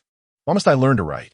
Meeting the gaze of Ying Yeching, deep as the ocean, she summoned her courage to lift her head, wearing a smile that radiated warmth akin to sunlight. My lord, you're already quite busy each day. How could I trouble you over a few characters? It would be best if I did not pursue this endeavor. After much contemplation, she finally concocted a reasonable excuse to decline. Ying Yeching, well aware of Su Qingyun's thoughts, found himself ensnared by the gentle softness reflected in her eyes. After a brief silence, he parted his lips slightly, murmuring, very well. Su Qingyun felt that Ying Yeching was particularly agreeable at this moment, her brows and eyes alight with joy. He cast a sidelong glance at her, lowering his gaze as he resumed writing, a subtle smile playing at the corners of his mouth. Her every thought was vividly etched upon her face. The study fell into tranquility, but before long, an urgent voice from outside pierced the stillness. Miss, something grave has occurred. Su Qingyun furuit herbais, casting a hesitant glance at Ying Yeching. My lord, please allow her to enter. The man replied in a calm tone. Qingyu, receiving permission, pushed the door open, bowed to the two, and then spoke with urgency. At the flower appreciation banquet, the second young lady was caught in an inappropriate situation with a man in the grotto of the rockery. This incident was witnessed and reported to Her Majesty, and the madam was present as well. She fainted from the shock of such scandalous behavior. Su Qingyun's complexion darkened. How is my mother faring now? Do not worry, miss. Her Majesty has summoned a physician for the madam, and she has returned to the residence after regaining consciousness, Qingyu reassured her. However, Su Qingyun's expression remained troubled. She glanced at Ying Yeching's calm demeanor before stating, My lord, I wish to return to the Prime Minister's residence. Ying Yeching nodded slightly in acknowledgement. With that, Su Qingyun lifted her skirt and hurriedly made her way outside, Qingyu trailing closely behind her. At that moment, Qingyu rushed over, breathless. I knew you would want to return to your family, miss. As soon as Qingyu went to inform you, I immediately asked Steward Wang to arrange for a carriage, which should be waiting at the entrance now. The two maids were indeed considerate, prompting a smile from Su Qingyun as she complimented them before stepping out of the Wang residence. Throughout her journey, Su Qingyun's expression was far from cheerful. She couldn't shake the feeling that something was amiss regarding the events at the flower appreciation banquet. Given her understanding of Su Qingji, She believed her sister to be quite clever and adept at concealing her intentions. Such impulsiveness was uncharacteristic. There was no need for her to tarnish her reputation merely to remain in the capital. Moreover, the flower appreciation banquet was specifically organized to select candidates for the imperial court.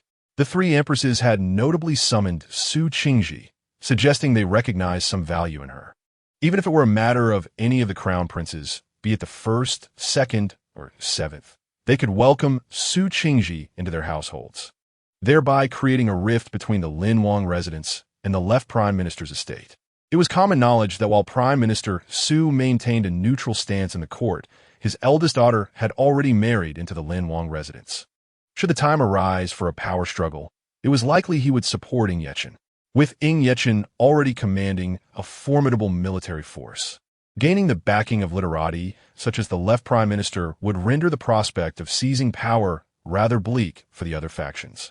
However, if the three parties welcomed Su Qingji into their midst, the situation would have been markedly different. Furthermore, Su Qingji was recorded under Lu Yinglan's name while still in swaddling clothes. Outsiders only recognized her as the legitimate daughter of the prime minister's residence, not as an adopted child. As such, Prime Minister Su's demeanor towards both her and Su Qingji appeared indistinguishable to others, who could not discern whom he favored more. Thus, Su Qingji was undoubtedly one of the coveted targets at this flower appreciation banquet. It would be foolish for her to tarnish her purity by entangling herself with others when she had the opportunity to become a legitimate wife. "Your Highness, the left minister's residence has arrived," announced the coachman from outside. Su Qingyi withdrew her thoughts, disembarked from the carriage, and hurried towards Lu Yinglan's main courtyard. Man, I knew you would come, my dear daughter." Lu Yinglan smiled warmly upon seeing her daughter rush in. "Mother, I was worried about you, so I had to come and see for myself to feel at ease." Lu Yinglan felt a wave of comfort wash over her and playfully pinched her daughter's cheek, saying, "I'm perfectly fine. The physician has assured me there is no cause for concern." Su Qingyi raised her gaze, scrutinizing her mother closely, and upon seeing her rosy complexion, she felt relieved. "Mother, what exactly transpired at the flower banquet, and who is the man that Su Qingji was involved with?" Seeing her daughter's inquiry, Lu Yinglan's expression shifted to one of gravity. At today's banquet, Su Qingji made quite a stir, winning first place in the poetry competition. The favored consorts, concubine Hua, concubine Ling, and consort Xian, all seemed quite pleased with her. I initially thought that upon returning home, she would undoubtedly become the primary consort of one of the princes. After the poetry contest, Su Qingji had been by my side, and then the right minister's daughter, Yao Shiwero, arrived with a group of young ladies, inviting her to view the rare begonia flowers. I thought little of it, as they were merely young girls, and let them go. Lu Yinglan paused for a moment before continuing, approximately half an hour later. A maidservant from the Empress's side came to report that sounds of heavy breathing were emanating from the cave behind the begonia garden. The young ladies who heard those sounds, all of whom were unmarried, dared not investigate, so they sent someone to inform us. Su Qingyi nodded, recognizing the truth in her mother's words. Standing out too much often invites jealousy. When the Empress learned of this, she promptly went to the begonia garden to address the situation, and we female relatives followed suit. Upon arrival, the Empress dispatched guards to investigate, and when they emerged, the guard hesitated and, under the Empress's stern questioning, finally revealed that a man and a woman were found engaged in inappropriate conduct inside. At this point, Lu Yinglan's expression darkened further. I never imagined the names the guard would utter: Su Qingji and the first prince, Ying Yeche. However, the facts were evident. When I entered, these two were still entwined together. It is truly disgraceful. Our left minister's residence has been utterly shamed by her actions. Su Qingyi frowned, inquiring, "And where is Su Qingji now?" Lu Yinglan sighed softly. Su Qingji was promptly sent to the first prince's residence, receiving the title of a third-rank concubine. This was granted by concubine Hua in consideration of your father. Otherwise, she would have likely been relegated to the status of a lowly maid. Chapter 57. No wonder Su Qingyun pondered for a moment. It seemed her suspicions were not unfounded. Su Qingji had indeed fallen into someone else's trap. Mother, does no one suspect that the two of them were drugged? Lu Yinglan sneered. Those in the palace are all astute individuals. If they failed to see through this, how could they have ascended to such positions within the inner court? The empress had also inquired among the young ladies present, all of whom claimed not to have noticed when Su Qingji had departed. Ultimately, it was discovered through her personal maid, who confessed that she had administered the drug out of resentment for Su Qingji's past mistreatment, seeking revenge. Upon hearing this, Su Qingyun furrowed her brow, sensing that the situation was more complex than it appeared. According to her mother, the crown prince must also have been drugged. But what of the crown prince? The crown prince? When they were separated, he had regained consciousness and shifted the blame entirely on his Su Qingji, alleging that she had seduced him, and he had momentarily lost control, leading to his impulsive actions. Su Qingyun nodded. In ancient times, society was generally more lenient towards men in such matters. Given that Ying Yetuo had stated it so, it was highly likely that the empress would not pursue the investigation further. Just as she was about to inquire further, Su Qingyun entered. Man, the previous incident was my fault. I should not have blamed you. With a guilty expression, Su Qingyun apologized as soon as he entered. Su Qingyun huffed and replied, I will forgive you this time, but should you allow yourself to be incited again, my forgiveness will not come so easily. Su Qingyun chuckled and nodded repeatedly. Noticing her son's arrival, Lu Yinglan shot him a glare before asking, Where is your father? Is he still locked away in his study? Su Qingyun silently nodded. Your father must be quite distressed. He undoubtedly feels immense guilt over his deceased confidant and blames himself for not adequately guiding his children. Qingyun, please stay with Man while I go see your father. Lu Yinglan sighed, her face betraying her worry, and then she rose to seek out Su Changxiang. Once Su Yinglan had left, Su Qingyun smiled at Su Qingyun and said, Man, come. Over the past few days, I have unearthed an array of peculiar treasures in Ling City. Shall we go take a look? Su Qingyun set aside her thoughts and nodded, following Su Qingyun to his quarters. At the residence of the Lin King, after Su Qingyun's departure, a shadow flitted through the room, and a voice emerged from the corner. Master, as per your instructions, everything has been taken care of. Yink, ye chink, no dit. And the shadow vanished without a trace. A quarter of an hour later, Ying Yi Yang and Ying Yi Hao convened in the study of the Lin King. Sixth brother, it is truly a pity you missed the flower-viewing feast. Ying Yang laughed heartily. Ying Yi Cheng raised an eyebrow, his gaze resting on Ying Yi Yang. Subsequently, Ying Yi Yang recounted all that he had witnessed at the feast, concluding with a sigh. This time, it seems the crown prince has truly suffered a loss that outweighs any gain. Ying Yehao chuckled, saying, Sixth brother, our plan has been successfully accomplished today. Eldest brother initially intended for second brother and seventh brother to secure the right prime minister's legitimate daughter, Yao Zero, ahead of us. However, an unexpected complication arose with Su Qingji entangling him. He acted foolishly by publicly placing the blame on her, which has severely offended the left prime minister. Even if he manages to bring Su Qingji into the residence, he is unlikely to receive any support from the right prime minister. Taking a sip of tea, Ying Yehao continued, Sixth brother, what do you think would happen if Sixth sister-in-law discovered that it was our people who had thrown Su Qingji at eldest brother? Ying Yeqing calmly shook his head, his tone resolute. That won't happen. Su Qingyun is not as harmless as she appears. That little girl harbors a vengeful spirit. One can deduce that after she boldly prepared a bowl of extremely spicy beef noodles for him, she has likely held a grudge ever since the last incident where Su Qingji attempted to push her into the river. Ying Yehao let out a chuckle and jested. Sixth brother, be cautious lest sister-in-law decides to ignore you. Ying Yeqing shot him a cold glare, causing Ying Yehao to awkwardly smile. Brother, I was wrong. Scram. All right then. Ying Yehao obediently replied, pulling Ying Yuyang along as they fled.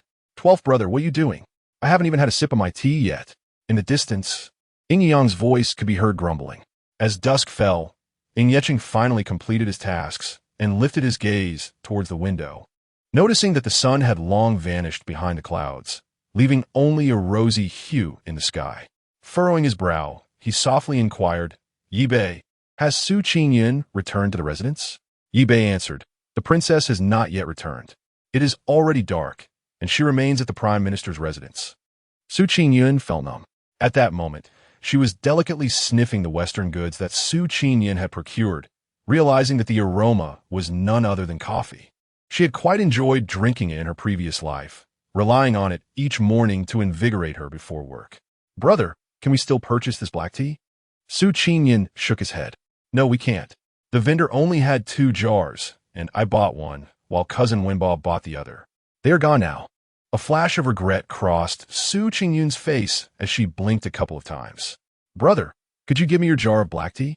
Without hesitation, Su Qingyun nodded, adding, "This stuff is quite bitter, and I do not enjoy it. If you want it, you might as well ask Cousin Wenbao for his jar as well. He has always been good to you, and he will surely oblige." Just then, Lu Wenbao appeared before them, smiling as he inquired, "What does my cousin wish for?" Su Qingyun quickly responded, "We want the black tea we purchased at Ling City." Su Qingyun raised her hand, intending to cover Su Qingyun's mouth, but it was too late. She shot him a disapproving glare. "No need, cousin. Su Qingyun, am just about to decline." Su Qingyun interjected again, "Cousin, hurry and bring it. Mana will be returning home soon." Lu Wenbao smiled gently and instructed a servant to fetch the jar of black tea. Su Qingyun's heart skipped a beat. She truly wished to refuse. Cousins and such, she had read enough historical novels to recognize the most cliché plots, and she wanted to nip this in the bud. Unfortunately, her brother's loose lips betrayed her. Before long, a young servant hurriedly brought in a jar of black coffee. Lu Wenbao took it and handed it to Su Qingyun. Su Qingyun felt a sense of unease and turned back, only to see the cold, aloof silhouette of her benefactor, Ying Yechen. What was he doing here? And why had he left? In the moment he turned, a sardonic smile curled at the corner of his lips. Ah, her cousin, her childhood friend. It was no wonder he had not returned home so late. Night Bay and Night Nin followed closely behind their master, not daring to breathe, fearful that even the slightest sound would draw their master's icy wrath. Chapter 58. This king does not drink tea of unknown origin. Hubby, Ying Yechen halted. Was he here to take her home? His deep, dark eyes were brought to a standstill by the sweet, innocent call. "Home." The man paused, slowly turning back. The girl, clad in a light purple dress adorned with water wave embroidery, trotted towards him, her face illuminated by the orange hues of the setting sun, radiating joy. Her crescent-shaped brows and the small cherry-red mole at the corner of her eye reflected his image in her lively, sparkling gaze. Suddenly, the man reached out, drawing the girl into his embrace. Su Qingyun was caught off guard by the sudden closeness, a crisp scent brushing past her nose as he enveloped her with his tall frame. His grip so firm it felt as if he sought to meld her into his very being. "Hubby, I have something to say to you," Su Qingyun managed, pushing against Ying Yechen slightly. Only then did he release her, fixing her with an intense gaze for a moment before replying, "We can talk on the way back." Ying Yechen took her wrist, his steps steady as he led her away from the Prime Minister's residence. Behind them, Night Bay, Night Nan, Qingyun, and Qing he watched in astonishment as the prince suddenly embraced the princess, their eyes widening in disbelief. Then, in a surprising shift from his usual cold demeanor, the prince took her hand, walking toward the exit of the Prime Minister's residence, exuding a newfound warmth. The 4 of them lowered their heads, silently trailing their master. As for Su Qingyun and Lu Wenbao, they went unnoticed. Su Qingyun thought, "This girl has forgotten her brother now that she has her husband." Lu Wenbao merely pressed his lips together and turned back to his own courtyard. In the Qinghe courtyard, Ying Yechen's chamber awaited. Su Qingyun, forcibly led by Ying Yechen, stepped into his quarters for the first time. At that moment, her face burned with embarrassment, for she found herself seated on the man's lap, his face alarmingly close to hers. The warm breath escaping his lips brushed against her cheek, and the faint scent of bamboo emanating from him quickened her heartbeat. Her pulse raced, and yet she found herself ensnared in his embrace, with no retreat in sight. Ying Yechen's eyes, usually an abyss of darkness, now shimmered with a hint of crimson, as if flames roiled within them, exuding an air of perilous intensity. Su Qingyun unconsciously swallowed hard, blinking her eyes as she addressed her husband. "My lord, I truly have something to discuss with you." "Speak," Ying Yechen replied with just 2 words. Yet his gaze remained fixed upon her, unblinking, causing her heart to race with anxiety. Qingyun attempted to shift away, hoping to distance herself from Ying, at least to avoid the warmth of his breath brushing against her cheek. However, with every inch she moved, he followed suit, an infuriating negative value of 2,000 accumulating with each shift. Desperate, she lamented, "My lord, could you perhaps release me for a moment? Let's converse calmly." Yet Ying remained impervious, stating that this was indeed a conversation. Qingyun pondered. Was he perhaps possessed by a spirit? How else could he behave with such intimacy? Noticing her daze, Ying's brow furrowed, his handsome visage darkening, his gaze turning dangerously intense. In a low voice laced with irritation, he commanded, before this king, "Do not entertain thoughts of other men." Who else could she think of? Why was he behaving so peculiarly today, and why were his words so strange? Maintaining her composure, Qingyun steadied her voice. "I have not thought of anything, my lord. I simply wish to speak of my cousin, Lu Wenbo."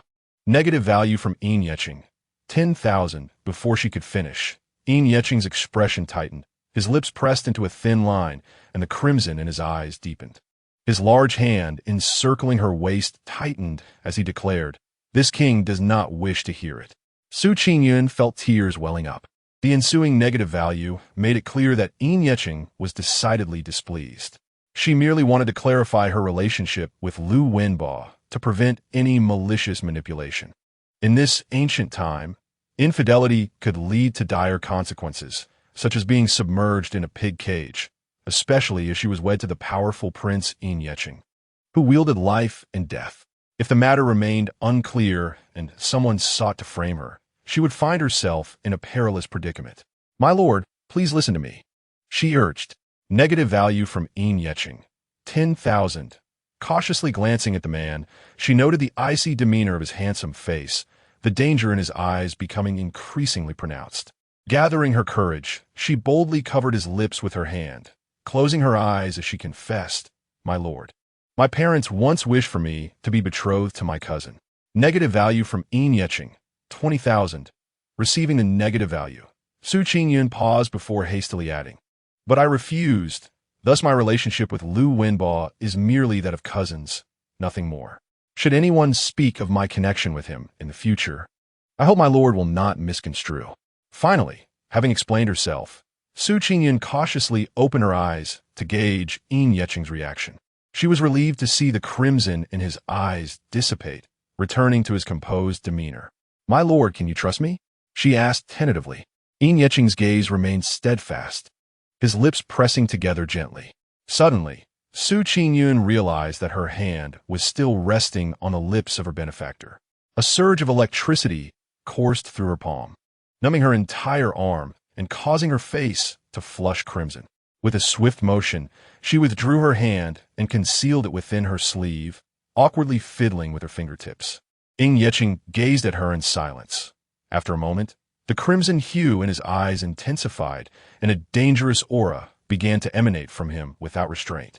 "No," she thought, having already explained that her benefactor's expression had noticeably improved just moments ago. How could he be angry again within mere breaths? The atmosphere felt increasingly perilous. Qingyun instinctively struggled, attempting to break free, but Ying's grip was as unyielding as iron chains, leaving her utterly immobilized. Suddenly, a flash of inspiration struck her. "Husband, why don't we have dinner first? Afterward, we can discuss matters in detail." Ying frowned, shaking his head, and stared at her in silence for a long while, the sound of his grinding teeth echoing ominously. "It's fine. You still desire the items he offers." Qingyun quickly comprehended and began to explain. "It was my brother who insisted that he deliver that jar of black tea to me. I've already declined." "What black tea?" Ying inquired. "It's the kind that tastes bitter but is invigorating. I can brew a cup for you later, if you wish." Qingyun blinked, her voice soft and sweet, almost like a playful tease. Ying's expression darkened, his eyes swirling with crimson fury, resembling an enraged beast. This prince does not consume tea of dubious origin. Seeing the increasingly dangerous glint in his eyes, Qingyun immediately donned a smile, her voice melodious and charming. Then I shall brew you another kind of tea. I will have my cousin return the jar of black tea tomorrow. Ying Yeching's demeanor softened at last, a hint of pride gracing his features as he replied, In that case, I shall await it. Upon hearing her benefactor's words, Su Qingyun momentarily paused before breaking into a sweet smile. Can husband trust me now? Ying Yeching's lips curled in satisfaction, and he nodded, releasing his hold on the young woman. Very well. With his response, Su Qingyun sighed in relief, just as her stomach audibly rumbled in hunger. She quickly descended from Ying Yeching's lap. The man lowered his gaze, still feeling the warmth she left behind. Husband, shall we dine? I am quite famished, Su Qingyun suggested, her expression reminiscent of a languid fish. Having lost count of the times her stomach had grumbled in front of Ying Yeching, already experiencing social embarrassment. Chapter 59. The Sound of Shattering Ice After Dinner. Su Qingyun returned to Qingfeng courtyard with Qingyu and Qinghe, while Ying Yeching returned to his study to attend to his affairs. Night Bei observed that the princess had once again returned to her quarters and pondered why his master, who clearly cared for the princess, did not allow her to share his bed. Gathering his courage, he asked, Master, why do you not keep the princess by your side? Ying Yeching, engrossed in a military text, was momentarily taken aback by the question. What did you say? Repeat that.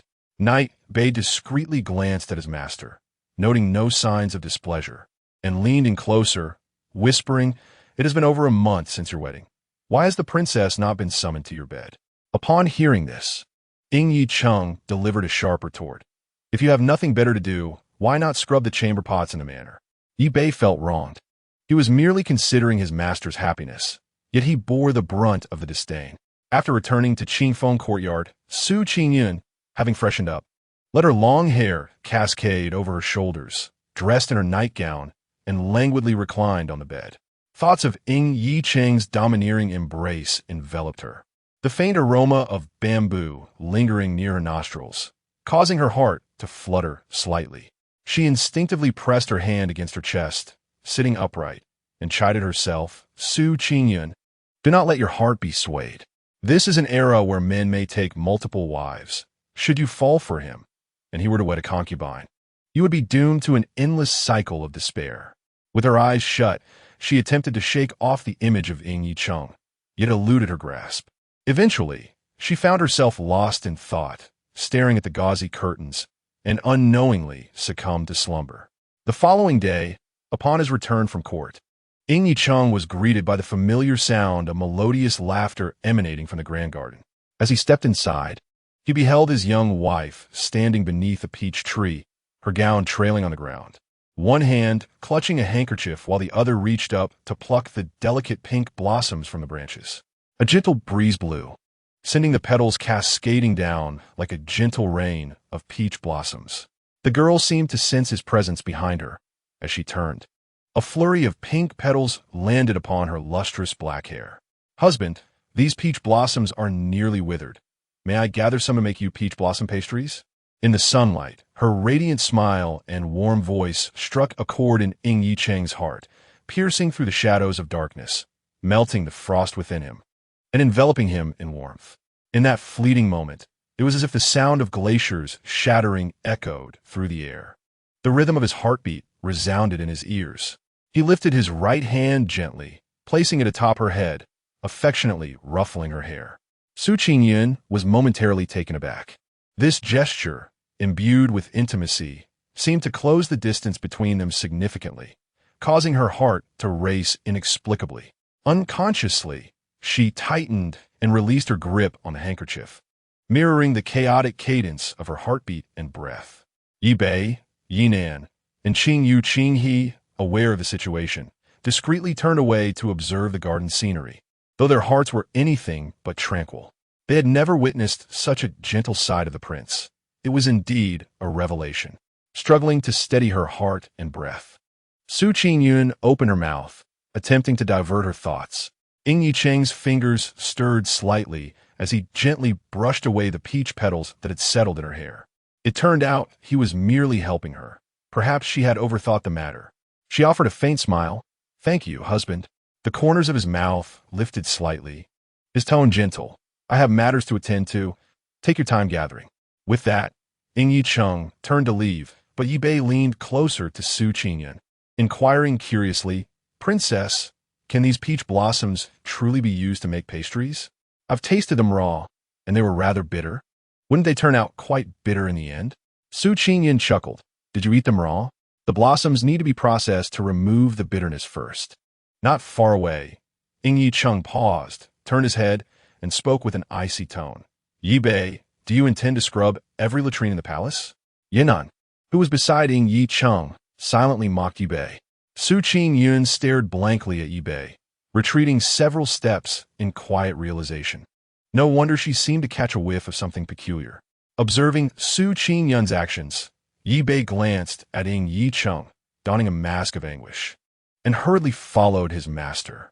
In the afternoon, after Su Qingyun awoke from her nap, he returned from the Prime Minister's residence after delivering some black tea, bringing with her news concerning Su Qingji. Lying languidly on the favored concubine's couch, Su Qingyun playfully asked, "What has happened to Su Qingji this time?" Qinghe, with a somewhat strange expression, replied. The second young lady returned to the Prime Minister's residence with a bruised face. Su Qingyun furrowed her brow, and then she came back to request a dowry from the master. "Qing," he continued, "is that so? Did my father grant her one?" Su Qingyun's eye twitched. How could she expect her father to provide a dowry after such behavior? If it weren't for his lingering affection for old friends, he would have likely cast her out long ago. He shook her head. The master gave the second young lady 500 taels of silver and sent her away, advising her to take care of herself. "Were you present at the time?" He nodded, her expression hesitant. "I was indeed present, and I sensed a hint of resentment in the second young lady's countenance." Upon hearing this, Su Qingyun surmised that her father's actions had likely incited Su Qingji's hatred towards the entire left Prime Minister's residence, and she might seek revenge upon her return. If Su Qingji continued to exist, it could pose significant danger to both the Prime Minister's residence and the Lin Wangfu. She needed to nip this threat in the bud. However, how could she extend her reach so far from the Crown Prince's palace? Yet, she reminded herself that while she could not act on her own, her benefactor could. With this thought, Su Qingyun felt invigorated. She promptly stood up, lifted her skirt, and hurried to the kitchen, laboring to prepare a plate of exquisitely crafted peach blossom pastries to take to Qinghe courtyard. "Master, the princess has come to find you with the peach blossom pastries," Yi Bei reported from outside. Upon hearing this, Yi Cheng set down his brush and raised his gaze toward the doorway. Sure enough, the young girl entered with a tray in hand, stepping in with an air of joy. "Husband, come quickly and taste the peach blossom pastries I made. They are absolutely delicious." Yi Cheng glanced at the pastry being offered to him, met the girl's eager smile, and opened his mouth to take a bite. Su Qingyun continued to gaze at him with bright eyes, pushing the remaining half forward. With a sigh, Yi Cheng accepted the larger half, consuming it in several bites. Cough. Su Qingyun was startled and quickly grabbed the warm tea from the table to hand it to him. What a calamity! She had requests of her benefactor. She could not allow Yi Cheng to choke. The man accepted the teacup, took several sips, and then his gaze fell back upon the girl's earnest face, saying, "Speak, what is it you wish?" Chapter 60. Has the benefactor seen through her once more? The smile on Su Qingyun's face momentarily stiffened. Was her demeanor so apparent? How could her benefactor have perceived her intentions once again? Fortunately, the negative values have not been manipulated, which implies that Yi Cheng is not displeased. "My husband, are we considered allies now?" Su Qingyun ventured tentatively.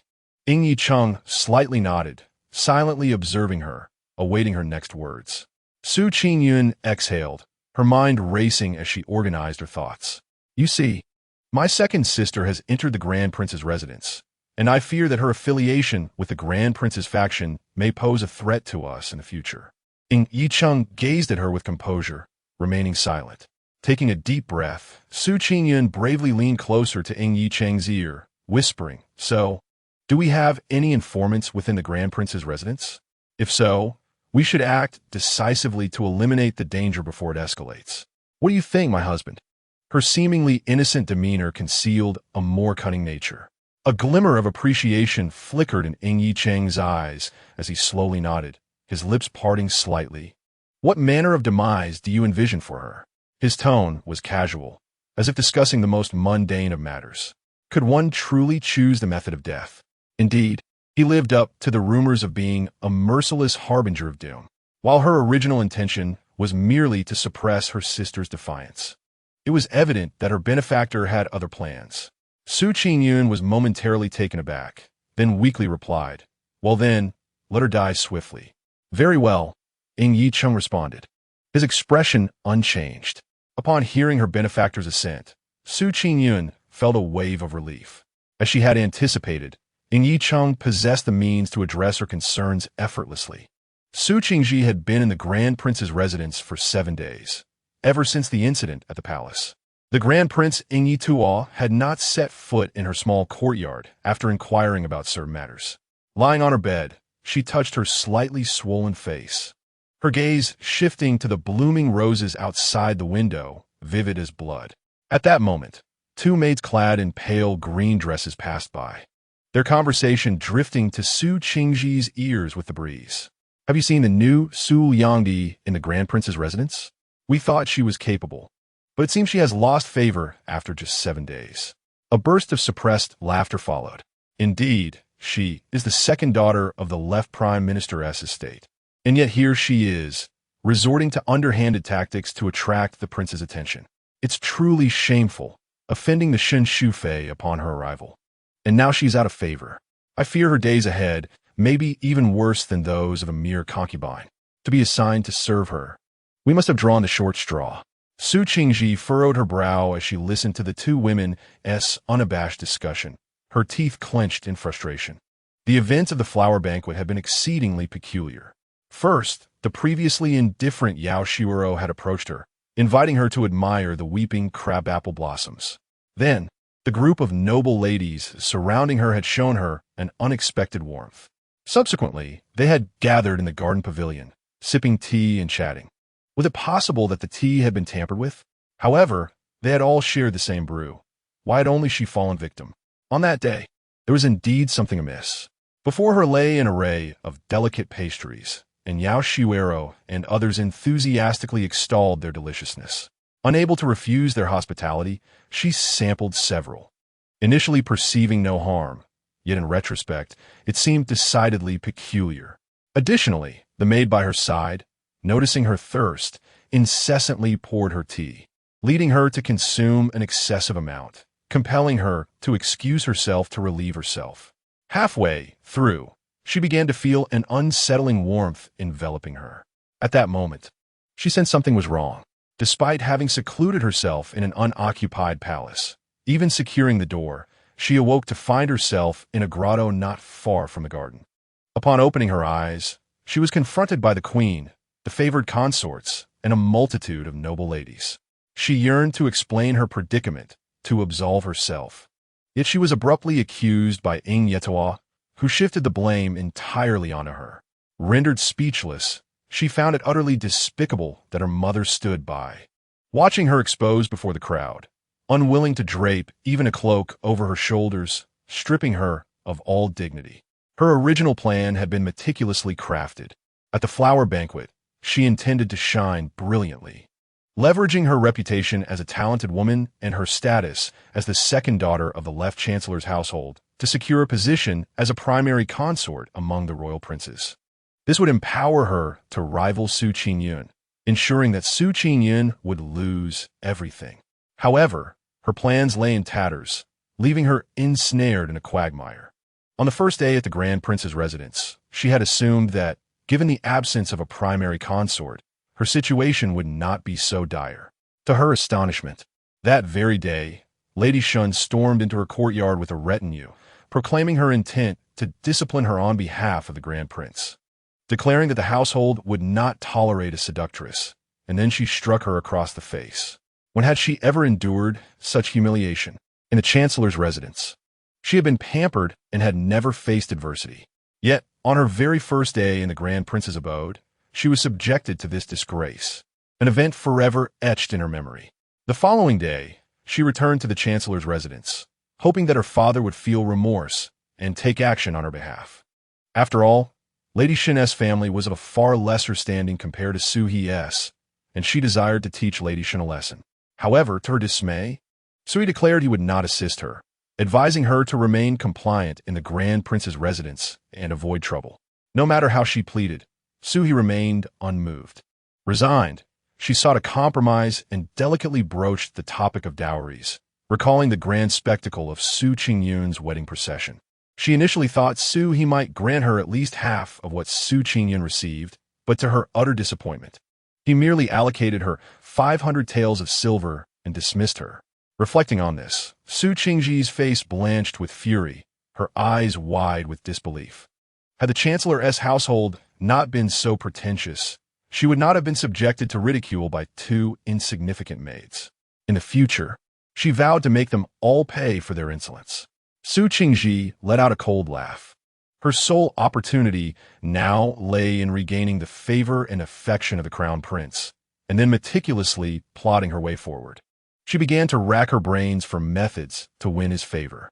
Presently, there was only one concubine in the Crown Prince's residence, a plain-looking woman whose family could provide some assistance to him, alongside the rather average-looking concubine Shen. Yet, neither could compare to her beauty. With her alluring visage and graceful figure, coupled with her cunning strategies, she was confident that one day she would extricate herself from the mire. "My lady, I have gathered the information you requested." Her most trusted maid, Qingyun, entered after bowing respectfully. Su Qingji concealed the venomous expression on her face. Qingyun approached her cautiously and spoke, "I have learned that concubine Shen has a head, maid whose brother has a penchant for gambling." Upon hearing this, Su Qingji's eyes sparkled with intrigue as she beckoned Qingyun closer and whispered her intentions. Qingyun immediately grasped Su Qingji's plan and nodded earnestly before departing to put it into action. Gazing out the window, Su Qingji's attention returned to the blood-red roses, and a sinister smile crept across her lips, her eyes glinting with malice. At the Lin Wangfu, Su Qingyun, having finished her breakfast, grew weary with boredom and rummaged through her belongings until she unearthed a pair of invisible X-ray glasses she had drawn a few days prior. Rubbing her hands together, she yearned to discover whether these glasses could see through people. Alas, her hopes were dashed. The glasses revealed objects, but not humans. "Dear host, all products from this system are of a legitimate nature. I implore you not to be so depraved," the system interjected. Su Qingyun was taken aback. How dare it label her a pervert? "You're legitimate? You think your products like the burning emotion powder, sealed dog pills, and spring palace illustrations are proper? Being abnormal is one thing, but denying it is entirely your fault," she retorted. "Little sphere, why are you silent? Are you at a loss for words?" "I advise you not to bring such dubious items next time," the system responded. "Host, I have something to inform you. The X-ray glasses in your possession are set to expire in 1 day." The system, unwilling to engage in further debate about her supposed depravity, skillfully diverted the conversation. Su Qingyun's eyes widened in disbelief at the system's proclamation. "Why didn't you mention that when I drew them? You nearly cost me a lucrative opportunity." She silently cursed the system before summoning Qingyun and Qinghe into her presence. After half an hour, a handsome young gentleman accompanied by 2 attendants appeared at the entrance of the Lin Wangfu. The guards, upon seeing the trio, rubbed their eyes in disbelief, questioning whether they were mistaken to see 3 unfamiliar men within the royal residence. They confirmed that there had been no change of shifts. Thus, where had these men come from? Just then, Ying Yeching returned from outside, dressed in a deep blue court robe. He exuded an aura of authority and menace that struck fear into anyone who dared to gaze upon him. It was evident that he had just returned from court. Su Qingyun stepped forward with Qingyun and Qinghe, greeting him with a smile. "Husband." Ying Yicheng had long taken note of the girl, disguised as a boy, pausing momentarily as his penetrating gaze fell upon her. What could she possibly be up to in such attire? His brow furrowed slightly. "I have matters to attend to," Su Qingyun said dismissively, hastening towards the door. The guards at the entrance were initially plagued by self-doubt, questioning their competence for allowing a stranger into the estate, fearing they would be punished by their master. To their astonishment, the striking youth leading the way turned out to be the princess consort herself. Even more surprising was the revelation that she possessed the long-lost art of disguise from the martial world. How remarkable it was that she had even managed to conceal her ear piercings. They wondered how she had accomplished such a feat unbeknownst to the guards. Had Su Qingyun overheard their thoughts, she would have modestly acknowledged their praises. It was merely modern makeup techniques. She had plugged her ear holes with a bit of flour, smoothed it down, and applied concealer. Coupled with her naturally fair complexion, it effectively masked her piercings. As for her Adam's apple, she wore a high-collared long shirt. Nevertheless, the guards dared not impede their own princess consort any longer. Ying Cheng's brow furrowed deeper as he glanced towards the direction Su Qingyun had departed, his expression inscrutable. Bei observed his master's demeanor, puzzled. The princess consort is dressed as a man and is in such a hurry. I wonder where she is headed? Ying Cheng withdrew his gaze without responding, his aura growing even more formidable. Bei, sensing the tension, fell silent. In the bustling market, Su Qingyun sat at a roadside tea house, rhythmically tapping her legs. Had she known walking would be so exhausting, she would have instructed Butler Wang to prepare a carriage. She had regretted her decision more than once during the journey, having been overly confident that the invigorating pill would render her trip to the market effortless. Yet, she was still a delicate young lady, and by this point, her legs had begun to ache. Qing Yu and Qing He, accustomed to running errands, appeared relatively unfazed. Qing Yu, go and inquire which casino nearby is the largest. Su Qingyun commanded. Qing Yu's face paled as if she had seen a ghost. Young master, you wish to go to a casino? She exclaimed, almost slipping and calling her miss, recalling the earlier instruction to refer to her as young master while out. Suing Yun Gamli Nadith. Qing Yu hesitated, but young master. This may not be wise. If discovered, it could tarnish the miss's reputation. Fear not, for I already have little reputation to speak of, Su Qingyun replied with nonchalance. The original owner was known as a frail, lovesick fool. If her gambling pursuits were revealed, it would only add to her notoriety. Besides, she was already married and had a partnership with Ying Yicheng. Surely he would not concern himself with the reputation of a collaborator. What mattered was her ability to be of benefit to him.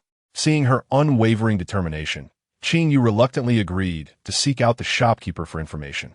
A quarter of an hour later, at the entrance of the most prominent casino in Ling City, a refined young gentleman clad in an elegant black gown arrived, accompanied by 2 attendants.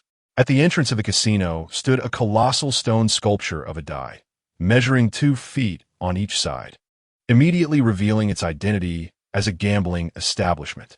The sight of these 3 individuals caused a glimmer of excitement among the several attendants at the door, who recognized the exquisitely silk-clad young master with delicate skin as a privileged aristocrat, signaling the arrival of a lucrative patron. One particularly keen-eyed attendant, beaming with enthusiasm, warmly invited. Esteemed young master, please step inside. Our casino offers every conceivable game, guaranteed to satisfy your desires. As Su Qingyun raised her gaze, she did not overlook the spark of ambition in the attendant's eyes and calmly nodded in acknowledgement. Following the attendant, she, along with Qing Yu and Qing He, entered the bustling lobby of the casino at a leisurely pace. Within, the atmosphere was vibrant and cacophonous, with patrons mingling and exchanging boisterous laughter amidst a backdrop of enthusiastic shouts. Bet high or low. Big, big, big. Alas, misfortune strikes again. My luck is truly dismal today. As Su Qingyun accompanied the attendant on a tour of the hall, she listened intently to the various gaming options available. Upon hearing the attendant elaborate on the diverse gambling methods employed in ancient times, she marveled at the sheer variety: guessing numbers, tossing coins, rolling dice, and betting on red gems, among others. Ultimately, she chose to engage in the dice game of betting on high or low. From her understanding, in ancient casinos, the house often manipulated the dice for profit.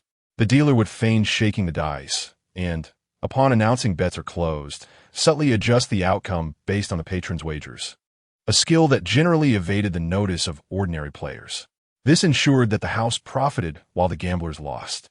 However, Su Qingyun remained undeterred, for she possessed a pair of extraordinary invisible X-ray glasses that surpassed even the dealer's cunning. Thus, an intriguing scene unfolded in the casino. A youthful lad with rosy lips and white teeth first withdrew a handful of silver coins from his purse and quietly place his bets.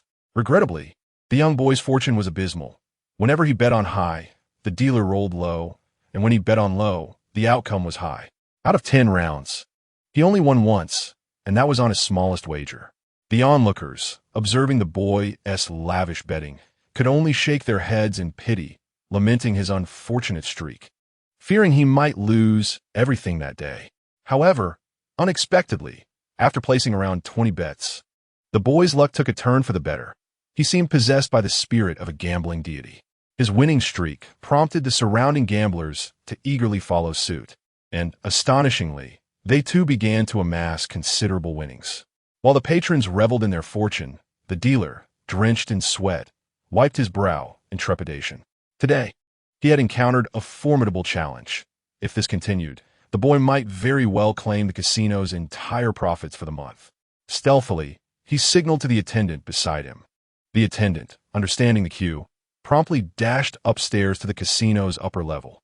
Qingyun had already spent the better part of the day at the casino, and the pile of silver on the gambling table had grown so large it was almost unmanageable. With a cheerful demeanor, she retrieved the sack she had drawn from the system earlier, gesturing for Qingyun and Qinghe to gather the silver. Indeed, since her arrival at the casino, Qingyun had remained silent, feigning muteness, for her voice would unmistakably reveal her femininity. As she gazed at the nearly filled sack, a secret smile played on her lips. The notion of using a sack to hold her winnings had truly come to fruition. Once the silver was secured, Qingyun prepared to depart with Qingyun and Qinghe, satisfied with her gains. However, based on her past experiences with novels, she anticipated that exiting the gambling house would not be without its challenges. Yet, she felt untroubled, for she was aware that she was accompanied by the hidden guards of Yicheng, and a mere handful of thugs would pose no threat to them. As predicted, the moment she turned to leave, 2 individuals resembling thugs blocked her path. Surprisingly, they greeted her courteously, stating, "Young master, our boss requests your presence on the top floor for a wager of 3 rounds." Qingyun shook her head. The thugs, mistaking her refusal for ignorance, smiled and explained, "Young master, we have a rule here. Anyone who wins 50,000 taels in a single day is permitted to challenge the boss on the top floor in a best of 3 matches. Should you triumph, you will receive half of the casino's profits henceforth. However, if you lose, aside from the option to spare your life, you may also leave behind something of value that satisfies our boss. Therefore, young master, please come." Chapter 62, A Gamble. The prospect of sharing half of the casino's profits stirred a flicker of temptation within her. What she took the chance? Winning could lead to a continuous flow of wealth. Just as she contemplated nodding in agreement, Qingyun and Qinghe simultaneously tugged at her sleeves, their silent glances conveying myriad warnings. Suddenly, clarity struck her. The risks of losing were too great, potentially costing her more than she was willing to wager. Resolutely, Qingyun shook her head and turned to leave, only to find herself surrounded by a swarm of thugs closing in around her. Clearly, her reluctance to ascend to the top floor would not be tolerated by this group. The hidden guards trailing Qingyun observed the thugs' intentions to force her to stay. They emerged from the shadows, swiftly pushing back the encroaching thugs with precision and speed. "My lady, please proceed," one of the guards respectfully instructed Qingyun, ensuring her identity remained concealed. Nodding in acknowledgement, Qingyun composedly led Qingyun and Qinghe towards the exit. Just then, a low, sultry voice, laced with a hint of menace, echoed from the second floor. "Ah, is this young master unwilling to bestow his favor? You think you can simply walk away after striking one of my men?" Though the voice was soft, it resonated clearly amidst the cacophony of the casino, capturing the attention of all present.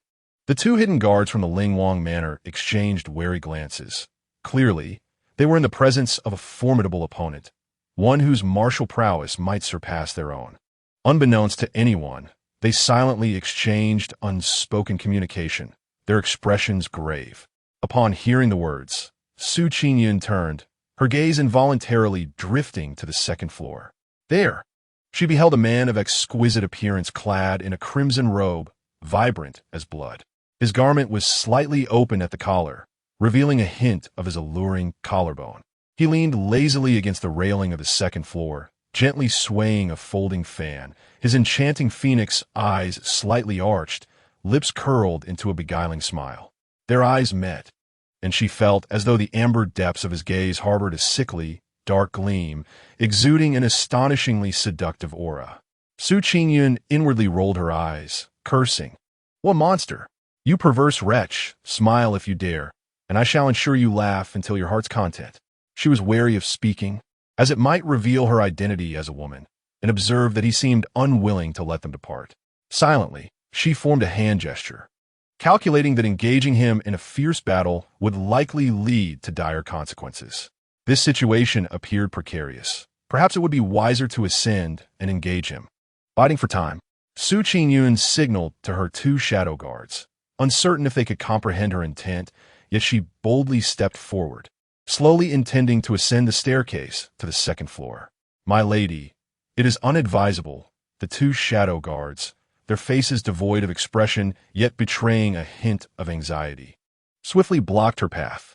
She paused, whispering, "Return to the estate. That is not an option. Safeguarding your safety is our duty." Just as the shadow guard finished speaking, the man in crimson began to descend the stairs. In an instant, one shadow guard unsheathed his sword, lunging at the man.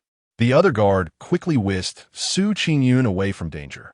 Witnessing the unfolding chaos, the gamblers in the casino hastily fled with their belongings. The man in red revealed a cold smirk, his eyes glinting with disdainful mockery as he struck out a hand, causing a gust of wind that forced the shadow guards to retreat. In an instant, the two were engaged in a fierce clash. One wielded a sword, the other a fan, exchanging blows in a flurry, neither gaining the upper hand. However, this entanglement was short-lived. Soon, a shadowy figure was sent flying, crashing heavily onto the casino floor. The shadow guard felt a surge of pressure in his chest, unable to suppress a mouthful of blood. Seeing her companion falter, the guard protecting Su Qingyun leaped forward, rejoining the fray against the man in red. The man remained unfazed, once more unleashing his fan, sending a fierce gust towards the guard. The opposing guard was forced back several steps, but steadied himself and charged forward again. In no time, the two figures were locked in a rapid exchange, each strike laced with lethal intent. In the blink of an eye, Su Qingyun could scarcely comprehend the events unfolding before her, when the second shadow guard was sent sprawling at her feet, clutching his chest and spewing blood. "Cease. I shall accompany you." Su Qingyun realized the dire situation. If they continued this way, they would all meet a grim fate. She had to devise a plan to delay time, allowing the shadow guards to seek reinforcements. The man in crimson, upon hearing her words, curled his crimson lips into a wicked arc. "My dear lady, please do." Su Qingyun understood that once she spoke, her identity as a woman would be irrevocably revealed.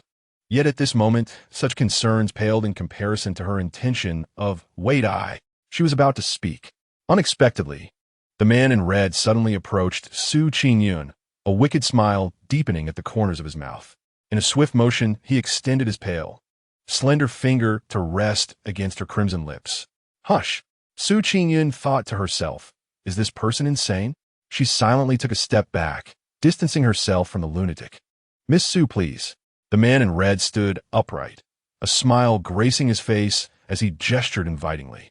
Then, lowering his gaze to the two injured shadow guards, he added, "Return and inform Qingyun that his wife shall be treated well." Su Qingyun stared at him in astonishment, her pupils slightly trembling. How did he know her identity? Who on earth was he? What was his intention? The man in red maintained his sinister smile, casually turning to ascend the staircase, seemingly confident that Su Qingyun would follow. With a twitch at the corner of her mouth, Su Qingyun ultimately decided to pursue him, turning back to her companions. "Qingyu, Qinghe, you two should return to the manor first." The two young ladies hesitated, wanting to stay. However, Su Qingyun cast a look that brooked no refusal and resolutely followed the man. At the Ling Wangfu, "Master, something has happened." The two shadow guards who had been protecting Su Qingyun returned, enduring their injuries as they knelt on the ground, guilt and self-reproach etched on their faces. Qingyun frowned, rising coldly to inquire what happened. "Where's the princess?" Reporting to the master, "The princess is at the bull gambling house. We attempted to escort her away, but the casino owner is a skilled martial artist. We were unable to secure the princess's safe departure. The responding guard paused briefly before continuing. The casino owner sent word to you, stating he will take good care of the princess. We have failed in our duty. Please punish us, master. Ying Yeching's expression shifted dramatically, and in an instant, he vanished from the study. Knight North and Knight South hastily followed. As Su Qingyun stepped into the top floor of the bowl gambling house, her eyes were immediately drawn to the opulent hall. In the center stood a grand gambling table made of yellow pear wood, a display of extreme luxury. She surveyed her surroundings and noted that the illumination came from 4 large, rare luminous pearls. Were it not for the inappropriateness of the moment, she would have liked nothing more than to pry the 4 luminous pearls from the walls and take them with her. Miss Su, how would you like to gamble? The man in red languidly leaned against a yellow pearwood chair, a mischievous smile playing on his lips, his eyes exuding a sinister charm. Meeting the gaze of the man in red, Su Qingyun felt a slight tension in her body, yet her face remained composed and calm. May I ask your esteemed name? Sir? Since he was already aware of her identity, her inquiry regarding his name seemed reasonable. The man in red raised an eyebrow, a hint of surprise flickering in his eyes. He had not anticipated that the rumored frail and incompetent woman would not only display no signs of fear or anxiety, but could also maintain such a serene demeanor in front of him, her pure gaze revealing no trace of emotion. Chapter 63. A vulnerability emerged, then you must remember, my name is Wei Qilian. Intrigued, the man straightened his posture, his attention fully on Su Qingyun. Su Qingyun nodded slightly and replied coolly, Master Wei Qi, I've made my decision. Let's play dice, shall we? Very well. Wei Qilian snapped his fingers, and immediately a young attendant presented the dice and cup. Let us begin, Su Qingyun said. Yu Qilian nodded slightly, placing the dice into the cup and giving it a gentle shake. The sound of dice rolling filled the air, and moments later, the cup was overturned on the gambling table. Miss Su, do you wager high or low? Su Qingyun's gaze fell upon the cup, her expression unchanged. Yet her heart raced as she discerned the dice within the enclosure. She was genuinely astonished. It seemed as if her opponent, devoid of any tension, casually rattled the cup to achieve an astonishing result. All 6 dice showing the maximum face value of 6. I wager high. A glimmer of admiration flickered in Yu Qilian's eyes as he lifted the cup. Su Qingyun smiled subtly, noting that he appeared somewhat deranged, yet maintained an air of composure, devoid of any deceitful antics.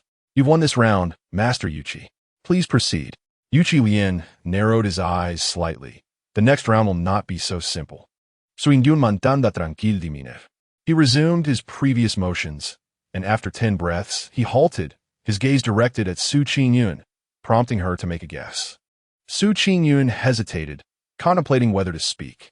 This was the second game in a best-of-3 series. If she won again, would he allow her to leave unscathed? She suspected he would not. This man seemed utterly unpredictable, and their wager appeared to be a mere facade for his true goal, to defeat Yicheng. She remained uncertain of his ultimate intentions. Suddenly, the door to the hall was forcefully kicked open. A man seized her shoulder with an assertive grip, enveloping her in a familiar, refreshing scent that instantly instilled a sense of security. Turning to look up, she joyfully exclaimed, Husband. Yicheng sensed a hint of unease in the young woman. His long fingers gently patted her shoulder, his voice soft yet unyielding. Continue playing. Qingyun understood immediately. Her benefactor's message was clear. She could play as she wished, for he would be her safety net. With that assurance, she felt liberated to guess high or low without concern. She was somewhat curious about how Yicheng had entered without a sound. Ordinarily, she would have heard some commotion during the scuffle below. Yicheng, you arrived quite swiftly, Yu Qilian remarked with a cryptic smile. Yicheng's expression remained impassive as he cast a cold, indifferent glance at Yu Qilian, choosing not to respond. The atmosphere between the 2 men grew increasingly tense in the silence, one aloof and distant, the other charmingly reckless, as they exchanged glances across the gambling table. An undercurrent of tension brewing. Master Yuqi, shall we continue? Su Qingyun interjected, breaking the peculiar silence. Qingyun nodded and shifted his gaze back, resuming the game. Qingyun boldly declared, "Hi." Her eyes remained fixated on the cup, her focus unwavering. "You've won, Miss Su. Half of the casino's earnings will be yours." Qingyun smiled, his words light and casual, as if such profits were trivial to him. Qingyun inwardly rolled her eyes, pondering why this eccentric man was so wealthy while she remained impoverished. In that case, I would appreciate it if Master Yuqi could provide a written agreement, ensuring that half of the casino's profits are delivered to the Lin Wang residence on the 1st of every month, she said, beaming with delight. Wei Qilian reclined comfortably against his backrest, reopening his folding fan, and gestured for the servant to fetch ink, paper, and an inkstone. To Suingwune's astonishment, the other party showed no intention of troubling her. Could it be due to their apprehension regarding Ying Yicheng? However, just as Qingyun contemplated this and prepared to leave with Ying Yicheng, Wei Qilian spoke up. "Prince Lin, may we have a word?" He smiled enigmatically once again. Qingyun rolled her eyes, weary of such expressions, feigning mystery. "What do you want with my husband? You best speak quickly." She couldn't help but retort. Wei Qilian clicked his tongue twice. "You, with your delicate and charming appearance, how can your words be so crass? My intention in seeking Prince Lin is, of course, to discuss a matter of utmost importance with him. So this madman-esque goal is indeed Ying Yicheng? Could it be that a foe has come to confront him? It was no wonder she thought this, considering the countless lives claimed by Ying Yicheng. Or perhaps, from a moment she entered the gambling den, Wei Qilian had already set his sights on her, intending to use her to draw out Ying Yicheng. Moreover, it was evident that he had investigated her. His keen eyes discerned her true nature, while even the guards of the royal residence failed to see through her disguise. This individual was not to be underestimated. However, if he were merely a vengeful enemy, why not strike directly instead of weaving such convoluted plots? Qingyun was perplexed. Her brow furrowed as she looked up at Ying Yicheng. "You should return to the residence. Yi Bei and Yi Nan are downstairs. Ying Yicheng, vispirit, softly in hereav." Qingyun felt a twinge of concern for her wealthy benefactor being alone with such a formidable madman. What if he went berserk and harmed Ying Yicheng? She opened her mouth to protest, but before she could utter a word, Ying Yicheng swept her up in his arms and turned to exit. "No, that's not what I meant." Wei Qilian observed Ying Yicheng's retreating figure. Deep in thought, the cold-blooded and ruthless warlord seemed to have developed a vulnerability. Qingyun was carried by the man to the first-floor gambling hall, her expression one of bewilderment. A casual glance around the hall nearly sent her spirit fleeing. Noticing her sudden stiffness and slight tremor, Ying Yicheng quickly realized something was amiss. He then covered her eyes with his large hand. Qingyun's vision was obscured, but her mind lingered on the ghastly scene she had just witnessed in the hall. Blood saturated the floor, and fragments of flesh and bone lay scattered, resembling a scene from a battlefield. This must have been the work of Ying Yicheng, indicating that there had been no sounds of struggle, suggesting the assailants had not had the opportunity to cry for help. No wonder she had heard no commotion. Outside the hall, Ying Yicheng gently set the girl down and instructed Yi Bei and Yi Nan see the princess back to the residence. Yes. As Qingyun opened her mouth to speak, she was silenced by the elegant touch of the man's long finger against her rosy lips. In a single day, she had been similarly halted by two men, yet the sensations were vastly different. She felt disdain for Wei Qilian's actions, but did not reject Ying Yicheng's gesture. "Be obedient." Qingyun lifted her gaze, meeting the man's resolute expression, and her concern transformed into a gentle admonition. "Just be careful." Upon returning to the royal residence, Qingyun reclined on the soft couch, her mind unable to settle, consumed by the vivid scene of Ying Yicheng possibly engaged in a fierce battle with Wei Qilian. The joy of winning had completely dissipated. In the past, she would have been elated, eagerly pouring out the bag of silver coins to count them multiple times. However, at this moment, such thoughts were far from her mind. Calm down, calm down." Qingyun inhaled and exhaled deeply, reminding herself to trust Ying Yicheng's strength. Why worry? Instead of fretting over his safety, she ought to be concerned about whether that madman might be eliminated by their benefactor, jeopardizing her imminent fortune. With a heavy sigh, She attempted to console herself, yet the worry for Ying Yeching's well-being persisted. But wait, she had given him a talisman and a jade pendant. He should be safe. Almost forgetting this fact was a testament to her anxiousness. With that thought, Qingyun felt a wave of relief wash over her. "Qingyu, where's the bag of silver I won?" She beckoned. Qingyu hesitated, her expression turning awkward. It was taken to the prince's study by the two injured shadow guards. Qingyun gasped, urgency overtaking her as she hurried towards Ying Yeching's study. If the benefactor returned, would her silver be seized? With that thought racing through her mind, she quickened her pace towards Qinghe courtyard. Upon arriving at the study, she pushed the door open without a second thought. In that instant, however, her footsteps came to an abrupt halt. Ying Yeching stood tall and imposing, his back turned to her, exuding an icy demeanor that radiated an aura of lethal intent, as if approaching him would lead to utter annihilation. "My lord, you have returned.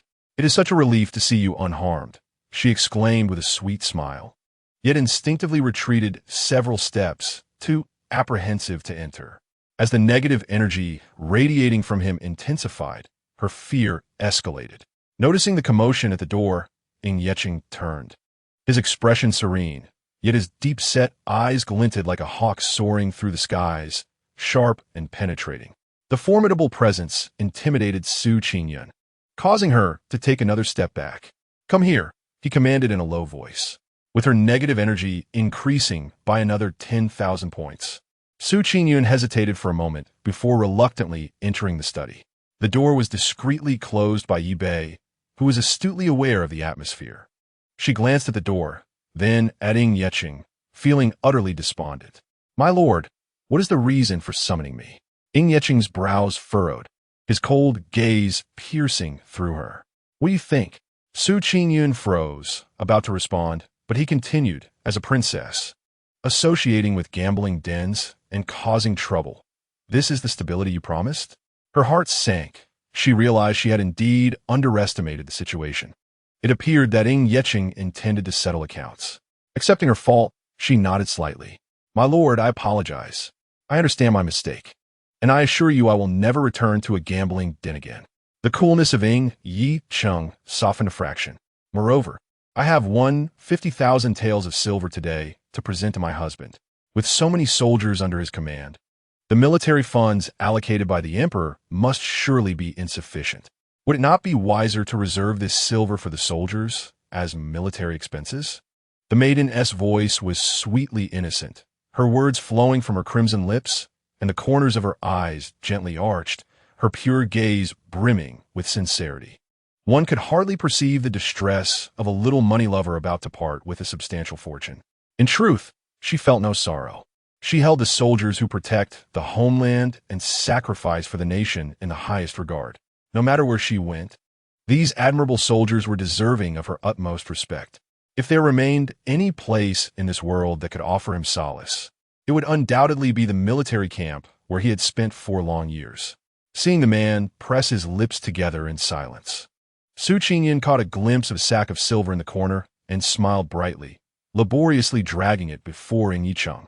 "My husband, look, a full bag of silver. This will ensure the soldiers are well fed and well cared for quite some time." The smile on her face sparkled like sunlight, and as she retrieved several silver ingots from the sack, a hint of triumph danced in her eyes, shattering the gloom around them. Ying Yeching se gaze. Once a tranquil abyss, now glimmered with light, beginning to erode the long-accumulated darkness within. "You should keep it," he said. Qingyun shook her head.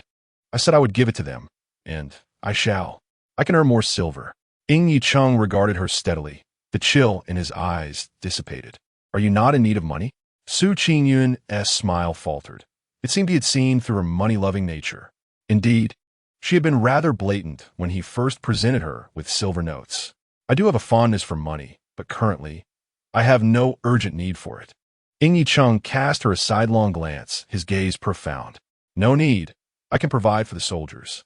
Feeling somewhat embarrassed, Qingyun stuffed the silver back into the sack and earnestly asked, "Then my husband, can you forgive me? I truly recognize my mistake." The man looked at her without uttering a word, leaving her disheartened. Winning over her husband was proving to be quite the challenge. My husband, what must I do to earn your forgiveness? I'm open to any punishment. Above all, she wished to avoid incurring any negative value. The thought terrified her. Wait, when did Yi Chung stop bestowing negative values upon her? Lowering her head, she revealed a delicate, pale neck, her voice muffled, as if she might weep should he remain silent. Yi Chung, unable to see her expression, observed her pitiable demeanor with a silence that lingered. Tightening his grip within his sleeves, he finally spoke. From now on, you must not visit the gambling den. Do you understand? Upon hearing this, Qingyun lifted her head, blinking her eyes, and obediently replied, Yes, my husband. She resumed her sweetly innocent demeanor, her eyes crescent-shaped with a smile directed at Yi Chung. But suddenly, her brow furrowed. She seemed to catch a faint whiff of blood, a scent she despised and to which she was particularly sensitive. Earlier, in the gambling den, it had nearly suffocated her. Although the blood scent on Yi Chung was subtle, she could not be mistaken. Initially, her thoughts were consumed by her anger towards him. But as she relaxed her mind, the lingering scent of blood enveloped her senses. Qingyun scrutinized Yi Chung from head to toe. He wore a long black robe, concealing any visible injuries. Faced with the girl's earnest and penetrating gaze, Yi Chung raised an eyebrow. What is it? Dear husband, are you injured?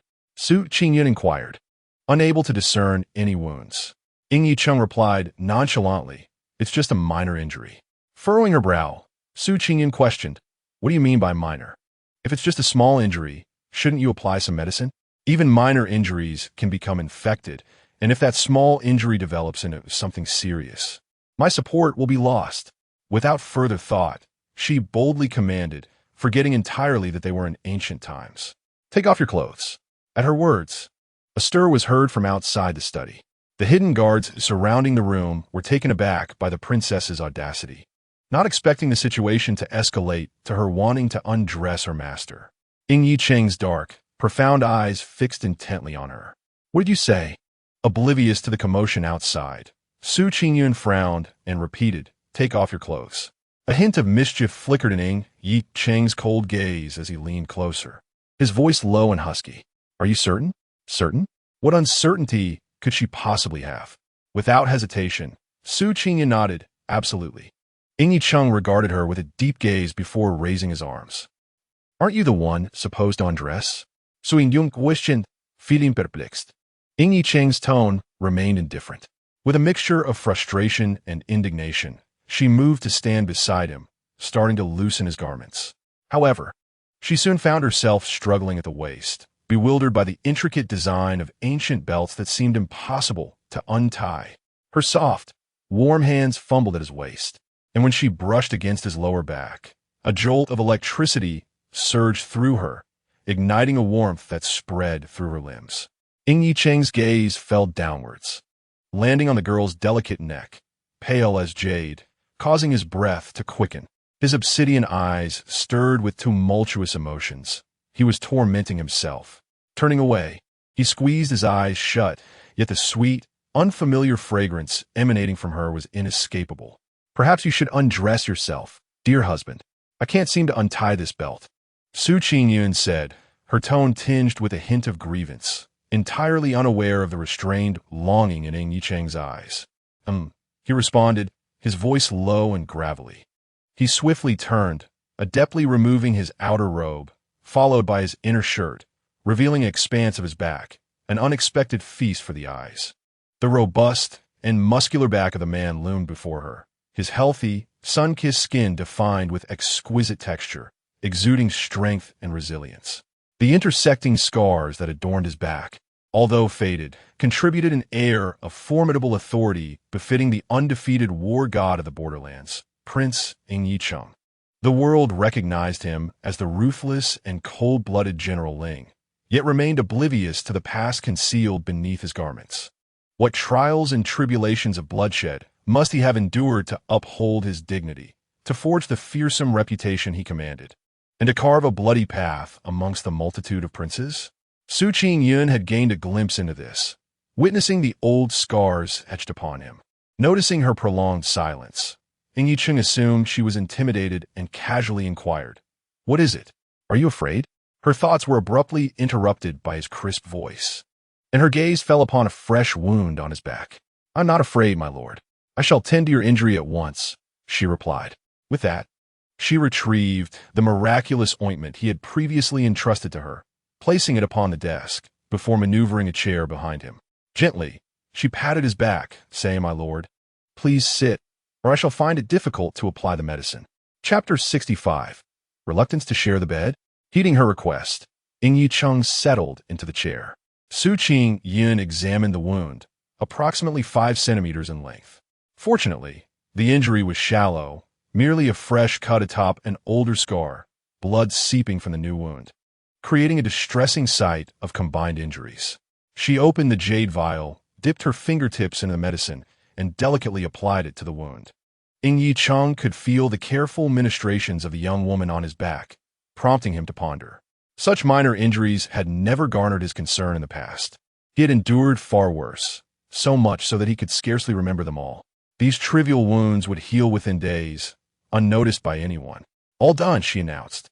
"While this salve will expedite healing, I hope you will take care in the coming days and maintain a light diet."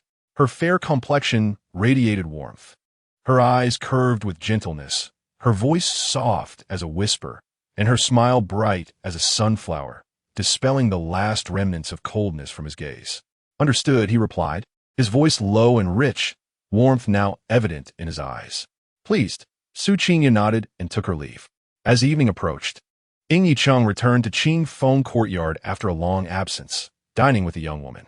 After their meal, he commanded his attendants to prepare hot water for bathing. The maids, Qingyun and Qinghe, were elated. The prince bathing here signified that he would stay the night. Their young mistress would finally enjoy the fruits of her patience, sharing a bed with the prince. The two jubilant maids hurried off to prepare the hot water. Qingyun occasionally glanced at the man seated motionless on her bed, a look of hesitation on her face. Qingyun, fully aware of her thoughts, feigned ignorance. Elegantly sitting there, casually picking up a book from the bedside and flipping through its pages, unable to contain herself any longer. Qingyun pondered whether this was an indication that he desired her presence in his bed. She wanted to assert that she had not yet reached adulthood. But in this era, a girl was considered of age at 16, and she was already 17. Such an excuse would clearly be ineffective. Moreover, Qingyun had not explicitly stated his desire for her to share his bed, and if she were merely overthinking the situation, it would be exceedingly awkward. However, the very next moment, Qingyun broke the silence. "Why do you gaze at me so? Are you unwilling to share my bed?" Qingyun was momentarily stunned. He truly wished for her to share his bed. When pushed to the brink, one can conjure all manner of excuses. She quickly produced a silk handkerchief to cover her flushed lips and coughed a couple of times. "My lord, I seem to have caught a chill and am feeling somewhat unwell. I fear I may pass my illness on to you, so it might be inconvenient for me to share your bed."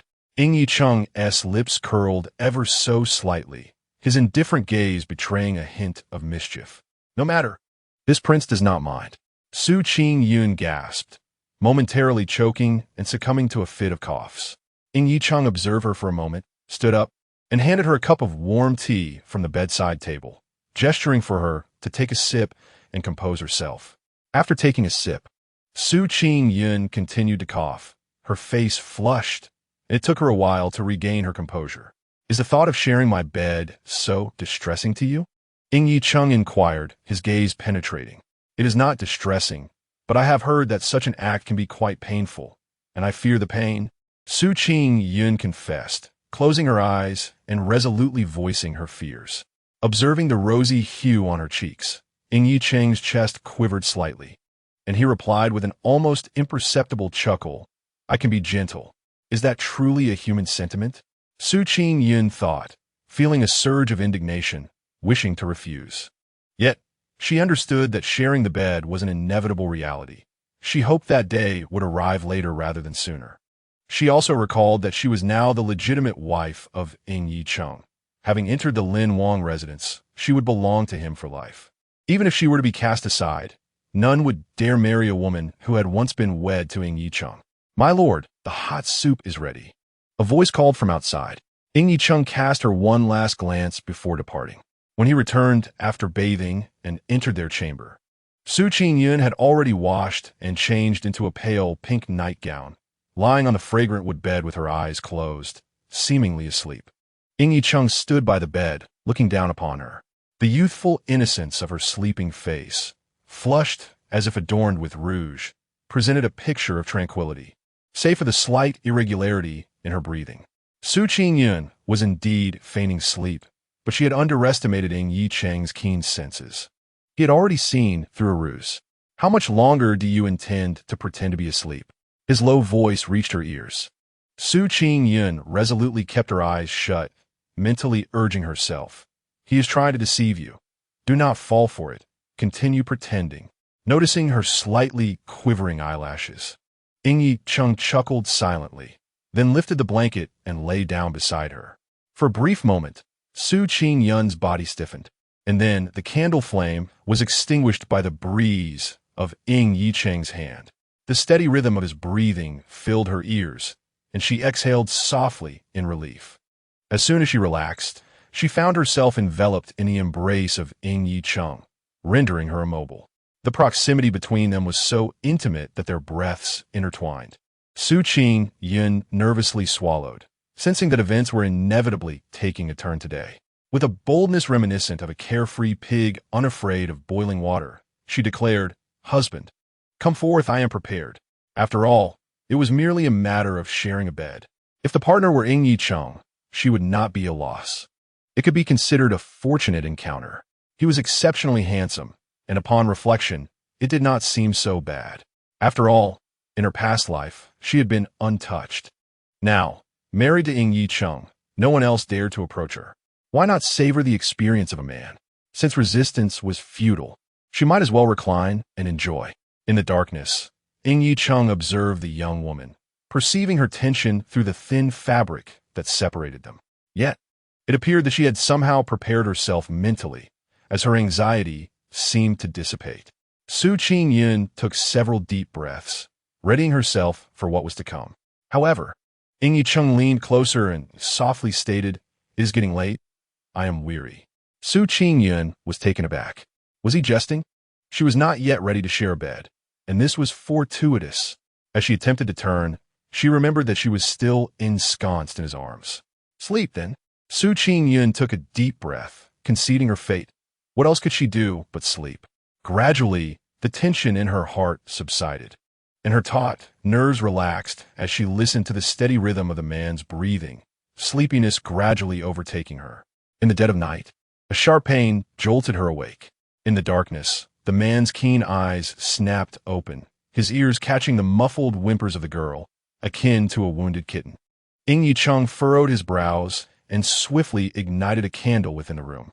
He turned and lifted the covers, finding the girl curled up, trembling, with her pale hands clutching her abdomen, displaying a visage of discomfort. "What does it hurt?" Yicheng swiftly gathered her into his arms, reaching to feel her forehead.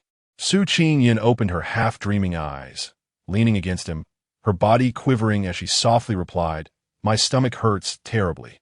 Yicheng's expression shifted slightly, feeling the trembling form in his embrace. Her frail voice, tinged with weakness, caused his heart to momentarily stutter. He placed his large hand over her abdomen. Qingyun felt an intense pain, suddenly noticing a warmth emanating from his hand, radiating through her belly and cascading down to her limbs. The sensation was fleeting. By the time she comprehended it, the pain in her abdomen had begun to subside. Only then did she ponder, was this the legendary inner strength? How wondrous! Sensing a slight improvement in her condition, Yicheng pressed his lips together and commanded, "Night Bay, summon the physician." Upon hearing this, Qingyun grasped his hand. Shaking her head, though weak, she resolutely refused, clearly resisting the idea of summoning a doctor. "No, please do not call for a physician." Yicheng was perplexed. Despite the girl trembling in pain, her complexion pale and beads of sweat forming on her forehead, she remained adamantly opposed to seeking medical assistance. "My lord, shall I summon the imperial physician?" Yi Bei hesitated at the door, caught between the conflicting desires of his two masters, one wishing for a physician, the other adamant against it. "Please, Wen Yicheng's voice was firm and resolute. Yet, Su Qingyun would not relent, her hand shifting from a gentle grasp to a pinching refusal to call for the physician. Her abdomen felt both bloated and heavy, accompanied by a damp chill below. She had a strong inkling of what was amiss. It was the onset of her monthly cycle. In her previous life, she had not experienced such pain. Upon her arrival, the original onerous period had just concluded, and she had paid little heed. To her surprise, the original body was not only frail, but also endured such torment during this time of the month. The midnight hour almost rendered her unconscious from the pain, and the mere thought of enduring this agony monthly filled her with dread, causing her to shudder involuntarily. Wen Yicheng, however, felt no discomfort from her grip, not even a hint of pain, which only underscored the severity of her suffering. She was so overwhelmed that she could barely muster any strength to resist. Su Qingyun bit her lip, a faint whisper escaping her. "Husband, I am no longer in pain." Wen Yicheng frowned, aware that her declaration was a deliberate ploy to avoid summoning the physician. Though he had imparted his internal energy to her, he could still sense the subtle tremors and furrowed brows that betrayed her distress. "Even if you claim to be well, we must still consult the physician," he insisted.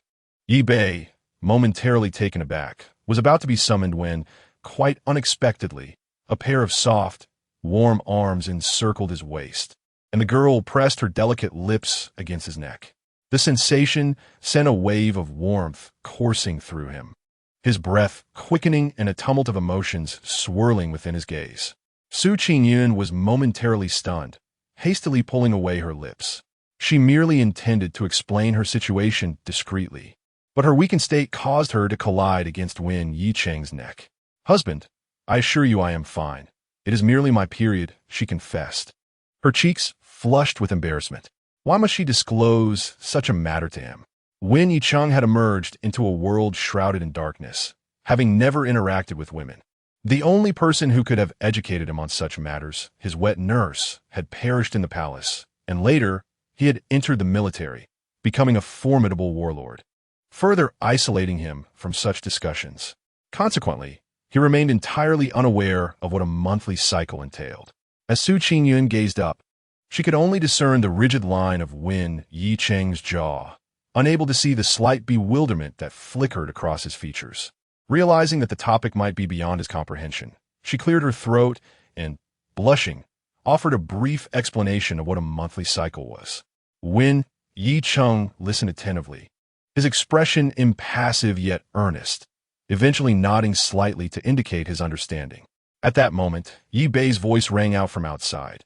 "My lord, the physician has arrived."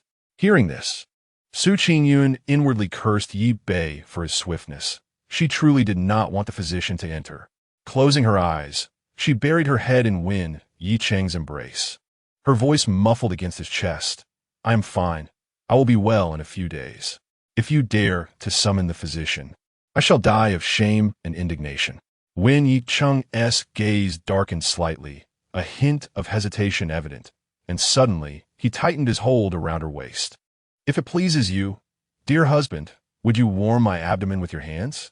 Ying Yicheng cast his gaze upon the young maiden, whose previously pale face had now flushed a deep crimson due to her embarrassment.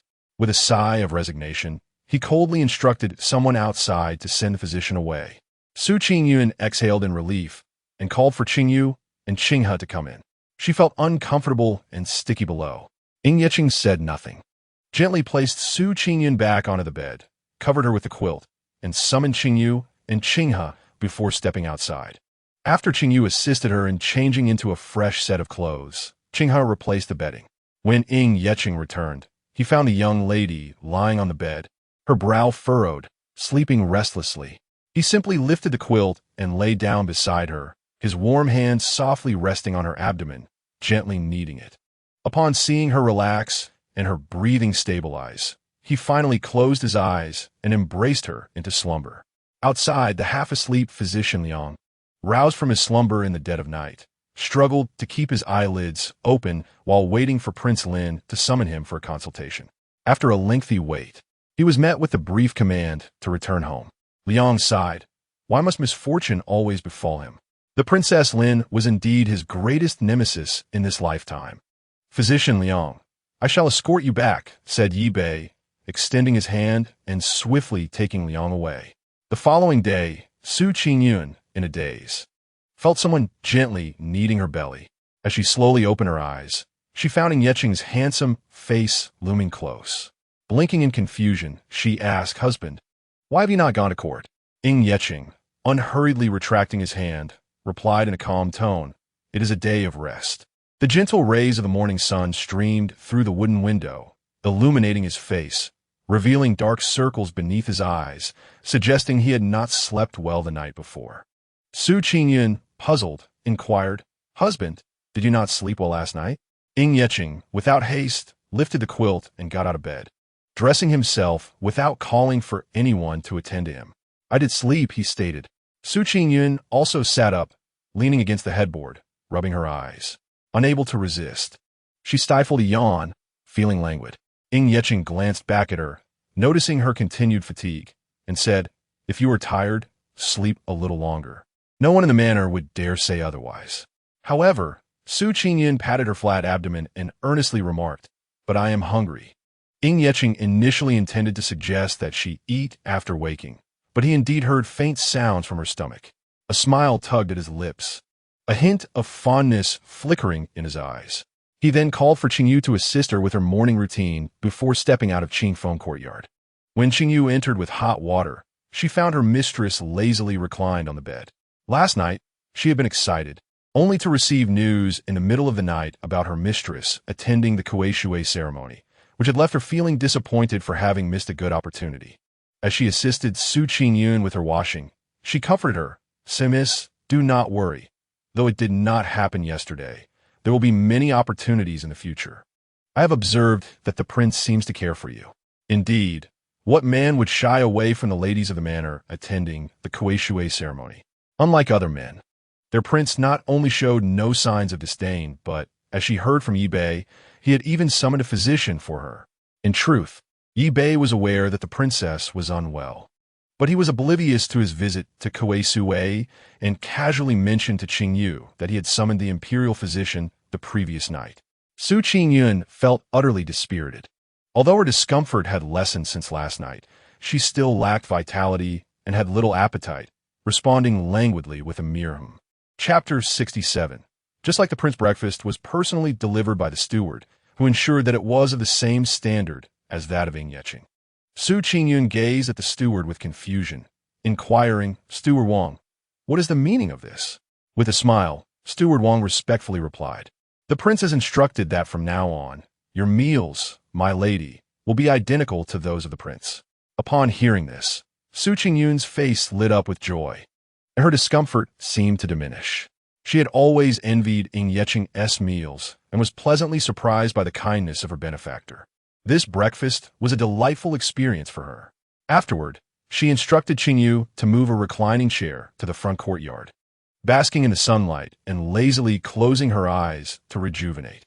Life was indeed blissful.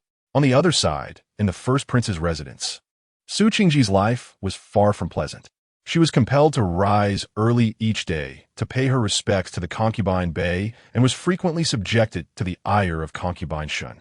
Fortunately, she had managed to keep the first prince in her quarters the previous day. As for Qiulan, the tasks she had assigned were progressing smoothly, and Su Qingji was confident that she would soon escape the quagmire. News of Ing Yetua staying overnight at Wenqing courtyard swiftly spread throughout the first prince's residence. Upon hearing this, concubine Shun's hand trembled, spilling tea everywhere. The maid Xianzhu hurriedly took the teacup from her hand and carefully wiped the water from her hand, anxiously asking, "My lady, does it hurt? Shall I fetch some burn ointment for you?" Concubine Shin shook her head, lost in thought. She had never anticipated that the shameless woman, who had resorted to underhanded tactics to ensnare the first prince, would lose her chance to gain favor so quickly. Yet, in just a few days, that woman had managed to captivate the first prince enough to spend the night at Wenqing courtyard. This could not stand. She must not allow Su Qingji any opportunity for resurgence. If that were to happen, she would surely be the first to seek vengeance. Seeing her mistress's countenance darken, Xianzhu felt a pang of sympathy and said, "My lady, do not be disheartened. Even if the prince stayed at Wenqing courtyard yesterday, his heart must still prioritize you." Upon hearing this, concubine Shun's expression slightly improved. Before Su Qingji's arrival, the first prince had often spent the night in her quarters, and indeed, his stays had been more frequent than at concubine Bei's. She was the one who held the most importance in his heart. However, with Su Qingji's presence, the situation was uncertain. The latter was graceful and alluring. It was not beyond reason that the first prince might be enchanted by her. No, she must eliminate any rivals. Qingyun, as a devoted maid who had grown up alongside concubine Shun, was more invested in her mistress's affairs than her own. Upon hearing this, she immediately adopted a serious expression and proposed, "My lady, I have a plan." Concubine Shun's demeanor brightened slightly. Qingyun was known for her astute ideas. Qingyun leaned closer to the ear of concubine Shun and whispered, "This matter I had intended to report to you. However, an incident occurred this morning, and I have yet to inform you." Concubine Shun nodded, signaling her to proceed. A few days prior, a maid named Qiulan, who served Su Yandi, somehow uncovered that Qingyun's brother was a gambler who had lost over 1,000 taels of silver. She used this information to coerce Qingyun into betraying her mistress. Upon hearing this, concubine Shun shot her a sharp glance. "Why did you not mention this sooner?" Qingyun replied with a smile. "I merely wished to present you with a surprise. Upon learning of the news, I discreetly arranged for Qingyun's brother, and she has given the silver to her parents. As of now, she is under the impression that her brother is languishing in some brothel." "What sort of surprise is this?" Concubine Shun inquired, perplexed. Qingyun, not wishing to conceal anything further, leaned in closer and recounted the events that transpired after Qiulan had bribed Qingyun. Upon hearing this, concubine Shun's expression shifted from pallor to a vibrant red, her laughter unrestrained. "Su Qingji, do you truly believe you can turn the tide? Awaiting you is an abyss of despair. Your Highness, it is grave news. The side consort is bleeding profusely. I have summoned the imperial physician, who states that she has been administered cold musk powder." The steward, Qingyun, rushed to report to Yeta. Upon hearing this, Yeta's countenance darkened. Cold musk powder was a contraceptive used by courtesans, and once consumed, it rendered one incapable of bearing children. The father of Consort Bei was the Minister of Revenue, and although Consort Bei was a daughter of the Bei family, she represented a critical connection between him and Minister Bei Liangping. Given that Minister Bei had no legitimate daughters and only this one illegitimate daughter, she was favored greatly. Now, being harmed in such a manner, her chances of bearing offspring were irrevocably extinguished, severing the bond between him and Minister Bei entirely. How could this not incite his fury? "Investigate this matter. I must uncover who in the household is so malevolent." Qingyun complied and hastily instructed his subordinates to search for clues. Soon, a maid from the kitchen reported having seen Qingyun, concubine Shun's personal maid, arguing over a bowl of bird's nest soup with a maidservant from Consort Bei. Qingyun inquired with the head maid, Qing, who confirmed the incident, detailing the circumstances. Qingyun meticulously questioned several other kitchen maids regarding any unusual occurrences and ultimately established that Qingyun was indeed a suspect. Without delay, Qingyun ordered Qingyun to be apprehended. In the main hall of the crown prince's residence, a throng of noble women gathered, including concubine Shun and Su Qingji. Shortly thereafter, Qingyun, bloodied from beatings, was forcibly dragged in by 2 guards. Upon seeing Yeta, she began to weep profusely, pleading, "Your Highness, please spare me. I will confess to whatever you wish to know." Yeta's face was ashen, his teeth clenched. "Speak. Who instructed you to poison Consort Bei?" His gaze then fell menacingly upon concubine Shun, for Qingyun was her close attendant, implicating her as the mastermind. Su Qingji observed Yeta's attention directed at concubine Shun and discreetly cast a threatening glance at Qingyun.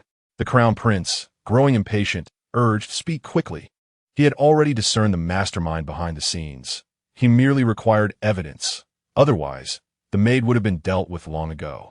The maid pleaded, asking if her master could spare her family from hardship.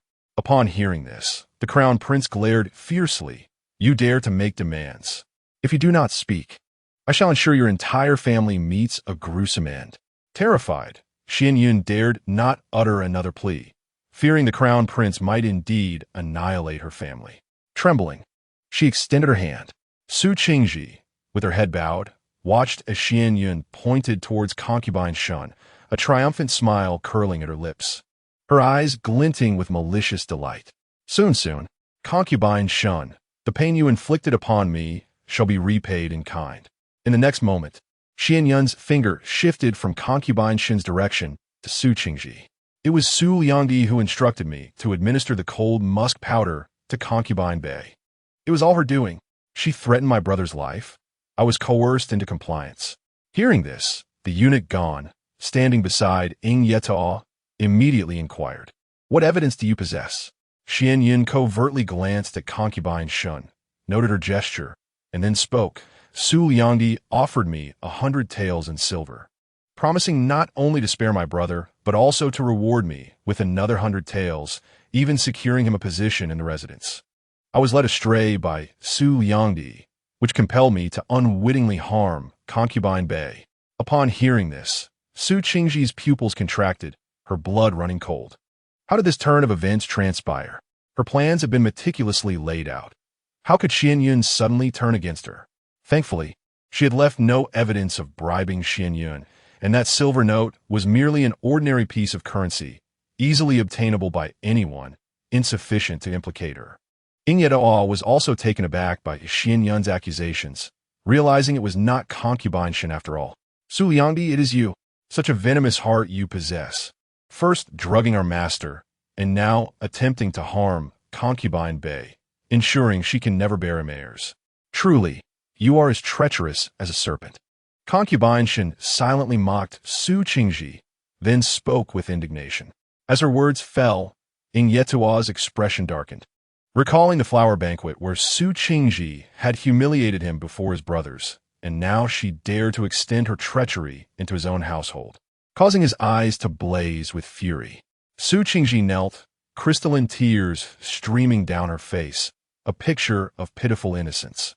"My lord, please believe me, I am wronged. Such silver notes can be possessed by anyone. How can they prove I orchestrated this? I have only just entered the residence, and I do not even know all the servants. How could I manipulate Qingyun into doing harm?" Her words left the assembly momentarily speechless. The silver note was indeed commonplace, and anyone present could produce a similar one, insufficient to substantiate any claims. Without evidence, Su Qingji could not be convicted.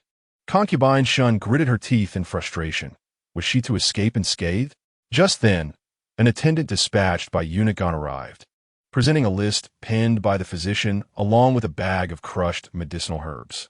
Ying Yetao opened the document and was taken aback to find a list of materials for crafting the Hanshi San. He lifted his gaze to the guard and inquired, "From where did these remnants originate?" "Master, this is a bag of medicinal remnants that I unearthed from beneath the tree roots in Su Liangdi's garden. The imperial physician has confirmed that these are indeed the remnants used in the preparation of Hanshi San." Su Qingji, who had just sighed in relief, felt her pupils constrict in disbelief. It was impossible. She had long since ground the medicinal remnants into powder and cast them into the flames. How could this guard possess remnants of Hanshi San? She opened her mouth, poised to argue. However, the crown prince interjected, "Take her away and administer 30 strokes of the cane." Ultimately, he still considered the influence of the left chancellor Su He behind Su Qingji and merely decided to punish her with 30 strokes as a lesson. Hearing this, concubine Shun seethed inwardly. The evidence was irrefutable. For such a transgression, the crown prince had only bestowed 30 strokes upon Su Qingji. This punishment would not be lethal, at most causing some temporary pain. Everyone present believed the crown prince's punishment was too lenient, but alas, what could they say when he had already decreed it? As Su Qingji was dragged away, the sound of the cane striking and her desperate pleas echoed from outside, while silence enveloped the main hall. Ying Yetao surveyed the room, feeling vexed about how to explain the situation to the Minister of Revenue. He waved his hand, dismissing everyone. Before departing, he called out to concubine Shun, "Tonight, I shall dine with you. Concubine Shun was overwhelmed with joy but maintained a facade of decorum, responding respectfully before taking her leave. At the Ling Wangfu, Su Qingyun reclined on a chaise, savoring the fruits cut by Qinghe. She nearly choked upon hearing the news, her eyes wide with incredulity. Qingyu cleared her throat and, noting her mistress's disbelief, reiterated, "This morning, the lady sent someone to convey that the second miss had administered Han Shi San to the crown prince's concubine, which resulted in her being punished with 30 strokes, leading to her untimely death." Su Qingyun was momentarily speechless. To her knowledge, a punishment of 30 strokes was not particularly severe in this dynasty. And considering the crown prince's mindset, Su Qingji still held some value and should not have been killed outright. Why then had this occurred? Perplexed, Su Qingyun pondered the mystery. Suddenly, she recalled Ying Yeqing's previous question. How would you like her to die? Could it be that this was Ying Yeqing's doing? How had he orchestrated it? Her curiosity piqued. She could no longer remain reclined. Rising, she wiped her hands and made her way to Ying Yeqing's study. In the study, Ying Yeqing was engrossed in a military treatise gifted by the young lady when a soft voice interrupted. "Husband, is this military book truly so captivating? I have been here for quite some time, yet you failed to notice my presence." Ying Yeqing did not respond, casting a cold glance at Yi Bei, who wished to announce her arrival but was silenced by the whimsical gesture from the princess. Ah, such an adorable princess. Who could refuse her? "Husband, do you know that Su Qingji has died?" Su Qingyun could no longer contain her curiosity and inquired. "Yes," Ying Yeqing replied succinctly. "Do you know how she met her end?" Su Qingyun pressed further. "Yes," he replied, maintaining an expression of indifference. "Husband, was it one of our people who did it?" Su Qingyun continued to inquire. Ying Yeqing closed the military book, raising his gaze, his profound eyes resting upon the girl's face. "Yes," Su Qingyun replied. "Could you not say a few more words?" Yet her eyes sparkled with curiosity as she looked at Ying Yeqing. "Husband, please tell me, what role did our people play in this matter?" Upon hearing this, Ying Yeqing leaned closer to the girl, a smirk playing on his lips. His voice low yet laced with allure. "You've asked 3 questions now. Matters should not exceed 3. This time, my dear consort, you must offer something in exchange for the answer." Su Qingyun exclaimed, "Has my wealthy benefactor turned wicked? What did I possibly offer?" She had no money, no treasures, and the items drawn from the system were nothing but a pile of rubbish. What could she present in trade? It seemed she genuinely had nothing of value to offer, especially not something like Risku illustrations or love potions. How could she possibly produce such things? Suddenly, a spark of inspiration struck her. She had recently learned embroidery. Perhaps she could embroider a pouch for her wealthy benefactor? It wasn't an unfeasible idea, yet she was unsure if Ying Yeqing would accept it. After all, many seamstresses existed in the ancient times. Nevertheless, she decided to inquire. If this did not work, she would think of another way. Her curiosity was insatiable, and if she did not obtain the answer today, she would not be able to sleep well tonight. Husband, I have no treasures, but I can embroider. How about I embroider a pouch in exchange for the answer?" Su Qingyun tentatively asked Ying Yeqing in a soft voice. "You can embroider?" Ying Yeqing expressed mild surprise. He had previously commissioned an investigation and learned that Su Qingyun was utterly ignorant of needlework. Su Qingyun nodded earnestly. "I just learned. Do you not remember the many pricks on my fingers from my attempts to master embroidery?" Ying Yeqing raised an eyebrow, pondering why she suddenly desired to learn embroidery. "Husband, could this be considered an item for exchange?" Su Qingyun grasped Ying Yeqing's arm with her small hand and shook it gently, feigning a pout. Ying Yeqing remained silent. Su Qingyun shook his arm more vigorously, saying, "Husband, please say something. If not, I can think of other things to offer. Just tell me." Ying Yeqing's arm was nearly worn out from her tugging, yet he stared expressionlessly at her delicate hand, a smirk hinting at the corners of his mouth before he finally spoke. "Very well." Upon hearing this, Su Qingyun nodded earnestly. "Husband, please tell me quickly. Once you do, I will return to embroider the pouch for you." Ying Yeqing gazed deeply at her, pressed his lips together, and leisurely responded. The fragments of medicinal herbs excavated from Su Qingji's courtyard were buried by the guard who presented the evidence. Su Qingyun was momentarily taken aback. The guard was indeed one of Ing Yeching's men. However, this did not seem sufficient to warrant Su Qingji's demise. Ing Yeching seemed to perceive the girl's confusion and continued, "Would you like to know how she met her end?"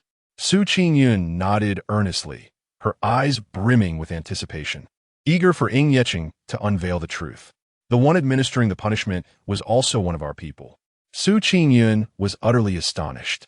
She had never suspected that these individuals, who were relatively obscure within the Grand Prince's residence, could play such a pivotal role at a critical moment. One cannot help but acknowledge the profound thoughts of Ing Yicheng. Facing him feels akin to being oblivious to one's own demise. Those individuals were unaware of when they had been ensnared by his schemes. She had presumed that Ing Yicheng's utmost strategy would involve merely dispatching someone to assassinate Su Qingji, yet the reality was far more intricate. He not only orchestrated Su Qingji's death, but also stirred chaos within the Grand Prince's residence. Now, Ing Yitua must be experiencing considerable distress. Having lost contact with the Minister of Revenue, and with Su Qingji's demise, his father would undoubtedly harbor guilt towards his dearest friend. Feeling compelled to seek justice for Su Qingji. Alas, what a tragic fate for a man. What was he contemplating? The voice of a man echoed in her ears. Su Qingyun abruptly regained her composure, releasing her grip on Ing Yicheng's arm, and then raised her thumb with a beaming smile. "I was merely pondering how astute my husband is, so clever and formidable. If I possessed even a fraction of your intelligence, I would be utterly content." Upon hearing this, Ing Yicheng chuckled softly, displaying a rare tenderness. "My dear consort, you are not lacking in wit." His unexpected gentleness caused Su Qingyun's heart to skip a beat, leaving her flushed as she took her leave. Once the young lady departed, Ing Yicheng's gaze wandered to the window. The sunlight was splendid today, a beautiful day indeed. Chapter 69. The Dream's Revelation. Qingyu. "Do we have any suitable fabrics for the prince in our small storeroom?" Su Qingyun inquired upon returning to Qingfeng courtyard. Qingyu nodded. "Yes, Mississippi. When you were to be wed, the madam specially prepared 2 boxes of fabrics. I recall there's a piece of dark satin among them. What do you intend to create for the prince?" "I promised the prince I would make him a pouch." "Qingyu, quickly, fetch the satin for me." Su Qingyun replied, sending Qingyu to retrieve the fabric while she approached her writing desk to sketch a design. 2 hours later, Qingyu and Qing he exchanged glances, their expressions reflecting a mix of confusion as they looked at the embroidery frame in Su Qingyun's hands. "Miss, what exactly is this that you are embroidering?" Su Qingyun responded with an untroubled demeanor. "This is Pikachu, a creature from overseas." "Miss, you truly are remarkable to know this. I have never heard nor seen such a creature." "Indeed, following you has broadened my horizons considerably," Qingyu remarked. Qingyu then asked, "Miss, this Pikachu looks quite adorable, but is it true that there are small animals with tails resembling lightning?" "Suin du nadider mistli, indeed. It is true. Its tail is like lightning, very powerful. Encountering it could be fatal." The 2 maidens were taken aback, their faces filled with astonishment. "So this is a divine beast." Su Qingyun stifled a laugh. Calling it a divine beast seemed fitting. After all, it was a Pokemon. As evening approached, Ing Yicheng arrived punctually at Qingfeng courtyard. Noticing his timely arrival, Su Qingyun ran towards him with a radiant smile, lifting the pouch in her hand. "Husband, look. This is the pouch I spent the entire afternoon crafting." Her eyes sparkled with joy, full of charm and vivacity. Ing Yicheng naturally took the pouch from her, his deep gaze falling upon the embroidery. His brow furrowed slightly. With his extensive knowledge, he had never encountered such a design. What on earth was this yellow blob? Upon observing his furrowed brow, Su Qingyun assumed he disapproved and awkwardly seized the pouch, concealing it behind her back. "If my lord dislikes it, then I shall keep it for myself." Raising an eyebrow, she noted that it had been several days since she had heard anything regarding Ing Yeching's negative value. A delightful surprise, perhaps? After all, her own negative value had hardly fluctuated in recent days, and with the demise of Su Qingji, it had diminished even further. Thus, she made a bold decision, retrieving the pouch and intentionally waving it before Ing Yeching, preparing to fasten it at her waist. In that moment, her hand, along with the pouch, was ensnared by a large, bony hand. The man's expression remained unchanged as he spoke in a calm voice. "This is the object of exchange you promised to this king." Without a hint of hesitation, he took the pouch from her grasp and secured it to his waist. Su Qingyun mused, "How very proud. If you like it, then simply admit it. I adore the adorable Pikachu as well." Ying Yeqing felt a twinge of discomfort under her gaze and cleared his throat. "Let us dine." After the evening meal, Ying Yeqing continued to instruct his attendants to prepare hot soup. For the past few days, he had steadfastly remained at Qingfeng Courtyard, though it was solely for rest, as her menstrual cycle had yet to pass. After their baths, Ying Yeqing worked in her chamber, while Su Qingyun lounged at the head of the bed, engrossed in her storybook. Occasionally, he would glance up and behold the girl, her long black hair cascading about her shoulders, utterly absorbed in the tale. The atmosphere was tranquil, with neither intruding upon the other, yet existing in perfect harmony. By the time Ying Yeqing had completed his paperwork and approached the bed, Su Qingyun had already succumbed to slumber. She slept serenely, her dark hair splayed about her, accentuating her porcelain skin. His gaze lingered upon her face. Never before had he observed her so intently, lost in reverie. His eyes traced her delicate, butterfly-like eyelashes, the rosy hue of her lips akin to the begonia, finally resting upon her exposed shoulder, the skin as pure as cream. The slightly disheveled silk draped over her form paled in comparison to her radiant complexion, outshining even the most exquisite pearls from the East China Sea. Ying Yeqing lowered his gaze, suppressing the tumult within. In the next moment, her soft, rosy lips parted slightly, releasing a murmured request. "I want to eat fried chicken. I've been craving it for so long. Such a gluttonous child." The man chuckled softly, lifting the covers, extinguishing the candlelight, and gently taking her dainty hand, which had instinctively reached out for food in her dreams, placing it back beneath the silk duvet. They exchanged warmth in slumber. When Su Qingyun awoke, the night had long since dissipated, sunlight streaming through the window, accompanied by the cheerful chirping of birds in the courtyard. She turned to her side, noticing Ying Yeqing's absence, likely having risen early to attend court. Qingyu peeked in and, upon seeing her awake, hurriedly entered with her washing supplies. "Miss, what time is it?" Su Qingyun asked, glancing at the sunlight outside, which did not resemble the early morning glow. "Miss, it is already the hour of the snake. Are you hungry?" Qingyu replied with a smile, for dining was her mistress's utmost priority. Her words sparked Su Qingyun's appetite. "Why did you not wake me?" Su Qingyun's voice still carried the huskiness of someone just awakened. Upon hearing this, Qingyu's laughter grew more joyous. "I indeed wish to rouse you, miss, but this morning, just as I was about to enter, the prince stopped me, instructing that you should not be disturbed." Su Qingyun nodded, realizing it was a directive from her wealthy benefactor. She threw off the covers and, under Qingyu's attentive care, completed her morning rituals, eagerly making her way to the dining hall. After enjoying her breakfast, she headed straight to the backyard. Having been here for nearly 2 months, the seeds sown in the backyard had begun to take root and sprout, particularly the Chinese cabbage, which was flourishing abundantly. Her gaze then fell upon the older hens, and recalling the fried chicken she dreamed of the previous night, she couldn't help but swallow hard. In ancient times, there was no KFC, no McDonald's, nor Wallace, yet her craving for fried chicken had emerged. These hens needed to be kept for eggs, and their meat was only suitable for stewing. Her attention shifted to the month-old chicks. How frustrating it was to ponder when she could finally feast upon the chickens she had raised herself. When Ying Yeqing returned, he found the young woman gazing intently at the chicken coop, and in an instant, he knew precisely what she was contemplating. Craving fried chicken? Ying Yeqing's deep voice suddenly broke the silence near her ear, startling Su Qingyun. She soon realized he shouldn't know about fried chicken. Could it be that Ying Yeqing had also been transmigrated? No, she needed to test their secret code. When will the moon be full? Ying Yeqing, taken aback by her whimsical nature, could only remain silent. Su Qingyun, puzzled, wondered if that question was too difficult. Perhaps she should try another. The heavenly king covers the earth tiger. Those present were left speechless. That's it. The princess has lost her wits. Ying Eng lightly bliksu ingunes thorit. His tone calm. What thoughts occupy your mind? Well, she had guessed wrong. Ying Yeqing had not been transmigrated, which was a relief. How did her husband know she craved fried chicken? Ying Yicheng paused momentarily, then replied, "You mentioned it in your dreams."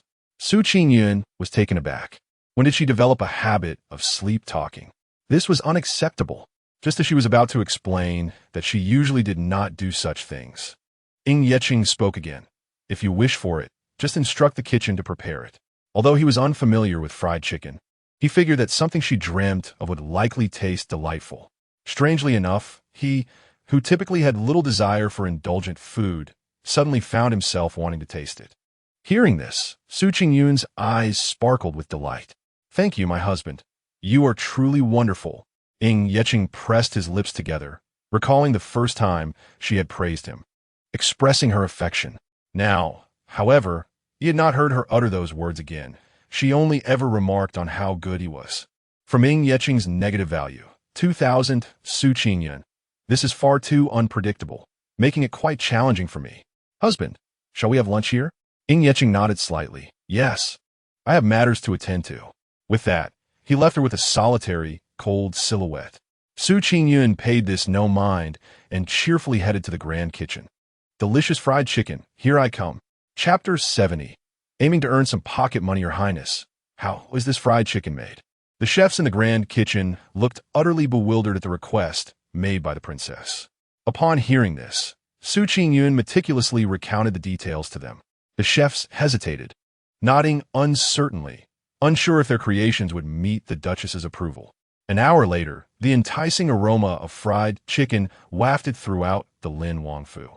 When Ying Yang and Ying Yahao arrived, they were immediately captivated by the delightful scent, choosing to forego their search for Ying Yicheng and instead heading directly towards its source. Sixth sister-in-law, what brings you here?" As Ying Yang stepped into the kitchen, he was greeted by the sight of a woman clad in a smoke-green silk dress, clutching a golden-brown chicken leg, her mouth glistening with grease. Upon closer inspection, he realized it was indeed his sixth sister-in-law, Qingyun. "Doesn't it smell divine?" Qingyun, noticing the two at the entrance, looked up with a smile. "You've arrived just in time to sample this freshly made fried chicken." Within a short span, the kitchen became crowded with three esteemed figures, each with a chicken leg in hand, devouring their meal with unrestrained enthusiasm. "Sixth sister-in-law, you truly have a knack for this. I never knew chicken could be prepared in such a delightful manner. It surpasses even the palace's delicacies," Ying Yang remarked between bites, completely disregarding his princely demeanor. Ying Yao nodded in agreement. "Indeed, it's delicious. Nothing from the market compares." At this, Qingyun's eyes sparkled with inspiration, as she envisioned the potential riches to be gained from these two golden opportunities. Clearing her throat, she thought to herself she was rather impoverished, and her family was even poorer. She couldn't always rely on Ying Yicheng for support. It was time to cultivate her own fortune from these two. With a gleam in her eye, she inquired, "Do you think this fried chicken would sell well at the market?" Without hesitation, they both nodded, affirming its marketability. "How about we join forces to open a fried chicken and dessert shop? We can share the profits." Qingyun proposed enticingly. "Absolutely. This fried chicken is so delectable that it would be foolish not to profit from it." They both eagerly agreed, nodding once more. During lunch, Ying Yicheng entered Qingfeng courtyard, only to find no trace of the young lady. "Where's the Duchess?" he asked. Qinghe, who remained in the courtyard, replied, "The Duchess is in the kitchen." Ying Yicheng fell silent for a moment, then turned to leave. As he approached the kitchen door, he observed the three individuals engrossed in an animated discussion. Negative value from Ying Yicheng, 2,000. Qingyun glanced up just in time to meet Ying Yicheng's dark, brooding gaze. "Husband, what brings you here?" "It's quite smoky in here," she remarked. Negative value from Ying Yicheng, 2,000. Qingyun retorted, "How could you possibly be angry if I weren't here to trouble you with this smoke?" Ying Yang and Ying Yahao turned around, chuckling, "Six, brother. What a surprise to see you here." Ying Yicheng's icy stare swept over them, his voice low and menacing. "This is my residence." The two fell silent, realizing they had overstepped their bounds. Ying Yang awkwardly chuckled. Yes, Six Brothers' residence. We'll naturally be mindful." Ying Yicheng's sharp gaze returned to Qingyun, his sculpted lips curling into a cold smile as he questioned, What significant matter could possibly distract you from your midday meal?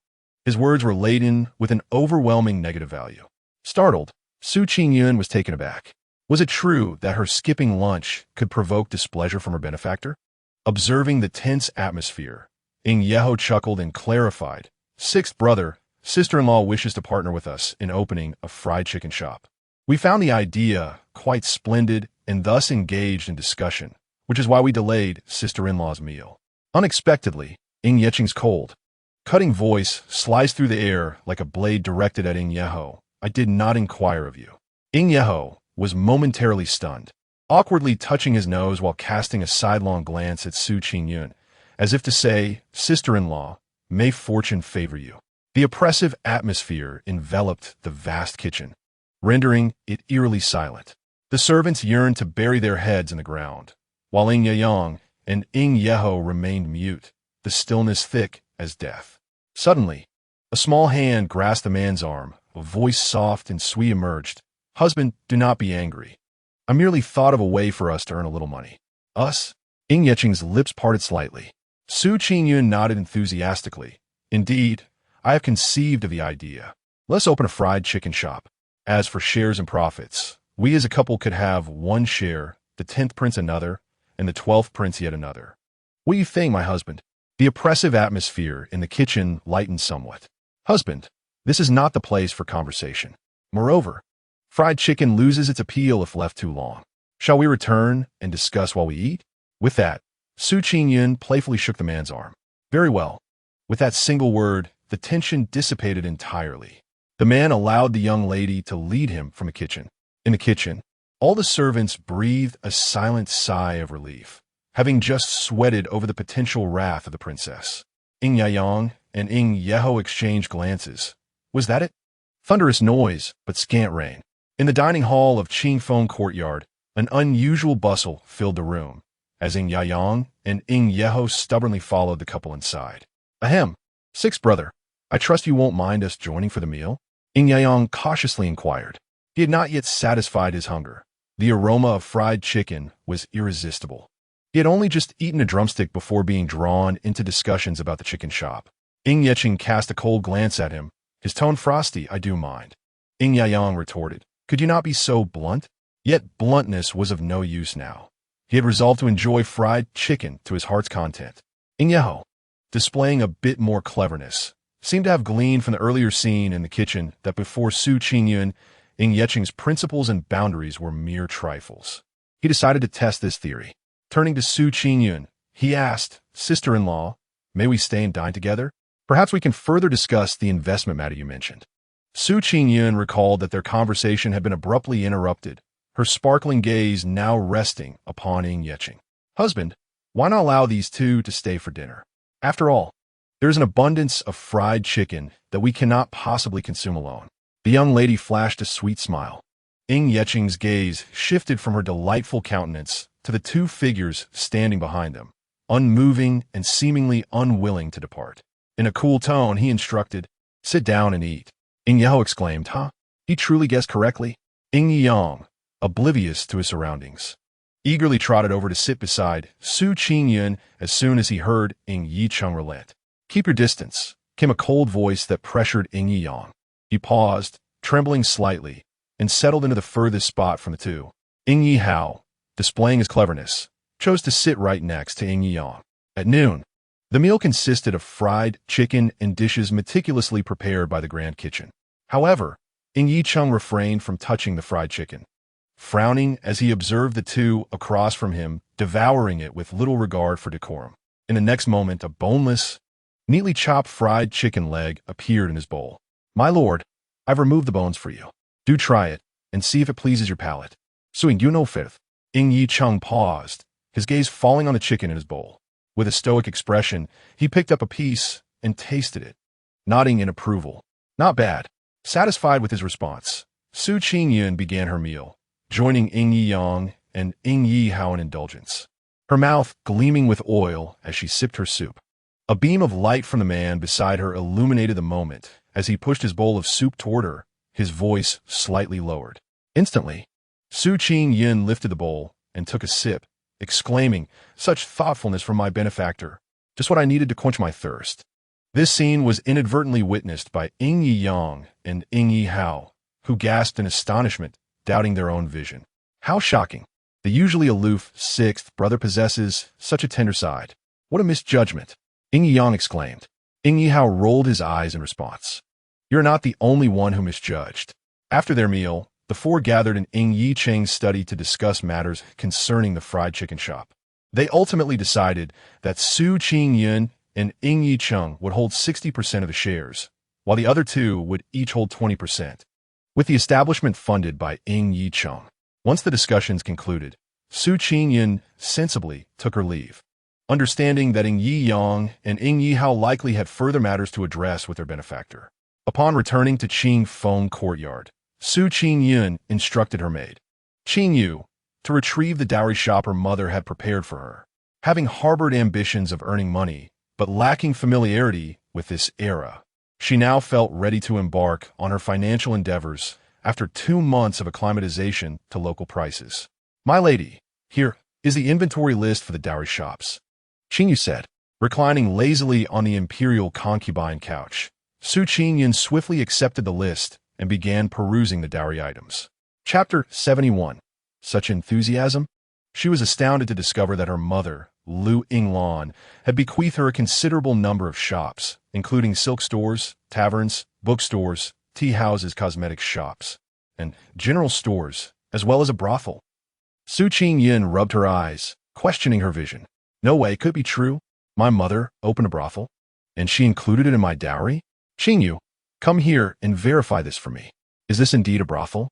Upon closer inspection, Qingyu nodded affirmatively. It is indeed a brothel. I am aware that these shops are among the few that your mother managed to yield a modest profit. Su Qingyun felt a mix of emotions, touched yet somewhat speechless. In ancient times, brothels were notoriously lucrative enterprises. Why they faltered under her mother's management? Qingyu, where have the shop's account books been for the past 2 months? She closed the small booklet and turned her gaze towards Qingyu. Qingyu, momentarily taken aback, replied in surprise. Miss, have you forgotten? The shop's account books are submitted every 3 months. You're getting married in March, and the account books will be reviewed by the lady of the house. The next submission will be in June, when the managers will present the accounts. Su Qingyun slapped her forehead, suddenly remembering the matter. It was primarily due to the original owner's memory. In the realm of commerce, she shared her mother's ineptitude, and in fact, the original owner disliked business even more than her mother did. Thus, her memories regarding the shop and the estate were nearly tucked away in a corner of her mind. Standing by, Qingyu observed the distressed expression on her mistress's face and suggested, if you truly wish to see the account books, why not visit the shop directly? It was indeed a sound proposal. It was time to take a look. Some of these shops and estates seemed rather superfluous. If they proved unworthy, selling them off would be a viable option. It is well known that shops in the capital vary in value and location. Those with lesser foot traffic and the less valuable estates would be better off sold for silver notes, facilitating her future business endeavors. Half an hour later, Su Qingyun boarded a carriage, heading towards her first destination, the Su Silk Shop. The Su Silk Shop was situated in the central area of the Jing Market, boasting an excellent location with a high volume of foot traffic frequented by dignitaries and nobility. Logically, such an advantageous establishment should not be yielding merely a meager profit. Your Highness, we have arrived. The coachman's voice interrupted Su Qingyun's thoughts. She alighted from the carriage and surveyed her surroundings. Noticing that both sides of the Su Silk Shop housed similarly bustling silk stores, all teeming with customers. Yet, her own shop seemed to be devoid of even a fly. Leaving Su Yun perplexed. Despite the similar decor styles, why was her shop lagging behind? Deciding not to enter her own establishment just yet, she stepped towards a shop to the left, known as Shunbao Silk Workshop. Upon seeing Su Qingyun, the shopkeeper greeted her warmly. After all, in the Jing Market, the servants were astute and instantly recognized her noble attire. Miss, are you here to purchase silk or ready-made garments? Our shop has everything. Su Qingyun replied nonchalantly that she was merely browsing, yet inwardly acknowledged the commendable service. After perusing, she found nothing extraordinary among the ready-made garments and fabrics, ultimately purchasing a piece of smoky purple silk. Subsequently, she and her attendants, Qingyun and Qinghe, ventured into the Yao silk workshop on the right. Similar to the previous shop, it offered nothing remarkable, and the prices aligned with market standards. Finally, she stepped in her own shop, only to frown upon entry. It was not due to poor service or substandard fabric quality, but rather the moment she entered, she sensed a problem. The internal layout of her shop was inadequate, and from a feng shui perspective, it did not attract wealth. So this was the root of the issue. "Miss, what brings you here today?" Manager Chao Yi, who had just descended from the second floor, immediately recognized his young mistress standing below, guided by a servant who was introducing the shop's fabrics.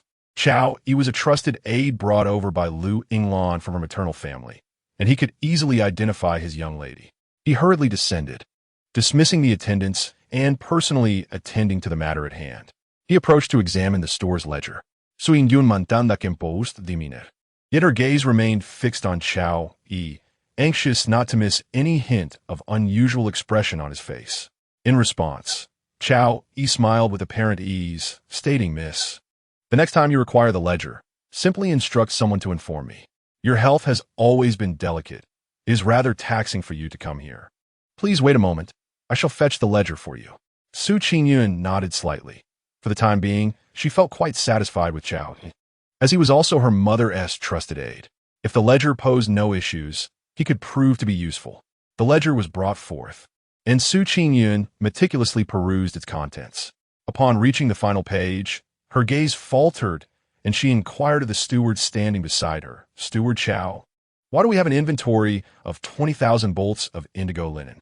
Hearing this, Steward Chao wore a sorrowful expression, replying, "These linens were procured at your mother's behest. They have remained in the warehouse for 2 years without being sold. 20,000 bolts of linen, valued at 400 won each, amounted to 8,000 taels of silver.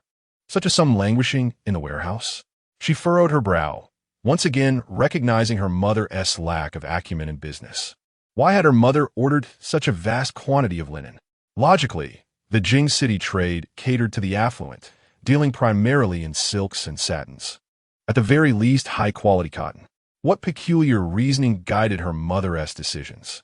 Steward Chao seemed to recall something, gritting his teeth as he explained, 2 years ago, your mother received an order from the Ministry of War intending to custom-make 40,000 summer uniforms for the Imperial Guard.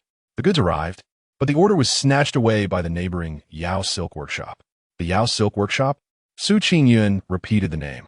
Stawat Gaolinit Golo Wheatspun. The Yao Silk Workshop is backed by the Right Chancellor's residence. Upon hearing this, Su Qingyun nodded and continued her inquiry if the order was taken. Why was the fabric not returned? Steward Chao sighed deeply before responding. 20,000 bolts of linen is no trifling matter. At the time we procured the goods, Yao's was competing fiercely for the same supply. The owner of the Fuchuan City fabric shop was astute, seeing our aggressive acquisition. He quickly established a rule that due to the large quantity, no returns or exchanges would be accepted. This grievance was not one Su Qingyun would soon forget. Whoever dared to set a trap for her mother would soon find themselves in a pit of their own making. She was not one to suffer in silence. A woman who does not seek retribution is no true woman.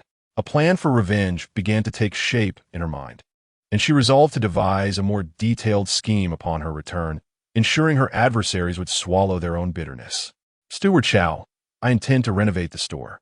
In the coming days, please proceed to sell off the ready-made garments at a discount and return the linens to the warehouse. We shall discuss further once the renovations are complete. Is that agreeable? Steward Chao shook his head, affirming that he would adhere to her directives. Tomorrow, I will send someone with the renovation plans for you to oversee the work. With that, Su Qingyun departed with Qingyun and Qinghe, heading to their next destination. After a thorough exploration, Su Qingyun discovered that the shopkeepers were quite commendable. The issues at hand did not stem from the layout of the shops, but rather from their geographical locations or the fierce competition from peers whose quality overshadowed her own. For instance, the renowned rouge and powder shop thrived exceptionally well, boasting a unique treasure that set it apart, while her own offerings were rather commonplace. Additionally, several grocery stores occupied favorable locations, Yet such spots were more suitable for eateries or pastry shops rather than general merchandise. Ultimately, Qingyun resolved to sell off two of the less advantageous grocery stores, while she needed to further scrutinize the others. Time was of the essence, as she had yet to inspect the brothels and the suburban estates. As the sun began to set, Qingyun returned to Qingfeng courtyard with Qingyu and Qinghe. Ying was already seated in the dining hall of Qingfeng courtyard. Upon seeing him, Qingyun's face lit up with joy, and she eagerly dashed to his side. Her voice sweet and melodious. "Husband, how is it that you finished your work so quickly today?" Qing glanced at her, raising an eyebrow slightly, responding with a low murmur. Such enthusiasm led him to believe she had something to ask of him. After washing her hands, Qingyun promptly took a seat beside Qing. "Have you been waiting long?" she inquired. "Not all," he replied succinctly. Qingyun felt momentarily speechless. He had managed to stifle her conversation. Noticing the expression on the young woman's face, Qing's lips curved slightly as he compassionately asked, "Did anything happen when you went out today?" Qingyun's eyes sparkled with delight. Her benefactor was indeed perceptive. Clearing her throat, she inquired, "Husband, I visited the shops under my name today." The man regarded her with an attentive gaze, silently encouraging her to continue. "Unfortunately, most of those shops are not profitable, particularly the silk shop, which was even swindled." Qingyun began to voice her grievances about her day's experiences. Qing listened patiently, contemplating her words before slowly uttering, "Ministry of War? The Yao family?" Qingyun nodded fervently. "Indeed, that Yao family is utterly shameless, and the Deputy Minister of War cannot simply go back on his word. It's utterly unethical." Qing observed the flush of indignation on her cheeks, a hint of fondness glimmering in his eyes, while his tone remained calm. "Do you wish to seek revenge against the Yao silk shop?" Qingyun nodded, leaning closer to his ear, her breath fragrant as she whispered, "I have a brilliant idea, but I need your assistance, may I?" Seeing the hopeful glint in her eyes, Qing replied, "Let's discuss it over dinner." Feeling optimistic, Qingyun obediently partook in the meal.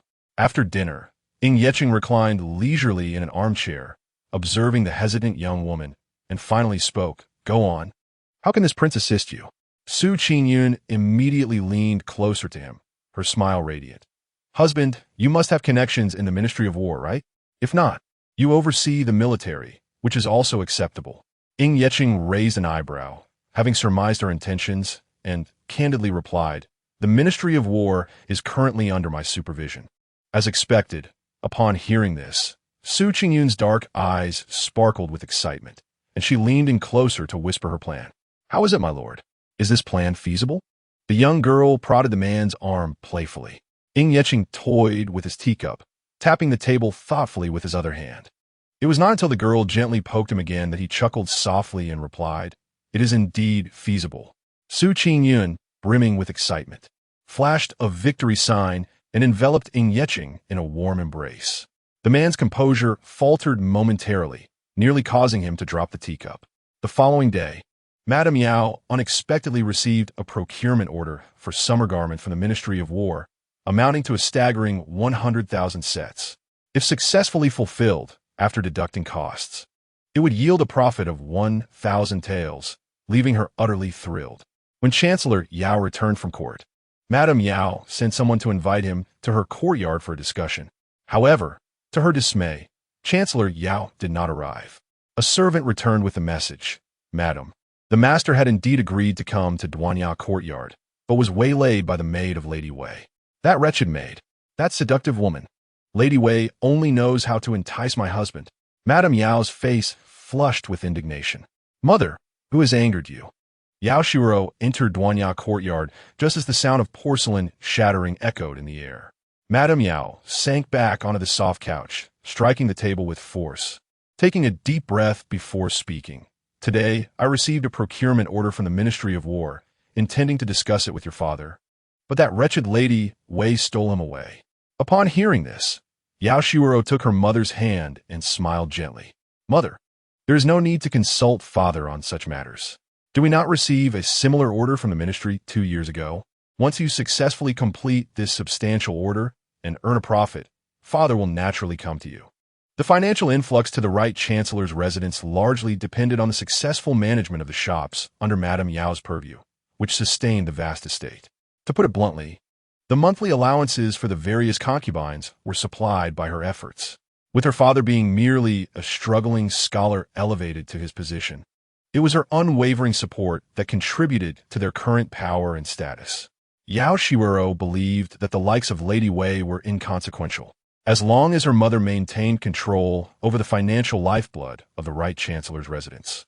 Her father would eventually return to her side after indulging in the company of his concubines. Madame Yao, comforted by her daughter's words, regained her composure. "You are right, dear. While your father is out, he must cultivate relationships, and money is essential. As long as I hold the purse strings, he will inevitably return to me." "You're correct, but this time it is different." The order was not merely taken from Su's silk shop, but was specifically designated for our Yao silk shop by the Deputy Minister of War. "Mother, has the Su silk shop received any news?" Yao Shiwero pondered for a moment before inquiring, suspecting they might retaliate by seizing the order from them. Madame Yao smiled and replied, "Today, our shopkeeper returned with news that the Su silk shop is unable to fulfill orders and is currently liquidating stock, likely heading toward closure." Upon hearing this, Yao Shiwero's eyes sparkled with delight. "Wonderful. This will lead to the downfall of the left chancellor's shop. Soon, they shall find themselves at their wits' end. And without funds, I am eager to see how the Su residence will support the Lin Wang residence, relying solely on the frail Su Qingyun, whose life hangs by a thread. How long can this relationship be sustained? Once Su Qingyun departs from this world, the Lin Wangfu will no longer pose a threat. In the court's power struggles, the support of literati is paramount. Without their backing, the Lin Wang, who commands half of the Great Wind's military forces, will be left with only the eldest Prince Ying, who relies heavily on strategists, and the impetuous second Prince Ying, whose bravery lacks wisdom. These two are easily manageable. Meanwhile, I have been designated by the virtuous Empress as the rightful consort of the seventh prince. Once the Emperor issues an edict, I shall formally wed Ying Yefeng, and when he ascends the throne, I will become the mother of the nation. Until then, I shall do everything within my power to assist the seventh prince in clearing obstacles. Mother, rest assured about this task. By the way, we must keep watch over the Su silk shop, not only monitoring them, but also subtly conveying information to make them believe they still have a chance for a comeback. However, we must remain vigilant against any covert maneuvers they might attempt." Yao Shuiro's voice was soft, yet carried an inexplicable chill. "Madame Yan nodded appreciatively, smiling. Oh yeah.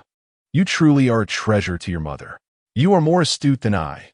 Our Right Chancellor's residence shall rely on you and your brother from now on." At the Lin Wangfu, news arrived from the hidden guards watching the Right Chancellor's residence. Madame Yao had accepted the task and was already preparing for procurement.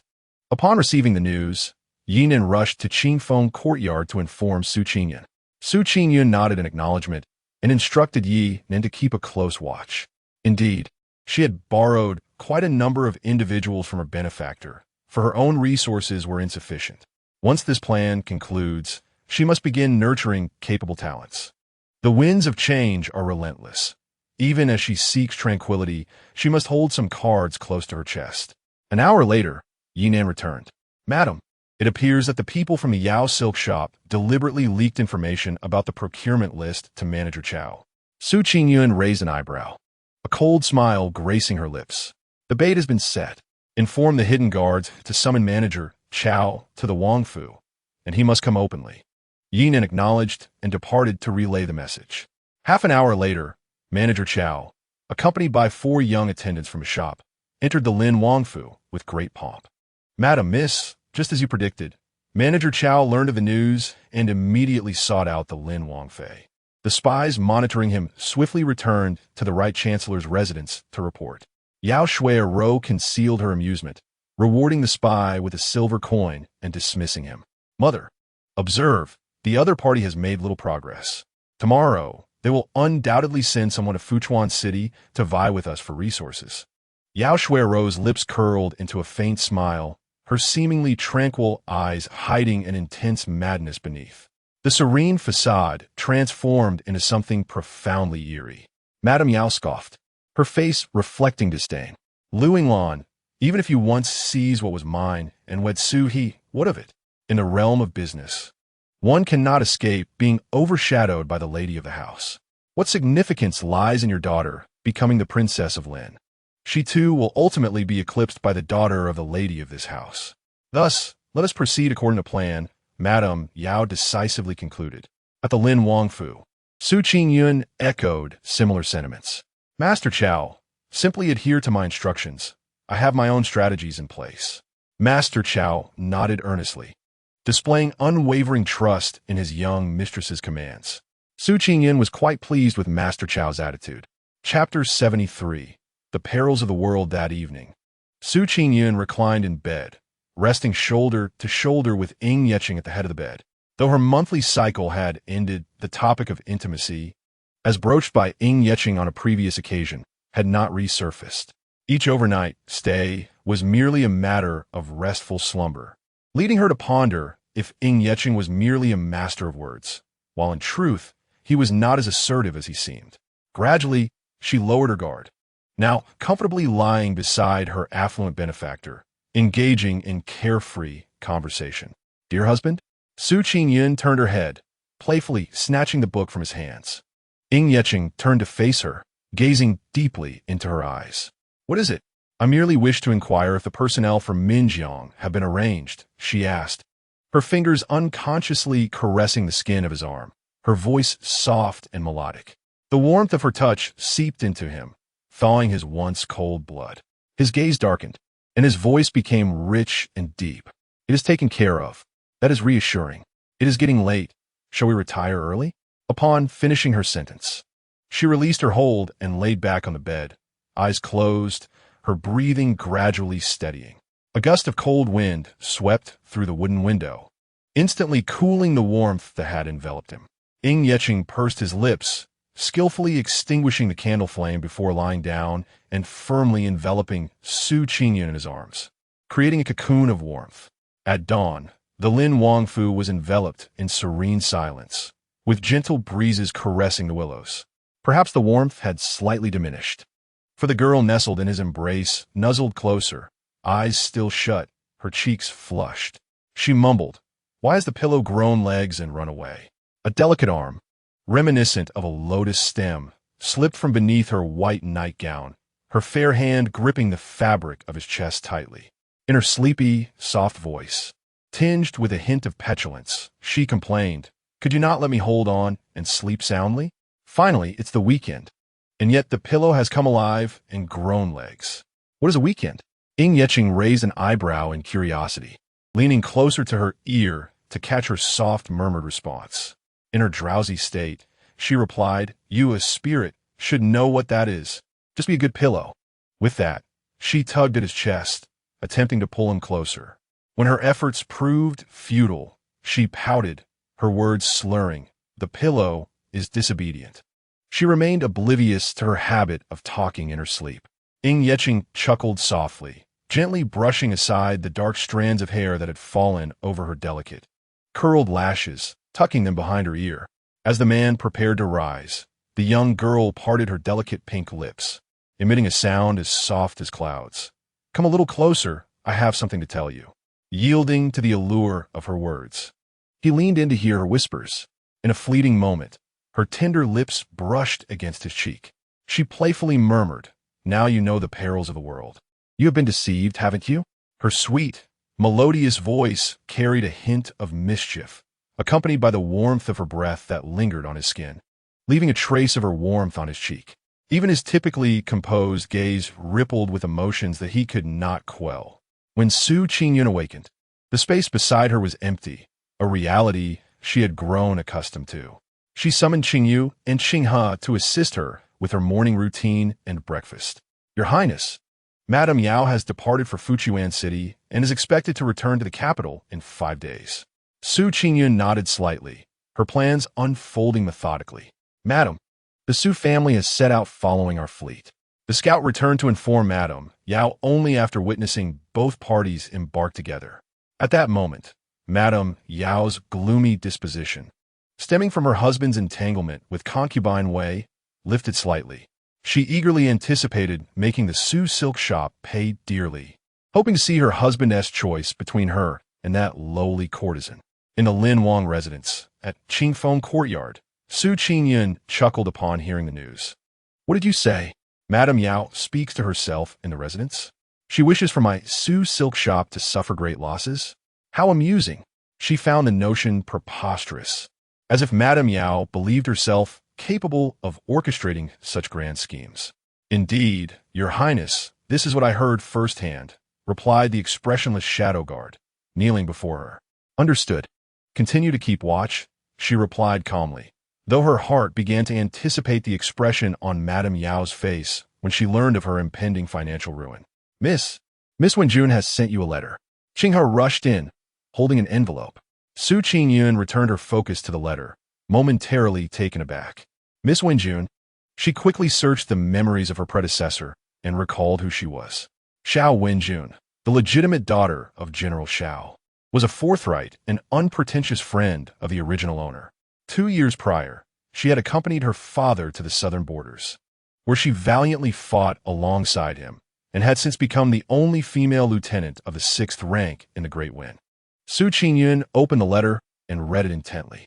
It revealed that General Xiao had requested the emperor to transfer her back to the capital, as she had reached the age of marriage 2 years ago without an engagement, causing considerable anxiety for Madame Xiao.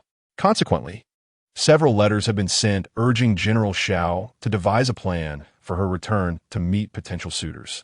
Though she was reluctant to return for marriage, she had no choice but to comply with the emperor's decree.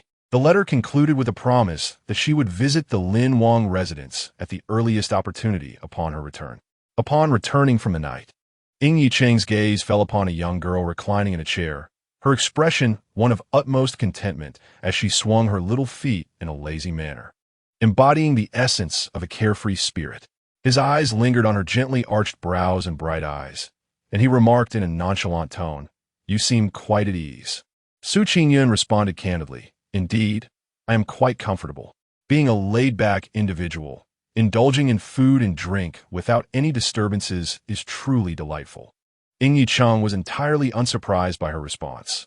He had long since discerned her true nature, unambitious and unassertive, with interests that revolved solely around food, money, and her vegetable garden, devoid of any particular passions. Even her feelings towards him were marked by a negative value of 5,000. The pastry that Su Qingyun had just placed in her mouth nearly choked her upon receiving this news. She coughed, and as Ying Yicheng lifted his garment and settled beside her on the soft couch, he gently patted her back, a wry smile gracing his lips. "Take your time. There is no one competing with you." "But that is not the case," she protested. "You are the instigator, inexplicably imposing negative values upon me and startling me in the process." Chapter 74. The fish on the shelf. Su Qingyun cast a mournful glance at the man, sipped her warm tea, and finally spoke. "Husband, in about 10 days, my close friend Xiao Wenjun will be returning to the capital. May I request that she stay in the royal residence for a few days?" Xiao Wenjun had mentioned that upon her return, she wished to reunite with her, not wanting to immediately begin the tedious task of matchmaking, which, to be frank, was merely an excuse to evade the situation for a few days. A silent sigh escaped Su Qingyun. This was not the modern era. Marriage was not a matter of choice. Alas, she could escape the initial encounters, but not the inevitable outcomes. In ancient times, parental mandates and matchmaking dictated the course of a woman's life. Despite her military rank and position as a 6th-grade officer, she could not elude the societal expectation of marriage. Upon hearing her inquiry, Ying Yicheng responded with a calm demeanor. "Xiao Wenjun, Suing Nadith, Ying Yicheng Fronet." Unable to recall any notable impressions of this individual, his expression remained composed as he declared, "You may make decisions regarding matters within the residence." Su Qingyun raised an eyebrow, intrigued. "Oh, I wonder who it was that, for the sake of my garden, broke down the door to my dining hall. How generous of you now to allow me autonomy. What is it?" Ying Yicheng observed the myriad of emotions flitting across her face, slightly puzzled, his gaze deepening. Su Qingyun frantically waved her hands. No, it's just that I believe it would be prudent to discuss matters of the residence with you." to avoid any potential disagreements that might lead to another door being kicked in. You are unwilling to manage the affairs of the royal residence? He scrutinized her, noting her apparent idleness. How fortuitous, for the steward of the estate is retiring, and the accounts and revenues of the residence shall henceforth be entrusted to you, my beloved. Upon hearing this, Qingyun's expression turned to one of utter despair. I do not wish for this. I simply desire to be a lifeless fish. Managing accounts seemed a daunting task. Though she had never handled matters of the royal estate, she was not naive. The emperor's gifts and her salary would scarcely suffice to sustain the Grand Lin Wangfu. Ying Yicheng was an invisible wealthy man. She was not oblivious to that fact. While she could bask in the company of the affluent, the prospect of labor was beyond her. Yet this man insisted on assigning such significant responsibilities to her. It is often said that the more one knows, the quicker one meets their demise. My lord, may I? Ying Yicheng coldly refused. No, my lord. Is it truly impossible for me? I am illiterate, unable to manage anything, she implored. Ying Yicheng replied, Fear not. I shall summon a tutor for my beloved. Qingyun thought to herself, Is he determined to make me toil? Had I known, I would not have claimed to feel at ease. Surely, my benefactor cannot abide my leisurely existence and seeks to burden me with responsibilities. Indeed, it rings true that within the royal palace, idleness is not tolerated. Ying Yicheng gazed upon the despondent expression of the young maiden, his brow furrowing. From Ying Yicheng, negative value 10,000. Qingyun felt even more despair. Very well, I shall give it a try. If I fail, my lord must not hold it against me. The man cast her a glance, his expression impassive as he acknowledged her. Early the next morning, Steward Zhang entered Qingfeng courtyard, burdened with a mountain of account books. He never dreamed that in just one night, he would be compelled to retire. Although the silver his master provided was ample and satisfactory, he still found the situation incredulous. What could have prompted his master to concoct such a foolish scheme? Merely to have the princess consort take over the household accounts? It was not merely a matter of issuing a command. Why must he fabricate an excuse for his retirement? Steward Zhang nearly shed tears of sorrow. He had served his master for 22 years, having been by his side since he was but an infant. Never had he anticipated that this solitary man would wish to retire. From now on, he would be confined to Snow Shadow Tower, living out his days in leisure. Steward Zhang? Steward Zhang? As Qingyun entered the main hall of Qingfeng courtyard, she beheld a middle-aged man in his 40s, lost in thought. Clutching a stack of account books, his expression one of despair. She was taken aback. She had expected to see an elderly man with gray hair, but instead found a man still in his prime, ready to retire. Ahem, old servant Zhang bows before the princess consort, he stammered, flustered at having lost focus in her presence. Rise, Steward Zhang. I see you're still in your prime. Why then seek retirement? Cannot you serve a few more years in the palace? Upon hearing her words, Steward Zhang placed the stack of account books on a desk. A flash of realization striking him. His earlier doubts were resolved. His master was cleverly transferring the affairs of the estate into the hands of the princess consort. Furthermore, it appeared that she was reluctant to accept this responsibility. Typically, when a new bride enters a household, her first acts are to assert her authority or seize control of the household matters. However, it seemed that their princess consort desired neither. She was neither assertive nor interested in governance, preferring instead to lead a quiet life, with occasional mischief and a fondness for food. He felt he had come to understand something profound.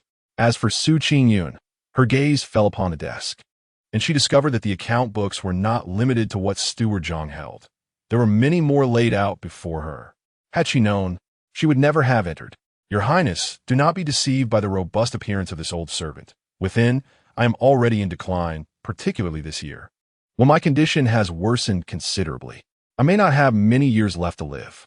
As he spoke, the steward, with the flair of a performer, began to weep and choke on his words. I only wish to remain alive for a couple more years to accompany my descendants. I am loath to leave the Wangfu. Yet the affairs of this world have always been difficult to reconcile. He has a descendant who has yet to see the shadow of a wife. For the sake of my master, he has given his all.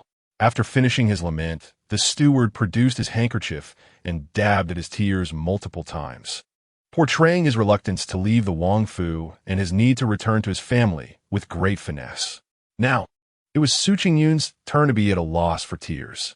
She had thought there might still be a chance to postpone his departure, to keep the steward for a few more years, but he looked as though he might collapse to the ground in sorrow. What could she do? In light of this, it would be inappropriate for her to force him. Upon hearing this, the stewardess' eyes sparkled with a glimmer of hope. As if all sadness had vanished from his gaze, though Su Qingyun remained oblivious. Your Highness, here are the keys to several storerooms in our Wangfu. Please keep them well.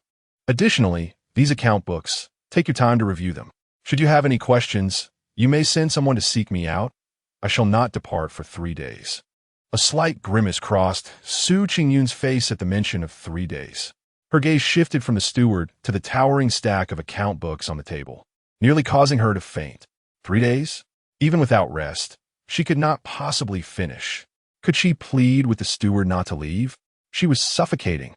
Was this not akin to pushing a fish onto a chopping block? No, she must consult Ying Yeching about finding another steward, for she simply could not manage this. After all, she had finally secured a life of comfort. How could she endure the drudgery of her past existence? Steward, please take your leave for now. If there are any issues, I shall seek you out. With a calm smile, Su Qingyun accepted the more than 10 keys, while inwardly she ground her teeth in frustration. Had it not been for the inopportune timing, she would have cursed aloud.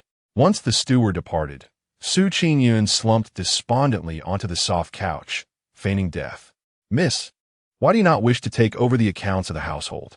Qingyun inquired, puzzled. In other households, the lady of the house would be thrilled to receive such authority, yet their mistress appeared as though her death was imminent. Su Qingyun sighed. Managing accounts is exhausting. It is both mentally and physically taxing, yielding little reward.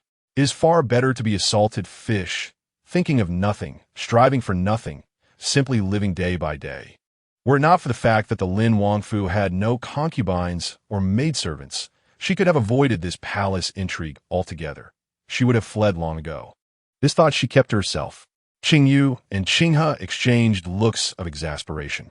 Just then, Ying Yeching entered the room with a measured stride. His sudden appearance startled all three of them. Su Qingyun's brows furrowed. Why had no one announced his arrival? Thankfully, she had not spoken any indiscreet words.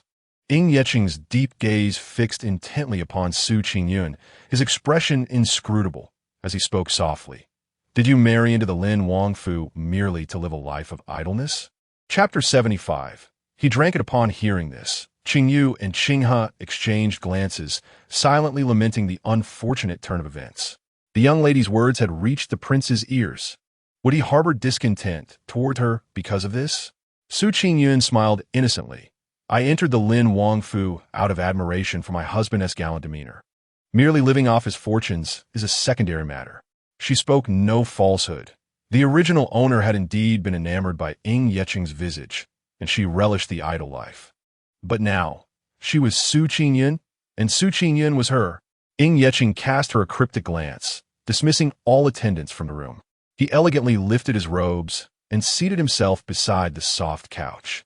Su Qingyun promptly extended the teacup in her hand towards him. Husband, have a sip of tea to soothe your throat. Ying Yeching's gaze fell upon the teacup, which had already been half consumed, and the corners of his mouth twitched slightly. How perfunctory her attempt to please him was. Su Qingyun's eyes followed his hold on the teacup, feeling a twinge of embarrassment as she recalled that she had just taken a sip herself. Ahem, I merely wish to test the temperature. The tea is just right, not too hot. Su Qingyun spoke with an unflinching demeanor. Ying Yeching remained silent, just as she assumed, given his fastidious nature, that he would refuse to drink from his cup. He unexpectedly took a sip. He drank it. He even remarked, indeed, it is not too hot. Su Qingyun's eyes sparkled. He was not angry. It seemed her benefactor was in a rather good mood today. Is my husband feeling well today? Ying Yeching glanced at her, a subtle smile gracing his lips. Quite well, indeed. Then, might we come to an agreement? I am truly inept at managing finances, she implored. His tone was nonchalant. I believe you are simply disinclined to manage. Su Qingyun felt a pang of despair. Could they not discuss this further? Husband, consider this. The accounts of the Wangfu are vital to our household. How could they be entrusted to someone as incompetent as I? She pleaded, self-deprecatingly. Ying Yeqing lifted her chin with his long fingers, his voice firm and clear. If I say you can, then you can. Su Qingyun pressed her lips together. Cheeks puffed in indignation. If it goes awry, do not blame me. Ying Yeqing released her chin, observing her pouty face with an unspoken smile. I shall not blame you. Su Qingyun found herself at a loss for words. Was this man resolute in his intent to burden her? Feeling defeated, she fell back against the soft couch. Ying Yeqing studied her movements, his gaze enigmatic, tinged with an inscrutable complexity. Her every action was at odds with the intelligence gathered by his spies. Unaware of her benefactor's penetrating gaze, Su Qingyun was instead preoccupied with how to tackle the mountain of accounts. If only she had a computer. Husband, when will you send that talented individual you mentioned? Su Qingyun suddenly sat up, grasping his arm with renewed vigor. Of course, I can simply delegate the task. She had nearly overlooked this crucial point. Ying Yeqing smirked, having finally recalled. Do you desire this? The man leaned closer to her ear, softly uttering 2 words, beg me. Su Qingyun, devoid of any sense of propriety, immediately adopted a soft and pleading tone. Husband, I implore you. The young maiden not only spoke gently, but also grasped his arm, shaking it as if vowing not to relent until she received a favorable answer. After their midday meal, Ying Yeqing's eyes glimmered with a hint of delight, softened by the girl's incessant coaxing. He had indeed come to discuss this matter with her. Satisfied with his response, Su Qingyun felt triumphant. Her tactic of feigned innocence was remarkably effective, and she resolved to remember it for future use. With a radiant smile, she inquired, What would you like to eat for lunch, dear husband? I shall cook it myself. Ying Yeqing maintained his stoic expression. Anything is fine, he replied. What about hot pot for lunch? Su Qingyun suggested eagerly, recalling the hot pot ingredients that had yet to be used. I suddenly have a craving for it. The man cast a sidelong glance at her, memories of the hot pot grill blueprints handed to him by shadow guards surfacing in his mind, stirring a complex mix of emotions. Very well, he agreed. Master, the 10th prince and the 12th prince await you in the study, reported Yi Bei, who stood at the doorway.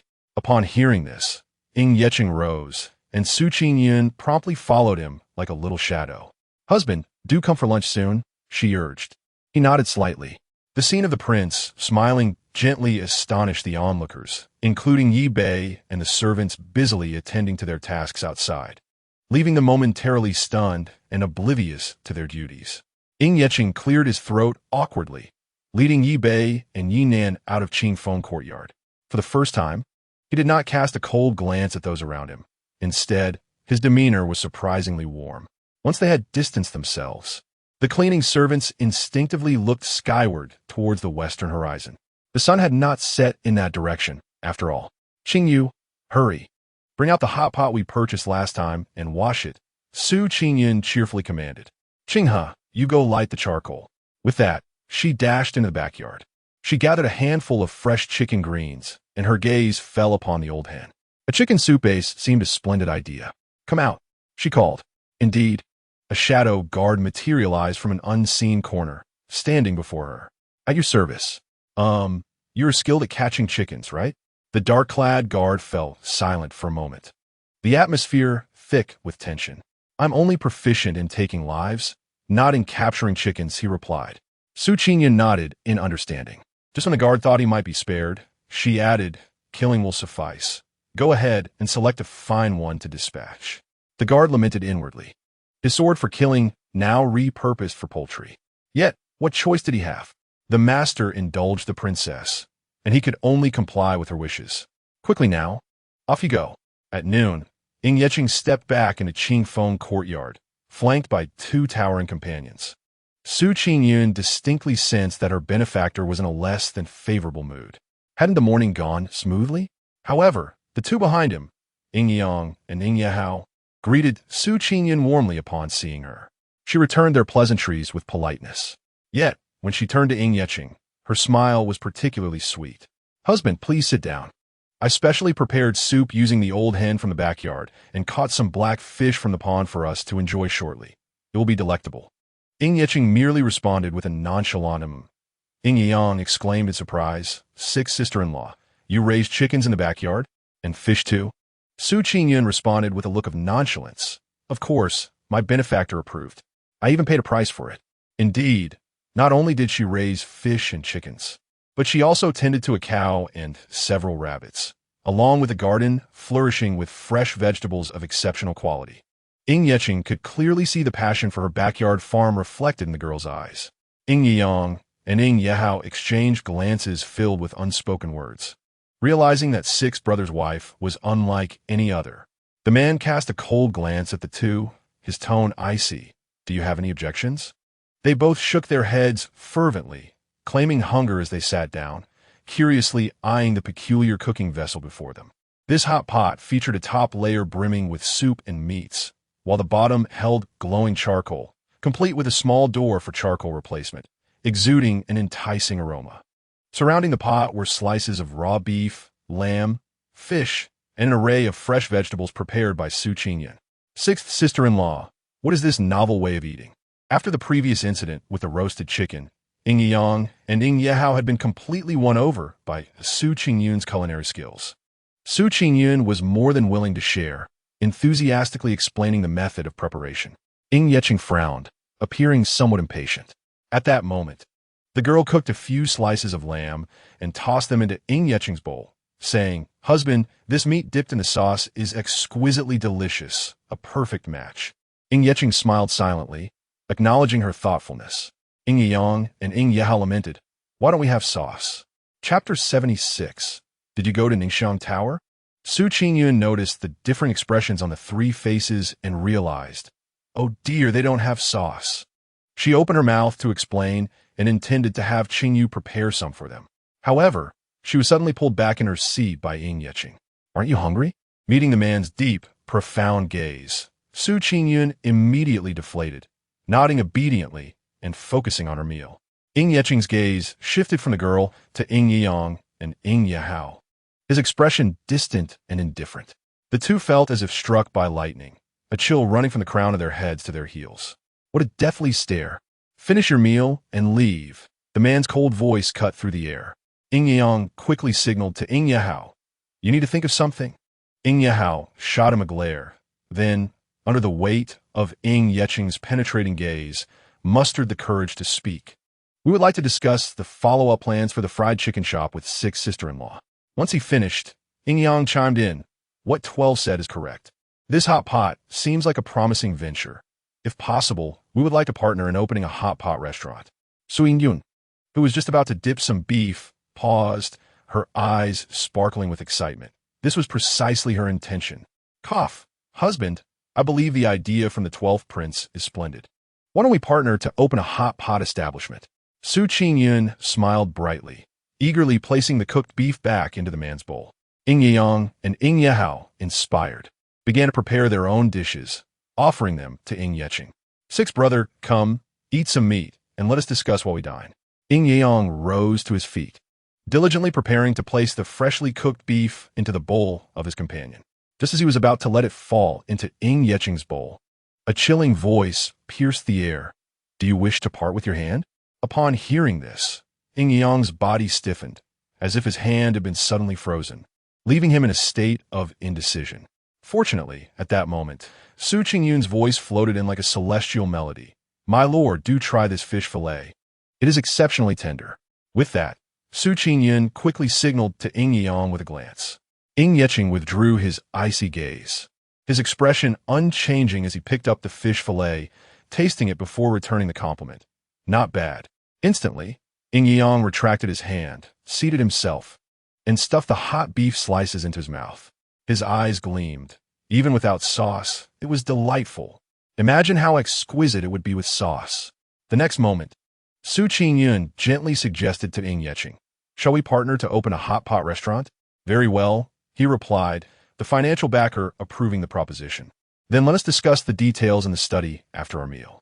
Su Qingyun beamed with joy, casting a glance at Qingyu, signaling her to prepare the sauces for Ying Yang and the others. Understood, came Yeching's placid response. In the following hours, after a discussion that lasted an hour, Su Qingyun, Yeching, and the others finalized the deal to take over the rather unprofitable yet strategically located Quanzhou restaurant, agreeing on the profit-sharing ratio before dispersing. Upon her return to Qingfeng Courtyard, she found 4 women clad in black, standing in uniformity, their expressions as impassive as statues. Su Qingyun raised an eyebrow. These must be the talented accountants arranged by her financial backer. Subordinates Shui 11, Shui 12, Shui 15, and Shui 18 pay their respects to Her Highness. Startled by their synchronized demeanor, Su Qingyun noted that despite their feminine appearances, their voices were notably robust. Stand up. Who bestowed these names upon you? The woman named Shui 11, observing Su Qingyun's look of confusion, calmly replied, Your Highness, we do not possess names. What I just mentioned are our code names. Su Qingyun nodded, secretly amused. It was reminiscent of a novel she had read in her past life, where the trusted subordinates of various princes were referred to by code names. The 4 women each bore distinct appearances. 11 was fair and delicate. 12 exuded an air of aloofness. 15 had a round face that appeared quite clever, and 18 had a rather androgynous look. From now on, you will all be under my command. Using code name seems inappropriate. Allow me to bestow you with proper names instead, she proposed, primarily out of her reluctance to memorize numbers, for if she were to mistakenly call them by the wrong names, it would be quite embarrassing. She admired Yeching for being able to remember so many subordinates and their respective skills. Upon her suggestion, the 4 women knelt simultaneously. Speaking in unison, we beseech your highness to grant us names. Su Qingyun inwardly acknowledged their demeanor. They did not exhibit the dissatisfaction, disdain, or jealousy she had anticipated. Truly, they were capable individuals under Yeching, appearing as if they were devoid of any emotional turbulence, much like emotionless automatons. It is well known that 3 women create a spectacle. The more women there are, the more gossip abounds. Fortunately, these individuals have not fallen into the typical narrative of a female subordinate secretly pining for the prince, leading to all manner of veiled barbs directed at the legitimate princess. Otherwise, she would indeed hesitate to accept such a situation. This princess has 2 personal maids named Qingyu and Qinghe, while the other shall be named Qingyi, Qingying, Qingyu, and Qinglan, respectively. The 4 knelt once more, their voices clear and melodious. We thank you, Princess, for bestowing upon us names. Very well, let us proceed to the main hall, Su Qingyun declared, raising her hand to lead the way, primarily because she had grown weary of standing. Upon entering the main hall, she gestured toward the stack of ledgers on the table and stated, Here lies your forthcoming task. Review these documents, summarize your findings, and relay them to me regarding the income and expenditures of the household, as well as the profitability of the estates under our name. Understood, the 4 responded in unison. Qingyu stood beside Su Qingyun, her expression one of disdain. Indeed, her mistress was quite the idle one, seemingly intent on becoming a hands-off manager. The 4 newcomers were slightly astonished that the princess entrusted them with such crucial responsibilities so soon after their arrival. Did she not fear that they might sabotage her? Yet, Su Qingyun was rather hoping for such mischief, as it would provide her the opportunity to pass this burdensome task back to Yeching, allowing her to continue her leisurely ways. There was no rush regarding the ledgers. She preferred to first learn about their backgrounds. Her inquiry stemmed from her disbelief that the talents of her benefactor's personnel were limited solely to bookkeeping. She was certain they possessed other skills worth discovering. If any advantageous talents emerged, it would be fortuitous, as she had been lamenting the lack of assistance these past few days. After all, one should seize every opportunity for gain, benefiting from others' efforts while conserving her own resources. The 4, following her cue, introduced themselves in turn. They had recently graduated from the Blood Shadow Guard training and were assigned to Su Qingyun immediately thereafter. Besides their proficiency in mathematics and assassination, Qingyi was skilled in the art of tea, adept at crafting various floral teas. Qingying was versed in the art of seduction. Qingyu excelled in perfumery. And Qinglan was adept at taming animals. Su Qingyun was quite pleased with their abilities, particularly Qingying's talent in seduction, which could prove useful for a property, the flower-filled pavilion. She promptly instructed Qinghe to arrange accommodations for the four and suggested they take some time to rest before dismissing them. Upon returning to her chamber and freshening up briefly, Su Qingyun flopped on her bed. That was enough. She had exceeded her physical exertion for the day. At dinner, Yinan came to relay a message. The prince would not be returning for the evening meal due to matters at hand. Thus she need not wait for him and could dine alone. Recently, Ying Yeching had been dining at Qingfeng Courtyard for breakfast, lunch, and dinner every single day. It was rare for him to miss a meal. Su Qingyun did not mind too much, merely inquiring of Yinan, "Where has the prince gone?" To her surprise, Yinan hesitated, unlike his usual quick-witted responses, standing there stammering without offering a complete answer. She cast a puzzled glance at Yinan, who was blushing profusely, mumbling about the prince having gone. Impatience began to swell within Su Qingyun. "Where exactly has he gone? Do tell if you know. If not, then simply say so." Upon hearing these words, Yinan initially believed that the princess was feigning ignorance about her master's whereabouts, and thus he hesitated no longer, bravely stating, "Master has gone to Ningxiang Pavilion on business." Wasn't that straightforward? Why the need for ambiguity? Wait a moment, Ningxiang Pavilion? Isn't that the largest brothel in the capital? To his surprise, he never expected someone as cold-hearted as Ying Yeching would indulge in such escapades. "Very well, I understand. You may leave," Su Qingyun replied, her demeanor remaining calm, her tone indifferent. Yet, Yinan sensed this tranquility was merely the calm before the storm. Meanwhile, Su Qingyun was secretly thrilled. Since Ying Yeching had ventured to a brothel, it would not be inappropriate for her to accompany Qingyu and Qingying there as well. "Qinghe, bring me the male attire from last time for Qingying. You will stay behind to guard the courtyard while I take Qingyu and Qingying for a stroll at Wamanlu," Su Qingyun instructed after finishing her dinner. Qinghe nodded in acknowledgement and went to retrieve the garments. Qingyu, however, widened her eyes in astonishment. "Miss, you intend to take us to the brothel?" Su Qingyun took a sip of tea, casually responding, "Indeed. I wish for you to witness what a den of vice truly is, the so-called paradise for men." Meanwhile, in the quarters shared by Qingying and Qingyu, the four exchanged glances upon hearing Qinghe's words, their previously serene expressions now cracking. "Sister Qinghe, did you just say the princess wants to take me to a brothel?" Qingying pointed incredulously at herself, doubting her own hearing. Her very first assignment turned out to be accompanying the princess to a brothel, a shocking revelation. "Yes, indeed. Hurry and change. Once you're ready, I shall do your makeup." Qinghe smiled, having long been accustomed to her mistress's unique ideas. Half an hour later, three handsome young gentlemen appeared at the entrance of Wamanlu. Located at the intersection of a grand road named Yinjia behind Jing City Street, Wamanlu boasted an opulent exterior adorned with exquisite blue bricks and white tiles. The second and third floors were embellished with vibrant red silk drapes, from which hung pearl tassels, while a massive sign displaying the words Wamanlu loomed at the entrance. Su Qingyun instantly recognized the calligraphy as her father's, undoubtedly coerced by her mother to write it. She need not explain how she knew this. "Ah, young masters, I see this is your first visit.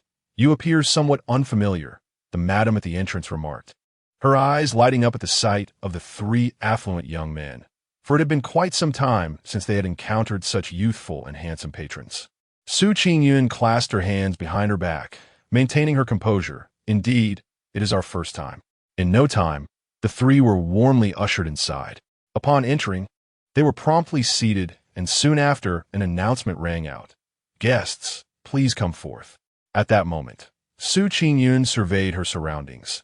The interior was a riot of colors, a veritable feast for the eyes, yet the overwhelming scent of cosmetics assaulted her senses, mingling into an aroma that was less than pleasant. "Achoo! Su Vingyun Rubit Hernose," feeling a twinge of discomfort. Her mother's brothel truly left much to be desired. Even the scent was enough to make one uneasy. In addition to the alluring fragrance, there were numerous women clad in revealing attire, their faces adorned with smiles as they served tea, danced, and sang for the male patrons. Before long, an elegant matron, still possessing a captivating allure, approached their table accompanied by a dozen similarly dressed women, her countenance radiant with cheer. "Gentlemen, These are the finest maidens in our establishment. Shall we select a few to keep you company? Su Qingyun raised her gaze in astonishment. Was this truly the epitome of beauty? While a few among them were reasonably fair, they fell short of her expectations of true beauty. As she scrutinized them, her attention was drawn to a lady in a sheer pink gown. One side of her face was indeed striking, yet the other bore a prominent pink birthmark, which, despite being heavily concealed with makeup, was still discernible. Next, she glanced at the woman beside her, draped in a green sheer dress. Su Yinggun's lips twitched involuntarily. If one were to disregard the large beauty mark on her chin, she could indeed be described as ethereal. Goodness, is this the type of beauty her mother sought while establishing this brothel? Su Qingyun exhaled a heavy sigh, acknowledging that not losing money was indeed a blessing. She then pointed at the matron and declared, "You may remain, but the others are dismissed." The matron, taken aback, gestured to herself, questioning, "Are you certain, young master?" Su Qingyun nodded earnestly, producing a token from the Prime Minister's residence. Upon seeing the token, the matron's demeanor shifted to one of seriousness, leading the trio to the top floor of the establishment. Similar to the silk store, Su Qingyun instructed a temporary closure for renovations, intending to revamp the place. As for the wayward women, she decided to grant them a brief respite. Those bound by contracts were not likely to flee. In truth, their departure would be preferable, as their looks were rather lacking. Regarding the renovations, she planned to explore other brothels, particularly the Ningxiang Pavilion, where Ing Yeching was said to frequent, to glean inspiration from its design that had so captivated him. The moonlight was enchanting, with the nearly full moon ascending into the sky, casting shimmering reflections upon the lake's surface. Su Qingyun, accompanied by Qingyu and Qinghe, sat in the private room of the Ningxiang Pavilion, her eyes sparkling with delight. Wealth, indeed, was bountiful. Just look at this opulent decor. It truly epitomized a den of indulgence. The interior boasted beams of fragrant sandalwood, jade ornaments as lighting, and pearl drapes. The grand hall below was adorned with exquisite silken canopies, embroidered with shimmering silver threads depicting begonia flowers. As the breeze stirred the fabric, it created an ethereal spectacle, reminiscent of drifting through the clouds. The floors were laid with white jade, embedded with golden pearls, meticulously carved into lotus shapes. Such lavishness was beyond imagination, leaving her curious about the identity of the pavilion's owner, even entertaining thoughts of robbing them. In the adjoining room, Wei Qi Lian, Ing Yang, Ing Yi Hao, and Ing Yi Cheng concluded their private discussions. With business matters settled, they engaged in lively banter, their voices resonating without restraint. "Now that our discussions are over, shall I procure a few maidens to entertain you?" Wei Qi Lian was still adorned in a flamboyant crimson robe, exuding an air of ostentation as he languidly reclined on a soft couch, casting a playful wink at the three individuals seated opposite him.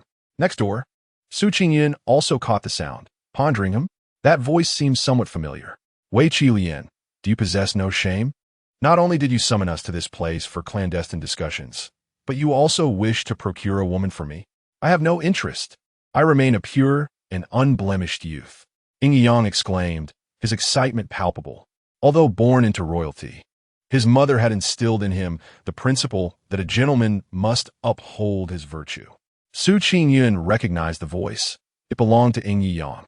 This suggested that Ing Yi Cheng was also present next door. An impish thought crossed her mind. Why not indulge in the role of a jealous wife seeking her husband in a brothel? Without hesitation, she sprang to her feet, accompanied by Qingyu and Qingying, and made her way to the entrance of Song Ting Lu. At the door, Yi Bei was poised to intercept the unexpected visitors. But upon closer inspection, a chill ran down his spine. He had encountered the princess's male disguise before. Wasn't this indeed the princess? What could have brought her to a brothel? "Your Highness," he remarked, but Su Qingyun maintained a stern expression, refusing to meet his gaze, and forcefully kicked the door open. "Husband," the girl called out, her tone frigid. Ing Yi Cheng looked up, their eyes locking, and his previously calm demeanor shifted. The reason he had not returned for dinner was now clear. Su Qingyun was gazing at him with a smile, albeit a somewhat cold one. Ing Yi Cheng paused momentarily under a frosty scrutiny. Just then, the matron entered, accompanied by a dozen enchanting young ladies, their presence commanding immediate attention. Ying Yicheng shot a cold glance at Yi Bei, questioning his failure to intervene. Why is my husband silent? Su Qingyun had already positioned herself beside Ying Yicheng. Everyone present was taken aback, particularly the matron, whose complexion paled. She recognized the identities of those in the private room. How could this dashing young man refer to the cold prince as husband? It was evident from her tone that she was a woman. Could it be that the formidable prince was actually cowed by his wife? Ying Yicheng cleared his throat awkwardly. I am merely here to discuss business. His tone lacked conviction. The matron appeared to have stumbled upon something momentous. So, this ruthless prince was, in fact, under the thumb of his wife. Su Qingyun's gaze swept over the group of young women.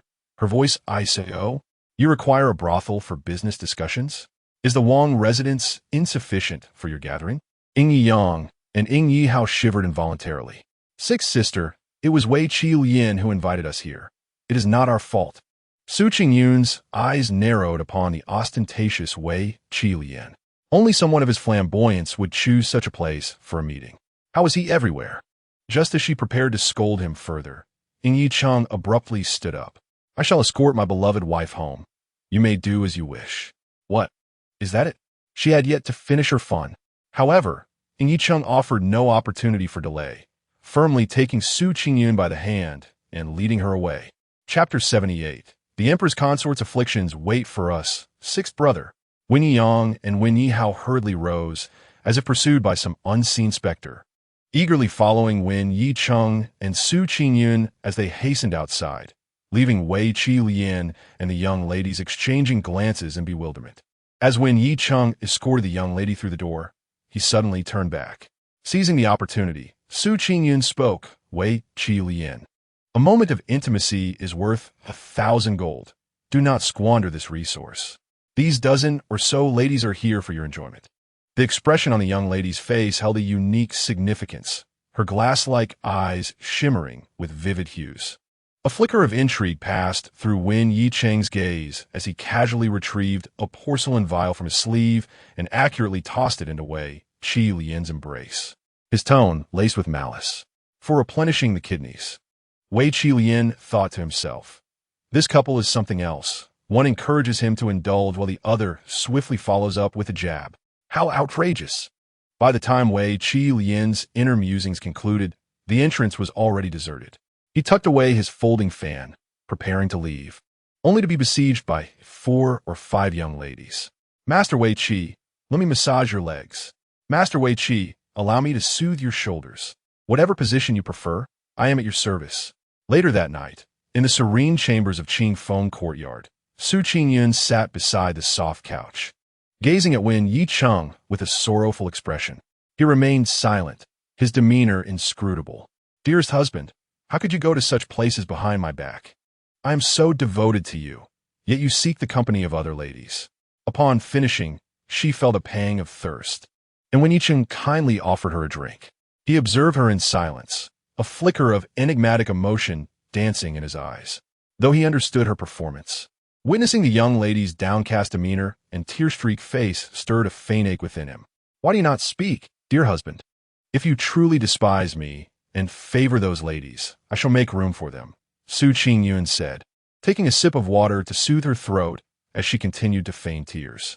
Upon hearing her words, Wen Yicheng furrowed his brow. Simultaneously, a notification chimed in his mind. Negative value from Wen Yicheng, 10,000. Su Qingyun paused in her act of wiping tears, her heart sinking. Oh no, I've overplayed my hand. These days, the benefactor has been too accommodating. I almost forgot his ruthless nature. Swiftly, Su Qingyun racked her brain for a way to salvage the situation. The next moment, Wen Yicheng's voice, low and clear, cut through the air. Have you had your fill of play acting? Su Qingyun gazed up in confusion, meeting his deep, oceanic eyes. How did he know she was pretending? Could he possibly possess mind-reading abilities? How was he playing, dear husband? You may go as you please.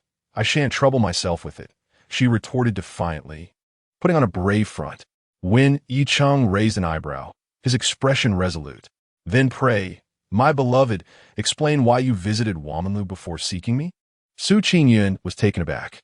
After she left, she had specifically instructed Qing Ying to help her avoid the hidden guards. How could he possibly know? My dearest, I was merely in a hurry and wandered into the wrong place. Upon realizing my mistake, I promptly made my way to Ningxiang Lu, she stammered. Wen Yicheng raised an eyebrow and leaned closer to her, a smirk playing on his lips. Oh? How is it that I have heard you specifically summon that particular courtesan at the flower-full pavilion? My beloved's preferences are indeed quite peculiar. Qingyun, how does he know everything? How can she possibly explain this? At that moment, she wished to slap herself for her playful heart. Now things have escalated. She was at a loss for words. Thought struck her. Ying Yicheng observed the girl's ever-changing expression, patiently awaiting her next fabrication. Unexpectedly, the girl's face turned pale, and she suddenly collapsed into his embrace. The sudden display of affection left Ying Yicheng momentarily stunned. Husband, my heart aches. The girl's voice trembled, her previously rosy complexion now ashen, her delicate form quivering. Ying Yicheng's mind was slow to process the situation, his heart constricting. Is she having another episode? He had no time to ponder, nor did he intend to dwell on her actions from earlier that night. The man swiftly lifted the girl in his arms and hurried toward the sandalwood bed. The girl's tense body clung tightly to him, her lips pressed together, distracting him from his thoughts, leaving him unable to discern the reality. Treating her as if she were a fragile artifact, Ying Yicheng gently laid her down, prepared to summon a physician. However, just as she reclined, the girl summoned an unexpected strength, wrapping her arms around his waist, pulling him back onto the bed. Ying Yicheng was taken aback, the delicate fragrance enveloping him, and he reluctantly adjusted his position to lie beside her. Husband, I am in so much pain, she murmured, her face pressed against his shoulder, her slender arms encircling his strong waist, trembling in his embrace, appearing utterly distressed. Once again, he found himself caught off guard by the warmth of her soft form in his arms. Ying Yicheng was momentarily stunned, unsure of where to place his hands. Acutely aware of her frailty and the quivering timbre of her voice penetrating deep within him, causing his heart to race. He took a deep breath, raising his hand only to let it fall gently upon her back, soothingly caressing her. Do not be afraid. His voice, once indifferent, now bore a hint of tenderness, a rare display of gentleness. Night North, summon the physician. Upon hearing his command, the girl trembled once more. Su Qingyun nearly succumbed to the allure of his deep voice. Yet he was calling for a physician. She was merely pretending. Oh dear, if the physician arrives, her ruse will be exposed. Liang Xiao, who had finally managed a night off from duty, had settled into a deep slumber. Who could have anticipated that in the middle of the night, he would be summoned by Lord Lin's guard? Night North? I say, Night Guard, can you not find a physician within the palace? Why must you always seek me out? I am not on duty today. The palace has plenty of physicians available at night. I am currently sleep-deprived and my eyesight is failing. Might you not consider finding another physician to attend to the princess? Night Guard, why are you silent? At the very least, inform me why you always seek me out. My skills are hardly top tier within the royal physician's hall. Please provide a reason. Is it not possible for him to seek another? Liang Xiao was dragged along by Night North, his expression one of reluctance, his complaints incessant. Unable to endure Liang Xiao's incessant prattle, Night North remained silent for a moment before astonishingly declaring, because the Liang residence has been quite busy lately. Liang Xiao, this is excessive. Because his residence is the closest to the residence of the Cold King, they are determined to keep him there, aren't they? This time he must move. Master, Doctor, Liang has arrived. Yi Beiqing gently placed Liang Xiao down and reported from the doorway. Inside the room, the young girl had unknowingly fallen asleep, her serene breath wafting through the air.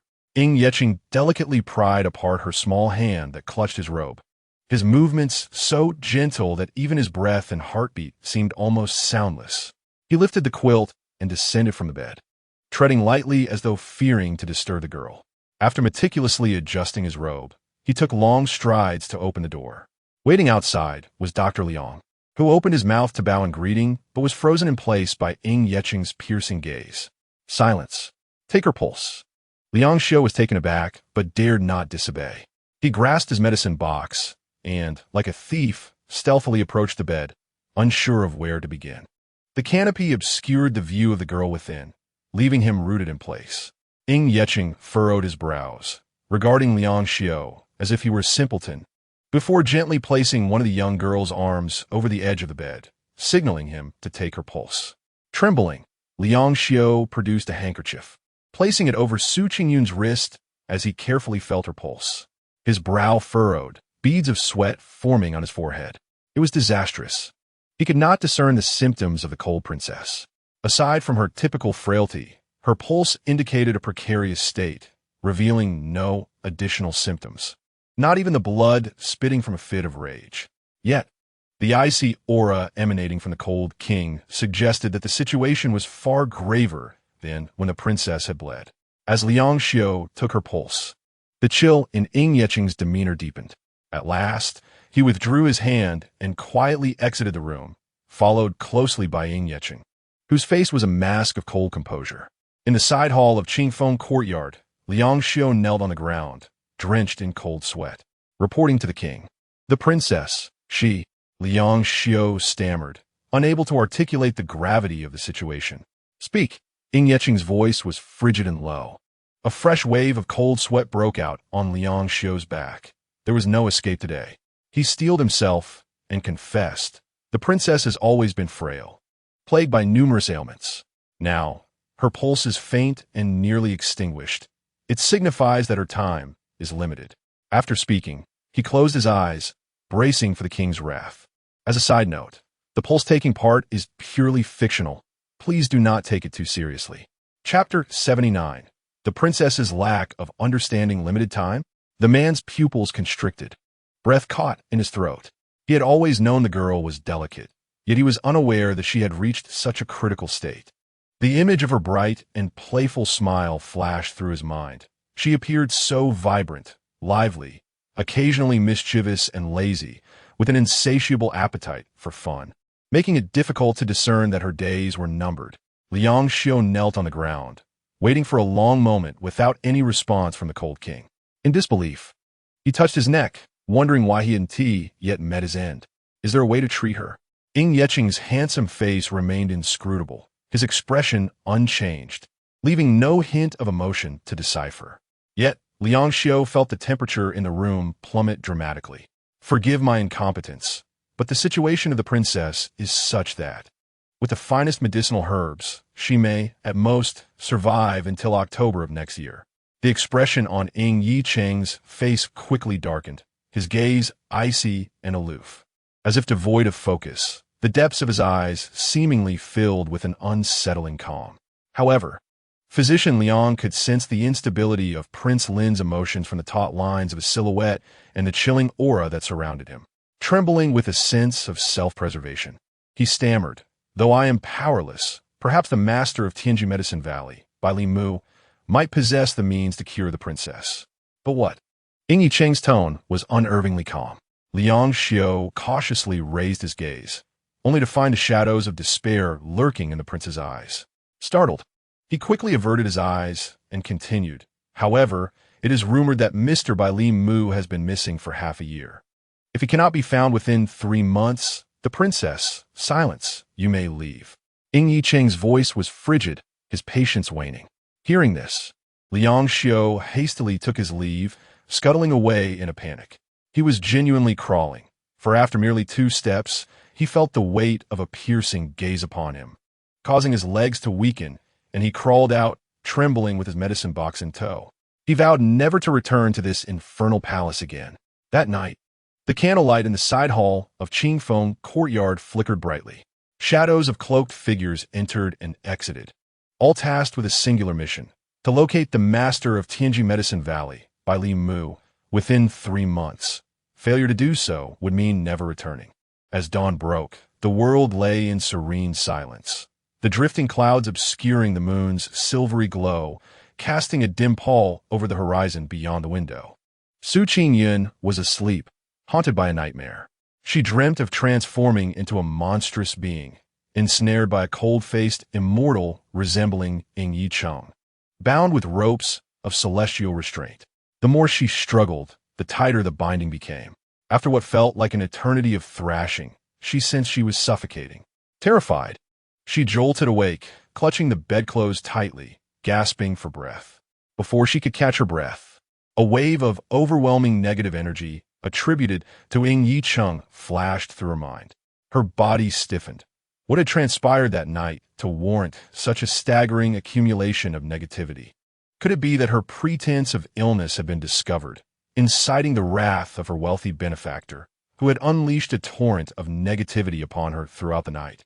Should she consider retreating to her family home for a while? Yet, she pondered, one could evade the initial day, but not the 15th. One must face challenges as they come. With this thought, she flopped back on her bed like a weary fish, closing her eyes to feign sleep. Young lady, it's time to take your medicine now that you are awake. Qingyun had been waiting at the door, having seen her mistress sit up. Yet puzzled by her sudden return to bed, was she employing the same tactics she had before marriage to avoid taking her medicine? This simply would not do. She had heard from Yi Bei that the young lady had suffered another episode last night, and her afflictions had become increasingly frequent since entering the Lin Wang residence. 4 or 5 episodes in just 2 months. It was imperative that she take her medicine. After Su Qingyun reclined, she was bombarded with a relentless stream of negative energy from Qingyu. Was she guilty of committing some heinous act that incited public outrage? The medicine was too bitter, and she refused to drink it. Su Qingyun stubbornly kept her eyes shut, having previously vomited blood from the bitter concoction prescribed by Dr. Liang.